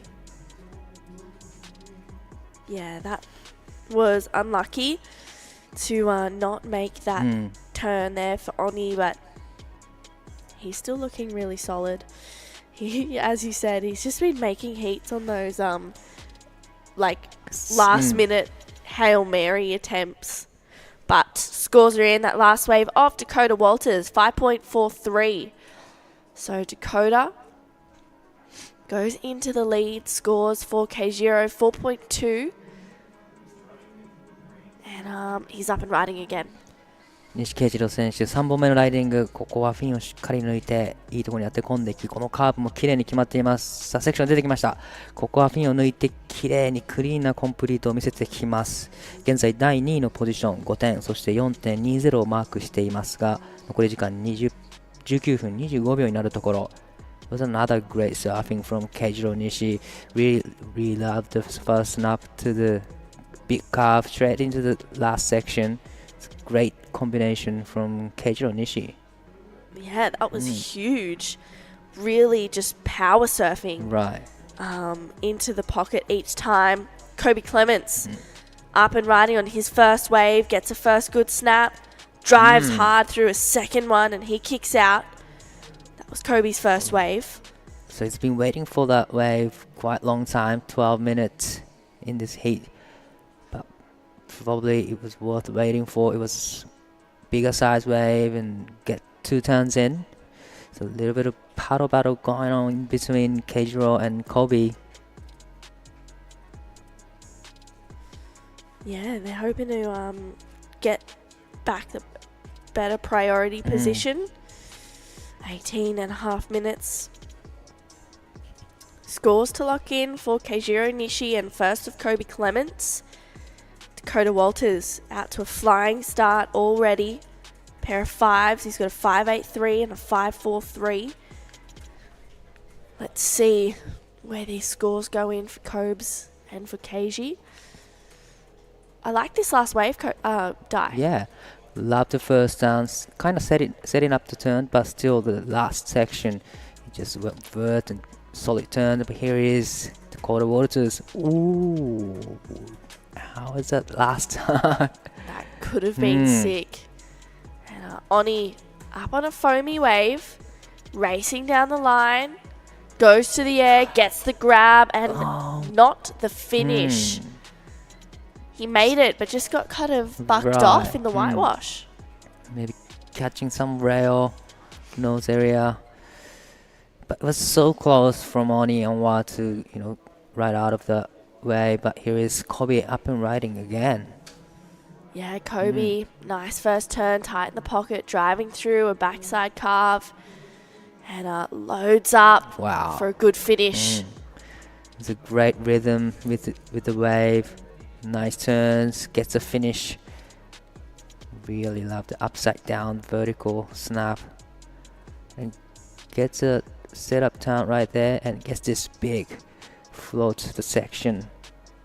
It looks like a few healthy scores coming in for Keijiro Nishi. Yeah. Good looking scores. We're waiting for 2 more to lock in. It comes in 6.40 for Keijiro's last wave. Now he's in the lead with a 6-4 and 5. Now Dakota needing 5.58 to go into the lead. We're still waiting for the last of Oni and Kobe. Actually, Kobe got 2 waves. We're still waiting for those 2 waves yet. Yeah, still waiting on first wave of Kobe Clements and also his last one as well. But Keijiro goes to the lead with a 6.4 and a 5. Dakota down in second. He has a 5.83 and a 5.43. You won't like that. You won't like feeling like he's in second in this heat because it's not safe. Right. First wave of Kobe Clements, a 3.9. Waiting for his last one to lock in as well. Oni just paddling around on the inside a little bit. And Dakota having a look. Goes straight up. Oh, ouch. So quick spin from Dakota Walters. And here is Kobe up and riding again. Not wasting any more time. Whoa, he goes to the air, but unfortunately cannot quite ride out of it. Wow, that was unlucky for Kobe. You can see now he's starting to try and get and surf his way into a bit of a rhythm. Oni's asking for time. And scores locking in for that second wave of Kobe Clements. It'll help his scoreline. It's a 4.63. He needs a 6.63 now to go to second. And this is Oni Anwar. Up and into this one, deep off the bottom. Gets that first turn, driving through. Another nice rail carve. Stalling, trying to gain some speed, but that wave doesn't offer the air section he was looking for. Definitely he was looking for the air section on this wave. Looks like it was going to provide, but unfortunately it just didn't offer too much after a couple of cutbacks. Sometimes there's a section in the end, but not this one. No. Unfortunately, no ramps on that wave. 西慶次郎選手、これはセットの波に乗ってきます。さあ、大きなラウンドハウスカットバック、しっかりスープのリエントリーも使ってスピードをつけて、そこからレイバックダウンを見せてきますが、逆エッジが引っかかってしまったか。残り時間13分45秒を切ったところ、6.40、5.0 で現在第1位のポジション。Just 13 minutes and 30 seconds remaining. Here's a replay of last of Keijiro. Really love the drivey, big roundhouse cut back. Get back to the power zone and straight into this last section into layback, but unfortunately just come on stuck. Yeah, that was such a shame for Keiji. Could have been a good wave. Right. But that's okay. Still 13 minutes to go.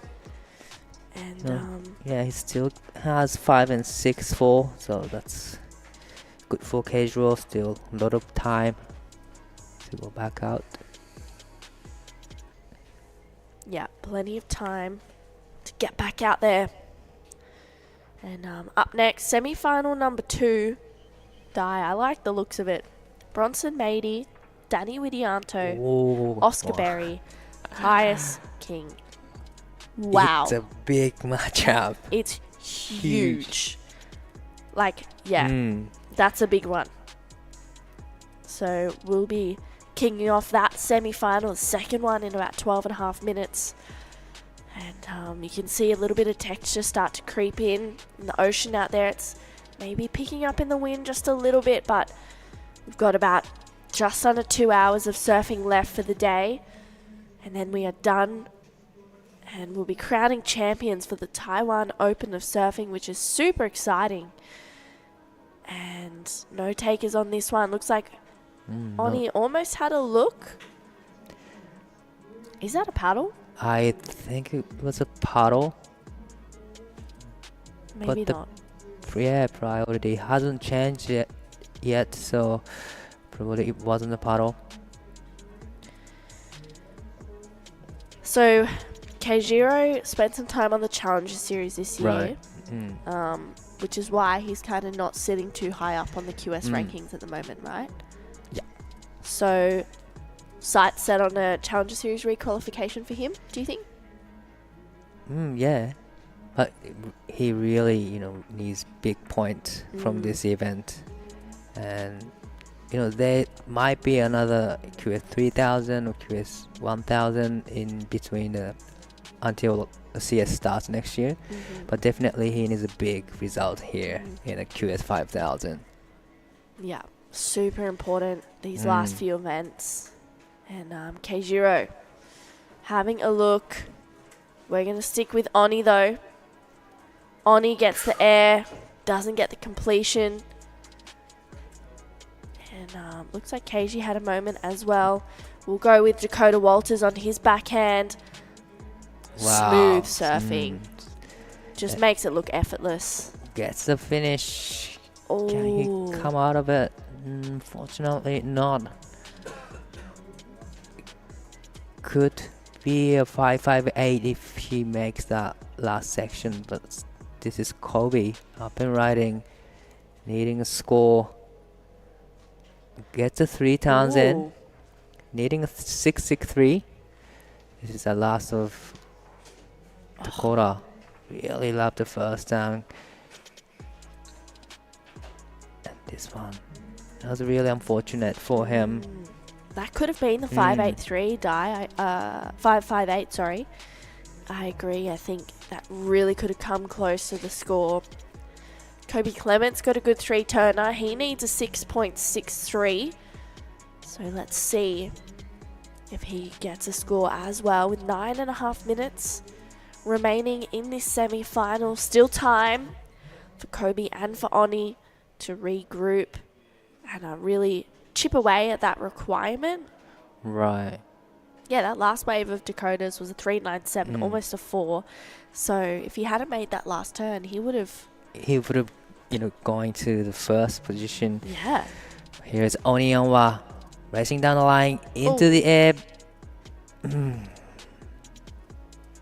Not able to come out of the air though.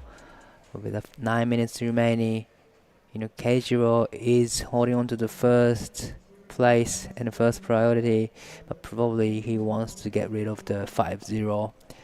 It's not a good score, but it's not a big score. Yeah, they'll get there. We're still waiting on this last score for Kobe. Starting to lock in. It's a 4.1. It's not the score. Kobe still looking for a 6.63. Oni looking for a 7.56. It's funny how you can have heats where you're getting 6s and 5s like pretty easily, and then you have heats where it's hard to get them. Right. 西慶次郎選手、さあこちらの波で 5.0 を超えてくるとその差を広げます。大きなレイバック、そしてスープにしっかりと当てて前に出てきます。Wow. Can't put a foot wrong. Really love the second turn, how he does a layback top turn.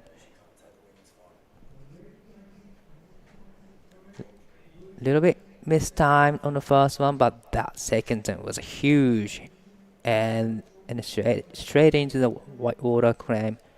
It's a great surfing from Keijiro Nishi, needing a score to better 5.0.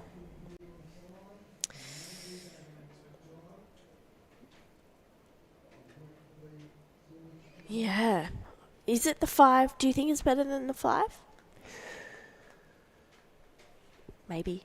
Maybe there's one massive turn, actually. I feel like I'm asking you big questions. Who do you think's going to win?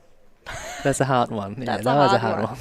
Okay, now that we actually have the women's finals locked in. Right. Nanaho, Charlie Stokes, Kana, and Sierra Carr. Oh, wow. Who do you think's going to win? That is even harder to pick one. Right? It is. Because everyone rips and everyone's getting 7s and, 6s. So yeah. Everyone has chance, really. I think Nanaho.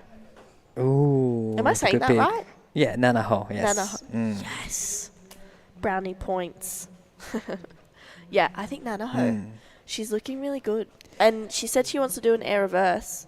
She was looking for the section to do airs. Bring it on. Let's go, girls. Or ladies, women. I'm excited. 6 minutes and 20 seconds remaining, and we are going to women's final. You didn't say who you think. I was trying to not avoid letting the you get away question. with that one. Come on. Well, we gotta say, Nanaho looking really sharp. Definitely on her backhand, especially getting those 7s and 6 every heat. So I gotta say Nanaho. Yeah, love it.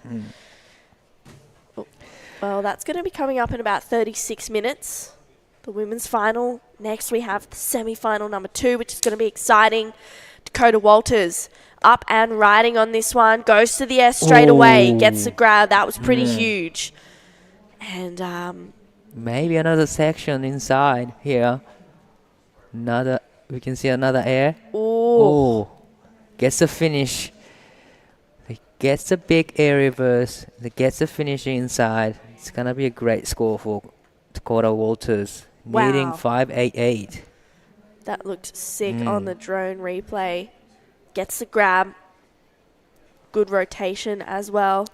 Does well to see that this inside is going to wall up. He kicks out. It's definitely building this swell a little bit, heat by heat, which is exciting for us. It's absolutely bigger than we had this morning.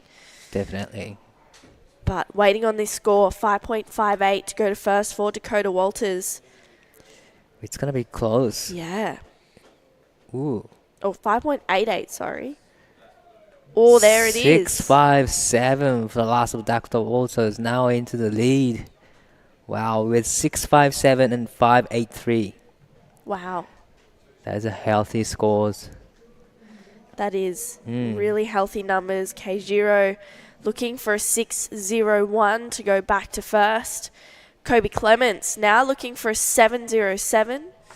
Oni Anwar chasing an 8.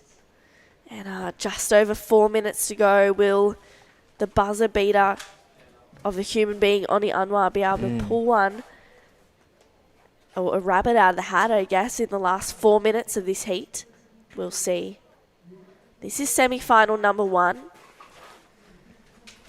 And it's been exciting. It's had its few slow patches, but the waves have really been pushing in. And look at that. Look at the cloud. Wow. Probably raining out there. How is that rain? Wow, you can see it's hopefully not going to, but it more than likely is going to make its way into us at some point soon, which is why we will have finals day today and Keijiro up and riding.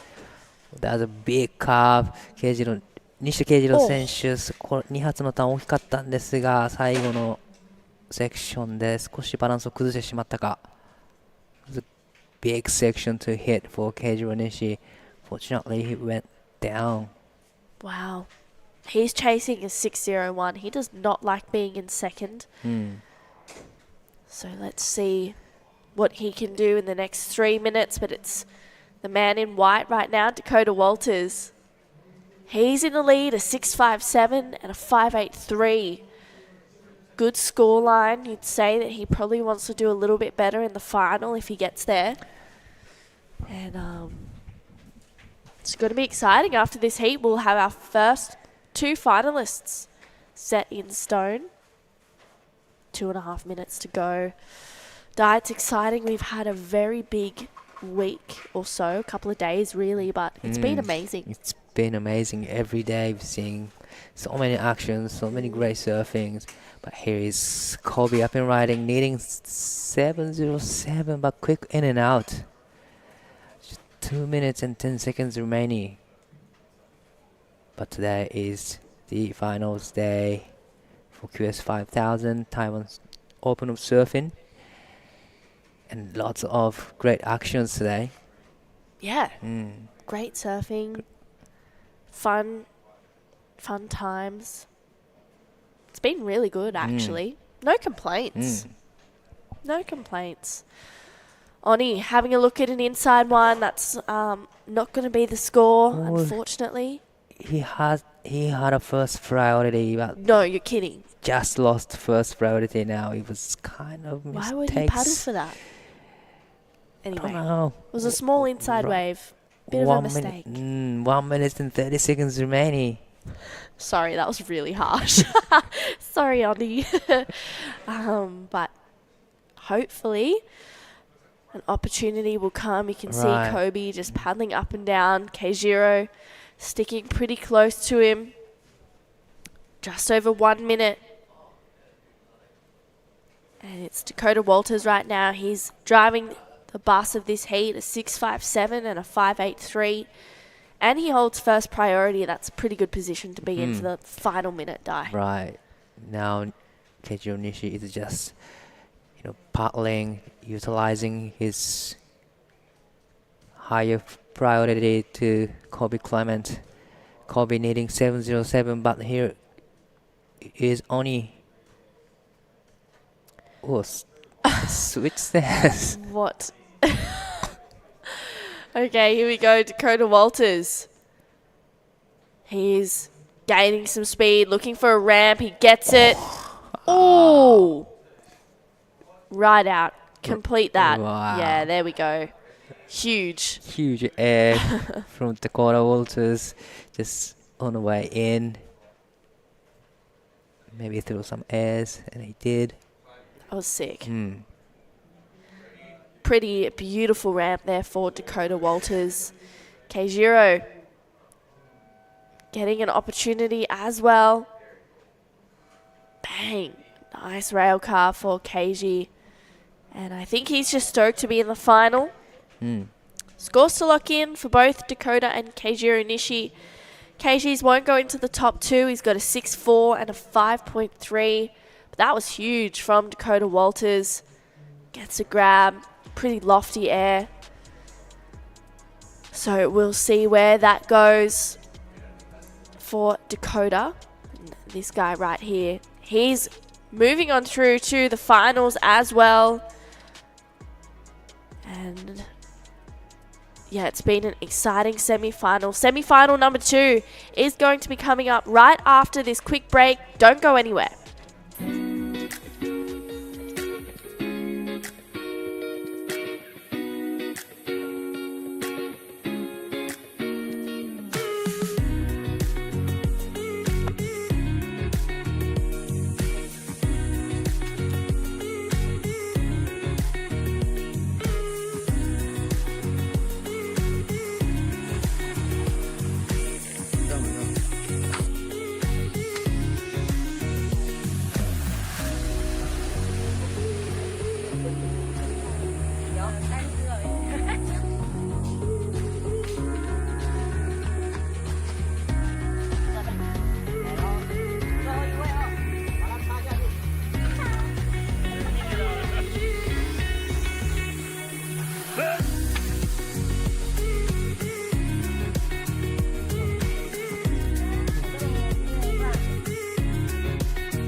Break out your scissors. Let's cut some meat. It's the Taiwan Open of Surfing, and we are into semi-final number 2. Tell you what, ripping the meat out of this lineup is Dakota Walters, a monstro air to finish that one to make his second consecutive final here in Taiwan. The defending champ, he'll be up against Keijiro Nishi, who is a weapon in these long lefts in Taiwan, but another big pulse as this guy takes off where he left off. Wow. Big hack to get things going for Oscar Berry. He won't stay with it. Meanwhile, this is the guy that everyone is watching, Bronson Mady from Indonesia. Slicing off the top. The cheers go up from all his countrymen. He has dropped the biggest heat score of this event. Maybe. I was almost going to say maybe the entire regional queue, but then I remembered Xavier Huxtable got a perfect 20 Nias, but Vaughan Blakey and Dai Wako. Mate, congrats, Nishi, in the final. That's great news for Japan. Right. I wonder who'll be meeting him there. So there's 2 Indonesians in this heat and 2 Aussies. Danny Widianto is out there as well. Let's have a look at this one of Bronson. Love the bottom turn. It is all built on that drawn-out, high-speed race off the bottom slash. That was a great surfing from Bronson on his backhand. And he even gets a finish right there, little tail slide to finish off. There's been some big statements in these last couple of heats, hasn't there?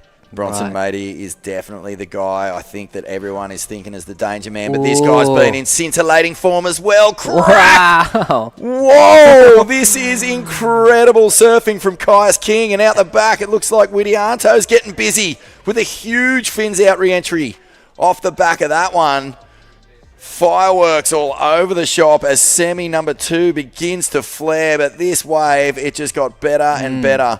His first turn, it's just a little put it up there kind of move. He gets the shiv, and then this thing just stands up, and Caius delivers huge shellac. Wow. 1, 2, 3, and that is as good as you'll see from the man in green. He's frothing on this. Widianto behind him.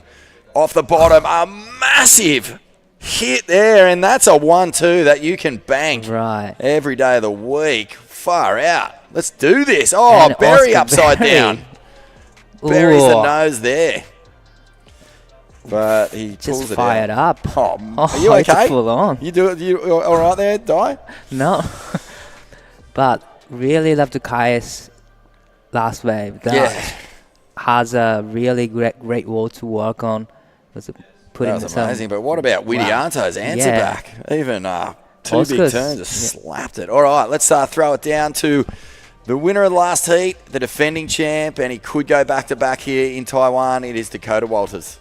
Thank you, Vaughan. Yeah, Dakota, huge heat in that last one. Yeah, I don't know, stoked to catch a few more waves and get to surf another heat. You started off really strong, just flowing with that momentum.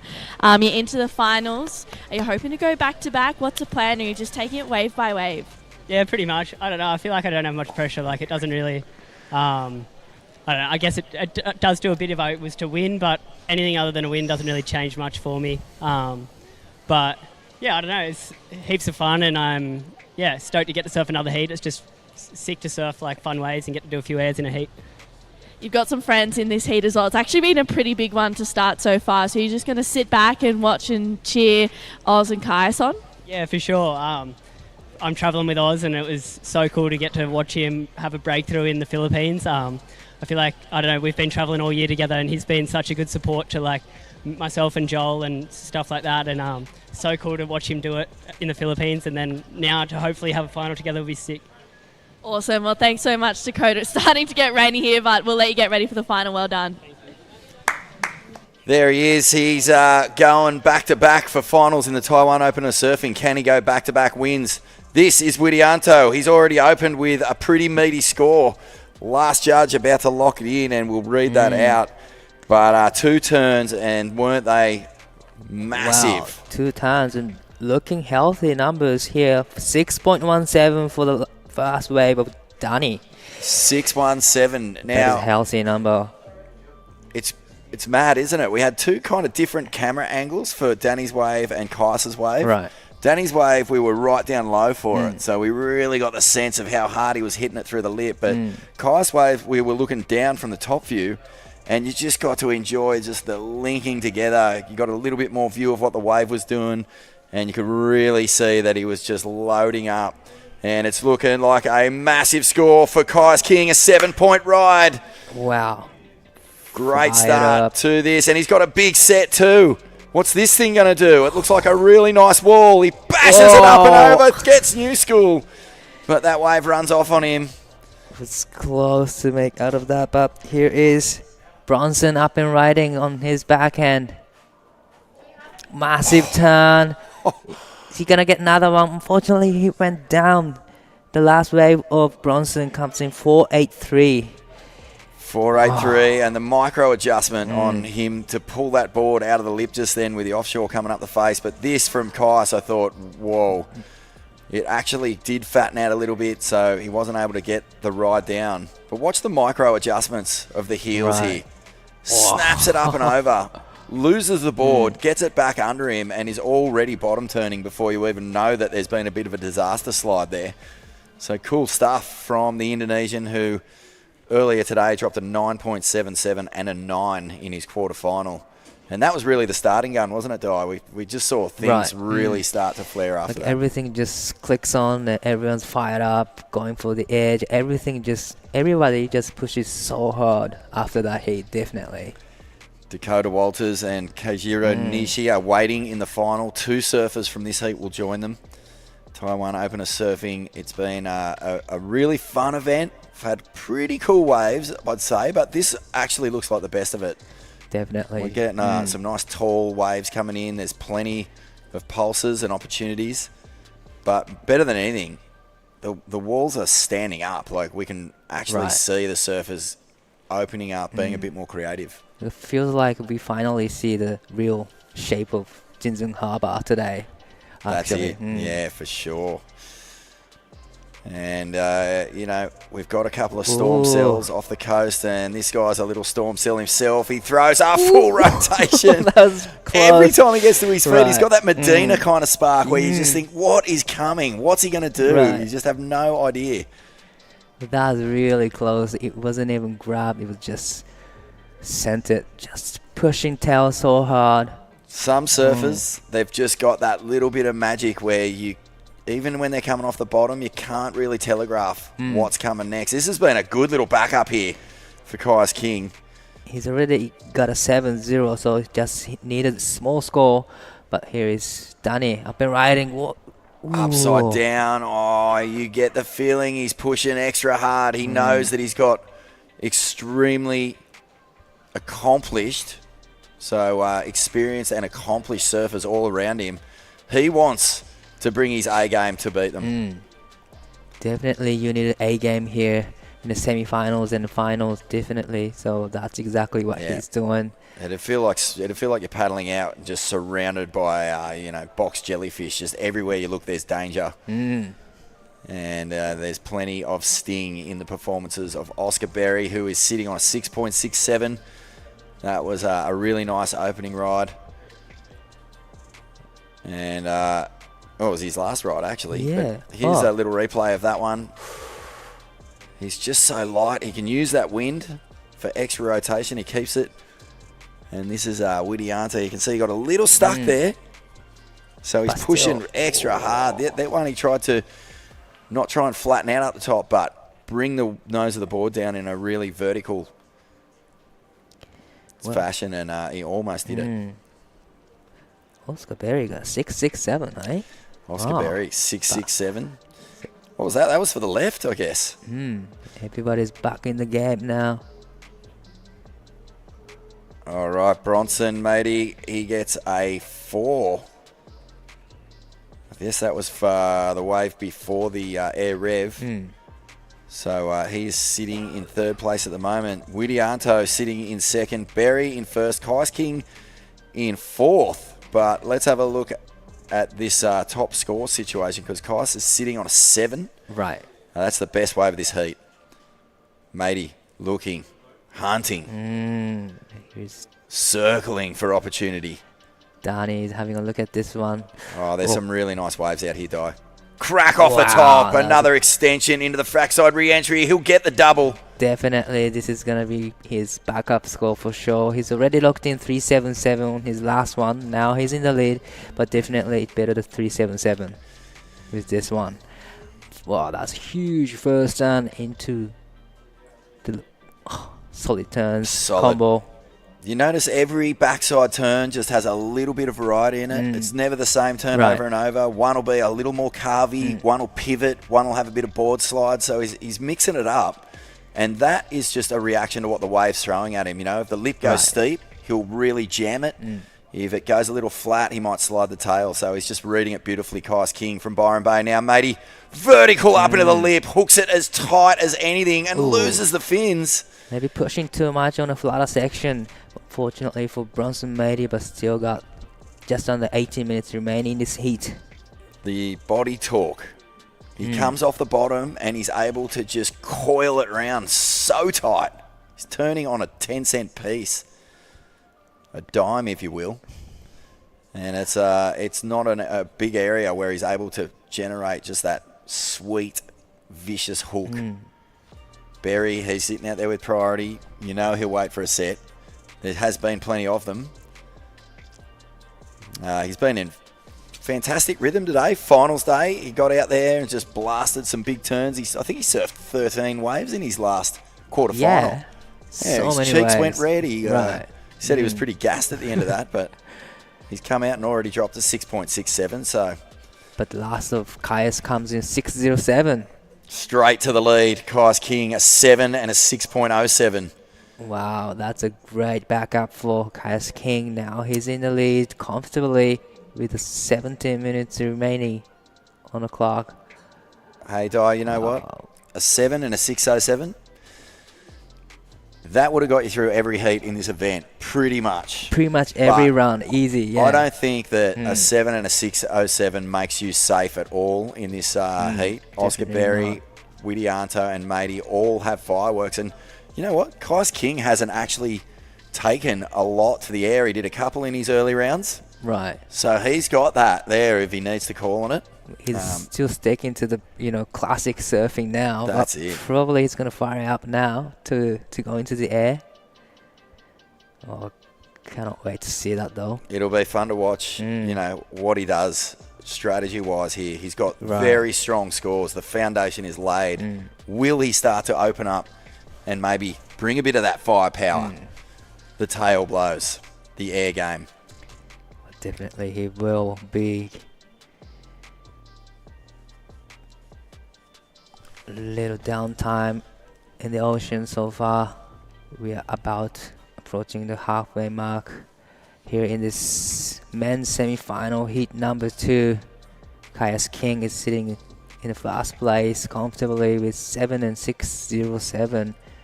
Oscar Berry is in second, 6.67 and 2.5. Danny now needs 3.01 and Bronson now needs 4.35 to go into the second. Oscar Berry currently sitting on 4th place on the Australian Oceanic ratings. That's a really good place to be. This is a 5,000, so big points on offer, and he's just slurping those things up right now. He's on 6,000 points or thereabouts.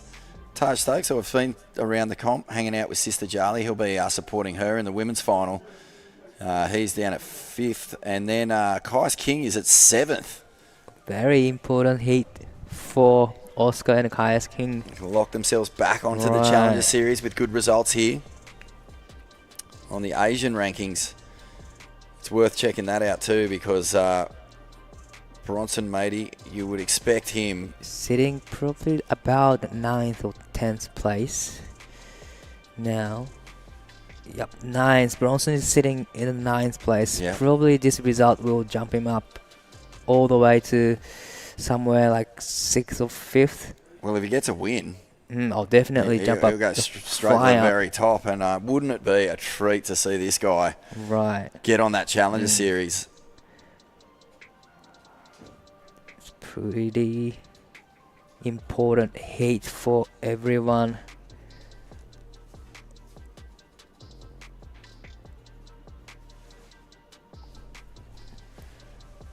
Yeah, Widianto, he's come over. He's just having a real blinder through this event. I don't know if the rankings mean much to him at this stage. He's come over here. He's put on some great performances, and the crowd has gone mad for him as he launches up into the air, the full rotator, and he nearly gets it done. That was so close to land it.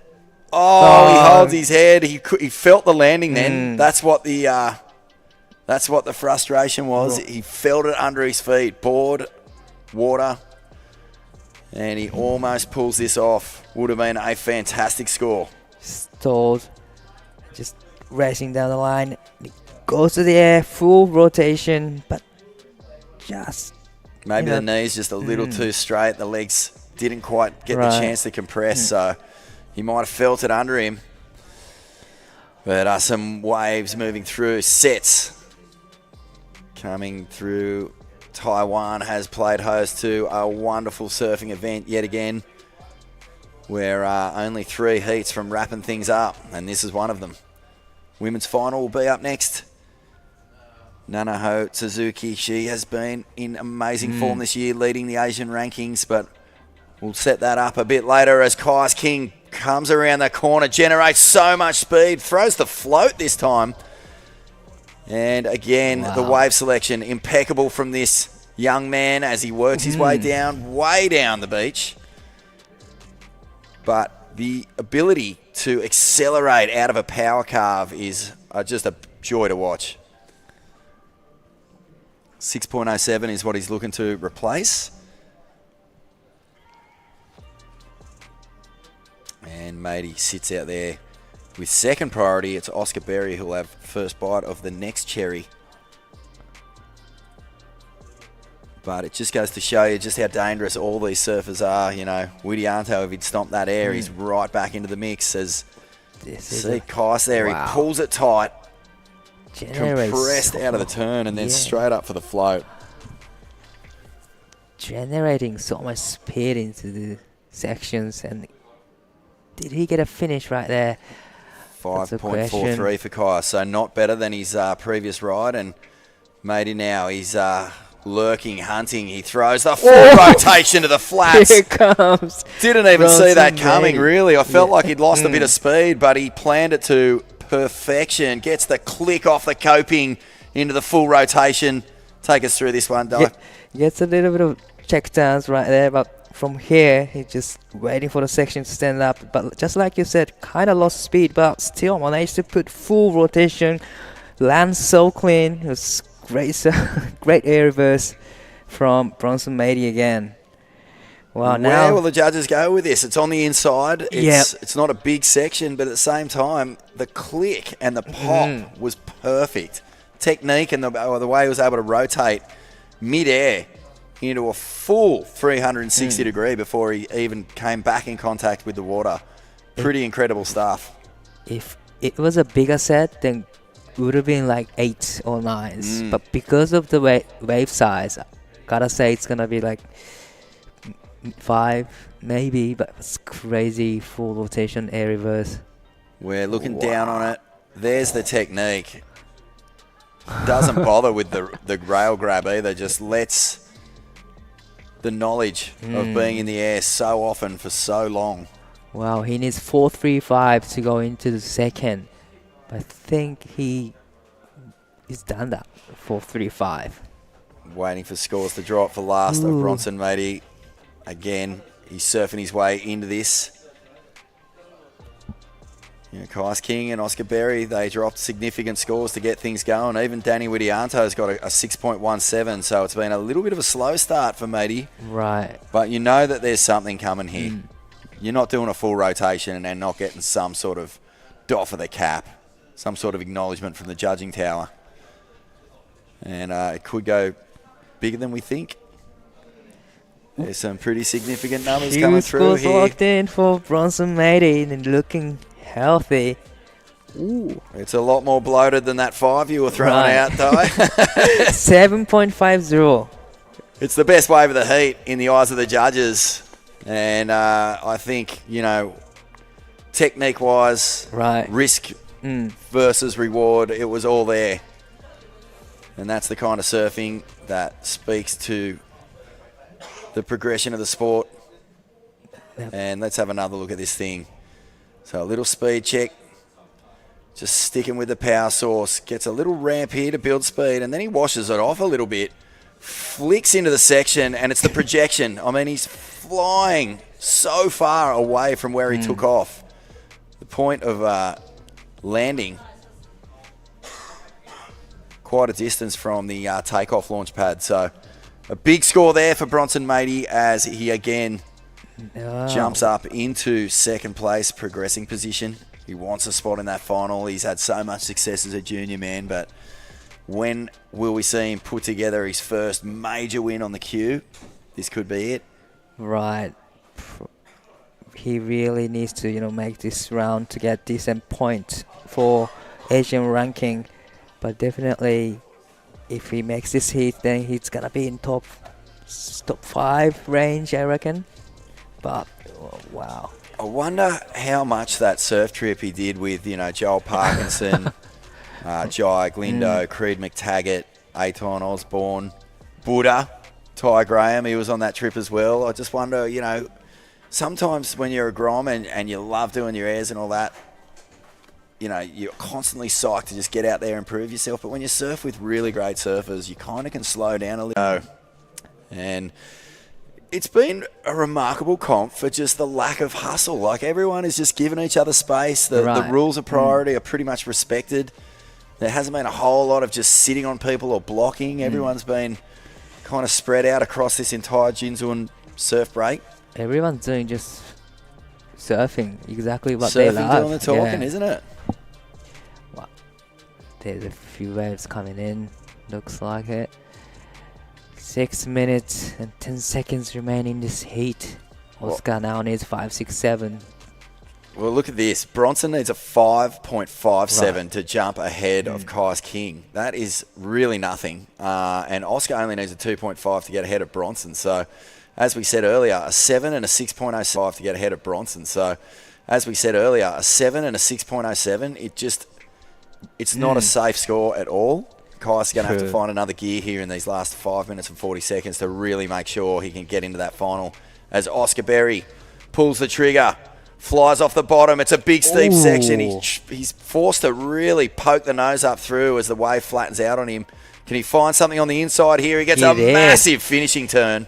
It was a massive 2 combo from Oscar Berry, needing 5.67. Yeah, it's going to be close. Kiss that 2.5 goodbye. Is it enough to get him over the top of Bronson here? 5.57. Let's see the last turn. That was the move he had to nail. First two were a little wobbly, but that last one was solid. Had a real kick to it. Wow. And you know what it feels like to me? It feels like something's simmering here.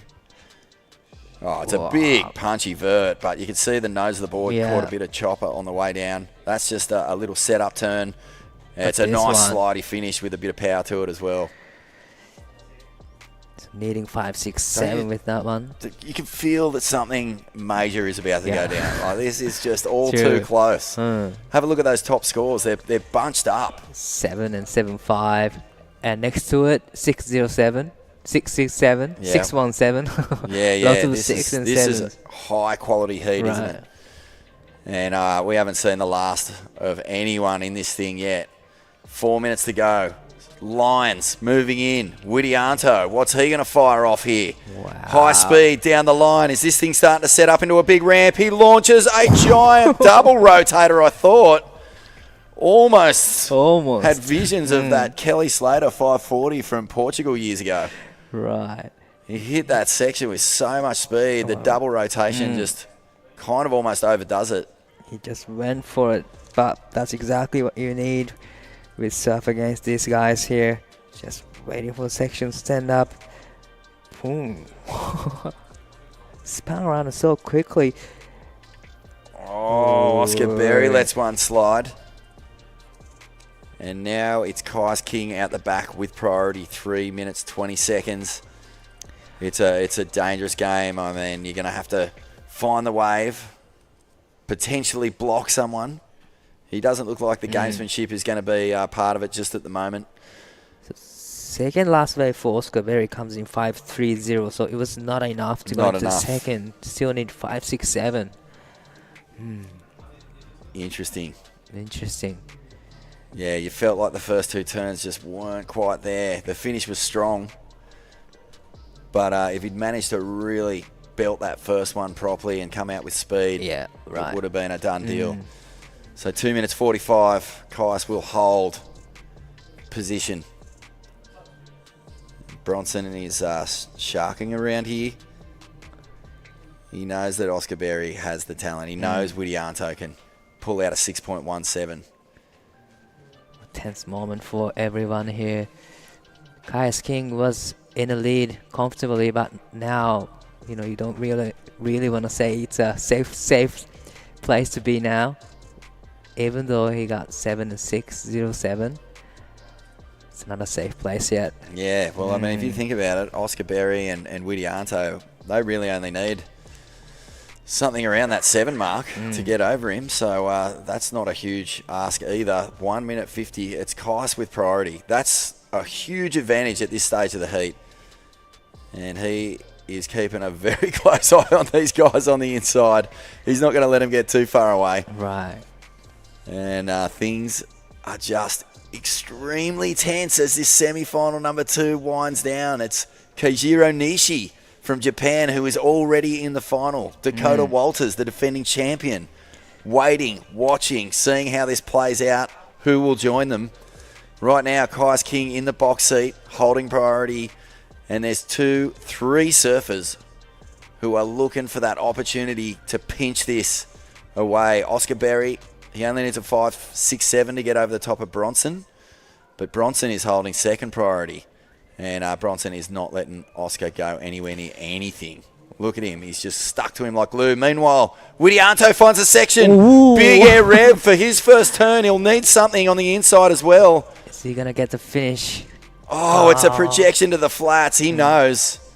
These guys, they're so good. I mean, that was a spectacular maneuver, but, you know, even he knows that was out to the flats. It lacked that drama of a full rotation into the flats, but fantastic technique. Great technique. From 35 seconds. Di, what is going to happen here? This is radical. Is there waves? Is Oscar going to get another wave out there? 30 seconds remaining. Oscar now needs 5.67. We're still waiting for the last of Danny Widianto. He's requiring a 6.17. The rain is coming down. Oh, don't tell me the clock is going to work against him. And Bronson has let Oscar Berry take this wave. He gets a first check off. He wobbles out of it. And that might be enough to send Bronson Matey to the final. Kais King holds down a wonderful tactical win here. Beautiful surfing in the first half of the heat. Patience and confidence with his strategy in the back half of the heat. Bronson goes for the big old rotator on the inside. What a final we've got on our hands, folks. So a round of applause for all of our competitors in this Taiwan Open. The finals are up next. 2 heats to go. Congratulations to Kais King. Stay tuned. Taiwan Open of Surfing finals coming up next.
It's finals time. The women are out there here at the Taiwan Open of Surfing. Nanaho Suzuki taking on Sierra Kerr, Kana Nakashio, and Charlie Stokes. I'm True Starling, and I'm joined in the booth with Paul Evans and Dai Wacko. Super exciting. How's it going, guys? It's pumping. It's pumping. It's finals day. How many events can you say that where the best way to show up for finals day? It's amazing. Right. This is a nice wave from Charlie. Dai, Whoa. she just has great rhythm out there right now. So 27 minutes, 4.67 for that first wave of Charlie Stokes. I was actually out on the stand before, and she ran past me, and she just looked so... Sets coming in here. Look at this energy pulsing out of the ocean. Wow, the ocean providing a lot of opportunities today. Yeah, it really is. Getting better and better, actually. All right, here we go. Sierra Kerr up and riding on her first wave of the final. Big first turn. Doesn't get a completion, though, unfortunately, for Sierra. So she'll get back out there, regroup. She took out the event in Cloud9 not too long ago. She's hoping to go back-to-back, but this is definitely going to be a huge bump up the ratings for Sierra. And 26 minutes to go. Dai, Nanaho, and Kana Nakashio. This is huge. Huge moment. Especially Kana. She said she never made out of round of 16. So ever first time to be in the finals. For a QS 5000. For QS 5000. Wow. Yes. So it's a big result for Kana Nakashio, and it's a decent point. So important for her. But Nanaho is just leading the Asian ranking and already 2 wins for QS 3000. So this is going to be another great result for Nanaho too. Yeah, a huge result. And Paul, it's been a big day of surfing, but it's getting bigger. It's getting more and more solid. It's still pretty clean. There's a bit of wind, but there's some powerful sections as well. You think about the sort of surfing shown by our finalists and what they're going to do. Charlie Stokes already shown us she can try and belt the lip. She's going to try and use the power, go vert into the lip. We saw flashes from Sierra Kerr already going to the air, trying to blow out the fins. And I think there's a lot of opportunity for everyone for their respective skill sets. Yeah, absolutely. Charlie Stokes, she's wasting no time. Tags it to get a finish. She took that one all the way through to the inside, looking to back up that 4.67, applying pressure to her fellow competitors nice and early. Kana had a little look. Paul, what were you going to say? Well, it's just also just talking about here's Sierra in live action right now. Not quite the section she was looking, but think about Kana and what she did in that semi in particular. This is also going to suit her as well. I really think on these going right or left, but she's got that variety and that little bit of X factor as well. She's able to blend up the sort of rail surf in with some dynamic stuff into the lip. Yeah, she definitely is. I think that's exciting for this final. This is a good wave though, Dai, for Charlie. Really, she's not wasting any time here. She's already locked in 4.67. That is a good way to start, and comes in 3.73 for the last one. She's not wasting any time here. No, Charlie Stokes getting her campaign in this women's final nice and quickly. This will be her first victory at a QS 5000. And Nanaho, has she won a QS 5000 before, Dai? I don't think she has. Wow. So the only person here that's won a 5000 is Sierra Kerr. Wow. Yeah, I was just going to get on to Suzuki next. I think she finds and connects with some of these lefts. She's my pick for this final, actually. I think she's in form. She's deadly. I feel like we haven't quite seen her best as well. I think she's still surfing a little bit within herself. And if she can really deliver it here in the final, she's setting up for a really big result. I just think she looks super focused as well with that experience as well, and with leading the ratings. I'm looking for big things for it. Exciting. Nanaho, yeah, like you said, she's just, her backhand is so smooth. And then we heard in her post-heat interview of that semi-final, she wants to do some air revs. Yep. She's ready for it. She's ready for it. But I don't know about you. That's exciting for me, Dai. That's exciting for me too. But probably she's traveling with Monojo and Ryaru, and these guys just, told her that just go left because her backhand, just like you said, is on point. So probably going for the left for a couple of waves, and then probably going for the air after that. Sick. Bring it on. But a bit of a slowish kind of start for this women's final. We just saw Kais King and Bronson Mady move through to the men's final, which is super exciting.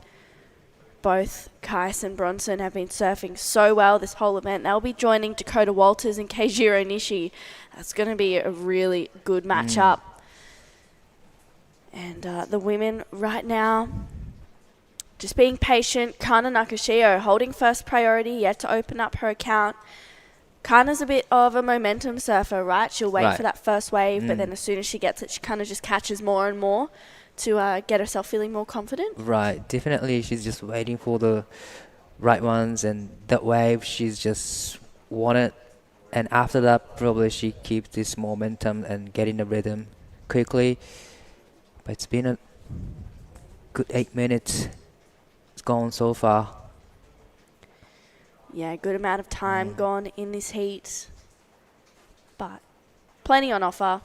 Paul, it's been an exciting couple of days of surfing. It feels like we've literally just run the whole event in the last 3 days. Yeah, it's it does. been crazy. It has been exciting, but you know what? This stage as well, you can just delete all that. Just forget about it. That's all in the past. That's done. It's all about this. This is why we're here. You know, surfers at this level, they're here to win. Right? They didn't come here, you know, kind of quarterfinals finish. Maybe some did, but you know what I mean? Like the surfers that are here in the final, this is huge for them. So on the one hand, yeah, they, you know, maybe coming into their heat, they're bringing a bit of that intel and stuff they found out, but also brand new, fresh, 30 minutes, blank sheet of paper. It's all about going there and performing. You just need 2 waves to take this one out. So this is a huge opportunity the swell has built throughout the day. We just wouldn't mind seeing a touch more consistency, I'll say, at this stage, if that's all right. If we can have that, please. Yeah, someone just go out there, go for a surf, break a surfboard, kind of use that sacrifice to bring in some waves. But we'll see. The Ocean just needing a minute for this women's final. It was absolutely pulsing in that last semi-final of the men's. But hopefully there'll be some more opportunities in the next 20 minutes for the women. A couple of small scores, a 4.67 and a 3.73 for Jali. 3.27 for that first wave of Nanaho. Sierra's just had a 1 and a 0.5, so nothing of real consequence just yet. I'm expecting all those scores to be gone, with especially the caliber of women in this event. Definitely. Well, Sierra is having a look at this one. Oh.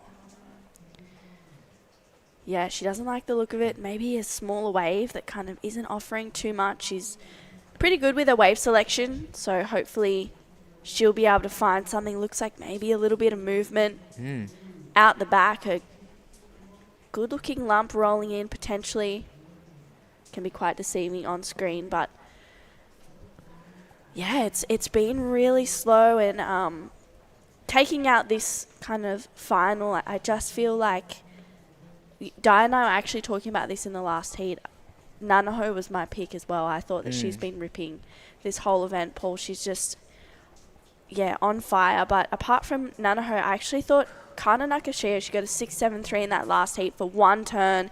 She's up and riding right now. 中潮かな選手、1本目のライディングになります。スープにしっかりとこれは蹴り込んだ演技を見せてきます。さあこちら、ウィメンズ QS5000 のファイナルを行っていますが、鈴木菜々穂選手、そして中潮かな選手の2名の日本人がクレジットされています。Kana getting her first wave in. What do you think of it, Dai? It wasn't like a big maneuver, but still it was great to start her campaign in this final. Yeah. Probably it was one of the bigger size waves and it gets the finish right here, and it was kind of great turn. Yeah, it was a good turn, but just a 1, a 3.13. Paul, what do you think? If we haven't been super critical, maybe she could have got up there a little earlier. She kind of arrived a bit late when it was closed out. Maybe like a metre or so just ahead of her. There's a bit of a section to possibly crack. I mean, it wouldn't have been an 8, but just maybe a little bit of an error from her point of view. It's going to eat up a little bit of time as well. Won't be a score of huge significance. She'll make her way out the back, but time's going to tick away a little bit here. Yeah, it's just slowly getting away from everyone. And I kind of agree with you, Paul. Maybe a little bit better time for that turn. She might have been able to add a little bit more flair, a bit more spice, and get some a bit more spray out the back as well. I can see the approach is ultra aggressive, and I think she thought that section, because it was breaking first, it was going to have more impact. It actually kind of went the other way. All right, here we go. Sierra Kerr, high lines to get some speed. She's patient off the bottom, gets that first turn in on her backhand. Just the one, though, for Sierra. Unfortunately, that wave runs off on her. So she'll retry and get back out the back. I'm sure Josh and Charlie are around watching. Yeah, it's cagey and it's nervy at the moment. It's a nice turn, but it was a set-up turn, really. Right. It's not going to go right up the scale. And we're still kind of poised, really waiting for someone to grab hold of this beautiful-looking wave. Sets up with the speed, and then she's really patient, which is crucial. Gives it a crack, and it is a nice full-blooded hit, but she's looking down the line, travelled a bit, and the section tumbles. Can't get another manoeuvre away. She'll get a reasonable small number for it, but yeah, we're still waiting for someone really to connect here. Yeah, we are. I mean, that last wave of Sierra's a 303, so not too far below Kana Nakashio's last wave. It gets her into second, but not the fireworks that we were expecting for the first half of the women's final. I'm sure we'll see some more towards the end once the surf gets a little bit more consistent, but you can actually see it's cleaning up a little bit. It's really fun right now, and hopefully it starts to be a bit more consistent towards the back end of this final. Definitely cleans up a little bit compared to the couple heats ago, where we had a strong cross shore. It's kind of more like offshore. But here it is. Yeah, this is Charlie Stokes, current heat leader, straight up into that first turn. Bit of a wobble, but gets a strong second one. Unfortunately, coming unstuck for Charlie Stokes. Can literally feel the nerves radiating off Taj Stokes. He's sitting under the shelters around here. I'm sure that he's stressing out about it, but pretty amazing opportunity for Charlie. She's worked so hard to get into this final, and she's finding herself in the lead right now. 4.67 and 3.73. Yeah, 4.67 isn't bad score to start up, but here is Sierra Kerr is having a look at this one. Yeah, Sierra paddling. Oh, just doesn't get onto it. She's sitting in third priority, so she can kind of paddle around. She's only got that 3.03. That's her best wave. And Kana had a little look, but Nanaho. 鈴木菜々穂選手、2本目のライディングになります。これは大きなバックサイドカーブ。さあ、ここは一発だけになってしまいました。It was big. It was a good-looking wave when she took off, but unfortunately, like, wave just dies out a little bit and not offering too much after the one big carve turn. Yeah, it seemed like maybe wave selection just letting Nanaho down a little bit there. Sierra needing a 5.37 to go to first. Nanaho a 5.13. Kana looking for a 5.27. And you'd be expecting those to be a little bit higher. I liked this first turn though, Paul. Yeah, really nice. She squares off. I'm going to say wave cooperation is the problem. The waves just aren't quite. We're seeing bombs come through. They paddle in. It's glassy. It's pretty solid. Some of the biggest waves we've seen. And then you just get a wobble. You'll get a section go soft, and then suddenly just kind of crumble and close out. I think it's the wave's fault. You know what? It's never the surfer's fault. I think the surfers are ripping there in really good form, but just so far, and I'm sure this will change as well, still 14 minutes just under to go, but just feel like there hasn't really been one that stood up and been steep and offered like multiple sections the whole way through. We haven't seen a wave like that, and that's probably the first thing we can say that for a while, maybe the end of the round of 32 for the men, or one of the first quarters for the women. It's been a couple of hours since we've had a heat like this. Yeah, it has. It's been a while, but hopefully the back end of this heat, the ocean starts to cooperate a little bit more. Sierra scratches into this one. She's flying down the line. She's looking for the ramp. She gets it, but not the completion for Sierra Kerr. And I like the mindset that she's at. Paul, we've seen quite a few of those airs from Sierra this event. Yeah, and you know she's going to do that, and that is why we appreciate her surfing so much. She's got that. She's going to go on the attack. As soon as she got to her feet, you saw that little section pop up. We were watching the drone angle from behind, so you can really see not exactly what she's seeing, but you can see the wave evolving as she's looking at it. She had a quick look left, actually, and then saw this ramp come in.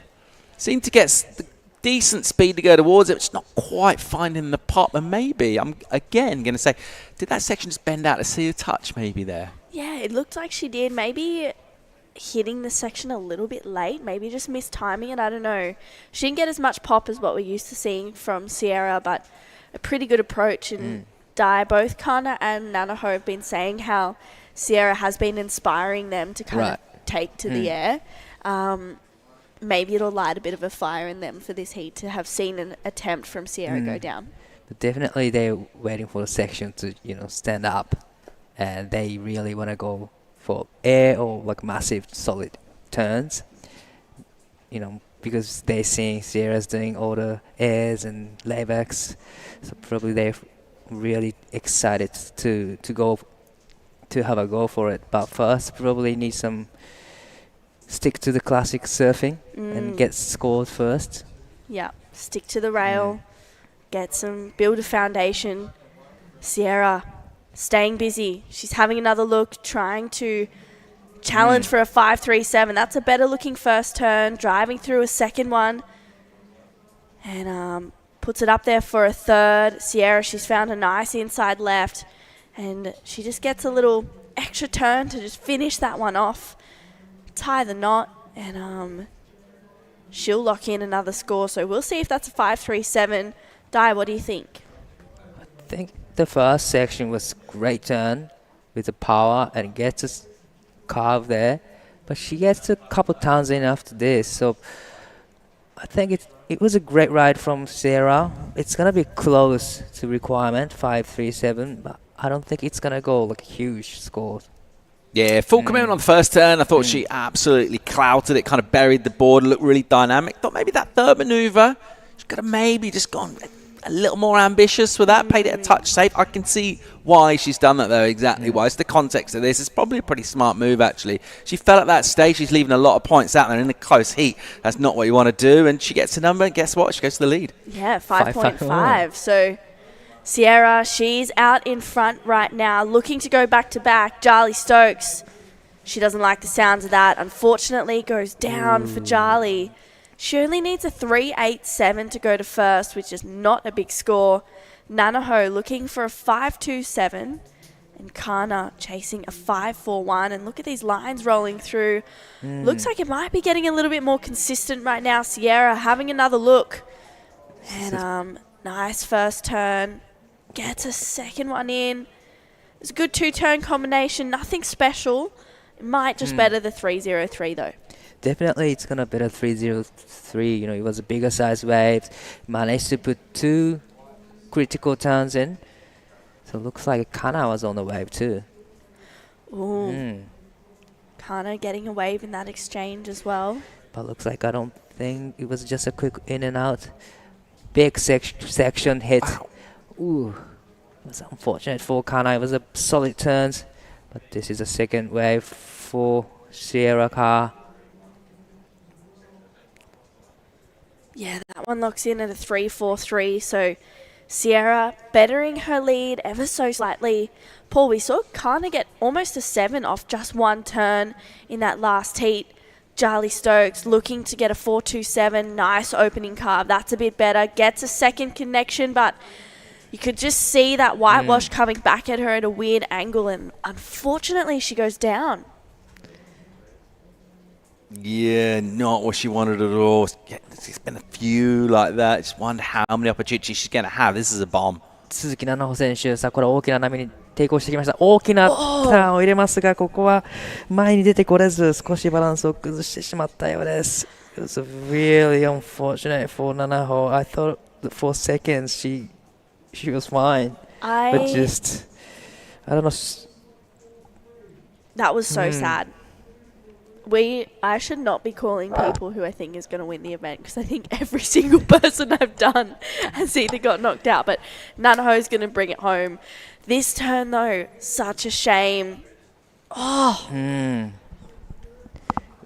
Yeah, and that's been a banker manoeuvre for her all event. I mean, that has been something she can really rely on, getting big scores with that. It's something that, I don't want to say a stock turn for her because it's so cool the way she does it, but her form in terms of that manoeuvre deserting her in this final, and you've got to say so far there's a bit of this wiping out business going around. It's sort of catching. I've seen a lot of mistakes go down. Obviously, nervous moments, high stakes. This is the final. It's all coming down to this.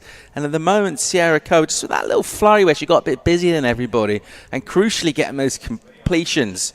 And to go back on what I said last time about, I thought maybe on one of those sections she could have gone a bit harder. You know what?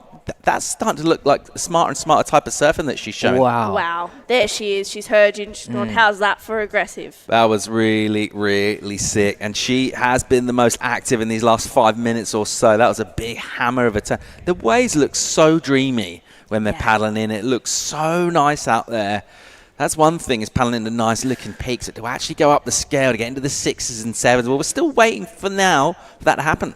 中条かな選手、バックサイドアタック。さあ、これは大きなリッピングになってくるが、前に出てこれない。Wow. It was a big solid turn from Kana Nakashiro, but unfortunately, come on, stuck. Yeah, that's going to hurt for Kana. Here we go, Nanaho. 鈴木菜々穂選手、バックサイド乗ってきます。チェックターンをして、少しフォーミーなセクションですが、大きなところにフローター仕掛けますが、これもバランスを崩してしまう。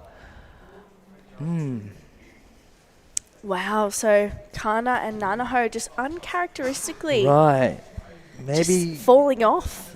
It's like they've waxed their boards with soap.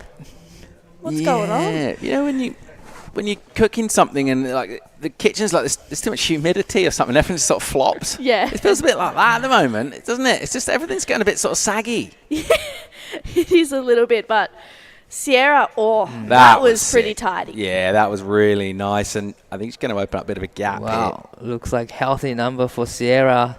7.33. Wow. Just for that one turn for Sierra Kerr. These last few waves for Nanaho and for Kana won't really factor in. They now need some pretty solid scores. 8.17 required for Charlie Stokes. Nanaho looking for a 9.56. Kana chasing a 9.7. Yeah, some bigger waves coming through. It looks like it's getting bigger actually during this final. And the thing about this wave, when it gets bigger, it feels like it's a little bit less predictable. And so sitting there and trying to be patient, pick the exact kind of wave, like a custom order wave, maybe that's gone out the window a bit. And Sierra's been busier. She's caught more waves. And if you're doing that, you're obviously just giving yourself more of a chance of getting that good section. And she absolutely hammered this. Yeah. Wow. Huge. Speedy, in a critical section, timed it really well, gets a spray, gets rewarded. 7.33 with 5 minutes to go. These are big scores required. Di, what do you think that the women are going to have to do to get those scores? Well, since the wave increasing a lot probably, so there's not many chances, but here is Suzuki Nanaho. Try to go to the air, but probably needed to finish the turn first. Yeah, they need to stop falling off, basically, is what they need to do. The make rate's just not been there at all for the final. I mean, you're stoked to get this far, but you're so close to it. And, I mean, how many chances are you going to get? I think, some servers can make multiple finals a feature of their career, but you never know when the next one's going to come around. You've got to try and make it count. It's easy for us to say from up here, we're just kind of sitting there just watching, kind of picking it apart. When you're out there with everything going on, that emotional side, the pressure, all that going on, it's going to factor in. But we've seen a lot of mistakes in this, at least from 3 of our surfers. Yeah, so many mistakes. It just seems like maybe the nerves or the excitement of this final is kind of clouding a bit of judgment, maybe. But Sierra, she's holding it together right now, a 7.33 and a 5.5. 2 good scores for the current finals leader. And she might just go back-to-back in 3.5 minutes' time. Charlie Stokes up and riding. It's a good-looking wave. Nice carp off the top. But doesn't like the look of it. Yeah, I think she knew that wasn't the 8.16. She needs a pretty crisp start to be able to really challenge for that score. Kana. Wow. 中条かな選手、これはいい波になってきたが少し遅れてしまったか。一発目は大きなターンでした。Really liked the first turn. Probably needed to go early again. Yeah, just hitting that last section a little bit too late for Kana. And it won't be the 9-7, but it might just better the 3-1-3, who knows. But right now, Nanaho, she's been the in-form surfer, aside from Sierra Kerr, this whole event. And she's kind of having a little bit of a meltdown right now. Right. Here goes Charlie Stokes having a look. Yeah, 2.5 to go. It's Sierra's to lose really at the moment, isn't it? Big gap open up, not just numerically, but just in terms of form as well. You know, everyone's looking for excellent numbers, and Kana and Nanaho, they're looking for like big nines, and they've been way off that kind of pace so far. Here's Sierra again. Yeah, Sierra loads up. Wow. Huge turn. Unfortunately, doesn't get the completion, but she's in the realm where she's able to kind of put a little bit of risk into her surfing. With 2 minutes to go, last score locked in for Kana, 307. Actually takes her into third position. And the winner will walk away with 5,000 points. Yeah, I mean, realistically, looking at Charlie, her requirement is like 1.5 points less than what the two Japanese surfers are chasing. She's got second priority as well. She can connect one of these rope-in lefts and hammer it multiple times. You can see her getting that excellent number. As for Kana and for Nanaho, that's going to be a really tall order. I can't see them finding high nines in the last, 90 seconds? Yeah, it's a big ask. I feel like Charlie, she did get an 8 in her quarterfinal. She knows how to do that, but the waves just need to kind of come her way. I think what you said earlier, Paul, was right. The waves aren't really cooperating right now. I feel like it's getting better, though, it has been getting better. And you can just see just how clean and beautiful it is out there. It's definitely building the swell, and it's going to be exciting. The men's final will be coming up in the final in about 55 seconds, but it is Sierra Kerr who could really go back-to-back in the next 50 seconds. That'll determine whether she walks away from this trip with 10,000 points and maybe even a pretty good chance at Challenger Series qualification. 2 wins, QS 5,000. That's a huge result. Yeah. That's big. That's a lot of points. And she's heading over to La Union for the WSL World Junior titles not long after this. And with some flow and momentum from these events, I'm sure she'll be looking to go deep in that draw as well. But right now, there's 15 seconds to go. She has a 7.33 and a 5.5. Will she? Wow, it looks like she'll do it.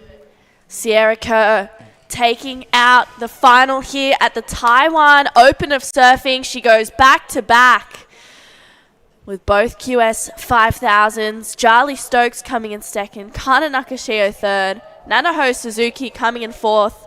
It's been a pleasure to talk through this final with both you and Di and Paul.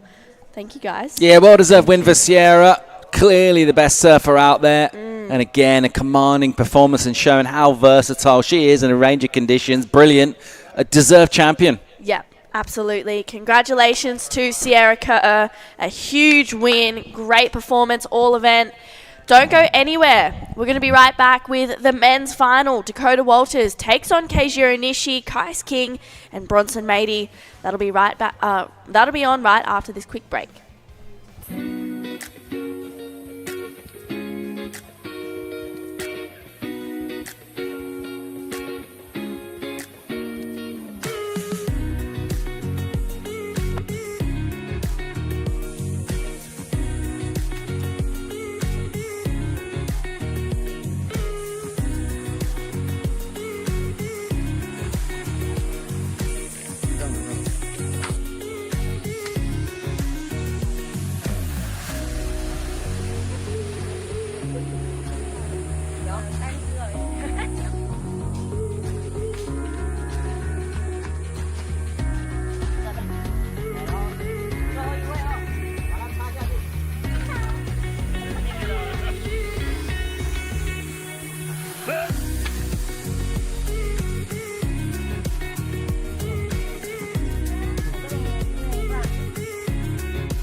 back-to-back regional tour series wins, 5,000 points at both of them. The Philippines, she was the champion there, and now she is the champion of the Taiwan Open of Surfing. She gets chaired up the beach by her compatriots, Sierra Kerr. She is Challenger Series bound. Do not worry about that. Women's final, a really great heat, some pumping waves, and I dare say it is the best conditions of the Taiwan Open of Surfing so far, and this is the men's final. The defending champ, Dakota Walters, is out there in the red. Kais King from Byron Bay. 2 surfers from Byron, if you can believe. Well, look, Dakota surfs for Byron Bay board riders these days, but he's actually from Angari. And this guy, Bronson Matey, he has been the live wire of this field. Let's have a look at this replay of Dakota's first wave that happened during the break. It's glassed off, it's pumping, it's loading up, and these guys are ready to send it. So Dakota came through onto the inside. Just a couple of sort of feel it out tags so far. Comes through a big section, lets it hang out into the channel. And Kais King gets going with a classic carve. He's been utilising these lefts and he went straight for them. He didn't even bother. Down the beach, big finish for Kais King. Of course, it is the Japanese superstar Keijiro Nishi, who got a win on the QS right at the tail end of last year in South Korea. He would love to add the Taiwan Open of Surfing to his scrapbook.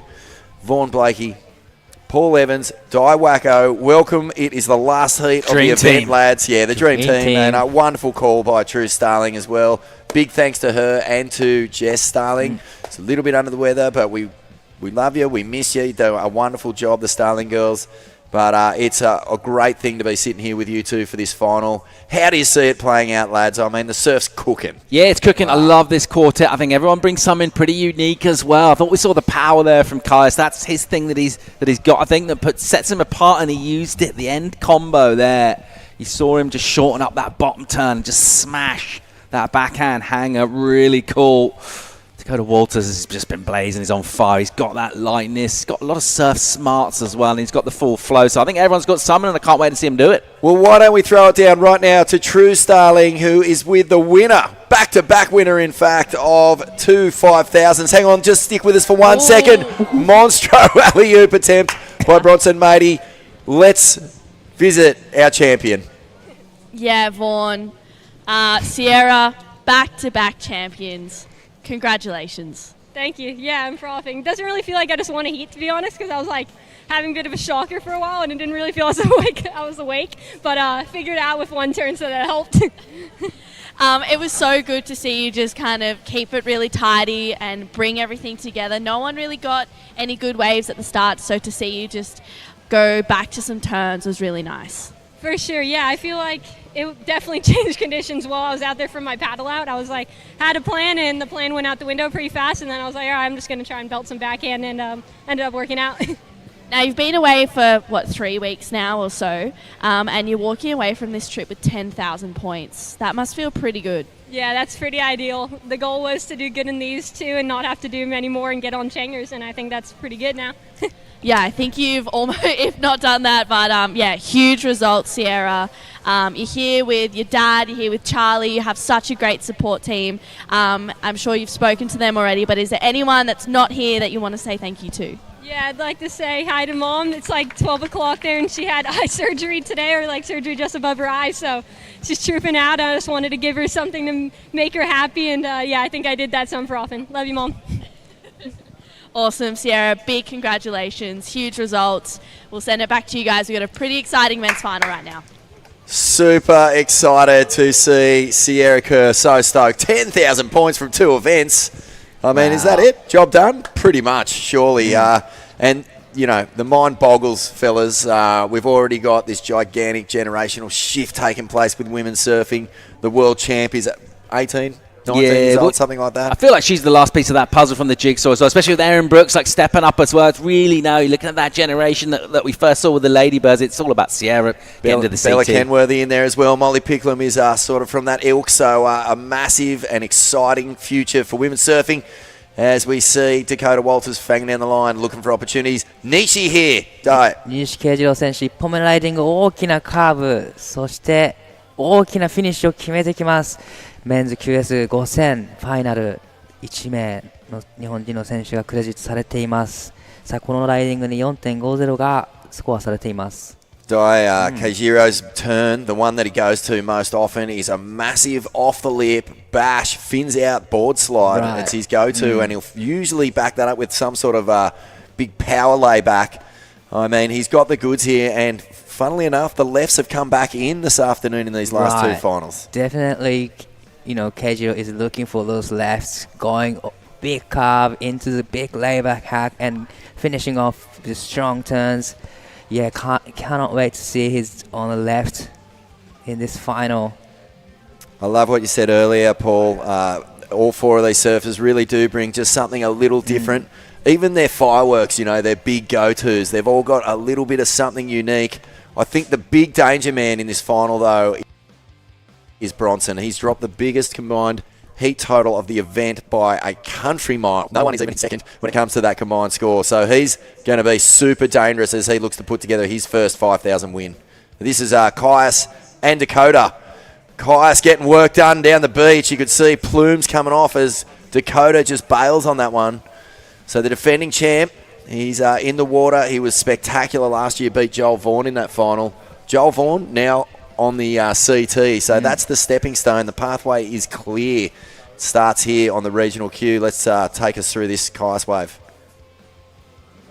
Yeah, pokes it up, steep in the pocket, and then that's the one where he just gives it the full whack. The flow is on point. The wave doesn't offer much more from him, but just that one moment and making the most of it. That's what you got to do, especially when you're up against surfers like this. That one not offering loads for Dakota. But yeah, cool to see those guys split in the peak and see their different approaches now. They try and make them pay. Yeah, you're talking about Bronson and what he's got with that X factor as well. You just saw him go for that alley-oop just before we went to the interview with Sierra. And he's just waiting really and thinking, I cannot wait to see his spark. It's true. I remember way back when Gabriel Medina was a young man and he first got on tour, priority meant nothing. Like you couldn't let him get near a single skerrick of movement in the ocean. He could turn a 2-foot little insider that looked like nothing into an 8. We've seen Bronson do that in the semi-final. He clicked off on a little insider and it worked. But let's stay with Nishi now. 西慶次郎選手、2本目の波、大きなシグネチャーカーブ、そしてここはレイバックを決めてくるか、前に出てきたい。しっかりと決めてきました That was a signature carve into the signature layback. That's a huge combination. That's the one I'm talking about. He's got it so locked in, and the good thing about it is it got power too. Oh, Dakota, what's he going to do? A big straight air to the flats, just the wave selection not happening for him, but this is classic Keijiro. Wow. It's a big carve. He sets it up, and he always does this. Bang, fins out, board slide into a recovery. And I think the body language is good there. I think he looks like he's having a fun time. So look out for this guy.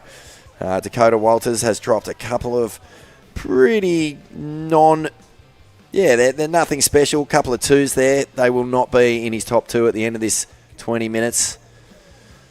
Oh, you know what? Another point that's worth mentioning here is that Kai's King, he's been just relying on some good, solid foundation surfing. But I have noticed that at least one turn, and if he can manage 2 into the combo, he makes a real point of making sure they have a lot more sting. He's not just cruising. He'll really bash at least 2 sections if he gets the chance.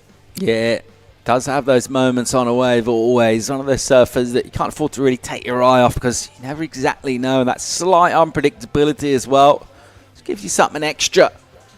But talking about him, here he goes. He's found himself another left. Look at these conditions. Just so glassy. We've just pick the eyes out of this. It's worked out a treat that we got through all the early heats and we're running finals. Tomorrow is meant to be a full-blown whiteout, just a win fest. So we've really scored here. Dai, what has Nishi posted on the board? Well, looks so healthy for the Keijiro's last wave. Comes in 7.10.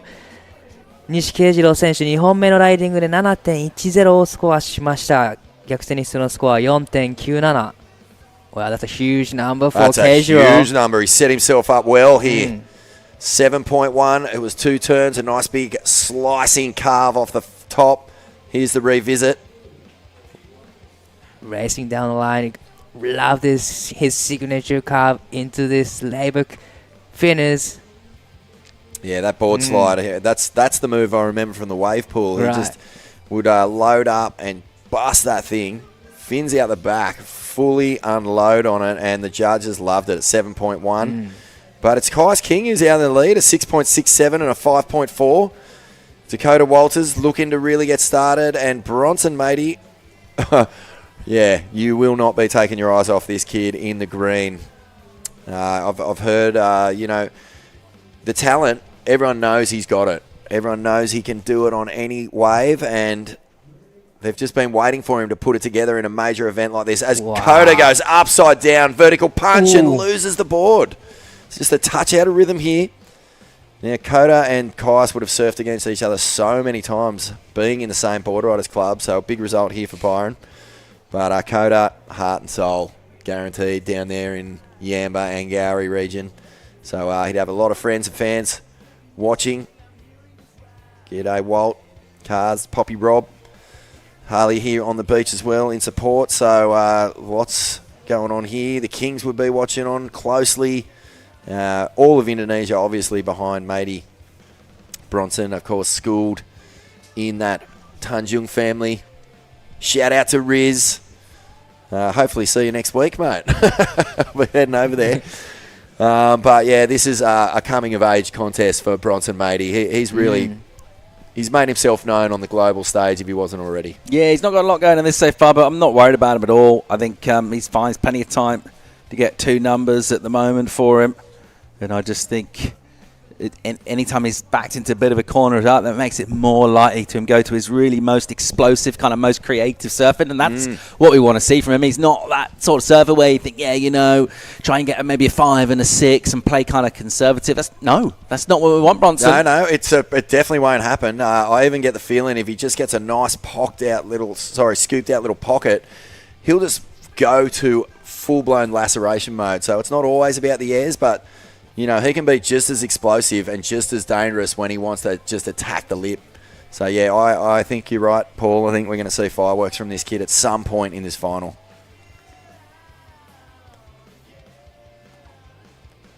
Kajiro Nishi, has he been on the Challenger Series before, Di? This year he was in the most all of them, probably, yeah. And he's just trying to get back on it.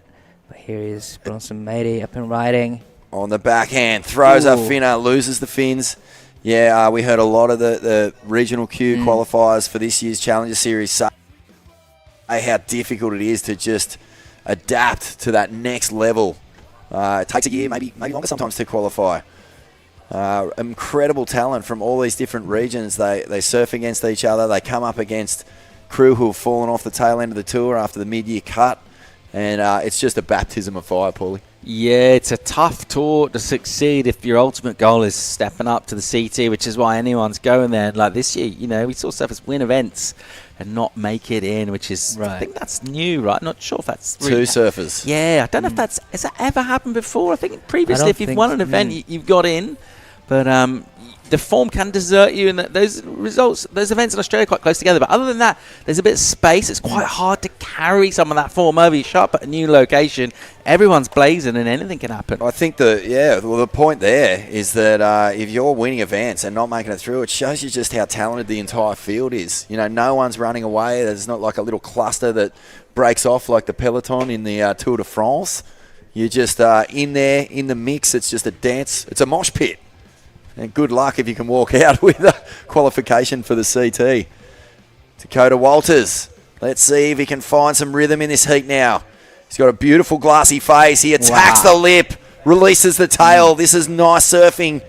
He really wants to get a finish on this one. He hammers it and loses the tail again. It's not going his way just at the moment. There are good signs, though. That first turn was beautiful. First turn was so nice. Just sets himself up, and at this stage here, clicks off the top, looks at this, and you're like, right, here we go. He's going to smash this, get a 7 or an 8. Made a couple of mistakes in this. I think there's 2 mistakes. I can't really remember him making too many mistakes all event up until now. Yeah, well, this is an exciting time for any surfer to get out in the water, isn't it? You know, you finish school, you finish work, you get down the beach, and it looks like this. You cannot get out there quick enough. It's the ultimate, the Largo. And I think we're going to have Matey have a look at this. Now, this is where he's dangerous. On the inside, loads it up, goes the full rotation, and he's fighting hard for it. Oh, even that live limber frame couldn't get pushed back up by that fizzy bit of whitewash, bouncy bit of whitewash, but this is how dangerous he can be. Full rotation the extension. again. Oh. It's an amazing thing. He actually sort of got bounced off the board and landed back on it. He almost kind of didn't make that twice. So close, but it's not going to be a number for him. I'll have to think on. There's a lot of similarities, really, in the surfing of Bronson and Dakota. They've both got that ability to basically recover from any position they land in. If they lay back, they're just the masters at recovery. They also have that ability to whip airs at super high speed. Their rotations would go, I don't know how you would measure this in the nanosecond universe, but it does seem like they've just got a little bit more whip than a lot of other guys. And then Kais King, well, he's just really banking on the power game at the moment. And the surfer's letting this one go. Nice lines here, Di. Well, Keijo is having a look at this one, but decided not to go on that one. But Dakota is up and riding. Looking for a double up. It won't happen. Time's starting to become a factor here. Hasn't exactly been pulsing. I felt like the women's final had a lot of opportunities. This one's been a little slower. Dakota on the inside. Now he's just as lethal. And how does he... Oh, that was amazing. I mean, no sooner do you talk about this guy's ability to pull his board out and his body out from the most impossible situations, and he throws this big nose pick tail blow into the reverse. And I mean, the bendy, stretchy limbs, the cartilage must just be rubber bands. Yeah, amazing athleticism to pull that, but again, not really what he's hoping for as he's squaring off the bottom going into that maneuver. Would have hoped for just a bit of a different outcome in the way that went down. You can see what he's doing. He's super keen on the inside there. Without priority, he's sniffing around. He's trying to find opportunities, show something explosive. And he's looking at the numbers of Kais and also of Nishi. You know, you look at those totals. It's a couple of sixes, basically. So from Dakota's point of view, you're thinking, yeah, you know, even on a way that doesn't look great, get something and get involved. But so far, scoreboard-wise, he isn't really involved in this final. He's stuck in the threes at the moment. I just wonder, a question for you boys. Who would you rather be at the moment? You want to be Nishi with the high score or Kais with the narrow lead? Who do you want to be? Probably Keijo, because he's got a first priority right now, and she needs small score. Yeah, he's in the box seat for sure. And Kais has been really managing these narrow leads as Bronson loads up on the backhand. Oh, that's straight big air from Bronson Matey.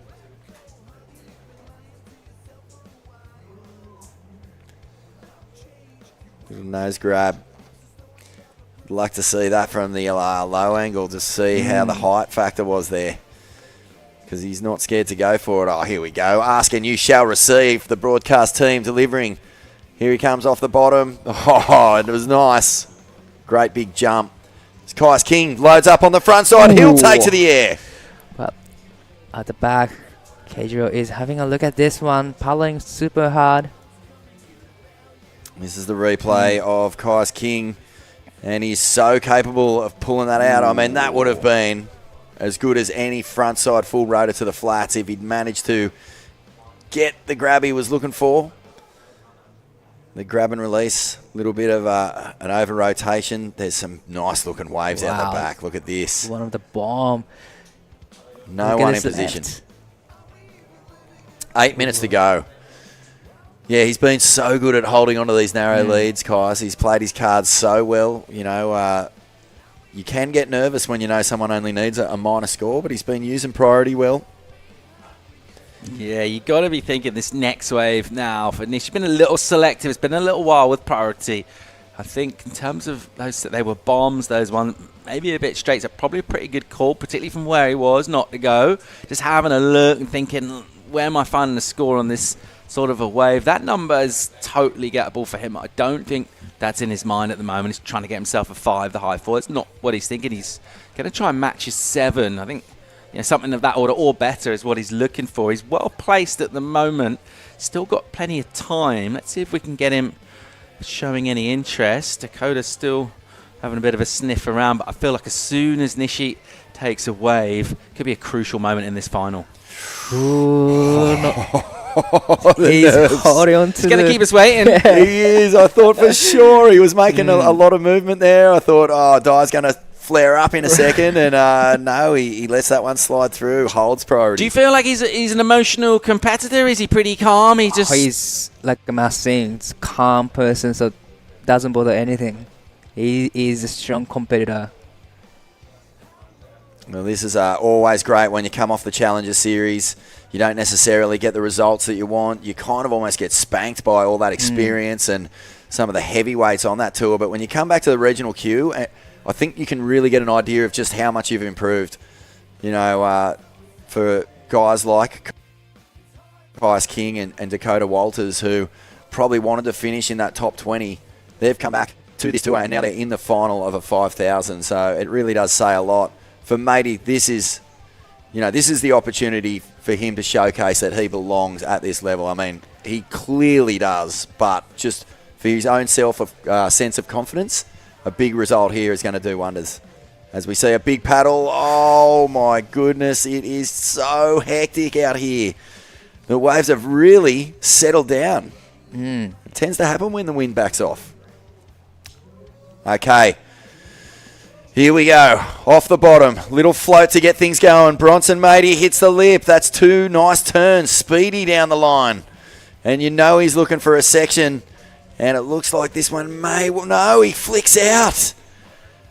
Well, there's going to be a few points in this, how many we do not know. But with 5 minutes 20 to go, anything to break the combo puts him in with a shot. Beautiful looking surf, and it's the kind of wave that makes you want to go surfing. Look at how glassy it is, that light shimmering off the face, super smooth with the float to a turn. But in the context of what he wants here, and we've seen a bit of a contrast from him going for big airs and going incomplete and getting nothing, and then kind of stockish type surfing, and he wants neither of those. He wants to make the big air or show us something really incisive using the rails. That's it, mate, and this wave, that was a nice little fin ditch. It never allowed him to really unleash what he's capable of doing. It is dreamy out here in Jinzun Harbor right now. That is just perfect, fun, arvo, playful surf. So there is a beautiful canvas for these surfers if they can just find the set waves, something that stands up. The big scores will come. It's Nishi in the box seat, a 7.1, the high-scoring wave of the final. He's looking to get rid of a 4.5, but what he's actually really looking for is a 4.97 to get into the lead. And just with the inconsistency, even if he only gets a 4.97, if he gets that narrow requirement to get over, it's going to put so much pressure on everyone else. Well, I was just thinking, Dai, you just mentioned how cool he was and how good a competitor, but at what stage in terms of like the clock as well, like less than 4 now, does he actually go, all right, and he'll try and surf to that requirement, and then I wonder how might that affect him? I guess we'll find out soon. Right. Just time is taken away, but probably he's just waiting for the right ones, the bigger sets, that where the wave allows him to do a couple turns in, to not just getting those 4.97, probably 5s and 6s, but like you said, time is taken away. So probably maybe a couple more minutes, and he needs to move. Definitely looking for the smaller size to get 4.97. There is lumps of swell. They're almost fool's gold, aren't they? They sort of wall up, back off, but look at this thing. This is a mad TP, but he's out of position, Dakota. I think he was looking at the right rip bowl that breaks over to the north. Oh, Nishi could be in the spot here. 西慶次郎選手、この波パドルしています。さあ、必要なスコア 4.97。少し速いが大きなカービングをしてきます。そしてここからセクションが出てくる。もう一度カービングを入れる。さあ、どうでしょう、この後。Oh, die. The hands go to the head. That was not the wave he had spent that entire heat with priority waiting for. It was a speedy little top turn, nothing much after that. A 4.97, I really don't know. Yeah, I'm not sure we saw that. You've got a bit of stink face going there, Yeah, Paulie. he was I mean, speaking of faces, he was very much on the face with that kind of surfing, wasn't he? The first turn looked pretty good if it was setting up for something better, but that was as good as it got. It actually backed off a bit, and he's thinking right now, with a couple on the clock, advantage Kai's king. Big time. The last of Keijo comes in 3.23, not enough, still needing 4.97. Man, there's only been one mistake in this comp with priority, and that's sitting on it for too long. The sets quite often, excuse me, like at different times throughout this event, there have been lulls, and it's really brought people undone. Let's see if Kai's got around this section. It doesn't look like he did, so he's going to exit, and Kajiro on the left. Yeah, it just never gave him. Look at that. It really flattened out through that section. All he wanted was one of those ones that he's been finding the entire event. 1 minute and 30 seconds remaining. Oh, things are radically tense here. Everyone within a shot. Oh, Matey, by the way, he's back in the game, an 8.17. So his last score was a 3.9, a valuable wave. It's all distilling down in this last minute or so, isn't it? As Walters and Medi with first and second priority, they need excellent numbers. They need to go significantly better than anything they've got close to so far in this. It's Kai's king with that lead at the moment, and those scores that he's got, and he's sat on a while with us, that 6.67 and that 5.4. Looking pretty good right now. Nishi could be in trouble with fourth prio. He's still looking for a small number. Tense is going to be exciting this last minute. Nishi's making a move here. Kai's king looks like he's holding him off. Well, this is the maddest thing. Walters and Matey have the firepower. They have definitely got the artillery to get it done. They need the opportunity. That's all they need. 35 seconds. Kai's king has put together a real smart heat here. Another one, but it looks like Matey's making a move. Bronson, this is a huge moment for this young Indonesian surfer. Will he get a section? He flies down the line. Look for the full rotator. He goes for it and he lands it. It didn't have the loft of his earlier ones. I have to say, it was still a really cool move. There was a big scream from the crowd. 13 seconds to go. I wonder what the judges will make of that. What is going on out the back as Dakota now stands up before the hooter. He's got a section. He throws a massive inverted off-axis double grab. And that one will slide underneath him. And, fellas, the final is over. We are waiting on a score for Bronson Matey. Out the back, Kai's king is watching on. Nishi cannot believe it. Sitting out there for that entire time with priority, needing nothing. A 4.97. It didn't work out. The scores are being looked at here by the judges. How big are they going to go? And that's it. It's a 4.6. We have our winner. It is Kai's king from Byron Bay. He takes out the Taiwan Open of Surfing. 5,000 points into the kitty towards his Challenger campaign. What a famous win for this guy. Big props. And he did it with some classic surfing. And no doubt a big doff to wave key to Brad Gerlach. You can see so much of that spirit, that style, that patience in this guy's surf, and what a result, Paul Evans. Yeah, he's been really good value for an event champ as well, and he's such a cool character around, really good energy. He's definitely got that main character energy about him. He's got that little bit of swag. He kind of like, you know, you're in the presence of someone that kind of like feels like they got confidence in themselves in a good way, and then most of that's obviously just from what he does in the water. He's been brilliant. Di, what did you make of that final? It was another one where Kai's just believed in the plan, didn't he? Right. He didn't have to really go out or over. He just managed his time perfectly, got the waves that he needed, and locked in that 6.7 and 5.4 pretty early in this one.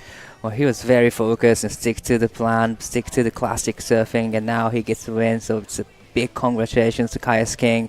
And I'm just gonna say, I love the pink wetsuit. Yeah, he looked fresh when he paddled out, didn't he? It was a new look for the final. It worked for him. Let's just really marinate in some of the surfing that this guy did during the week. He never looked out of rhythm. He was punching it really hard whenever a section stood up. His connection, Paulie, was almost without peer throughout this event. I would say top to bottom, start to finish, he was just in perfect flow. Yeah, definitely. And, obviously looking at the two best ways they get in the heat, that's the ingredients for success. But there's so much more that goes becoming a champion that goes into it than that. You didn't get energy round about the place, the way you prepare. And it's been a feature, I think, particularly with the Australians that I've noticed in this, is a lot of them seem very relaxed around the place. And compared to other events I've done, you see a lot of surfers loading extra pressure and tension onto themselves. Doesn't always bring out the best in you. He's a cool character, and the coolness paid off here. A fantastic final. All four surfers have been real standouts throughout this event. Bronson Matey making the first final of his 5,000 career, so a huge event for him too, and some real highlight moments from the Indonesian. Keijira Nishi, mate, what a great surfer. There's Dane Henry, Jay Okalupo, Saxon Reba. There's a bunch of Aussies down there too. Mate, cheering up these rocks is a bit of a sus proposition. Technical chair right there. Those things are slippery. They wobble. It's all over the place. But a great result. Probably the biggest result of Kaius King's career so far. To win a regional QS 5,000, to come to Taiwan and do it. They'll be dancing in the streets, Johnson Street. Maybe a Tikate parade tonight. Yeah, a brilliant story. Well done. Really impressive and great value to be a champ. Love it. Righto, folks. Well, stay with us. We're going to have a quick break and we're going to come back with the presentation and closing ceremony here from the Taiwan Open of Surfing. Your champions, Kaius King and Sierra Kerr.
Yo. I can. Hey, bro. No, they haven't.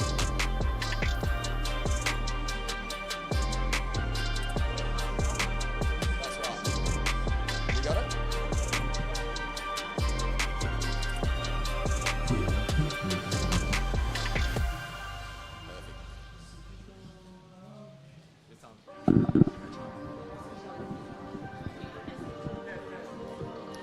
Test. Hey. Hey. Yeah, baby.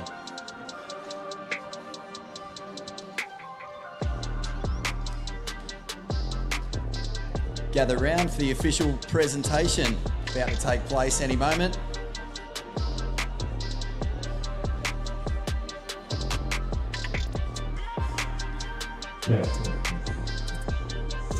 Weenie boy.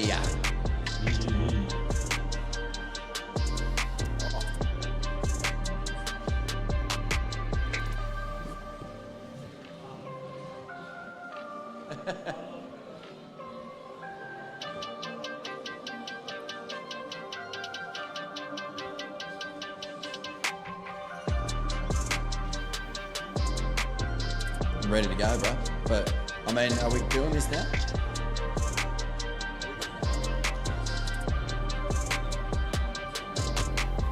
Gather round, folks. We are about to have the presentation and the closing ceremony of the Taiwan Open of Surfing.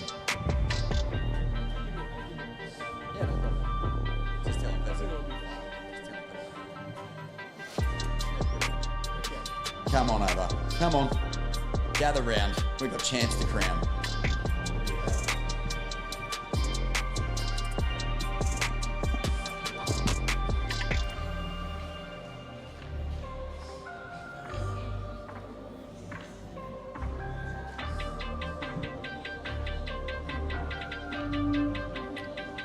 Thank you, the Taitung County, for having us.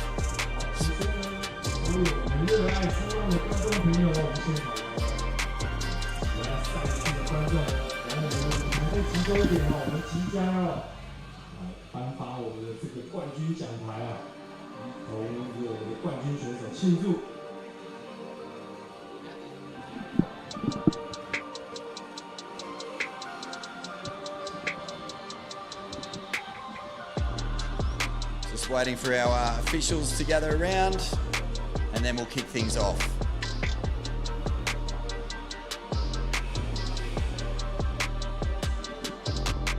Are all our surfers here, all our finalists?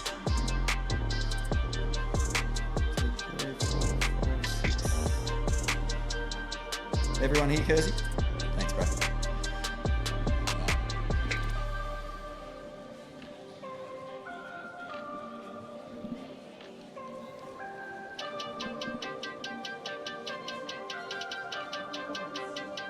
Two more minutes. 2 minutes till we start.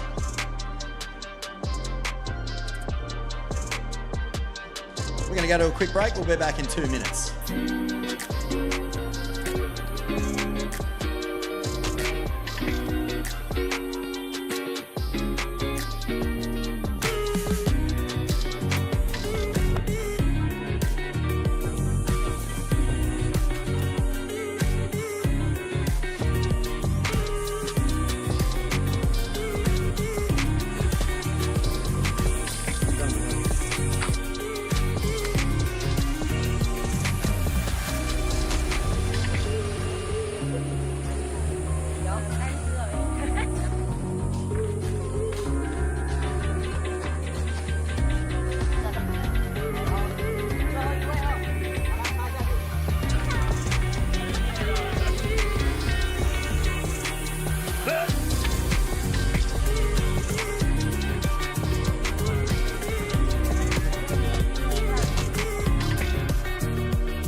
G'day, welcome back and welcome to the final presentation for the 2024 Taiwan Open of Surfing QS 5000. A round of applause for another spectacular event.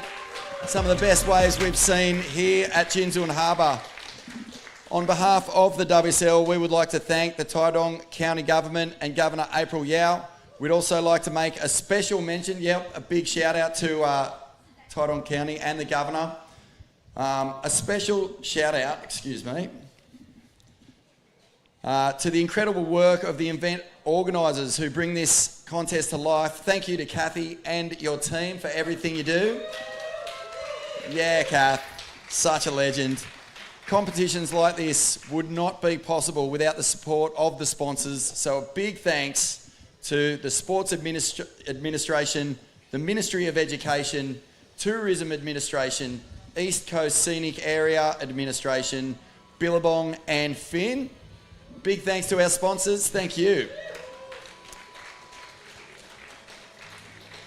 The Taiwan Open is a highly anticipated event on the WSL calendar, and we love coming back here every November to enjoy the wonderful waves and the great hospitality.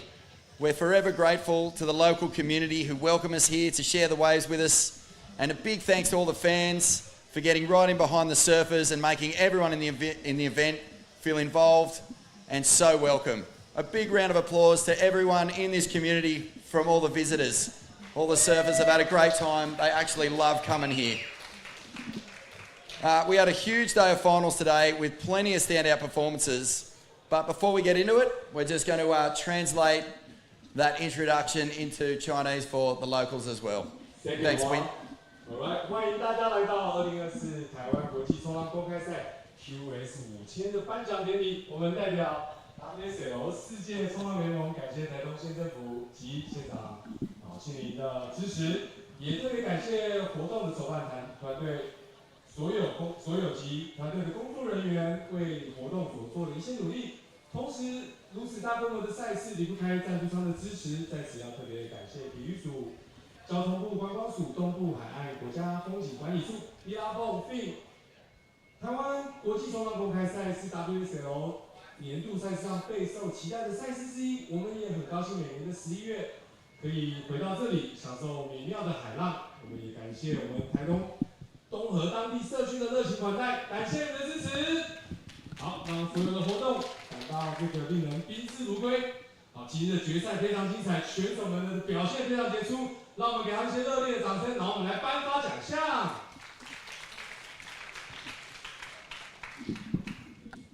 Well, this is a big event on the regional qualifying series, 5,000 points up for grabs, and it is a big step on the pathway to the Challenger Series. So without further ado, let's get our tour manager Ty Sarati up here, and also joining us on stage to say a few words. Please welcome Transport and Tourism Department Director Blake Powell.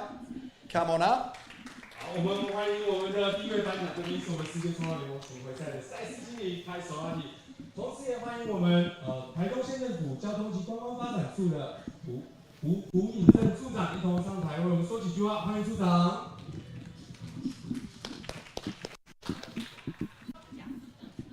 Anything to say, Ty? No. Just thanks to everyone for a special finals day. It was pretty tricky to squeeze it all in, but yeah, thanks to the team at WSL and thanks for all the surfers for being so accompanying. And yeah, it was a sick event and can't wait to come back next year. Same. 好，翻译一下，我们的 Ty Sarati 呢，还是其实非常的害羞哈，感谢我们所有在地的支持啊，感谢所有的surfer的参与。那我们今年的赛事一样的顺利完成，谢谢，谢谢大家，谢谢。 首先，在此代表我们县长饶庆林欢迎各位选手、各位贵宾来到台东。So on behalf of the governor, Governor Yao, she welcome everyone join the event and make the event completely finished. 谢谢大家。Thank you all. 这一次的比赛。 我想时间非常的匆促，因为我们遇到了台风。Even we had such time to run the event because we had typhoon during the competition period. 我想这是一个非常独特的体验。那也希望大家在这个独特的体验当中，能够享受风浪，能够标出好的成绩。It's such an amazing experience. However, I also wish everyone, every servers, enjoy the surf, enjoy the waves here, and have a great scores over here. 虽然这一次的风浪很特别哦，因为台风让这个活动只能快速的进行。但是呢，我想这一次的风浪，很多人都跟我反映说，很久没有看到这么棒的浪点。So, because the typhoon, the ground swell, making the event so special, last server said that we haven't seen that for a while. It's crazy and amazing. 所以我相信大家都能够在这个浪当中享受冲浪带给我们最愉悦、最快乐的感觉。So I believe every server feel the fully enjoyment from the waves, right? You. 我在此再次的谢谢大家，也欢迎大家每一年都来台东享受冲浪。So once again, I want everyone to join the contest every year. Comment again, okay? 欢迎大家，每一年都欢迎你们，谢谢大家。台东 welcome you guys. 谢谢组长。Yeah, what a speech, what a ramp up. All time, we'll definitely come back. All right, let's get our women's finalists up on stage and we'll crown some champions. 好，我们现在来宣布我们 QS 5000组女子组。Fantastic performances. If we can get all our female finalists up, that would be great. We want to celebrate you guys and crown some champs. You ready? Okay. All right, in fourth place today in the women's final from Japan was Nanaho Tsuzuki. 好，我们首先欢迎我们第4名的公主模板 Nano Tsuzuki。 Fantastic surfing, Nano. In third place today was Kana Nakashio from Japan as well. In second place today with one of her best results in the QS, it is Charlie Stokes from Australia. Charlie Stokes 从澳洲来的这位组长，我们颁发一下我们的奖杯。 And our champion with back-to-back wins in QS 5000s, first in the Philippines and now at the Taiwan Open of Surfing. Number 1 on the rankings and number 1 here today, it is Sierra Kerr from Australia.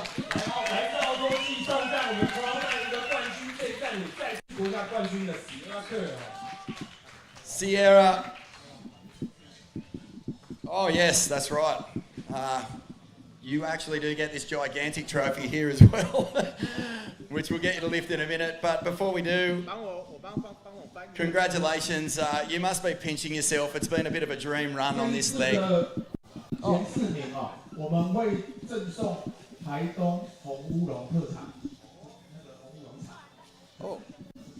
special gift? Yeah, we got one special, it's a classic Taiwan tea, red oolong tea. Oh. Originally, it's really delicious for those surfers. Oh, all the surfers get traditional tea, so that's a gift. Also a little pouch recrafted from the retired hot air balloon fabrics. Oh, excellent. Excellent. 用淘汰热气球制成的这个小包包哦。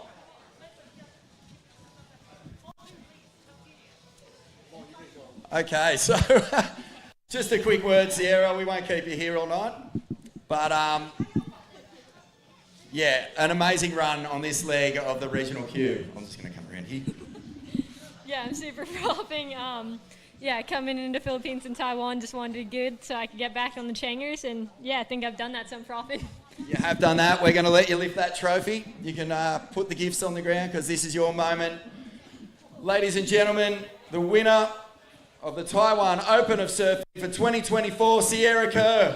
哇，我们市长颁发我们这个象征性的每年最重最大的奖杯啊！我们这高举了我们的奖杯，惊人的表现哦，年仅17岁。Congratulations to all our finalists. Thank you very much. I might just get you to stand onto the side of the stage because we'll get a shot of all the winners together. Ty, is that right? And let's get our men's finalists up to the side of the stage. Yeah, just to the side over here. Thank you. All right, great surfing throughout this event, and I think there's no argument that the 4 surfers in the final really were the best surfers of 2024 in the Taiwan Open of Surfing. In 4th place in the final was Dakota Walters, the defending champ. Come on up, Codes.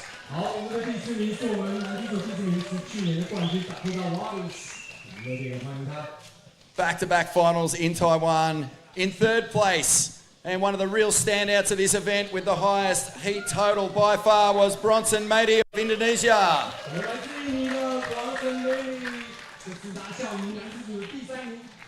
Congratulations, mate. Sick surfing. In 2nd place from Japan, live wire threading from Keijiro Nishi.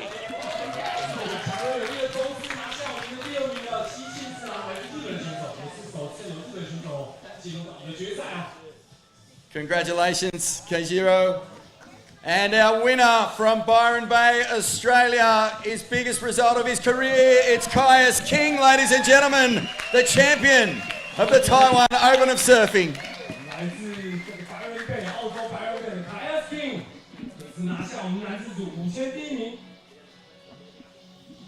So beautiful gifts there as well for the finalists, tea and traditional cloth.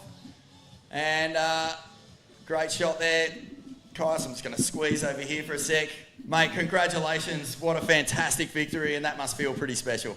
Yeah, that's pretty insane. I'm, kind of a bit lost for words right now. I'm definitely frothing, foaming at the mouth, really. Mate, you didn't get to do a post-heat interview. Surely there's a bunch of people around the world who are watching right now who you'd like to thank. Well, first and foremost, Duffy. He's been slaving down here every day since we got here, getting us up at 5 in the morning. So, up the Duff. Champion up the beach too. All my mates, all the competitors, everyone putting on the event, friends and family at home, my little bro, my girl, Sage, Brad Gerlach too, Wave Key, thank you guys. And yeah, everyone, just fucking, excuse my French, sorry. I'm stoked. Mate, the Byron Bay Rec Car Park Drum Circle will be a full-blown doof tonight. I think they'll be sending it deluxe for you. Congratulations, that is a huge moment in your career, and it bodes well for your run onto the Challenge Series. Well done, mate. Yeah, cheers, guys. Woo! Caius King, the champ. 非常惊人的表现哦，来自我们白人队哦，再次感谢所有的人哦，感谢所有的竞争对手，感谢所有的朋友。 Let's put your hands together one more time for Caius King, the champion of the Taiwan Open of Surfing.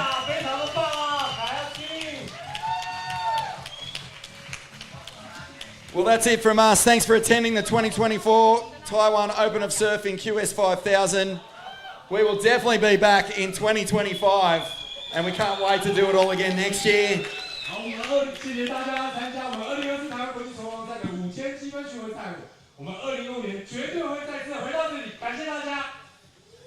Let's get everyone on stage for one last photo with the dignitaries, and then let's party. A photo with both the champions holding the trophy, Sierra, and if we can have all the finalists as well, just on stage. Thanks very much, guys.